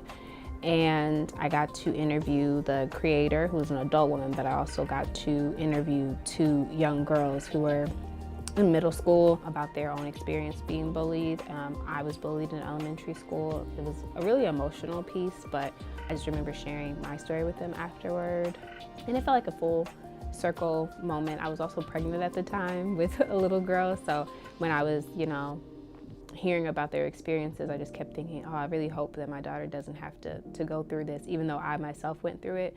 But that was a really important piece to me, and it was my first Emmy nomination as well. And I'm always happy not because just the award itself, but just that it was an important story. Alexandria has been at PBS for 4.5 years and has had a huge impact, not only at the station, but on the community as well. If I could give any advice to students, I would say hone your craft and dream big. I don't think any dream is too big.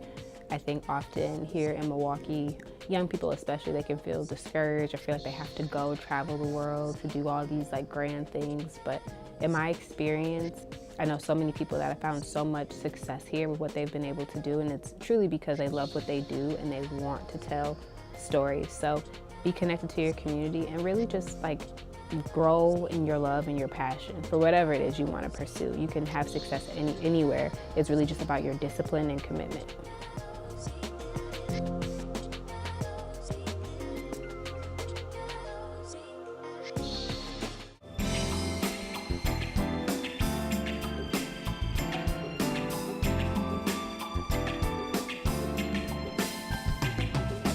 Tonight at 7 on Channel 36, Milwaukee PBS. Hi, I'm student producer Nolwin Guilarte, and you're watching Student Operations 2024 on Milwaukee PBS. You're watching WMVT, Milwaukee PBS.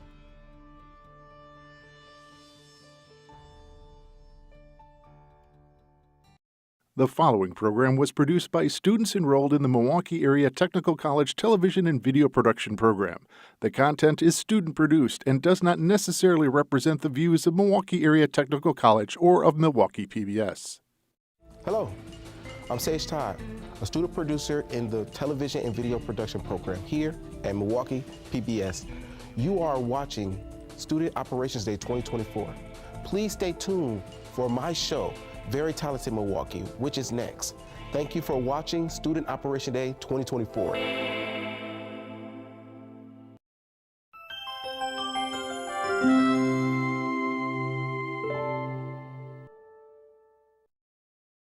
Milwaukee, the city of go-getters, talented artists, and of course, beer and cheese.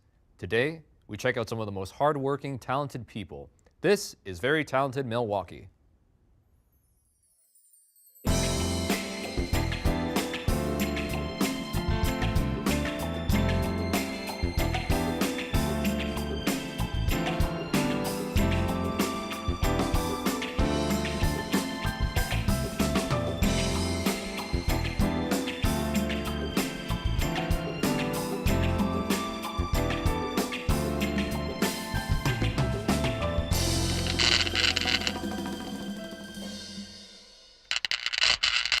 Welcome everyone.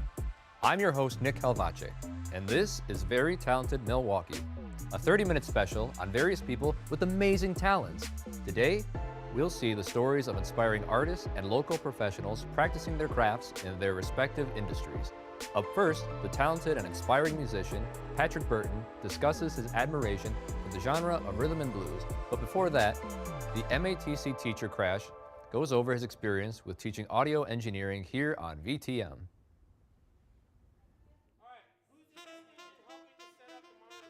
Unknowing of his talent as a teacher, this instructor has dedicated his efforts into preparing his students for the audio industry. His name is Crash. I got this job because I came back to MATC to finish the degree that I never finished back when I was young, because I started working in live audio and dropped out of school. I hope that my students retain the skills that it takes to do audio in the live environment. The live environment is a lot more dynamic and a lot more demanding than like a studio environment. You don't get to rewind, you don't get to do a second take. You got to get it right the first time, or at least get it right enough that the audience doesn't notice. And I hope that if they ever are in a position where they need to step up to a mixing board and make a show happen, they're confident that they can at least do a good job. I started being an audio engineer in 2000. I love live music, is why I chose this career path. I've always loved going to shows, loved seeing shows. I love sound systems. Sound systems are really interesting to me. They're really challenging, but in a way I enjoy. And when I found out you could do this for money, I never thought about doing anything else. And I've worked with other crews where maybe I'd meet somebody in the spring and we'd work together on and off, and then by the end of summer I run into them and they're a seasoned pro.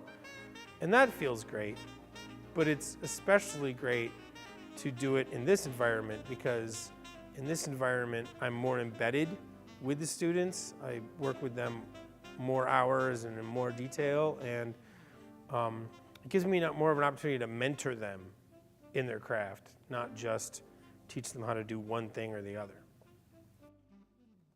With his years of experience being a crew chief for professional productions, Crash understands the fundamentals of what it takes to be the best. With hard work and dedication, he believes in encouraging the students to go and learn more skills to advance them towards their goals and dreams. What advice would I give if they were into this is study electronics, study your math, and study computers. That will help you in life in general, with the way that I can't imagine the 21st century is going to be less about computers or less about math. Those job skills will help you do anything, but especially something technical like audio engineering.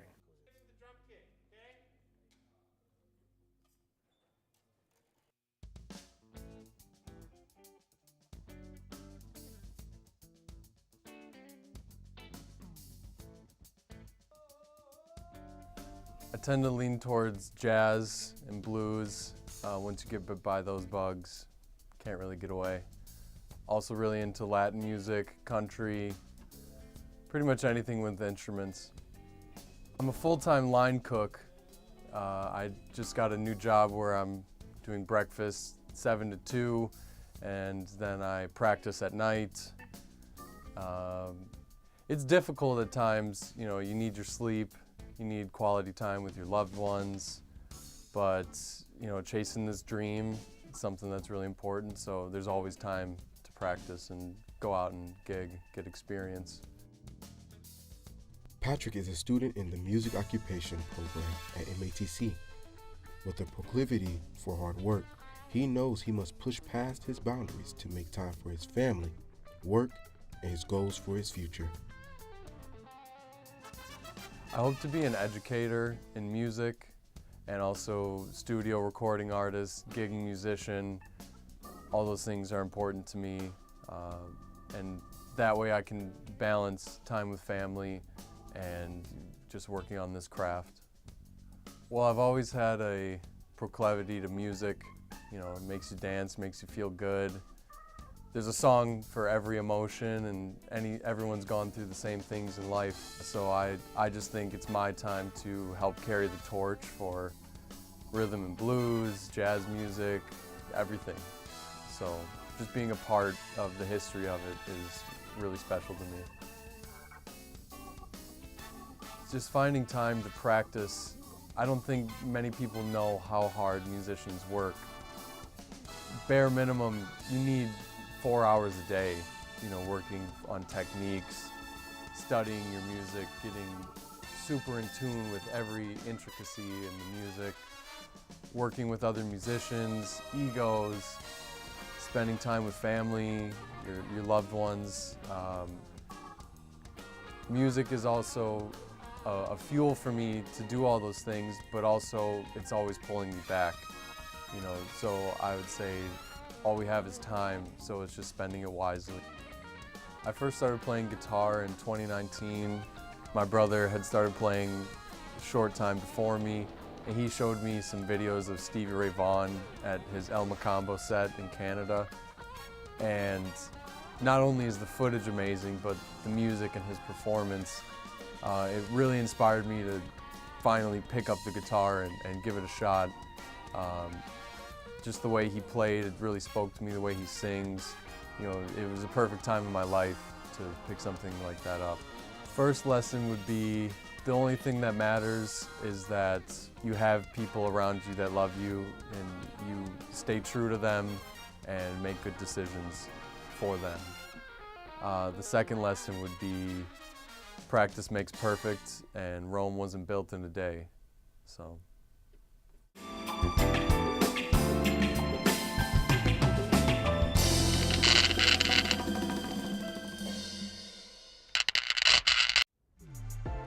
Such an amazing group of artists. I would love to one day see Patrick in a live performance, and Crash, nothing more than a great mentor in both life and the craft he truly enjoys.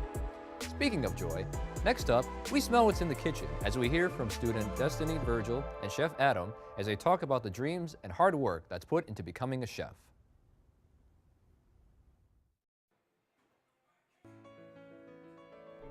To be a culinary instructor, you must first work hard, have patience for others, be a leader, and of course, love food. No one knows that better than culinary instructor Chef Adams. So I didn't always envision myself on the path of education. I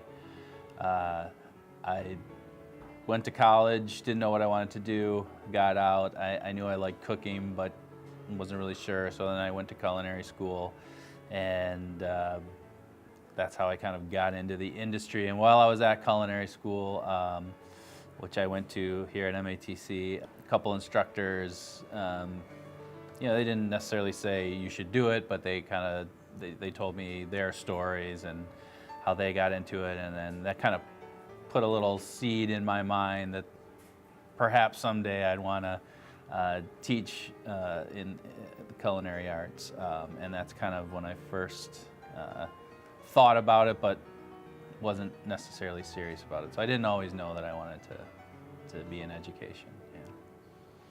Yeah. Things that my teachers kind of engraved in me in culinary school was that in this industry you kind of have to be an advocate for yourself and your own skills.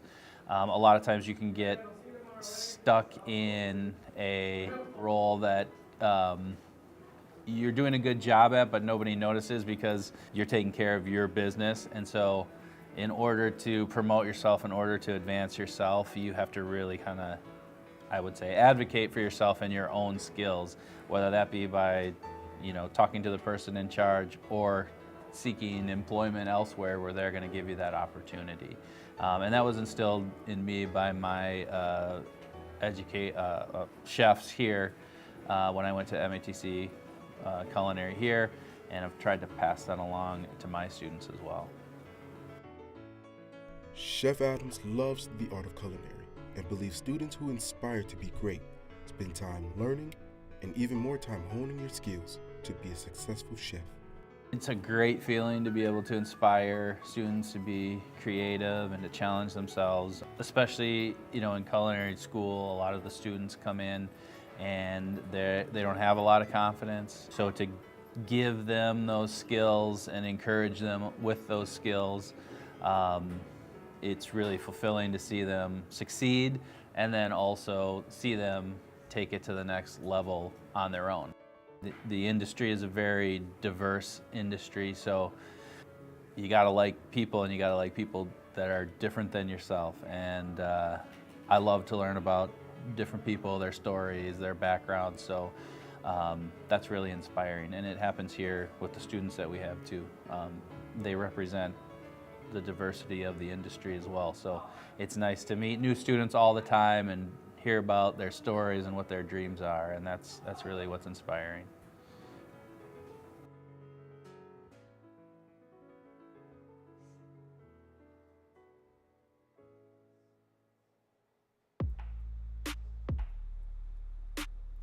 Keeping the teachings of Chef Adams close to her heart, culinary student Destiny Virgil takes the challenge head on with only one goal in her mind: success. School is one of the most important things to me. It's one of the most important things and the best thing that has happened to me. I've dreamed about being a chef since I was 8 years old, which is when I first started cooking. My mom always made sure all her kids knew how to cook, so that's just, you know, a basic necessity. But when it came to holidays, that's what we did, and that's how we spent our time together. So we didn't have much, but to come together and make a meal together just meant the world. It was one of the most important things.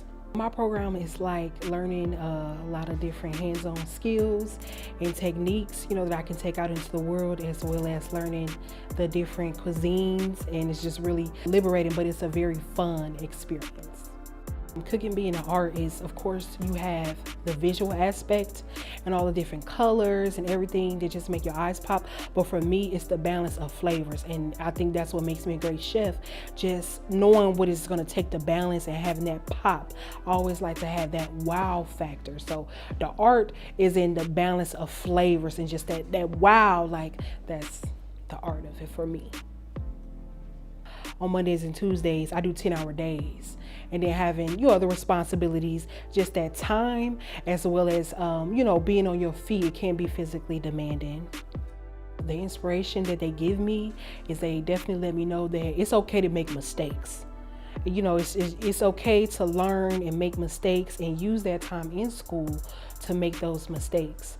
And just being confident and just seeing things through and believing in myself, then things normally work out. And then the great thing about culinary is it don't have to be precise. So you can improvise and still turn out a great dish. So I would say just keep on going. Destiny believes her failures are positive learning experiences, and whatever comes her way, she has support ready to help her in any way, shape, or form. I would say having support from my family or from anyone. It doesn't even have to be from my family. It's so important because it does give me that extra push and that motivation to keep going on the days, you know, when it gets tough. And honestly, for, you know, the people that support me, that make it possible to be a business owner, to do my own thing. And I mean, I just couldn't be more grateful.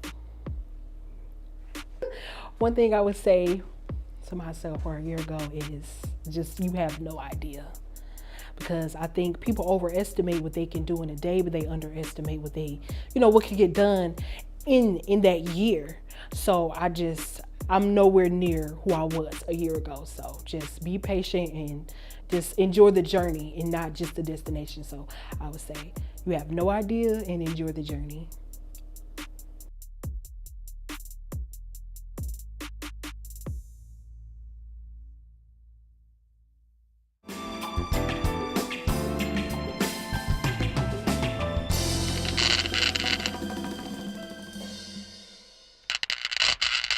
Wow, I love the dedication that's put into going toward their goals.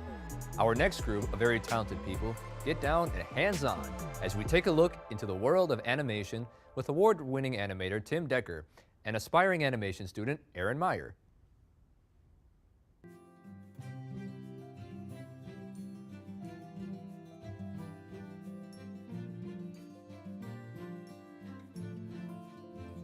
I never thought I'd be in education, taking that path to education. I was always growing up drawing and drawing cartoons, and really I was focused on becoming an animator in Hollywood, one way or another.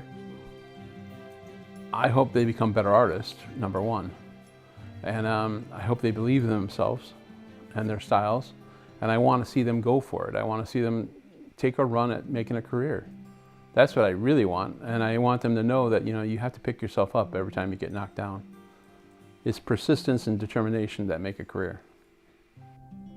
Being taught by Tim Decker it's always an interesting, every time you walk into that class, it's going to be interesting. It's very entertaining at times. He is very passionate about what he does, and it is infectious, and when it comes down to it, it's a lot of fun, and I very much enjoy his classes. Something to always keep in mind, and something I had to learn kind of the hard way with my journey through the animation program is it's a lot of work. It's not doodling on your textbook in the middle of class.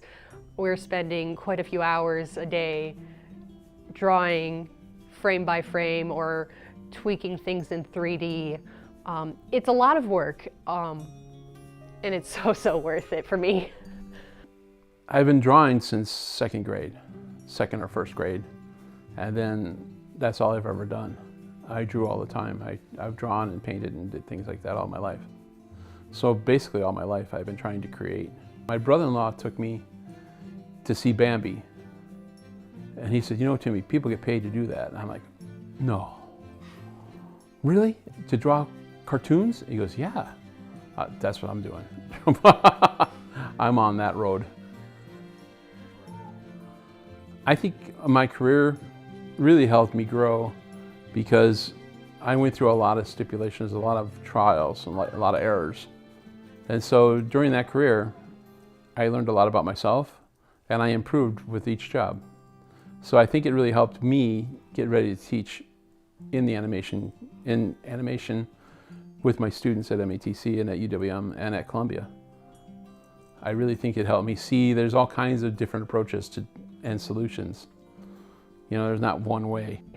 When I'm struggling and feeling like I'm not good enough, I always have to remind myself that one of the coolest things about art is that it's a never-ending journey.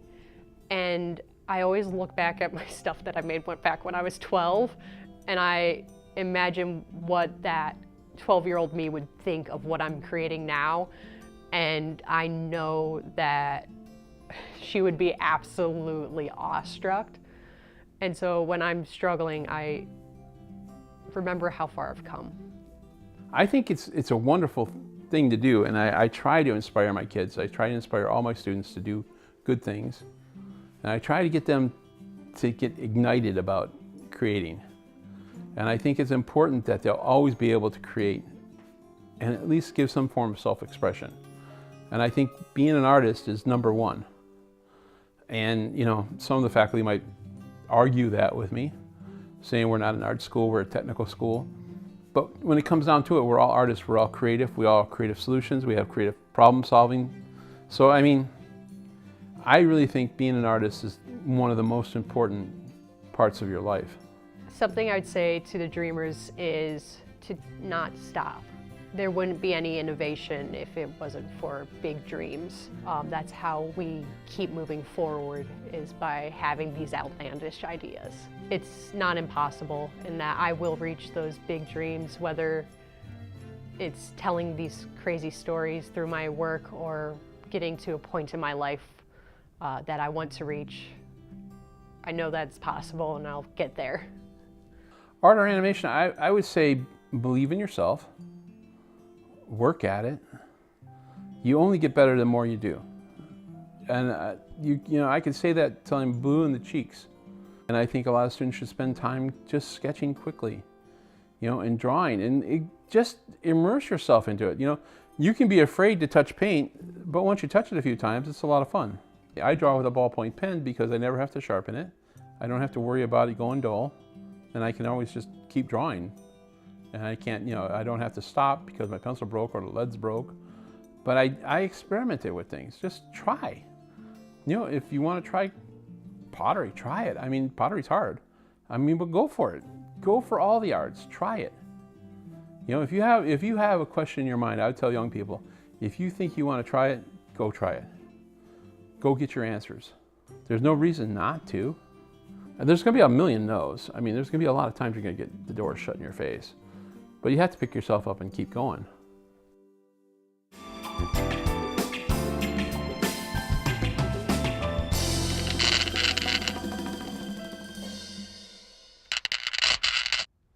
Those two have such amazing personalities, and the artistry of Mr. Decker is nothing short of amazing.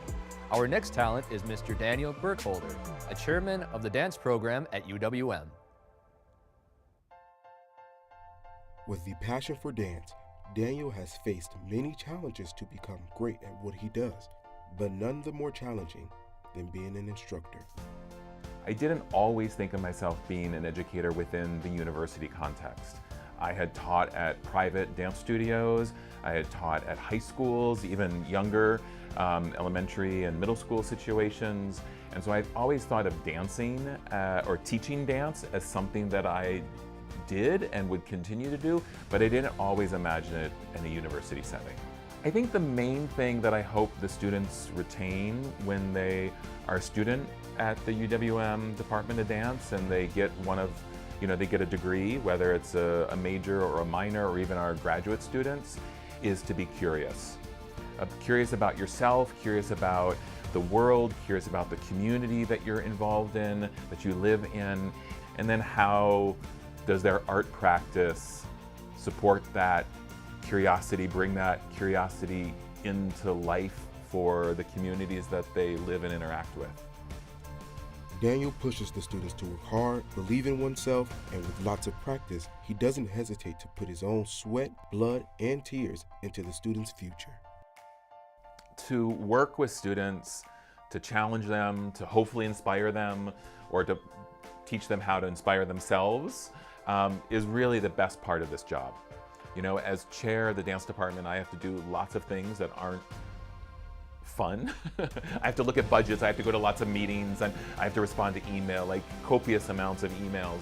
But when I can go in the studio and work with the students, whether we're in a dance technique class where we're working on becoming better dancers, whether it's in a choreography class where I'm teaching them how to make their own dances, or whether we're in the studio making dances together, dances that I'm leading, like to see those moments of recognition of when they recognize that their understanding of dance and even of who they are a little bigger than what they previously realized is so inspiring. And I think all of us are bigger, are more interesting, are more profound, have more to share than any of us realize.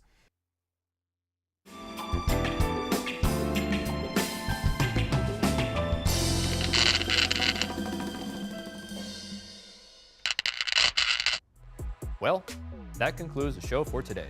I want to thank all the talented people who joined us. And a big thank you, of course, to the audience at home. It's because of you that we are able to represent these gifted citizens of Milwaukee, and for students at MATC to create content for viewers like yourself to enjoy at home. I have been your host, Nick Guilarte, and this has been Very Talented Milwaukee.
This serial pranker who goes around and puts things inside of the geocaches. We should probably just like put it back. Probably just like shouldn't tell anyone. This is the one for me, where it's like, I think like the secret is that you just have to be willing to like compromise on like almost everything. I hope you have a good time. He was just so mean. Like, he threw him at us. Tonight at 9:30 on Channel 36, Milwaukee PBS. On MLK Drive in Milwaukee is Food for Health, a community-based organization whose mission is to create equitable access to healthy and happy lives through the power of food.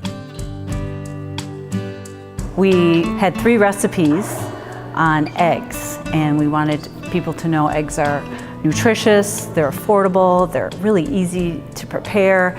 So we gave people some great ideas and had a lot of interaction with the community. You know, everyone comes, they come with great questions and great things to add to the class. So the class is really a community event. Started coming here at the invitation of a friend who was also a participant in 2023, late summer, early fall. And I figured this was a good way to learn how to eat better. Learn about different egg dishes that are not necessarily bad for you and your cholesterol. The eggs have many, many benefits, especially with the B vitamins and omega.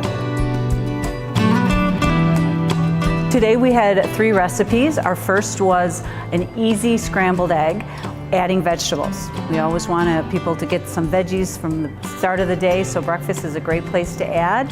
Then we had a delicious egg salad for lunch recipe that included a healthy bread. And then the last recipe we had today was a 2-ingredient egg and banana pancake. So when people have very little in their cupboards or in their fridge, it's really a great recipe to whip up. And then you could serve it with a little cinnamon or a little peanut butter, and it almost acts as a great dessert too. When you're making eggs, spice it up with spinach, arugula. Get your green veggies in by eating different egg dishes, by putting vegetables in your egg dishes, including red bell pepper, which is a favorite of mine. So you learn those tips coming here. By equipping citizens with the knowledge and skills to prepare healthy meals, Food for Health has cultivated a stronger and healthier Milwaukee. Food for Health is goal is to improve health and happiness through the power of food.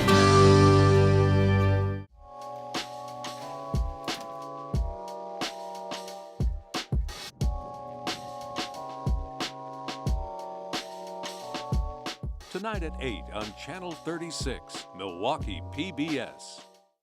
Tune in to watch Forms of Creation on Milwaukee PBS. Tonight at 7:30 on Channel 36, Milwaukee PBS. You're watching WMVT, Milwaukee PBS. The following program was produced by students enrolled in the Milwaukee Area Technical College Television and Video Production Program. The content is student-produced and does not necessarily represent the views of Milwaukee Area Technical College or of Milwaukee PBS. Hello, I'm Torian Smith, a student producer in the Television and Video Production Program here at Milwaukee PBS, and you are watching Student Operations Day 2024. As a part of MATC's television program, students create, write, produce, shoot, and edit a full-length broadcast TV program. And for over 50 years, these shows air on a special day on Milwaukee PBS, which is today. Please stay tuned to my show, Forms of Creation. It's next. Thank you for watching Student Operations Day 2024. Hope you tune in all day and make sure to catch any shows you missed on Milwaukee's PBS YouTube channel.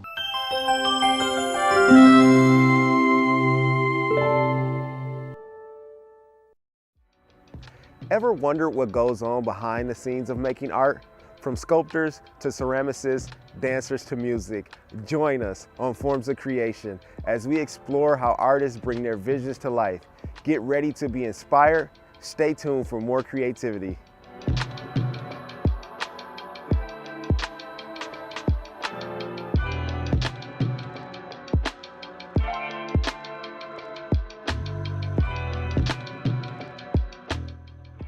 Hey everyone, I'm Torian Smith and you're watching Forms of Creation. Today we're diving in the world of sculptures with the super talented Sierra Berry. But before we get into that, let's start off with a trip at the Lincoln Warehouse to meet Coda Bowen and see how they work ceramics and illustrations. Meet Coda, an artist whose creativity knows no bounds. Based in Milwaukee, Wisconsin, Coda is a master of ceramics and illustration. Let's explore their world and uncover the inspiration behind their diverse creations. So when I was little, I took a ceramics class and I had a wonderful teacher. I was really young in elementary school and I just immediately gravitated towards it. I loved making things with my hands and I just loved playing in dirt and feeling like dirty and making something beautiful out of it. It really captured me right away. So I'm so fortunate to be in such a beautiful space here. And so when I come in here, I get my dog settled and I do take a beat. I generally take a minute and just kind of soak it all in and then have my journal, have my planner and plan out my day. With ceramics, I'm often working on the same project for multiple days at a time, so there is a lot of them. So maybe on the second or third day, I'm finishing a piece. I'm working with stoneware, so it takes a long time to dry. Coda's artistic endeavors are shaped by the rich tapestry of their southern upbringing, drawing inspiration from landscapes of Wisconsin, North Carolina, and Florida. Coda's creation reflects a harmonic blend of Southern charm and Midwest grit. I draw a lot of inspiration from my family. I come from a family of builders and other artists, and I'm very fortunate to have their support. I grew up half here in the Midwest and half in the South, and I draw a lot of inspiration from my time in the South and the warm weather. A lot of the ocean, a lot of kelp, a lot of bright colors, lots of mermaids these days. At Tooth and Nail Milwaukee Studio, Coda not only crafts their masterpieces, but also shares their expertise through workshops. These workshops not only teach artists techniques, but also foster a scene of community and empowerment, shaping the artist landscape of Milwaukee, one workshop at a time. I also just make one-off pottery. A lot of my work isn't really in multiples because I do a lot of painting on top of everything. So they tend to be very one-off and they're more art objects at that point. So I really just let the clay speak to me and let it tell me what it wants to be. I listen to it, it doesn't listen to me.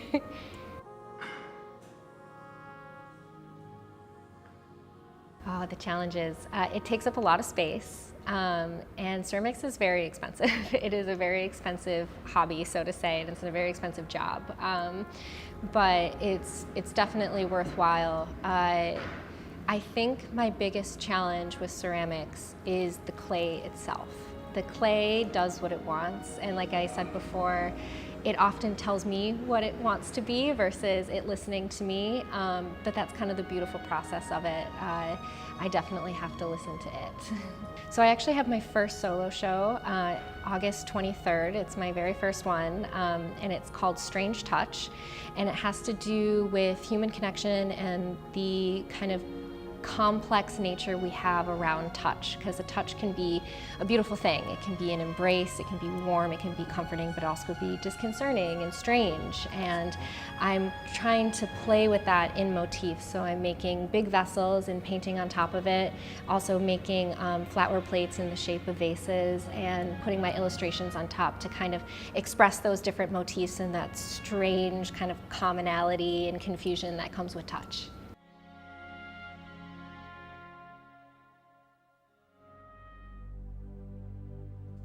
Sierra Berry, a sculptor whose works serve as an impactful critique of American housing dynamics.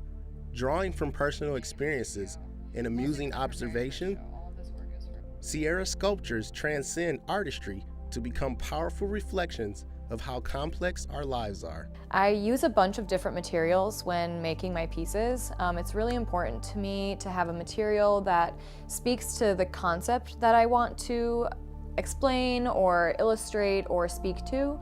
And so a lot of my materials will either be very craft-based, so woodworking, metal, stained glass, but also some maybe non-traditional materials and processes like dirt, turf, mixed media, found object. And so it's really, it's a really exciting place to be at as a sculptor, because the world is my palette. I get to choose any material, any object to leverage its inherent conceptual meaning and use it for my own practice. Sierra invites us to question the meaning of home and the boundaries that defined it. Through a blend of personal experiences, research, and observation, Sierra's sculpture serve as a tangible narrative, including viewers to ponder home and community. Because I'm doing such big pieces, they're often large scale, it really becomes a lot of project management on the front end. So figuring out where I'm going to find my materials, how big it's going to be, where I'm going to build this. And then once I start creating is really when I feel the most excited. I think the first couple steps, you're like really trudging through it. Just everything always looks a little rough before it, has its shine in the studio. And so just sticking with it and keep on going, even with the most monotonous, boring tasks like sanding or tracing things. All of those stages are really important, and to find the joy in each of those can be hard sometimes when you're doing it for hours and hours, but once you start to, at least for me, once I start to feel like the vision is coming to life, I get emotional thinking about it, and even in practice, I'm starting to wrap up a few pieces now, and when you see what you have been thinking about in your head really come to life in physical form, pretty close to what I was anticipating it to look like and how I imagined it being. It's almost like like knowing that you can envision something so clearly, and then with your own devices, with your own handiwork and your skills and your smarts, that you can create that for other people to enjoy.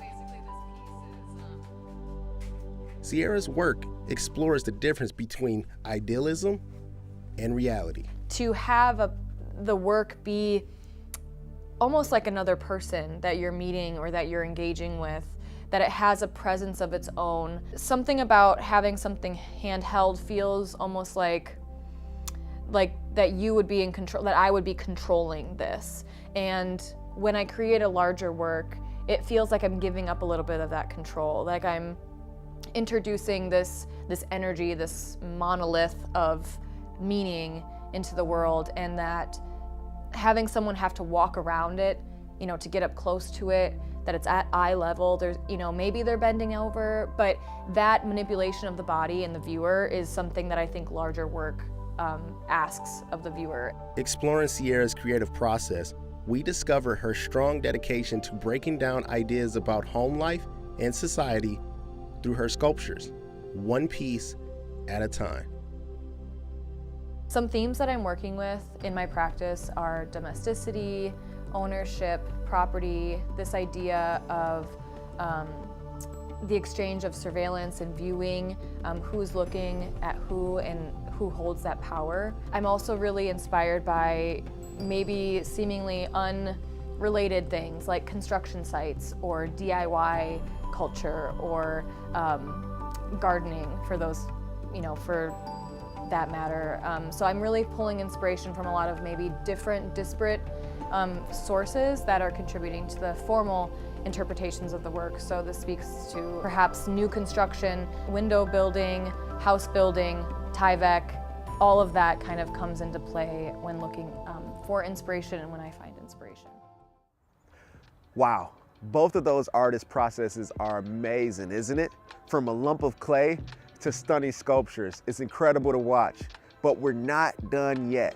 Next, we're heading over to the James May Gallery to chat with owner Kendra Bogren about Milwaukee's vibrant art scene. Welcome to the James May Gallery, owned and curated by Kendra Bogren, located on Milwaukee's east side. Kendra's passion for art has transformed this space from its humble beginnings in Alagoma into a great space for artists and other like-minded individuals. I was in academia for about 10 years, chasing the dream of being a full-time professor, and it never quite panned out. So I wanted to establish roots when I had kids. So we started the gallery up in Algoma, Wisconsin about 10 years ago now. And we ran it up there for 7 years, online for 3 years during COVID. And then this is our first year in this space. But it's named after my two boys, Everett James and Forrest May. So my kids inspire me and kind of drive me to be better every day. Kendra's vision of artists ran and women-owned shines bright, featuring artists like Barbara Campbell-Thomas and Amy Saxtetter. Kendra's curations invite you to explore the beauty of contemporary art in Milwaukee's dynamic art scene. When she is not busy running around, she's typically curating a painting of her own. We were just in this artsy fair that was all about emerging artists, which I felt really lucky to be a part of. I'm always championing artists at the beginning of their career, and hopefully they stay with us throughout their career. We all started somewhere, so I believe it's good to have that support. And we do have a few more established artists, and I believe that they support each other. Exploring forms of creation here, the impact of the James May Gallery has on artists and the community is clear. Art isn't just expression, it's about connection. This gallery plays a central role in cultural growth, sparking creativity and conversation. It's a source of inspiration, lifting spirits, and bringing it all together. I'd say try it on a small scale level where it's not as risky. And find some good mentors. I went through some great mentorship programs through NWTC, through the Green Bay Packers. There's a lot of programs out there for small business owners. Kendra's love for art in the community is really inspiring. The James May Gallery is definitely a hotspot for creativity in Milwaukee. But wait, there's more. Next, we're hitting the dance floor with the amazing Dose over at Salute Studios. Let's see Dose in action and experience the power of dance as a form of creation.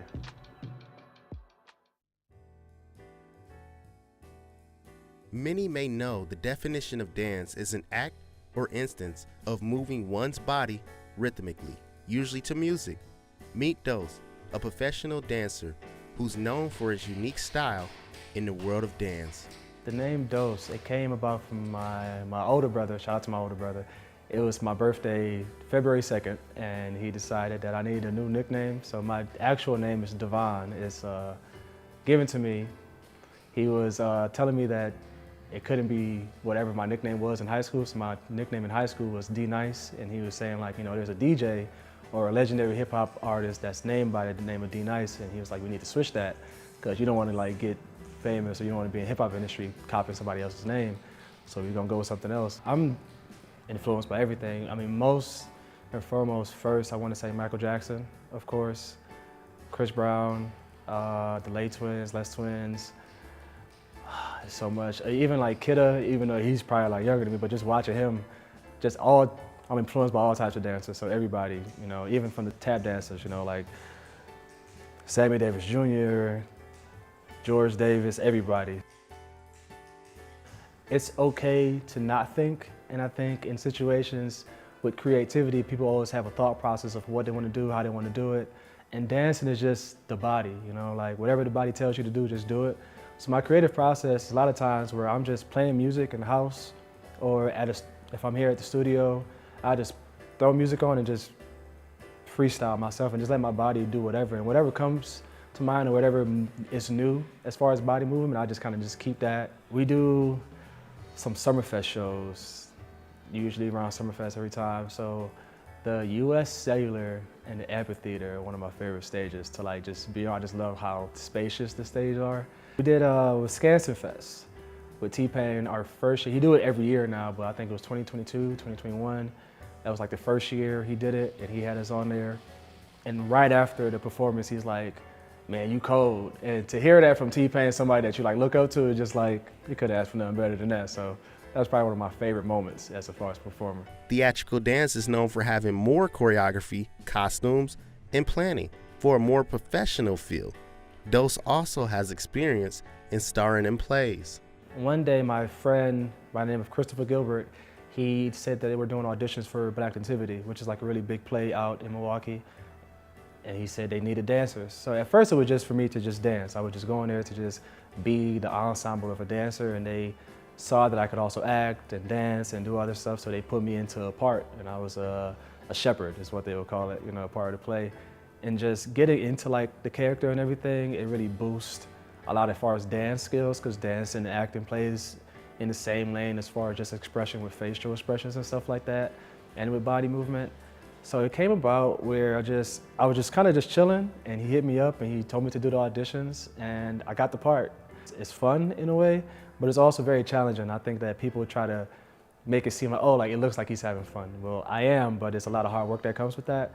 And acting is definitely one of those things where it pushes you. You know, it's like you can't be a different character in your own comfort zone. You have to be out your comfort zone at all times doing this stuff. So it's a process, but I'm enjoying it. I'm enjoying it a lot, and I'm loving it, and just to see where it goes from here. Creation comes in many forms, and dance gives individuals the opportunity to express themselves through movement instead of words. It's not just about choreography. It's not just about learning to dance from a different style or a different dancer. It's just that camaraderie of dancers, that home feel that you get, like everybody in this circle, everybody in this space is here as one. We all moving as one unit when we're here, and it's fun, you know. You get to meet new people, meet new dancers, meet new faces, and a lot of these people come from different spaces. A lot of people are not from Milwaukee. They come from Ohio, Chicago, Cali, anywhere, you know. So it's fun to get that space to let people see that, you know, Milwaukee has a space for dancers as well, and it's not just in one spot. Wow, what a journey of exploring different forms of creation, from clay to dirt to canvas to dance to music. These artists have shown us that creativity has no limits. Thanks for joining us on Forms of Creation. Keep creating and embracing the beauty of art. We'll see you next time.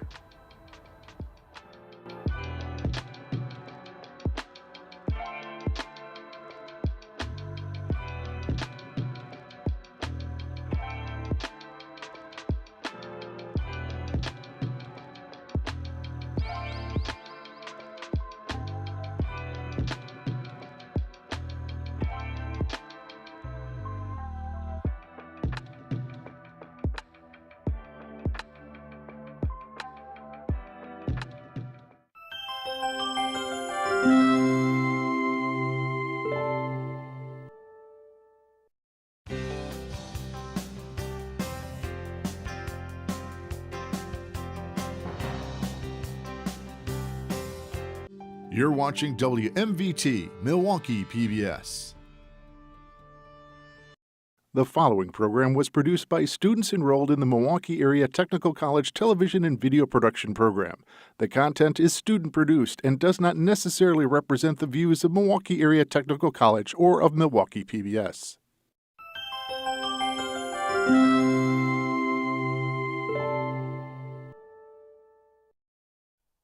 The greater Milwaukee area is home to a diverse art and music scene.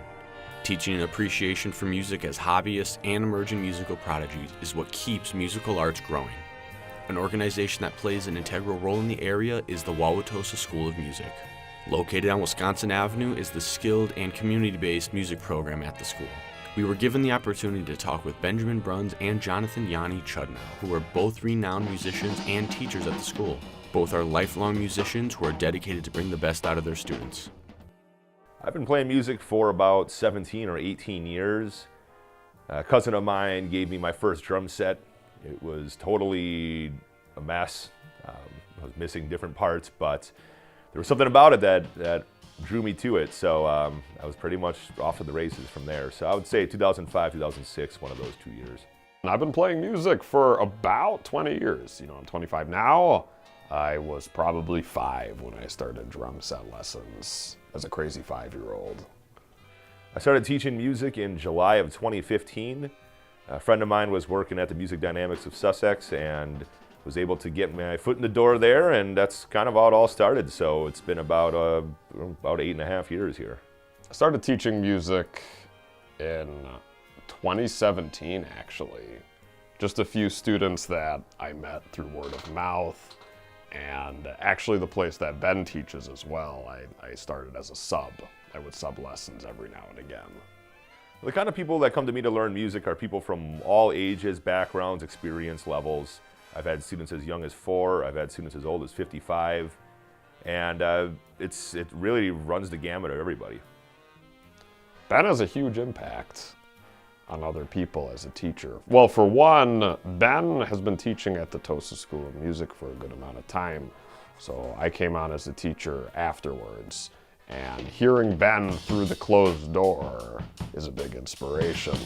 You know, I'm getting ready to teach some students, and I'll hear Ben yelling words of intense encouragement. And it inspires me to be an exciting teacher. The Wauwatosa School of Music helps the local community by simply providing a place where families and students can come together to learn music, to bring something back to their homes, to bring something back to their lives. And to me, that is a crucial part of being a community, is taking this thing that they learn here and bring it home beyond the lesson rooms. From students, I hear Ben is very exciting, very engaging. And of course, I hear all those things through the door of his lessons. Yeah, every student that Ben has is always really excited to talk about his teachings.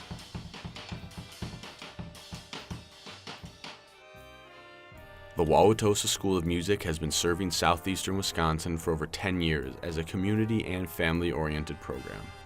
Through the Wauwatosa School of Music, people from any walk of life, any age, and any talent are able to join their program and better themselves in whatever music-oriented goals they may have. Whether they are learning to play an instrument for the first time, learning a new genre or song, or coming back to sharpen their skills, the school is easily and effectively able to accommodate them.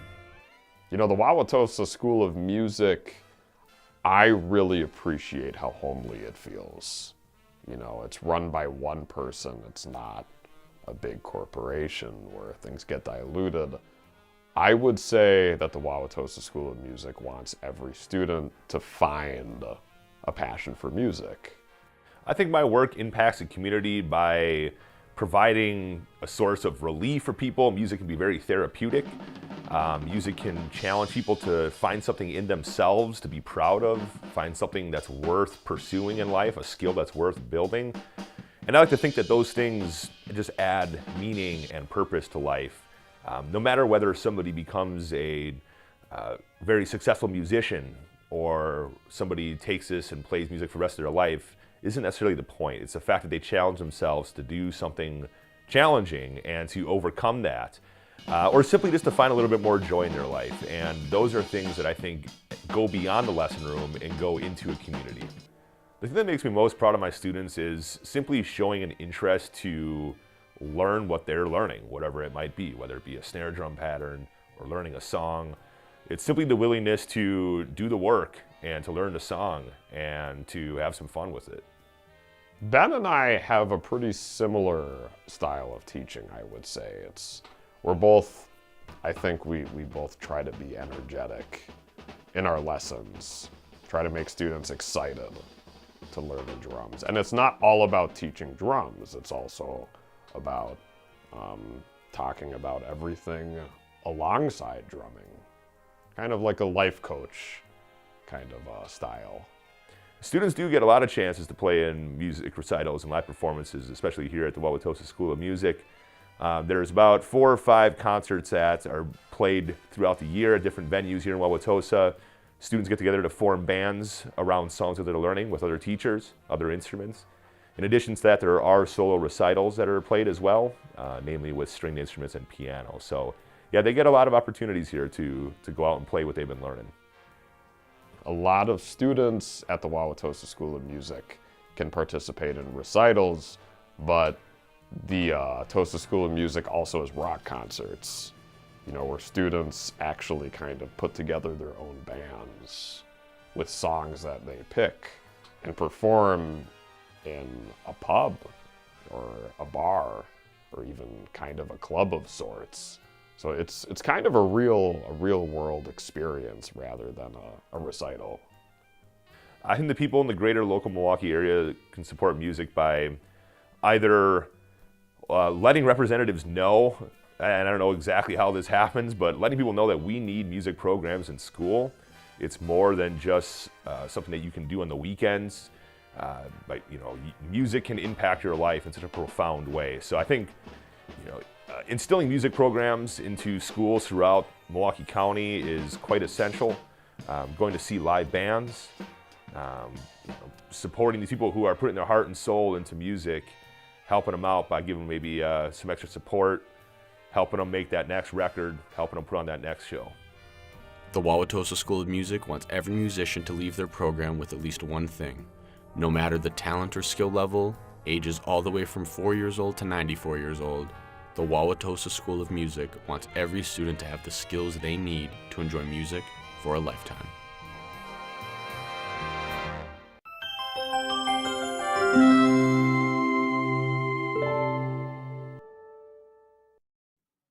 So currently I'm a director-producer. I direct all the studio portions of the local shows, 1036, Adelante, Black Nouveau, the Arts Page, and I'm also a producer. I produce the Arts Page with Sandy Max, and I also produce our Pledge Drive. Take 2, cue. What is directing? And I guess to sum it up into like one easy phrase, you're just calling the shots. Literally calling the shots. Like, so you have upward, 1 to 3 cameras, sometimes even more than that, and you just had to kind of direct them, tell them what you want, how to frame the shot, where to go next, that type of thing. And then you're telling your TD to take those cameras, ready 1, take 1, ready 2, take 2. Hey everyone, I'm Adam Lilly. I'm the producer of the Arts Page on Milwaukee PBS. Producing is a lot more legwork. You have to research your topics, research your interviewees. You have to find stories, get in contact with them, set up dates, set up crews, decide which cameras to take, decide which car to take. There's a lot that goes into producing. Right out of college, I started producing. I did a number of different things. I guess the main one would be my next door neighbor at the time was running this like Christian youth gathering event type thing, and he was looking for someone to produce videos for him. I saw this director-producer job open up here, and I applied immediately. I just had to do it because it's sort of homecoming for me because I was a student here. But I guess I really started producing in full when I got here to Milwaukee PBS. One of the benefits of the job is every day is different. You're not punching the clock and doing the same thing over and over again. They wanted to bring back, the Arts Page was on hiatus due to COVID-19. So they wanted to bring it back, and they had just hired me, and they said, here, do the Arts Page. And I said, yeah, absolutely. because I love Sandy Max. She's a gem. She's so easy to work with. She's so nice. Wait till you see what we have coming up next. I think my favorite thing about producing is meeting new people and going to new places. You know, especially with producing the arts page. You know, artists do what they do because they are in love with the world, and it really shows through their work.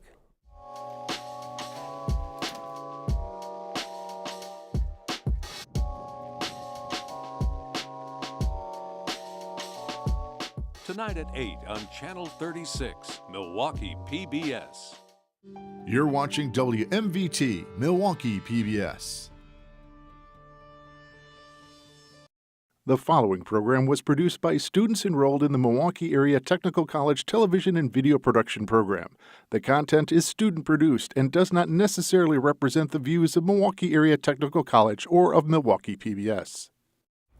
Hello, I'm Torian Smith, a student producer in the television and video production program here at Milwaukee PBS, and you are watching Student Operations Day 2024.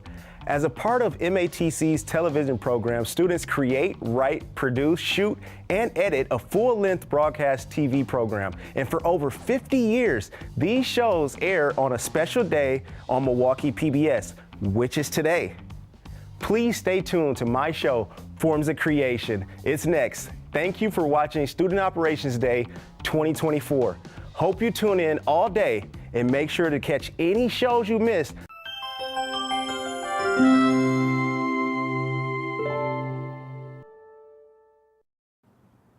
Digital mediums have taken the photography world by storm in the recent day and age. In fact, you have a camera right now in your back pocket. This handy device allows you to capture hundreds of pictures and keep them with you wherever you go. However, there was a time when we didn't have modern luxuries such as autofocus, interchangeable lenses, and the ability to have all of your photos on one portable device. As a photographer myself, I've moved away from digital and began to explore film and other analog mediums of photography. This got me wondering, what came before modern cameras? I'm student producer and photographer Sam Bussey, and today we're going to deep dive into the history of cameras and how modern photography came to be.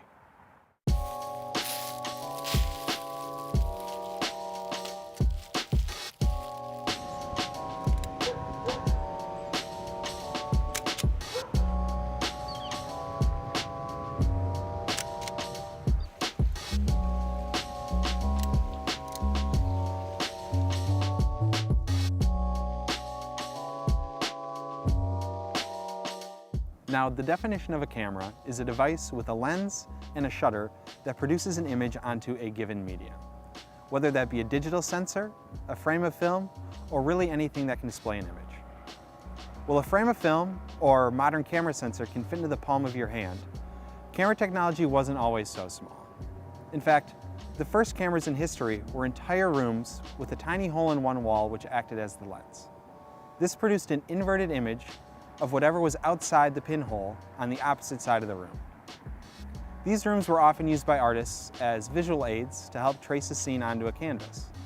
Eventually, these rooms turned into small boxes that could be taken with you and incorporated mirrors and lenses, which enabled the image to be projected onto a canvas and gave artists greater freedom in where they could create their art.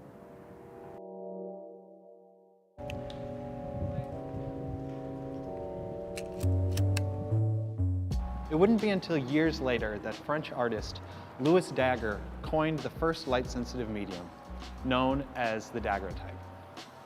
This medium involves the photographer coating a copper plate with a thin layer of silver. The entire development process has to be done in a completely dark room so that the daguerreotype isn't exposed to any light before the photo is taken. Once the copper plate has been coated, it gets loaded into a light-proof container to be transferred to the camera. To focus the image, the photographer would slide the plate forwards or backwards in the camera. Once the shot is in focus, the photographer would remove the lens cap for 5 to 15 minutes depending on the amount of light hitting the plate. During this time, the subject would have to stay as still as they could to make a clear, sharp image. This is the reason that smiling for pictures wasn't a common practice until years later. Eventually, the daguerreotype process was refined and photographers were able to capture an image in less than a minute. Once the photo has been taken, the photographer has to go back into the darkroom to develop the plate by exposing it to mercury vapor. Once developed, the plate is exposed to a sodium fixing agent to preserve the image. Because of the dangerous nature of processing daguerreotypes, photographs were taken almost exclusively by professionals until the 20th century. While the daguerreotype had many limitations, its use of chemical development, mirrors, and modern lenses paved the way for the next generation of photography. By the late 1880s, smaller consumer-grade cameras were becoming more and more common, but one company rose to the top of the market. Kodak Eastman came out with a camera design that was simple and affordable enough for almost anyone to use, called the Brownie. This film camera used a roll of film big enough to hold 6 exposures. This camera included a small viewfinder and a single-speed mechanical shutter. The ease of use and low cost of film caused photography to gain popularity in the general public. Once celluloid film became the standard medium for photography, companies like Kodak Eastman started to push for even smaller cameras and a smaller photosensitive medium. This resulted in the introduction of a smaller format of celluloid film called 35mm. The smaller size of this film made it so up to 36 exposures could fit onto a single roll. At this point in time, photographers had the option of choosing the film they wanted to shoot on. While different film stocks can give you a slightly different image, they all work on the same principle.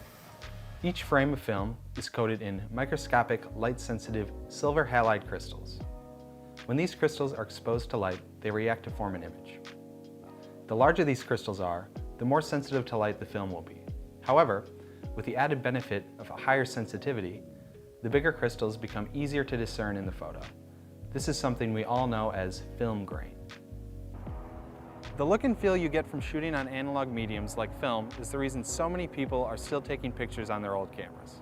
However, because these older cameras aren't being produced anymore, new film photographers rely on buying used cameras to shoot with. Unlike their modern digital counterparts, cameras from the past were built to be repaired as they got worn out.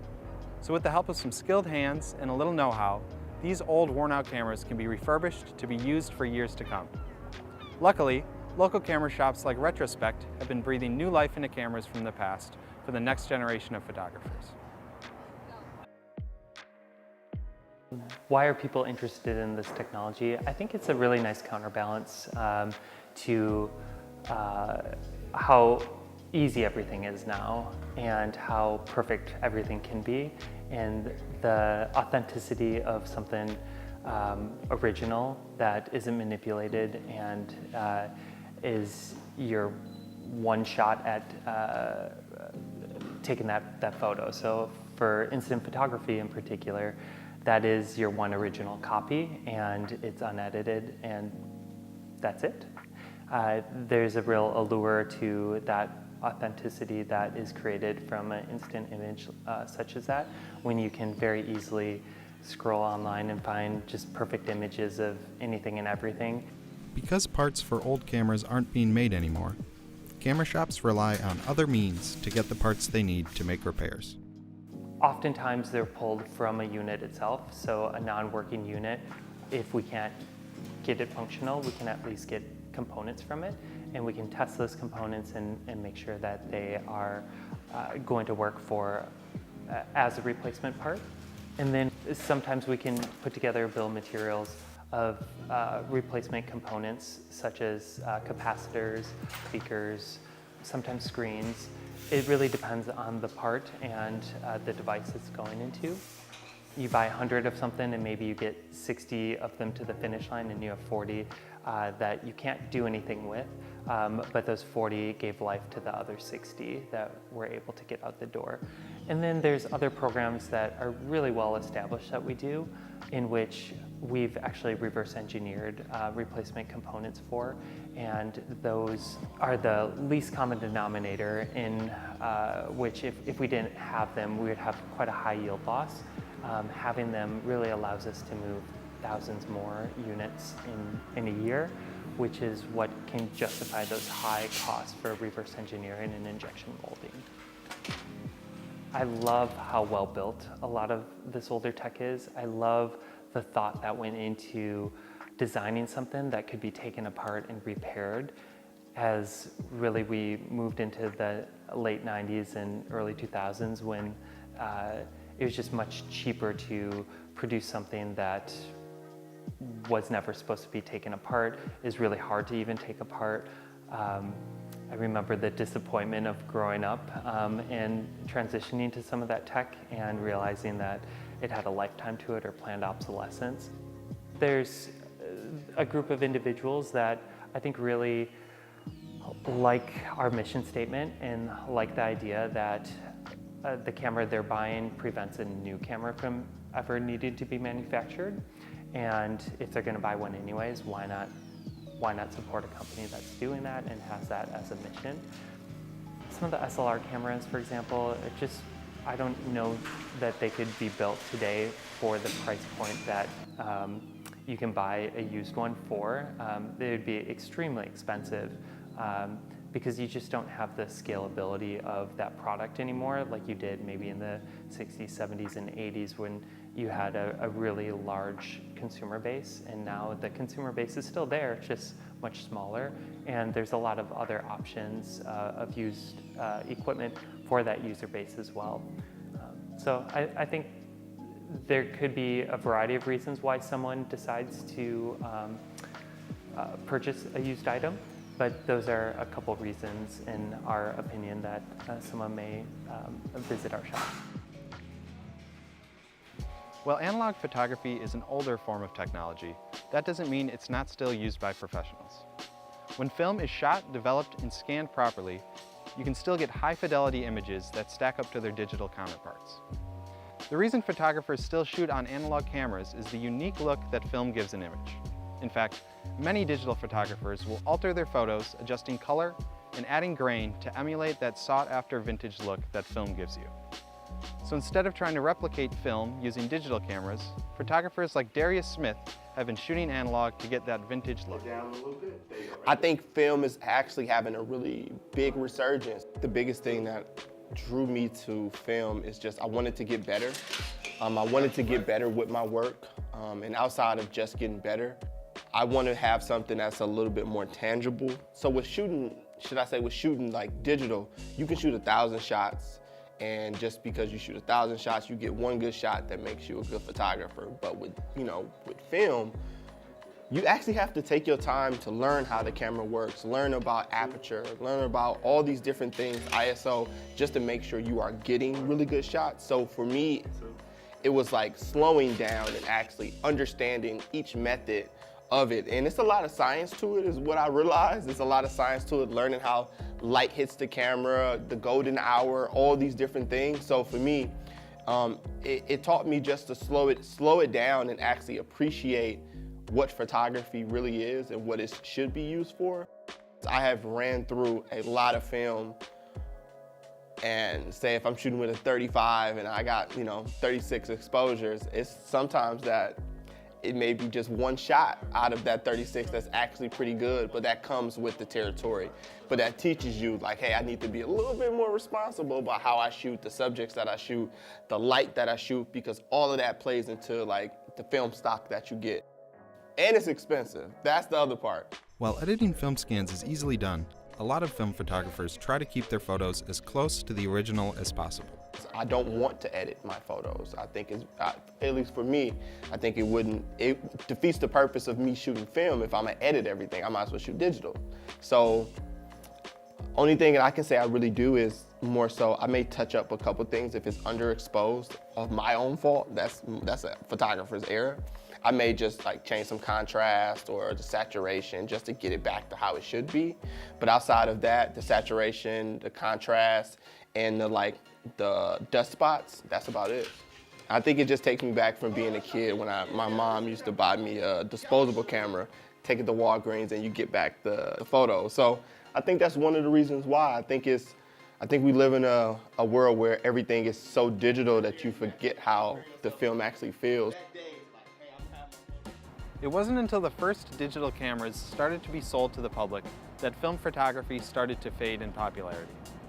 The first digital cameras were largely limited by image resolution and storage using floppy disks and rudimentary image sensors.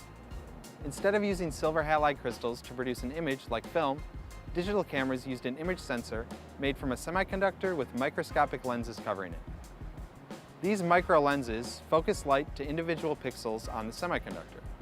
The amount of pixels on a sensor determines the resolution of the camera, which is typically referred to as the megapixel count. Image sensors also vary in size depending on the camera model. The most commonly used size is full frame. A full frame sensor is the same size as a full frame of 35mm film. The reason for this is so photographers switching from film to digital could use the lenses they already had. In fact, DSLR cameras are almost identical to their film predecessors. Apart from using a digital image sensor, the internal mechanisms were essentially the same. DSLR stands for Digital Single Lens Reflex. What this means is that a mirror sits in front of the image sensor, redirecting light from the lens to the camera's viewfinder, allowing the photographer to see the exact image that will be taken. As soon as the shutter button is pressed, the mirror folds up, revealing the shutter, which exposes the image sensor for the desired amount of time. As technology evolved and camera manufacturers started to incorporate video and higher shutter speeds, the mirror became a bottleneck. By removing the mirror and adding an electronic viewfinder, cameras became much thinner and shutter speeds were cut in half, allowing even more flexibility for photographers. While digital cameras might not produce the same look that film does, the benefits they bring to the table are undeniable. With things like optical stabilization, wide ISO ranges, and high dynamic range, photographers like Max Kinstler are able to get shots that would have never been possible using film. There's a huge pressure to upgrade your gear.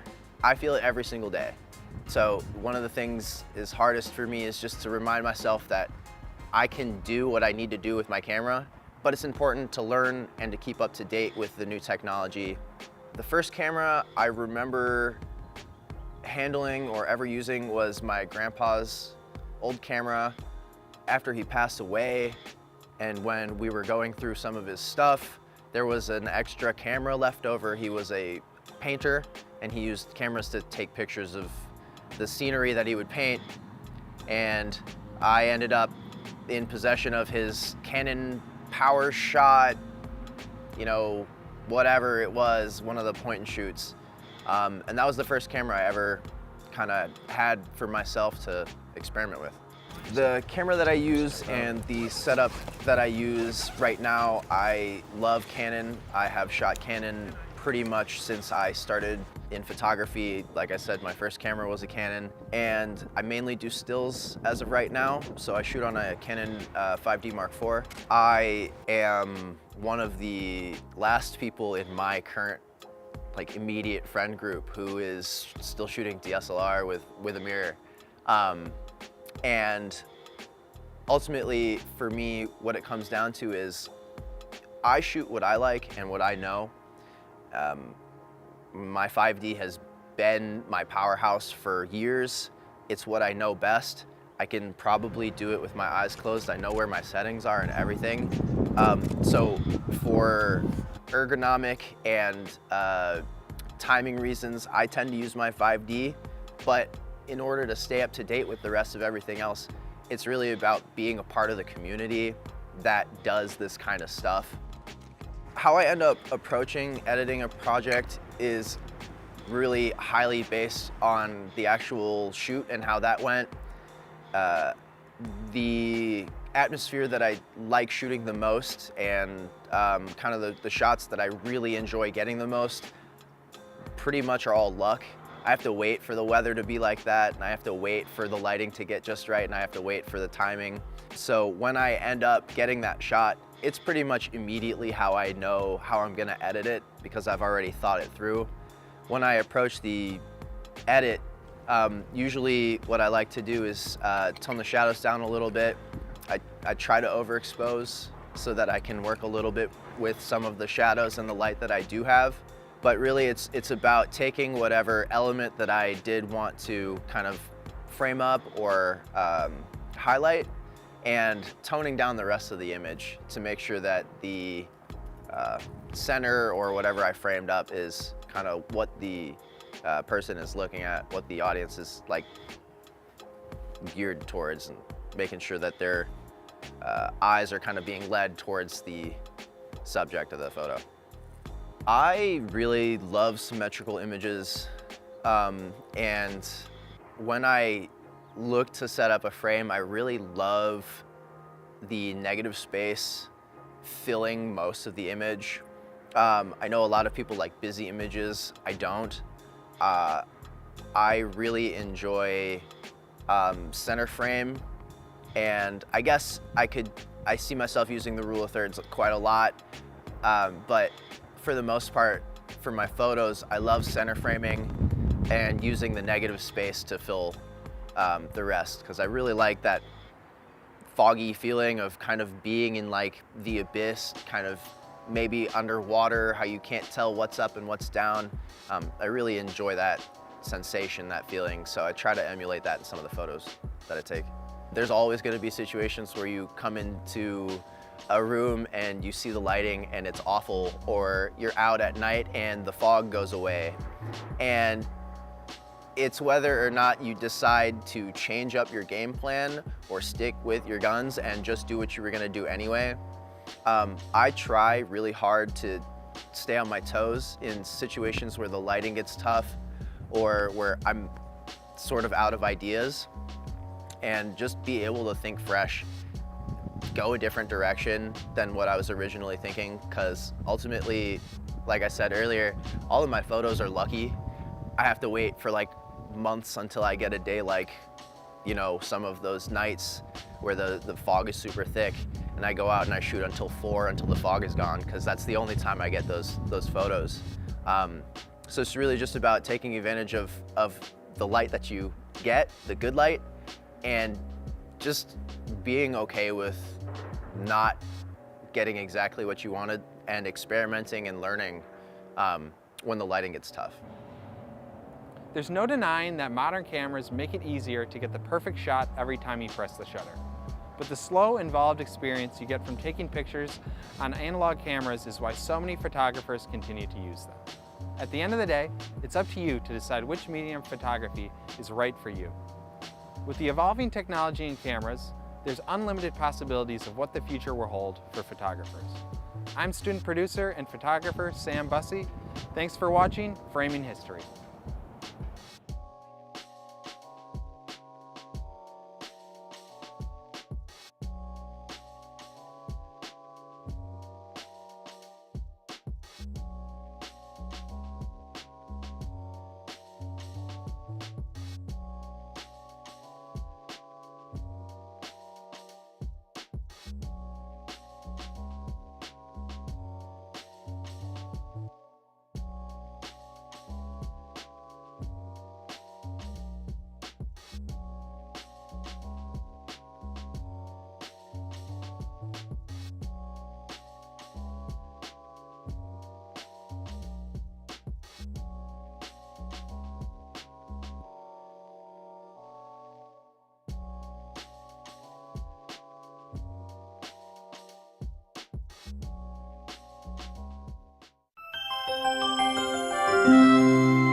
In the south side of Milwaukee, there exists a budding new program that is keen on helping better the community. Raymond Rivera and Terry Thompson are both community leaders within the Life Changers Milwaukee nonprofit. So my position with Life Changers Ministry is the executive director and founder. Currently right now, I serve as the chairperson for Life Changers Milwaukee, but I'm also a leader as well. Life Changers Milwaukee is an upcoming faith-based nonprofit organization created by Raymond. The program seeks out to help the Milwaukee youth and families that are currently going through problems in their lives, and by sharing the stories of community members that have dealt with hard times. Both Raymond and Terry are Milwaukee natives, and they are adamant of the program to exist within Milwaukee to better the community. What makes the Milwaukee community so special is that, to me, it's very resilient in the sense you have a lot of, as far as division, a lot of negativity that goes on, but when you talk to the people of Milwaukee, they're overcomers. And although they've gone through some negative things in life, you see them really resilient and overcoming a lot of these things. What made me join Life Changes Milwaukee? Mr. Raymond Rivera one day walked up to me while we were at church, and I was a cashier for the baked potato bar. And he told me about this amazing mission he has had for over 20 years. And he asked me, what do I think about becoming a leader for that team? Well, I thought to myself, no one has come to help me when I was in trouble. Growing up in a 53206 zip code in Milwaukee, no one has ever reached out to us for help.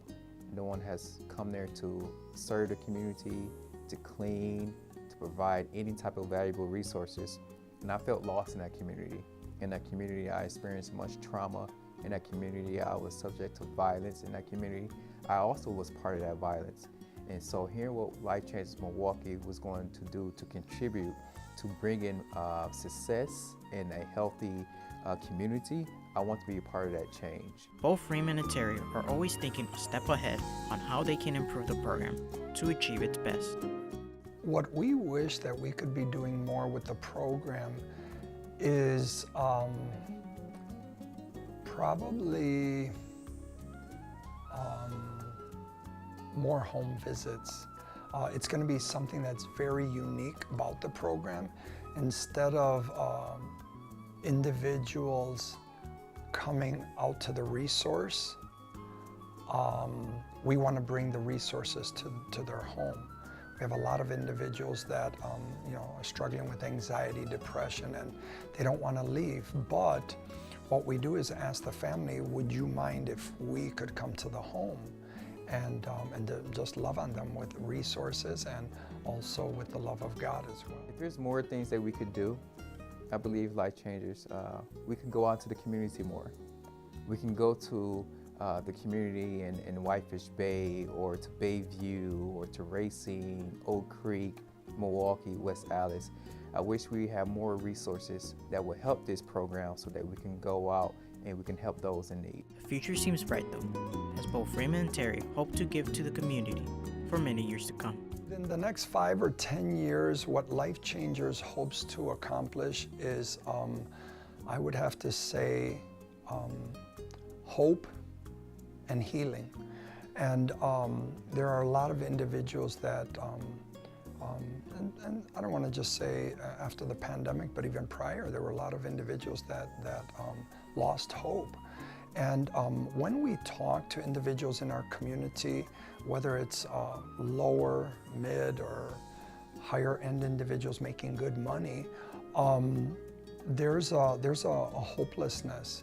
And what we want to do is give that hope to individuals, whether it's through helping them connect to amazing resources to assist them in life, but also to help individuals get rooted and find out who they are in the eyes of God. Yes, I would recommend this program to someone who are struggling with their own issues.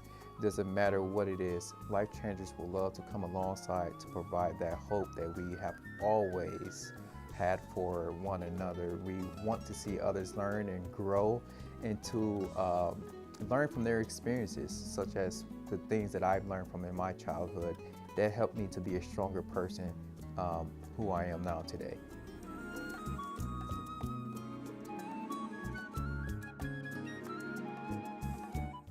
Hey everyone, this is student producer Torian Smith, and I am enjoying the great nature here, and this is Hidden Jim K.E.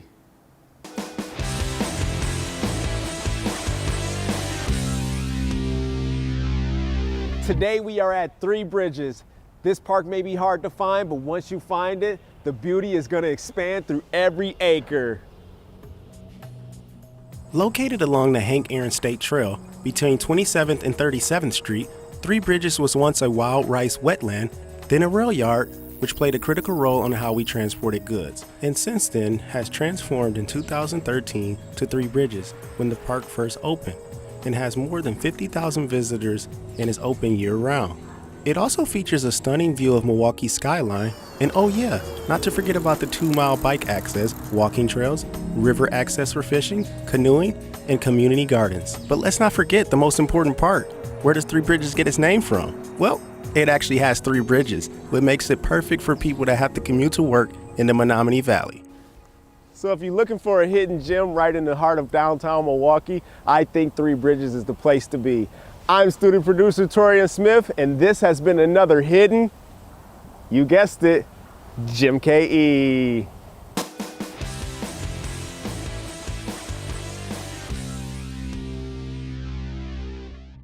You're watching WMVT, Milwaukee PBS.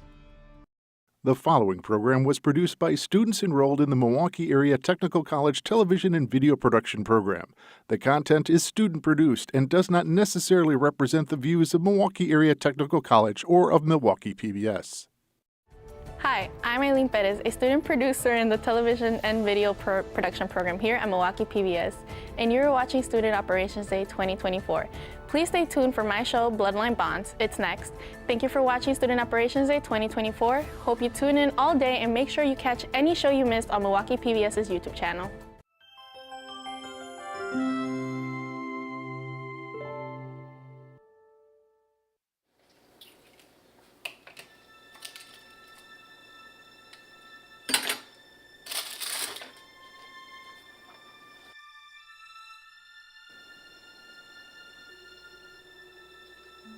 Hey, Nana. I'm back with another video. Today, I'm going to be showing you guys how to cut flowers at an angle and put it in a beautiful vase or vase, depending on however you pronounce it. It's going to cut it at an angle. You don't need to cut too much of the stem off like that. It shouldn't be too hard. Okay, cut it and place it over here. Hello? Oh, you will not believe who texted me yesterday. Yes, no, you would not believe who texted me last night, girl. It was the wildest thing. Yeah, I don't even know where that came from. Listen, I got some tea to give to you, okay? Are you ready for this? Okay.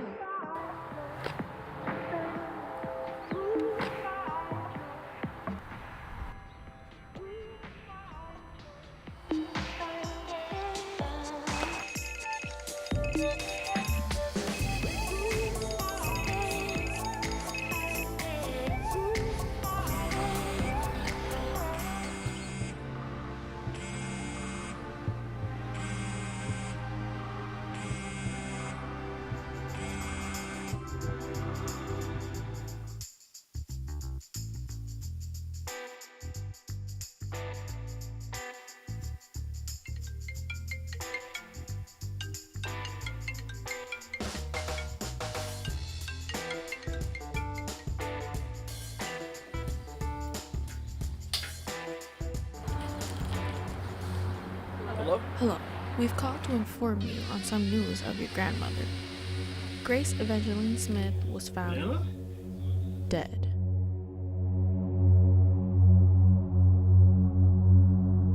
As the executor of this will, if Jason Cortez is unable or unwilling to serve as executor, I appoint Bryce Smith, currently residing at 123 Oak Street, Appleton, Wisconsin, as the alternate executor. My executor shall have full authority to act on my behalf in the administration of my estate, including the power to sell, manage, and distribute my assets according to the terms herein. I bequeath the sum of $20,000 each to the twins Thena and Grace Smith, $40,000 to Andrea Powell Smith, my real property to the eldest Bryce Smith and Leah Smith Miller. I bequeath my personal property to Asa Carter Smith in the presence of us, who at her request, in her presence, and in the presence of each other, have subscribed our names as witnesses hereto. Thanks so much, Mr. Cortez. Of course. We'll be in touch. I'm sorry again about your grandmother. Ooh, look at me! I'm so pretty and famous, and I cut flowers that I just let die. First off, thank you for calling me pretty. secondly, my flowers are alive and well. Some combination, huh? Like, minding your business. Yes, please. Not today, ladies, please. Hey, I'm sorry. I know you were closer to Nana Grace than the rest of us. And I'm also sorry that you didn't benefit from the will. I can share my profits. I don't need your pity money. And I wasn't as close to her as you may think. She needed a lot of assistance in those days. New medication and all. It's not pity money. Come on, guys, let's do something together. You know Nana Grace wouldn't want us to be all separated like this. Yeah. Yeah, let's. What do you say, Andy? Too popular to hang out with us? I guess I can put my phone away for a few hours.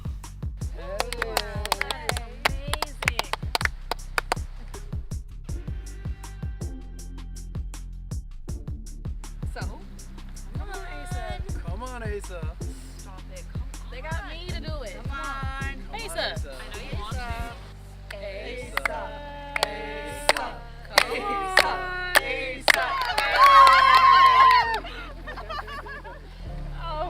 Okay.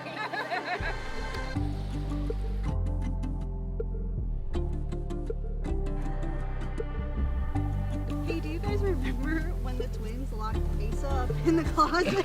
Oh my gosh. Well, too bad this one had a personality change. We were young, yeah, of course it might change. It looks like Asa's still the young, naive one. Knock it off. How about another game? What? Come on, we've been playing games all day. What about hide and seek? Hide and seek? We're in the open space. How are we gonna play hide and seek on a beach? There are the woods right over there. Exactly. Come on, Andy. You saying you don't want to play hide and seek? It was all our favorite game growing up. I mean, yeah, but I say we do it. One last game. One last hurrah.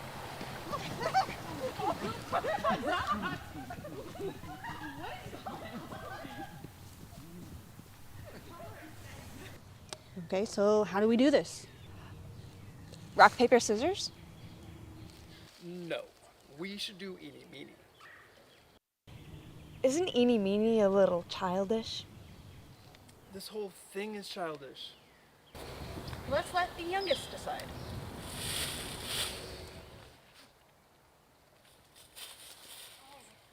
Eeny meeny? Yes! All right. Eeny, meeny, miny, mo. Catch a tiger by its toe. If it hollers, let him go. Eeny, meeny, miny, mo. So if it hollers, let it go. Eeny, meeny, miny, mo. Miny, mo. Miny, mo. Eeny, meeny, miny, mo. Catch a tiger by its toe. If it hollers, let it go. Eeny, meeny, miny, mo. Oh my gosh, Venus is! Run, run! You have 20 seconds! 1, 2, 3, 4, 5.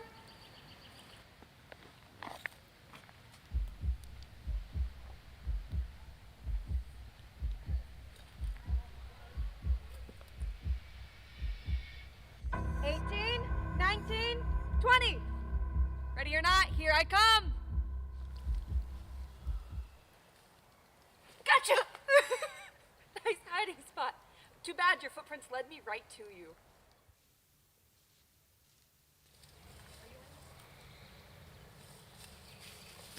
Found you.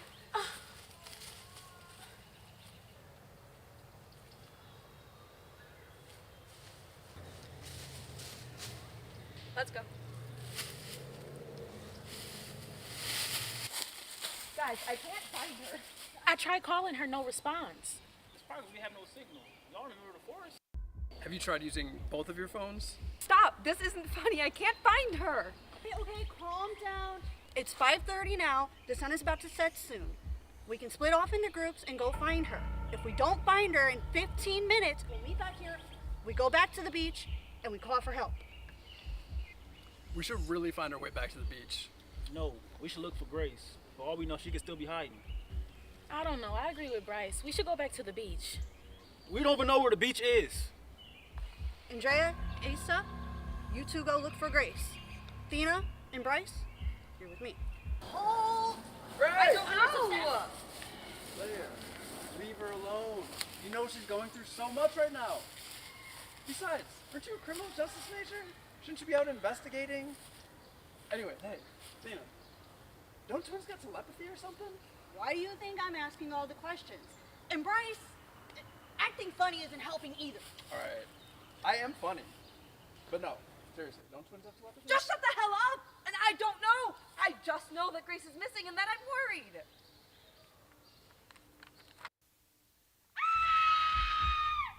Is that Andrea? Let's go!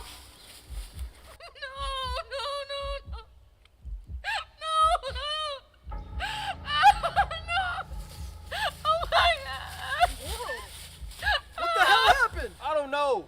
What do you mean you don't know? Oh my god, Andy, please shut up. Stop it! You can see she's in shock. So am I. You're in shock. You're in shock. That's my sister. She's dead. Thina, wait! Everyone stay here.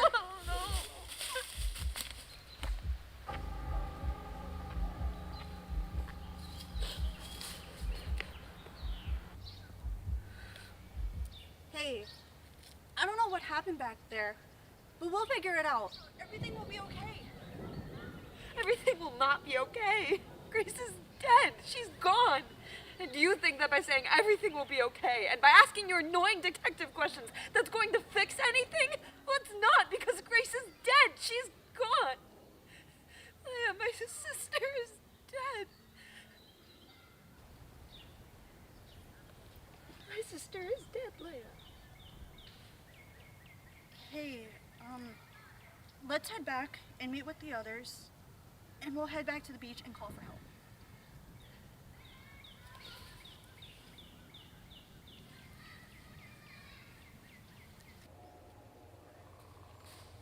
Bryce! No. God, I told them to stay here. Look, isn't this Andy's phone?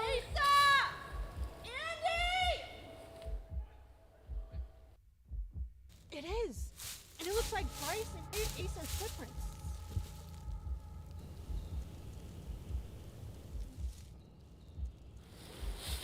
We should look for them. We can't lose anyone else.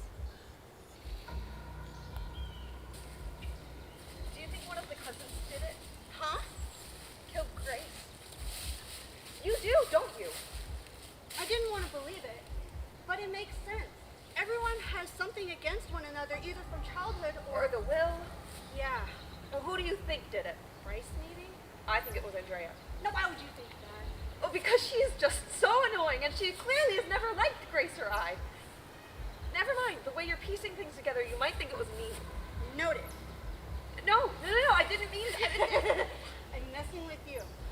I do think it was Bryce, though, because he's so full of himself. And he was there when Nana Grace did the will. Well, what does any of that have to do with Grace? Nothing. Which is why I can't seem to figure it out. Now, who else doesn't benefit from the will?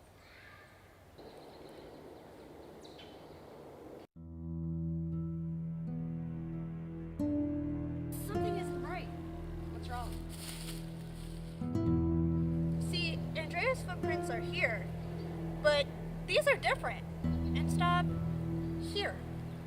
So someone must have followed her before she made it to the beach. Asa or Bryce, maybe, but there's no way to tell until Bryce wakes up.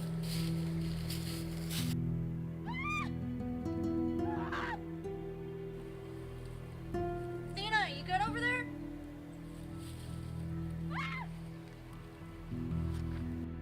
Oh my god, Thina, it's the beach! What? Hey, what's that over there? Is that Andrea?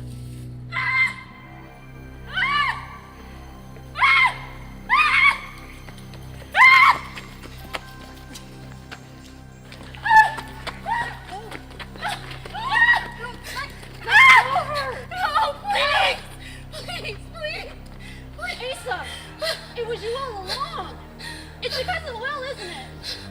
course it was because of the wheel. You idiot.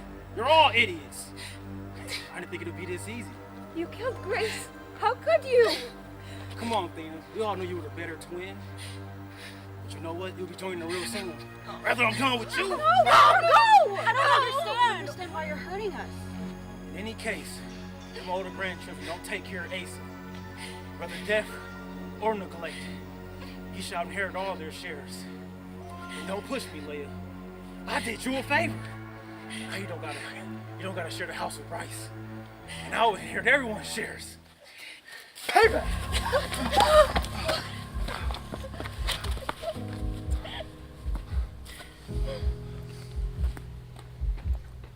Last words of Grace Smith.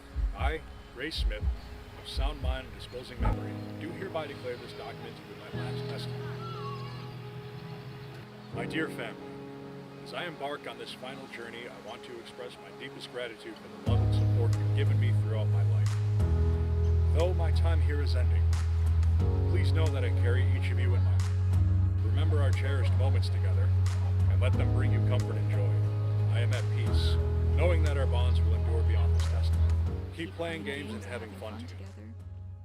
May whoever are the last cousins standing get my shares of the will. And remember that our bloodline will bond us forever.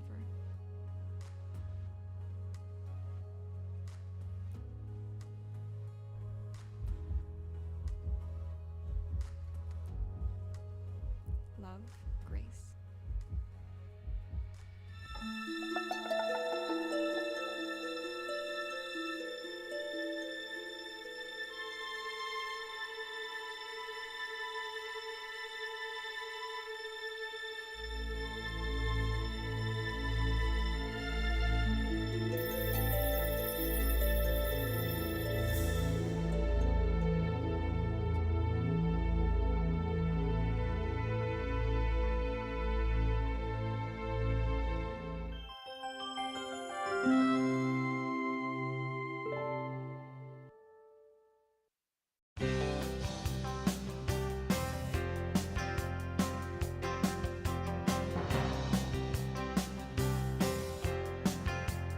Have you ever been interested in the world of curling? If so, tune in to Milwaukee PBS for Chess on Ice and attend our 82nd Annual Men's Invitational Bonspiel. And they will get the takeout on their own stone, sending it directly into the center of the house. What a shot! Come get swept away by the world of curling here on Milwaukee PBS. Tonight at 10 on Channel 36, Milwaukee PBS.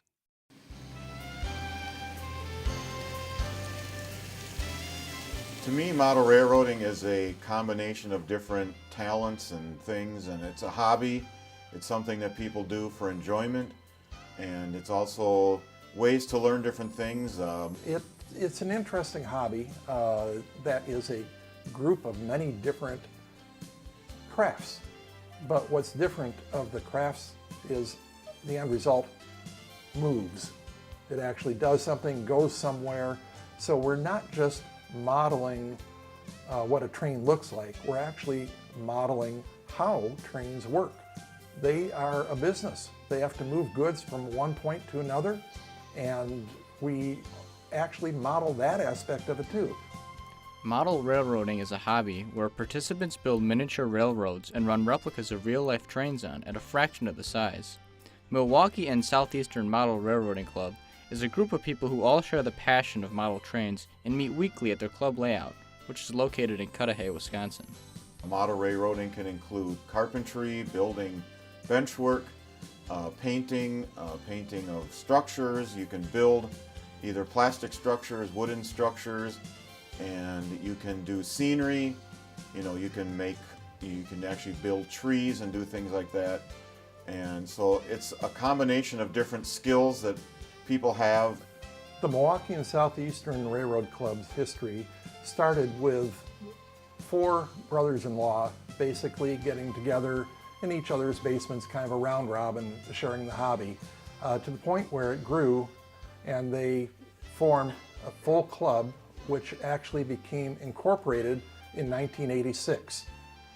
My passion, I think, in the club is I enjoy I've always enjoyed building structures and make them look more real and kind of maybe, you know, we call it weathering, you know, like you see a brick building and it's not always bright red and all in that, or a wooden building is kind of aged.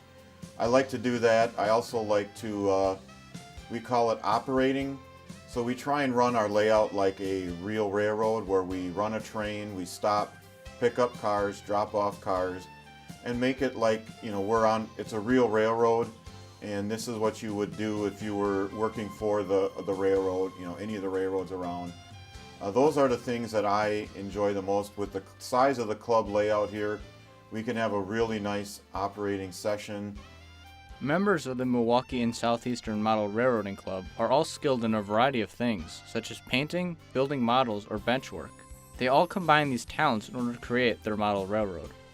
The passion that I have, the club, is meeting talented people that have a lot of the same interests. Different people have different talents. There are some who will have beautifully decorated cars, I mean, that match very specific paint jobs that are on the original locomotives. Structurally, the way some buildings are detailed, that you can't tell from a simple picture that it is a model until you really kind of look close. A lot of talent and sharing the interest that different people have, a common interest in model railroads. You get to know that you have these other talents that can bring out people. That's what I really like about it. It's a social outlet. Keith, another member of our club, loves steam and has been shooting video of steam, video and film of steam for many decades. We even have a little display on our portable layout of several run-bys of steam engines that he did. We have, I wouldn't paint an engine. I would never try to paint an engine myself. But we have another club member who has almost a professional paint shop. It's amazing. Yet I get into it, the actual workings of the track, the electrical behind it, things like that. That's kind of my passion of being able to make sure that when it sits on the rail, it runs and it runs as it should. We go to shows. We have a portable layout besides this layout that you're seeing behind me. Our portable layout travels around Milwaukee and southeast Wisconsin. Our layout has been to, there's a show in February at the Mitchell Park Domes that we attend. There's also in the past been Train Fest, a huge train show at the Wisconsin State Fair. Model railroading continues to be a passion that fosters creativity and community in the city of Milwaukee, and the Milwaukee and Southeastern Model Railroad Club continues to share the hobby at their club and at model train shows all around the Milwaukee area. You're watching WMVT, Milwaukee PBS.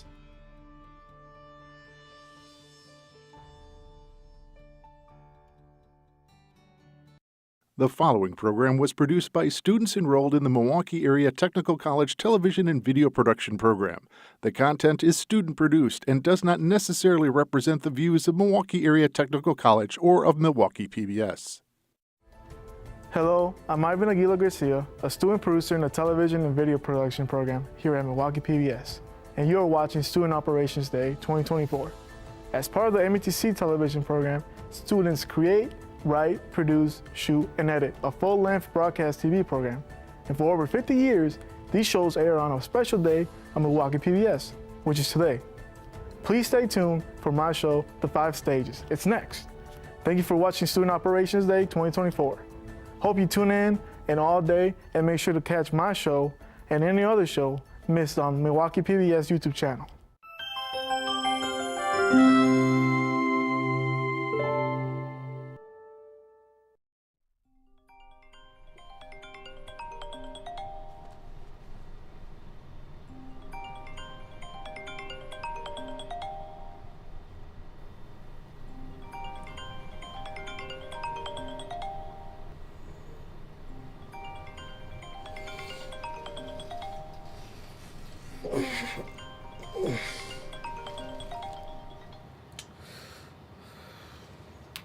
Hello?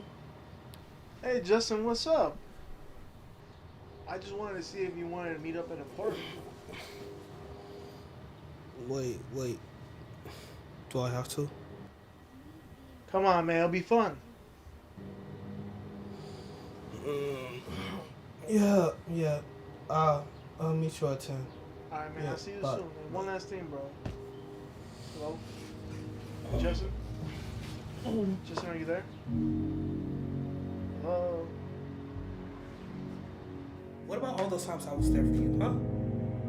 All those times. Not once would you there for me. Maybe you were there for me, but I wasn't there for myself. Right now, what I need is myself. You're just like your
Justin! I'm glad you could make it. Yeah. It's so nice to see you. What do you want? Nothing. I just haven't heard from you since you broke up with that one girl. Wanted to see how you're doing. We never broke up, we just on the break. Okay, my bad. Ever since you and that girl went on that break, I feel like I haven't heard from you. Nobody really heard from me. I've just been doing myself. Come on, man. You can't let that get to you. Justin, it's you. You're the man. You're supposed to be, you don't do you. You are Shut you. up. Shut up. That isn't going to get you nowhere right now. All right, man. I respect that. I didn't mean to force anything. Yeah, whatever. I'll drop it. We're good right now. Me and the girl are good. We're good. Y'all good? Yes, we're good. Just lay low off of it. Just, stay in your lane, I'll stay in mine. Nothing more than that. Okay. So me and Jay were talking about hanging out soon. If you want to join. Eh? Yeah. Why would I do that? You guys are cool. We're all cool. No, we're not. I don't like Jay. I never did. Never will. Come on, man. Don't say that. You guys were chill. You guys were cool. You guys were because of you. You're my friend. He's not my friend. I was only casual with him because of you. I don't care about that guy. He can get hit by a car for all I care. You really bumming me out, bro. And I'm tired of seeing this bench, so, how about we just throw this ball around? What? I guess.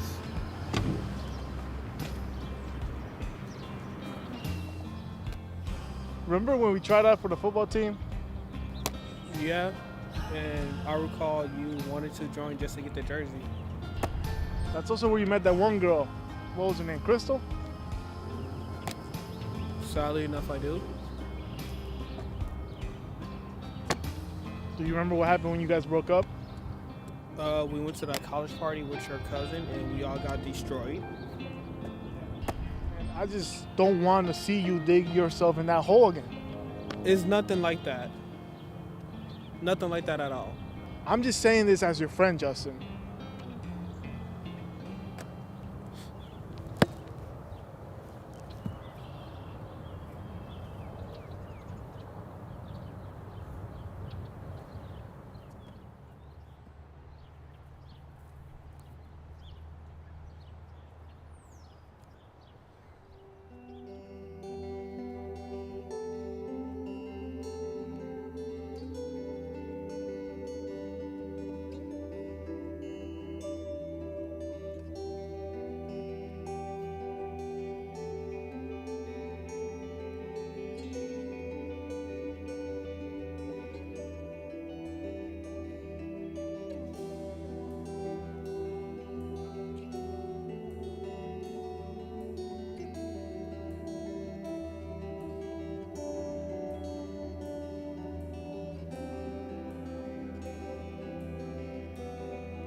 tonight at 9 on Channel 36, Milwaukee PBS.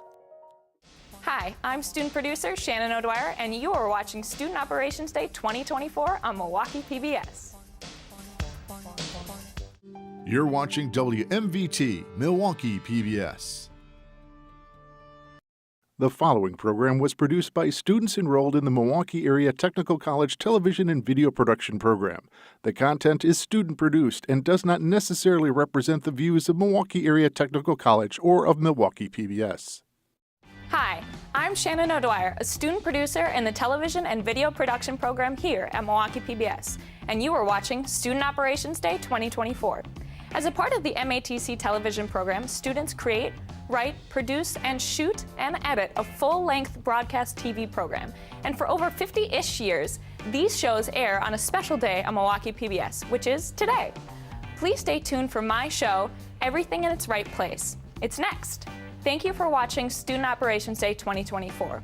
Hope you all tune in all day, and make sure you catch any show you missed on Milwaukee PBS's YouTube channel.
Good morning, sunshine. How would you like your eggs today? Scrambled's fine, thanks. Hey, did you ever hear back from that job? I was gonna go in before class today and check on my application. I think I might get hired. Oh, I really okay. need the job. Yeah, well, they'd be crazy not to take you. I think you're overqualified. Maybe. I saw you got a 94% on your political science exam. We can do better than that, can't we? Yeah, you're right. Sorry, Mom. I won't let it happen again. Better not. It's not like I'm putting you through school for nothing. Yeah, you're right. Thanks for the eggs. You're welcome. I'm late. I gotta go. All right, see you later, Mom.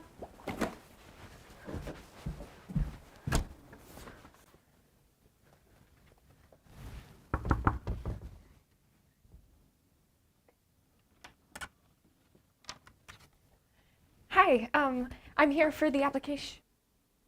Okay. Mr. Darcy. Sorry, my name's Andy. I turned in an application for tutoring services, and I just wanted to see what the status was. We're full. It says right here that you're hiring. Okay, well, that's wrong. We're full. If I could just plead my case, maybe I'm busy. Can I just talk you for? Bye. Okay, thank you.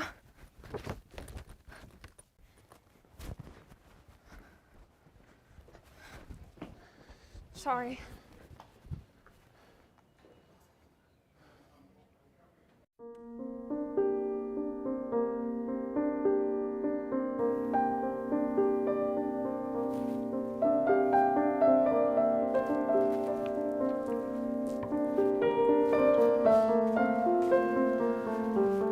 Hey. Can I help you? But you were sitting alone. I thought you might like a friend. I'm good, thanks. Wow. Warm greeting.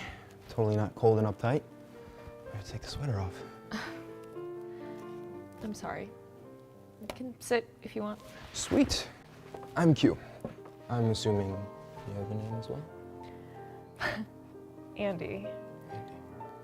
Q, is that short for something? Quentin, but don't ever call me that. Okay, noted. Andy, is that short for something? Just Andy. Just Andy. Well, just Andy. Do you like coffee? So, just Andy, what do you do? What do I do? Yeah, like your hobbies, likes, dislikes, things you hate for no reason, stuff like that. Well, I guess I can't say I hate anything for no reason. That's weird. Well, I like to read. I like to study. I like just books in general, I guess. My extracurriculars. Most of the time it's just schoolwork, really. That's really most of what I do. Please don't tell me you're one of those people who wake up and then live and breathe school. That's, oh my God, that's what you do. I might. I cannot believe it. Wow.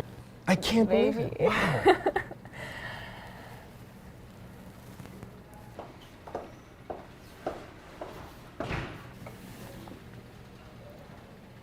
What was that?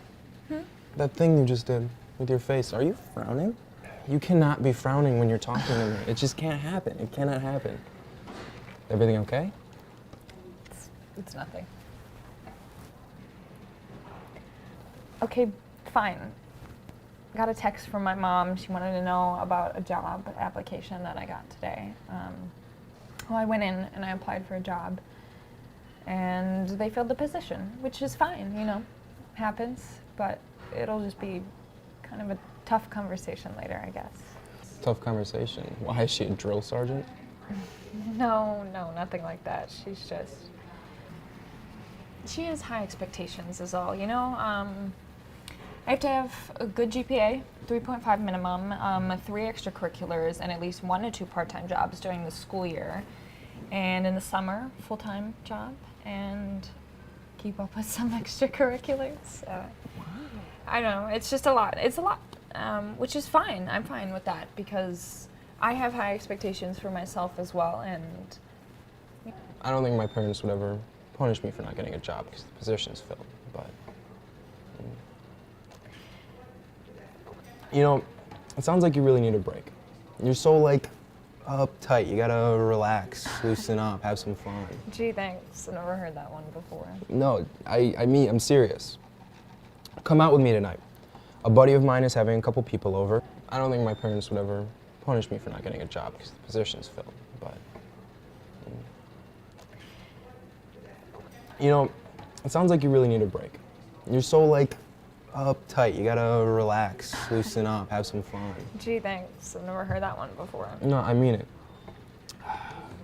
You know, you should come out with me tonight. A buddy of mine's having a bunch of people over, super laid back and fun, and it looks like to me you need a little bit of fun right now. I can't. I can't. My mom's cooking dinner tonight, and, you know, I can't leave her there alone. Don't make me beg. This will be embarrassing, but I'll do it. I will beg. Oh, please don't. I will, Okay. I'm gonna All beg. right. Okay. All right. I'll go. All right, good. Sweet. Here, let me give you my number.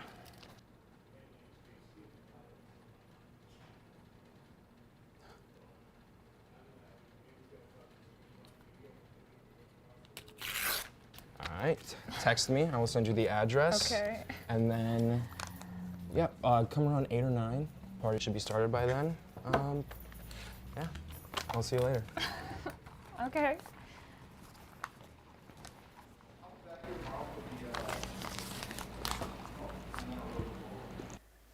Thanks for dinner, Mom. It's really good. Yeah, you're welcome. I had everything to make them, so I thought it'd be a good idea. Yeah, great How you idea. like 'em? Great. So, how did everything go at school today? Fine. Nothing too eventful or anything, so. No. Well, you never even answered my text earlier. Whatever happened with the tutoring services? I mean, I bet you'll be a great addition to their team. You haven't had a job this whole semester, and you need to at least have one part-time job. You know I don't allow any freeloaders in my house, even if you are my daughter. I know. I didn't get the position. What? Why not? I don't know. The lady at the desk said that they weren't hiring. But the pamphlet said they were. Didn't you even put up a protest and market yourself? I mean, we talked about this, Andy. You let people walk all over you, and you don't prove to them that you're worth anything. Unacceptable. I guess you'll have to look elsewhere. I met a boy today. He was nice. His name's Q. Oh, seems like you were too busy socializing than to take your work life seriously. He invited me to a party tonight. I think I want to go. No, you have to study. You have a big exam coming up in European history class. I think I can spare one night and go and have fun. He'll be expecting me. Well, you'll just have to tell him you can't make it. I think that I really want to go. I want to have fun and I want to make new friends, and I think it's fine if I give up one night of the books and the studying. No. Drop it. Where do you think you're going?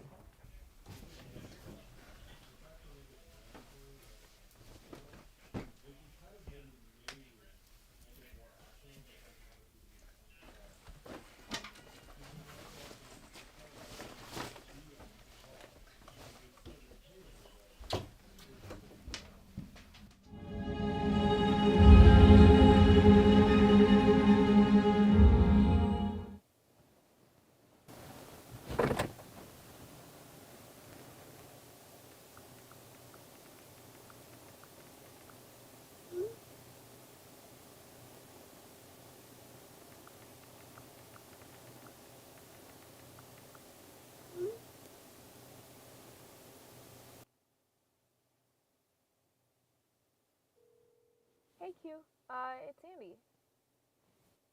Is this the right house? Yeah, I think you're here. Yo, shut up. Okay, should I just go inside or should I wait out here? No, come in. I'll come get you. Okay. Okay, see you in a minute.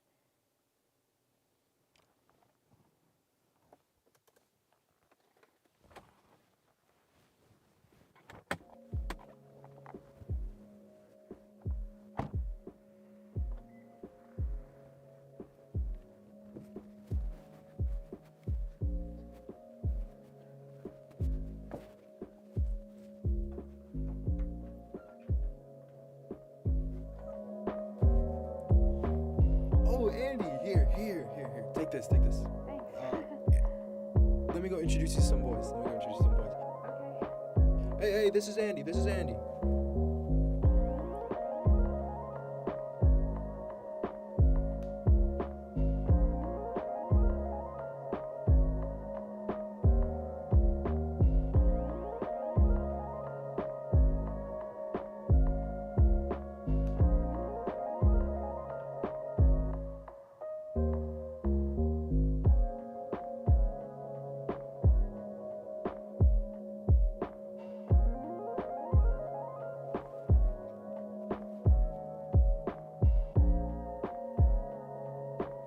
Oh, hey, there you are. Hey. Yeah, this party's getting a little crazy. Do you want to get out of here? Yeah, we can go. I just gotta grab my coat and then I'll be ready. Oh my god, it's so cold. It's freezing. Oh my god. It's freezing. Oh my god. Turn on the heat. I'm trying.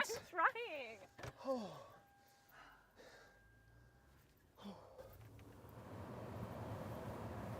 Alright, so this was about like 3-4 years ago, I think. We were at a buddy of mine's house, all drinking, obviously. We have one sober friend who just didn't really feel like drinking that night. Okay. We run out of booze pretty quick around 10:30, so we have to go out and get more. Like, we just have to. So, get some random keys off the shelf, throw it at our sober friend. He takes us to get the booze. We come back. At some point during that whole exchange of driving, somebody throws up in the back seat. Oh, sick. it? All over the back seat. Oh, Puke was ew. everywhere. It was, it was gross. And yeah, we've never gone to a party there again. You're lying. I know. It was disgusting. Nobody ever cleaned it up, and nobody knows who did. What do you mean they didn't? What do you mean they didn't know? That did not happen. It absolutely did. I swear to you. I swear to you. You know, Andy, you're a really cool girl. Yeah, right. I don't think anyone has ever used the term cool to describe me. Oh no, I mean it. I mean it. You're smart, funny. You have just a slightly aggressive mom. I mean, She's not aggressive. She's just... aggressive is the term you're looking for. Okay, all right, fine. Maybe she cares a little bit too much, and maybe she's a little out there with some of her practices, but she's not aggressive. And I bet your parents get on you the same way that mine get on me. Not really. Not really. No, not they really. definitely do. Andy, watch out!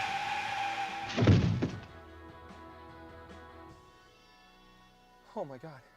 Oh my god. Oh my god. Oh my god. You just hit somebody, like an actual person. Oh my god. This is bad. I'm gonna go to jail. I'm too young to go to jail. I can't go to jail. What am I gonna tell my parents? Oh my god. Oh my god. I can't tell my parents. I can't tell my parents. Nobody can know about this. Oh my god. Oh my god. Oh my god.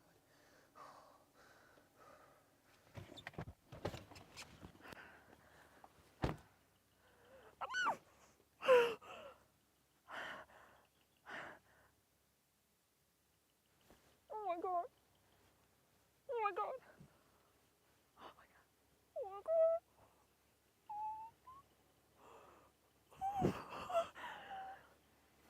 Oh my god, oh my god, oh my god, my parents are gonna kill me. Oh, I can't go to jail, I can't go to jail, I can't go to jail. Oh no, no, no, no, no, no, no. Q, I'm calling the police. Are you crazy? No, we can't say anything. What do you mean we can't say anything? If my parents find out, they're gonna kill me. So what? There's a guy laying on the road that I just hit with my car! Screw that! I'm trying to save my own ass Save here. your own ass? Yes! What are you talking about? Just You drive! don't even know if he's dead! Just drive!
Your call has been forwarded to voicemail. The person you're trying to reach is not available. Your call has been forwarded to voicemail. The person you're trying to reach is not available. At the tone, please record your message. When you have finished recording, you may hang up. Q, it's Andy again. I've called you like, I don't know, 14 times past couple of days. Please answer my call. Please answer me. I don't know what to do, and I really, really need you. Okay, I'll call you again. Your call has been forwarded to voice. Your call has been forwarded. Your call has been forwarded to voicemail.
Q. Q, you can't just ignore me. As a matter of fact, I can. No, you can't. Andy, stop! I don't want to see you right now. I think it's best if we don't see each other at all. I've been trying to call you for days. Hundreds of phone calls, and you've ignored every single one of them. I don't understand how you can live your life and pretend nothing has happened. I can't do that. Andy, I'm not you. Can't you see that? I don't live in this perfect little world. I'm not neat and organized. I don't do well in school. I don't have a stable family. I don't have anything set up for me, all right? If this gets out, this will ruin everything I built. I can't let that happen. Set up for me? You think I've had my life set up for me as if I didn't have to work for anything? You don't know the first thing about me, Q. You don't know anything about me. I have been so stressed and anxious since I was a kid. If everything isn't in its right place, I freak out. I haven't seen my family other than my mom in years. She won't let me. So don't pretend like you have me figured out, because you don't. I'm sorry if this ruins your little world and eats away at you, but I'm not gonna let it ruin my life. Not after everything I've been through. Well, I'm sorry if it ruins yours, but it's ruining mine too. I don't know what to do.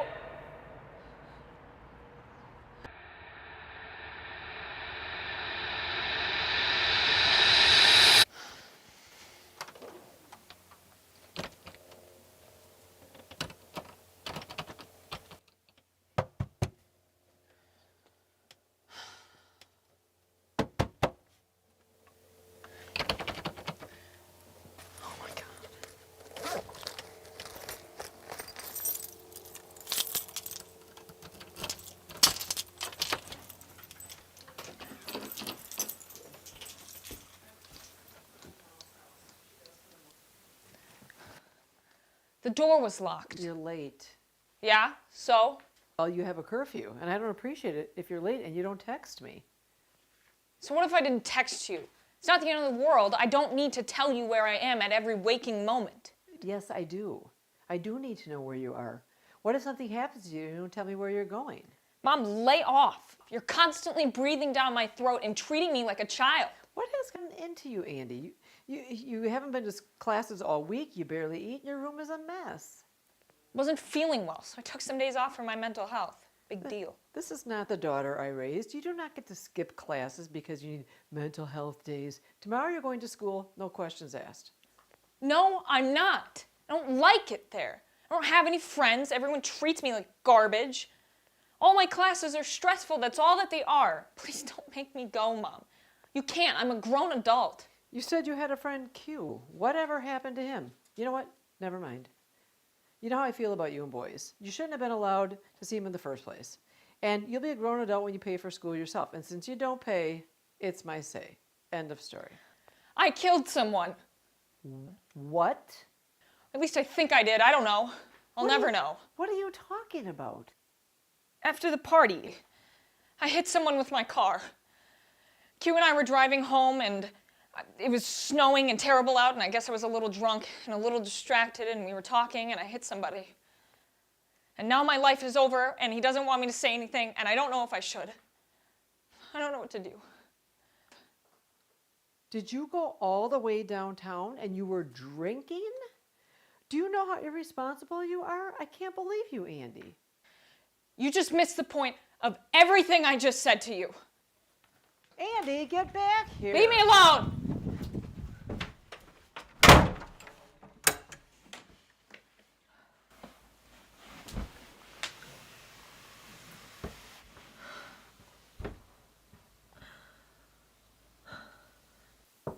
Andy, let me in. Andy. Andy?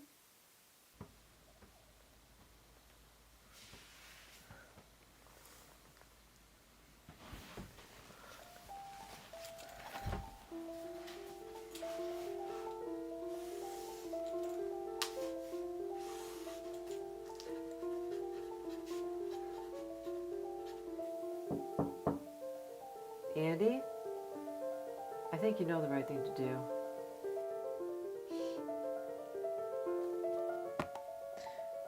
I can't, Mom. I just can't. Well, sometimes you need to live with the consequences of your actions.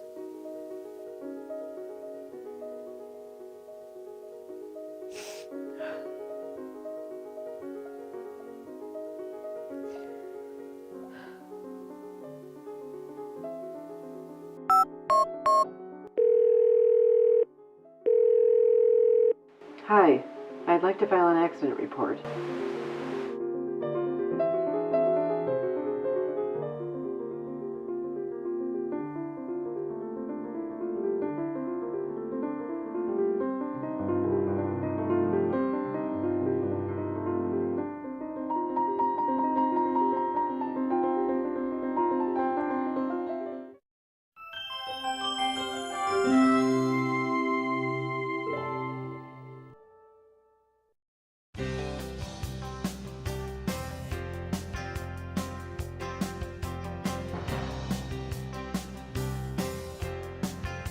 This serial pranker who goes around and puts things inside of the geocaches. We should probably just like put it back. Probably just like shouldn't tell anyone. This is the one for me, where it's like, I think like the secret is that you just have to be willing to like compromise on like almost everything. I hope you have a good time. He was just so mean. Like, he threw him at us. Tonight at 9:30 on Channel 36, Milwaukee PBS. I'm student producer Shannon O'Dwyer, and this is a hidden Gem KE.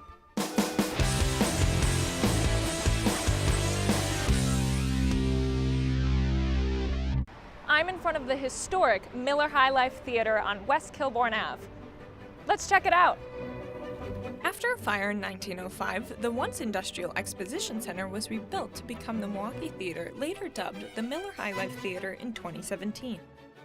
The theater is full of rich history. Some of the original artwork still remains, such as these murals painted by Thorsten Lindberg depicting the city's fathers Solomon Juneau and Byron Kilbourne.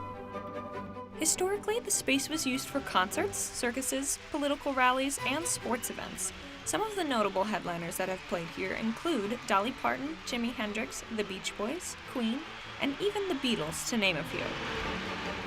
Just imagine sitting in these seats while the Beatles are singing A Hard Day's Night, or hearing Martin Luther King Jr. give an inspirational speech. This theater has truly held some of the greats. If you are in the Milwaukee area, the Miller High Life Theater is worth the stop. Well, that's all the time we have for today. I'm Shannon O'Dwyer, and this has been another Gem KE.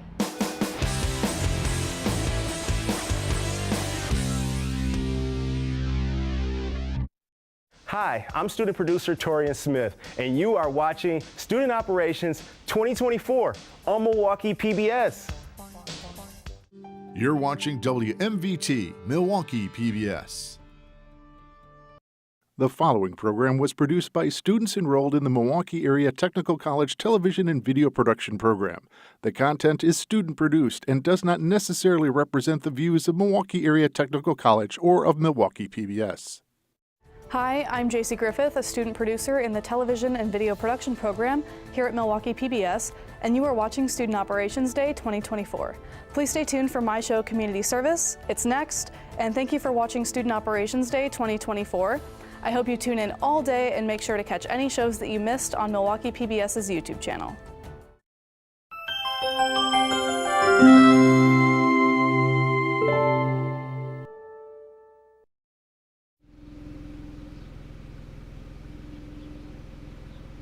So one of our responsibilities in community service is to deal with the mice. Big mice problem throughout the city, keep getting called out to the alleyways to deal with it.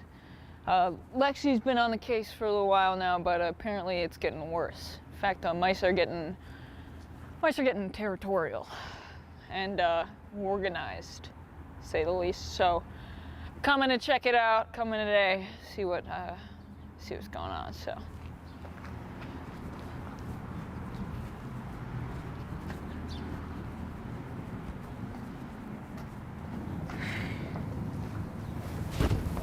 Lexi, What am I looking at?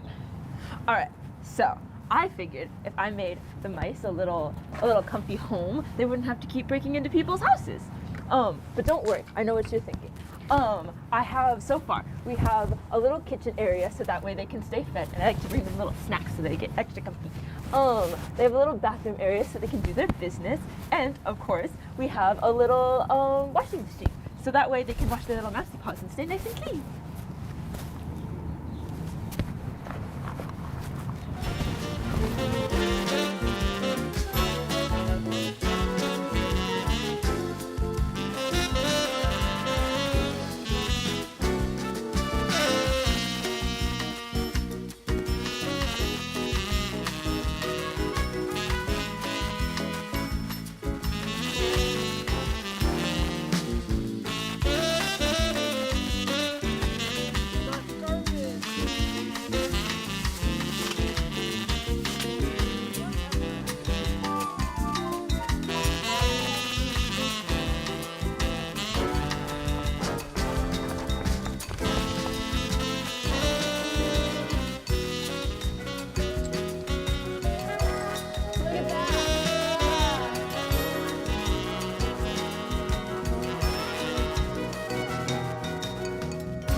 I'm so excited to watch people squirt.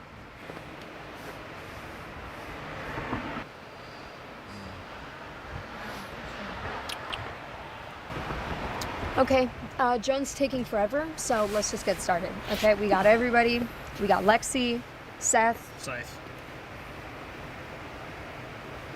me, Ashley, Denise, just Joan. It's Dennis. So I've been volunteering with the city of Milwaukee for about 6 years now.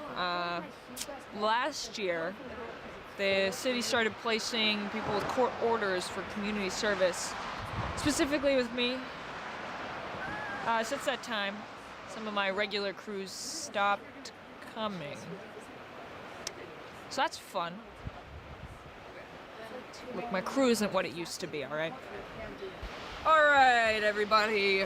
Before we get into our assignments for today, I thought I'd make a little announcement. We haven't been working super well as a group. I think you can tell that. But, you know, in spite of that, I decided to get us a little something, spruce us up, boost morale.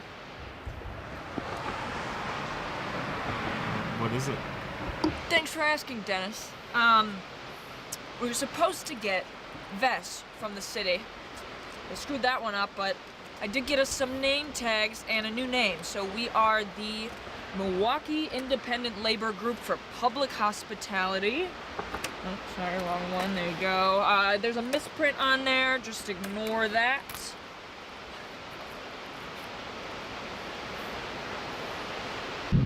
I mean, how did I end up working here? I caught an assault charge.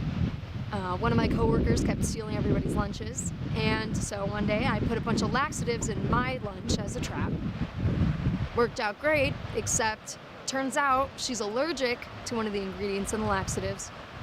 Ended up getting hospitalized. Yeah, she won't be trying that again. She got what she deserved, and that bathroom is deemed unsalvageable by the fire department. Yeah, I've been doing community service for like 2 years now. I still have some time left. What did I do? It's actually a really funny story. You're gonna love this. So I just got this big audition and it went super well, super well.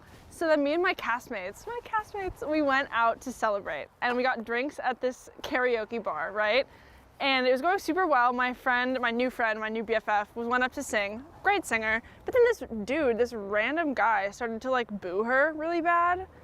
And that was just not okay with me. I was shocked, like she was doing such a good job and he started to just be super rude. So of course, as all natural what I would do as her friend, I threw my drink at him, obviously. And then he retaliated and it broke out into a huge bar fight. It was really crazy. Gilly, she's an interesting one. She's gonna try and tell you the food fight story, which is not true. She's a horrible actress, and don't believe her, because the real story is so much better, which is that she got rejected from the Sweeney Todd production at the community theater and wanted to cope. So she went to Water Street, got really messed up, and decided to put on a one-woman play of Sweeney Todd, playing all the parts herself, everything including the razors, which is why there's a heavy police presence there after hours. So the real story is that much better, and I have no idea why she lies, because a drunken theater kid rampage is honestly something to be proud of. All right, everybody, let's get to our assignments for today. Just a couple of reminders. We still have a critical missing going on. Last seen in t-shirt and some sort of swim trunk, shorts. Just keep a lookout for that. All right, our main focus today, East Side. Dennis and Natalie, you two are on cleanup. Standard procedure for today. Parks, beach, woods, roadside, mainly focusing on the beach. Next, we've got our city beautification and community engagement. Lexi and Ashley, you two are on that. You're going to be hanging up some birdhouses from last week's community engagement event. And by children, good to go. All right. Finally, Seth and I... Scythe and I are going on another geocaching incident. I decided to take one for the team today and paired myself with Seth. He tends to freak a lot of the other members out, but personally I think he's alright. Honestly, he'd be the last person you'd expect to be a willing volunteer, but he's been with us for years, actually. I mean, you know, he doesn't show a lot of enthusiasm for the work, but he hasn't missed today, and just fine at whatever task gets thrown his way.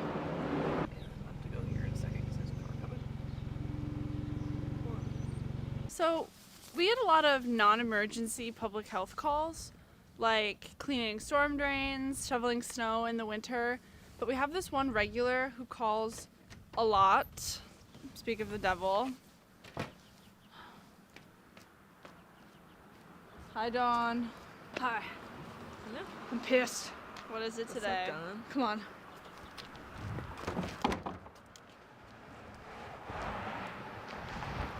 It's everywhere. It's everywhere. Come on. Are we looking at the same thing? It's everywhere. Look. It's a gang sign. It's an S for the snakes. Over here. They're planning arson. Dawn, it's chalk. They're planning arson. We've talked about this, Dawn. You have neighbors who are children. Yeah, children who, by the looks of it, in a couple streets, instead of it chalk, it'll be spray paint. Well, look, here's what's... What if they tagged your house? Here's what's gonna happen, Dawn, okay? It's gonna rain... Okay. It's gonna rain, like, tomorrow, so all of this will be gone, and you don't have to worry about it, okay? It'll be gone. How long until it comes back? And it's something permanent. Bye, Dawn. Or worse, what if it's the arson? They're gonna burn my house down. You can't just leave me here.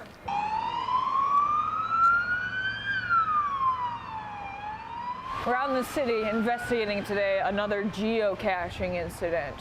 It's been going on for about 3 years now. Yeah. Huh. It's about the time you joined, right? A little after? Okay. All right. Anyway, there's this serial pranker who goes around and puts things inside of the geocaches. All sorts of tomfoolery and nonsense, you know, glitter bombs, car alarms, people's personal information, like IDs. Found a whole wallet in there one time. And the authorities don't really care. No one seems to be super interested in this case, so I've taken it in my own hands. Here. I've been tracking him for a couple years now. He's over here at the swing park on the east side, you know, Social Security. I don't know, this guy's good. It's really hard to figure out what's going on. There's no rhyme or reason, there's no pattern. Sometimes there are repeats, so I'm having a really hard time cracking this case.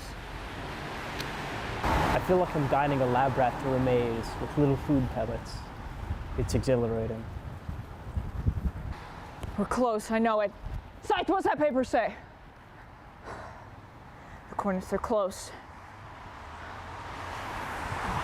Give me this. Useless. All right, I think it's somewhere up this hill.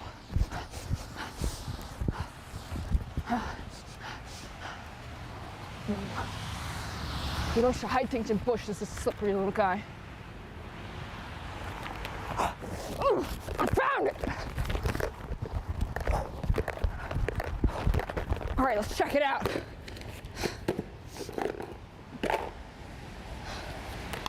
Okay, looking at a pen, little cat, little race car, standard so far, but you never know with this guy.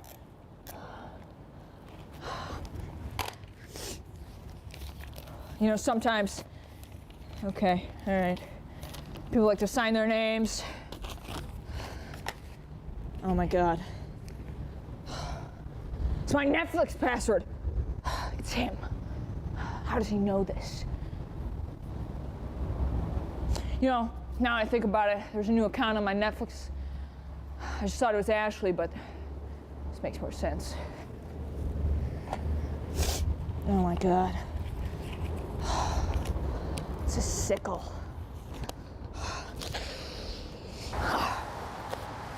Oh my God. It's a double event. I've only ever dreamed of this moment. We gotta go!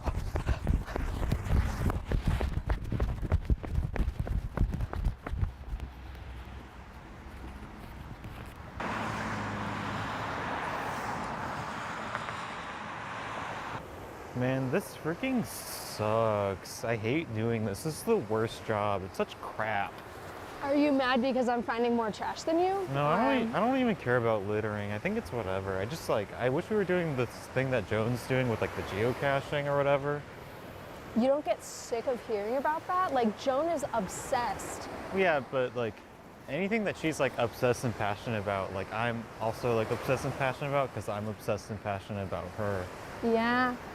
So like I'm just like interested in it by osmosis. You know, she's the light of my life. Yeah, She lights up my world. Like that's true. Like I don't know what I would do without her. Like I don't think my neither. life would be worth living. Like I think know. if I didn't have Joan, I think I would probably just like walk into the lake instead Yeah. of like that cold water. It's right there. I mean, I like Denise. He's pretty cool. He's fun to be around. You know, he's pretty cute. So when he realized that Joan's a lesbian, I will be here. I like to woodwork, like woodworking. I like everything about it, you know, the sanding, the routing, the smoothing. But it's not about the wood. It's about working with my hands. It's the thing I really like to get up in there and just use my hands. You know, my lady friends at the retreat, they always compliment me on my handwork. I just love seeing women succeed, you know, the sisterhood, such a bond. Just connect so easily with women. There's like a magnetism there with women.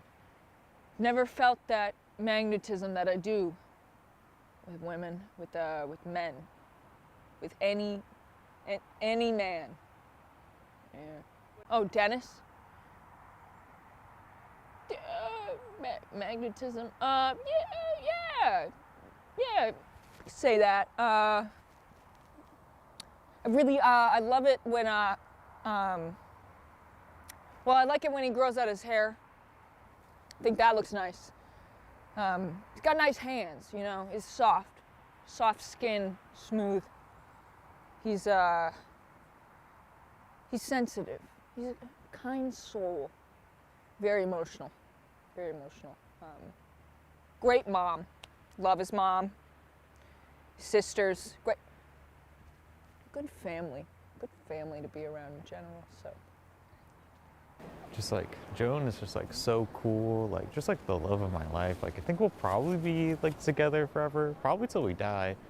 Like I think we'll probably be one of those couples where like when one of us dies, like the other one dies like right after, just because like I feel like it's like that strong, you know. She's just like, she's so cool. She's so beautiful and good looking, you know, and whatnot.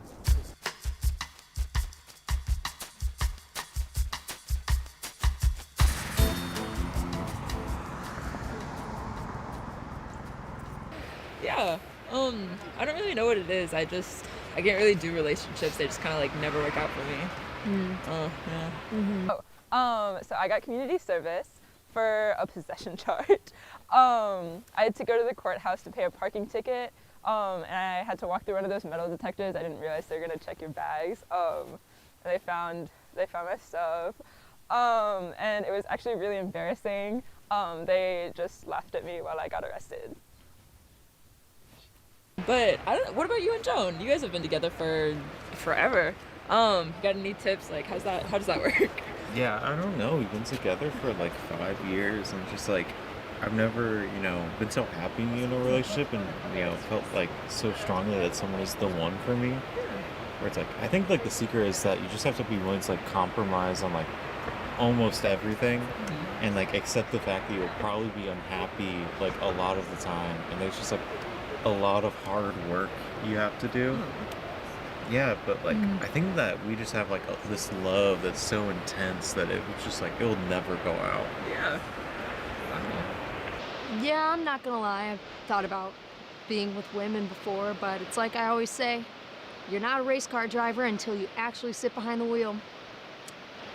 Joan might as well be Dale Earnhardt. Yeah, me and Joan, I don't know, I guess you could maybe say something's been going on.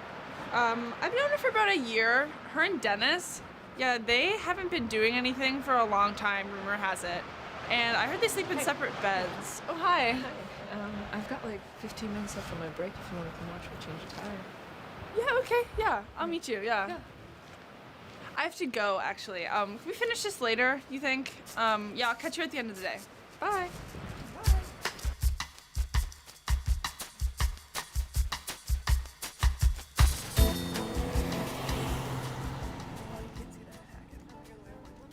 So Lexi and I have been working together for a couple of months. We usually do like city beautification projects, and our most recent one, we're making these birdhouses.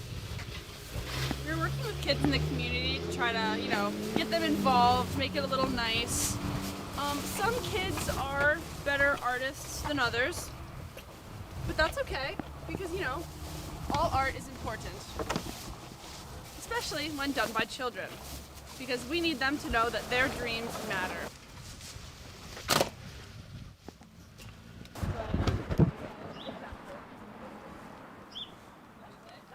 Hey, did you guys leave the on my property?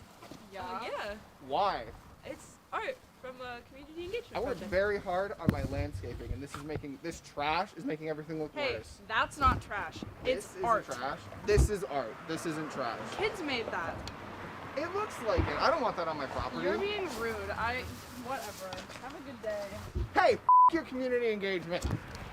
Are you kidding me? You're an Are you, this is a peaceful neighborhood, okay? I hope you have a good day. He was just so mean. He threw him at us. I know. Why don't people ever understand what we're trying to do? We're just trying to make it a better place. He called him garbage. It's not garbage. Whatever. Do you want to tell Joan? No. Don't tell Joan. We won't.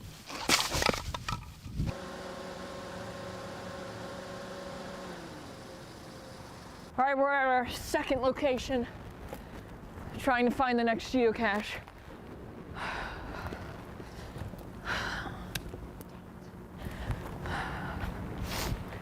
There's so many clues around here. Look, there's the oak tree, the bridge.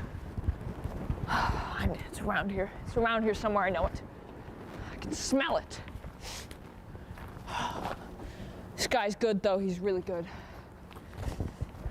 There's plants little clues everywhere. Okay, all right. Let's check over here.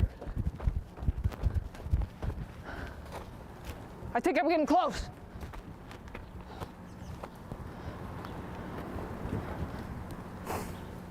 Oh, there it is.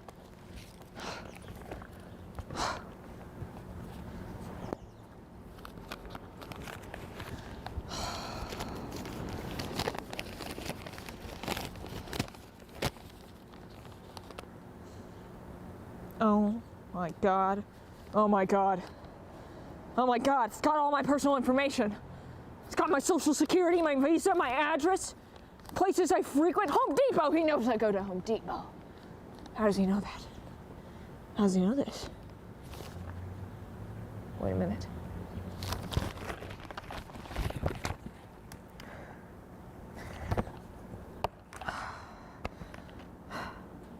I must be missing something. Everybody's here, watching me, mocking me.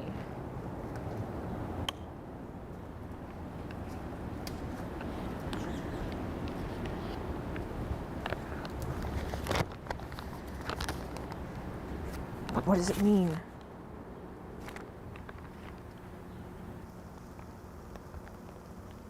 She's gotten so invested. I love watching her squirm. She never suspected it was an inside job.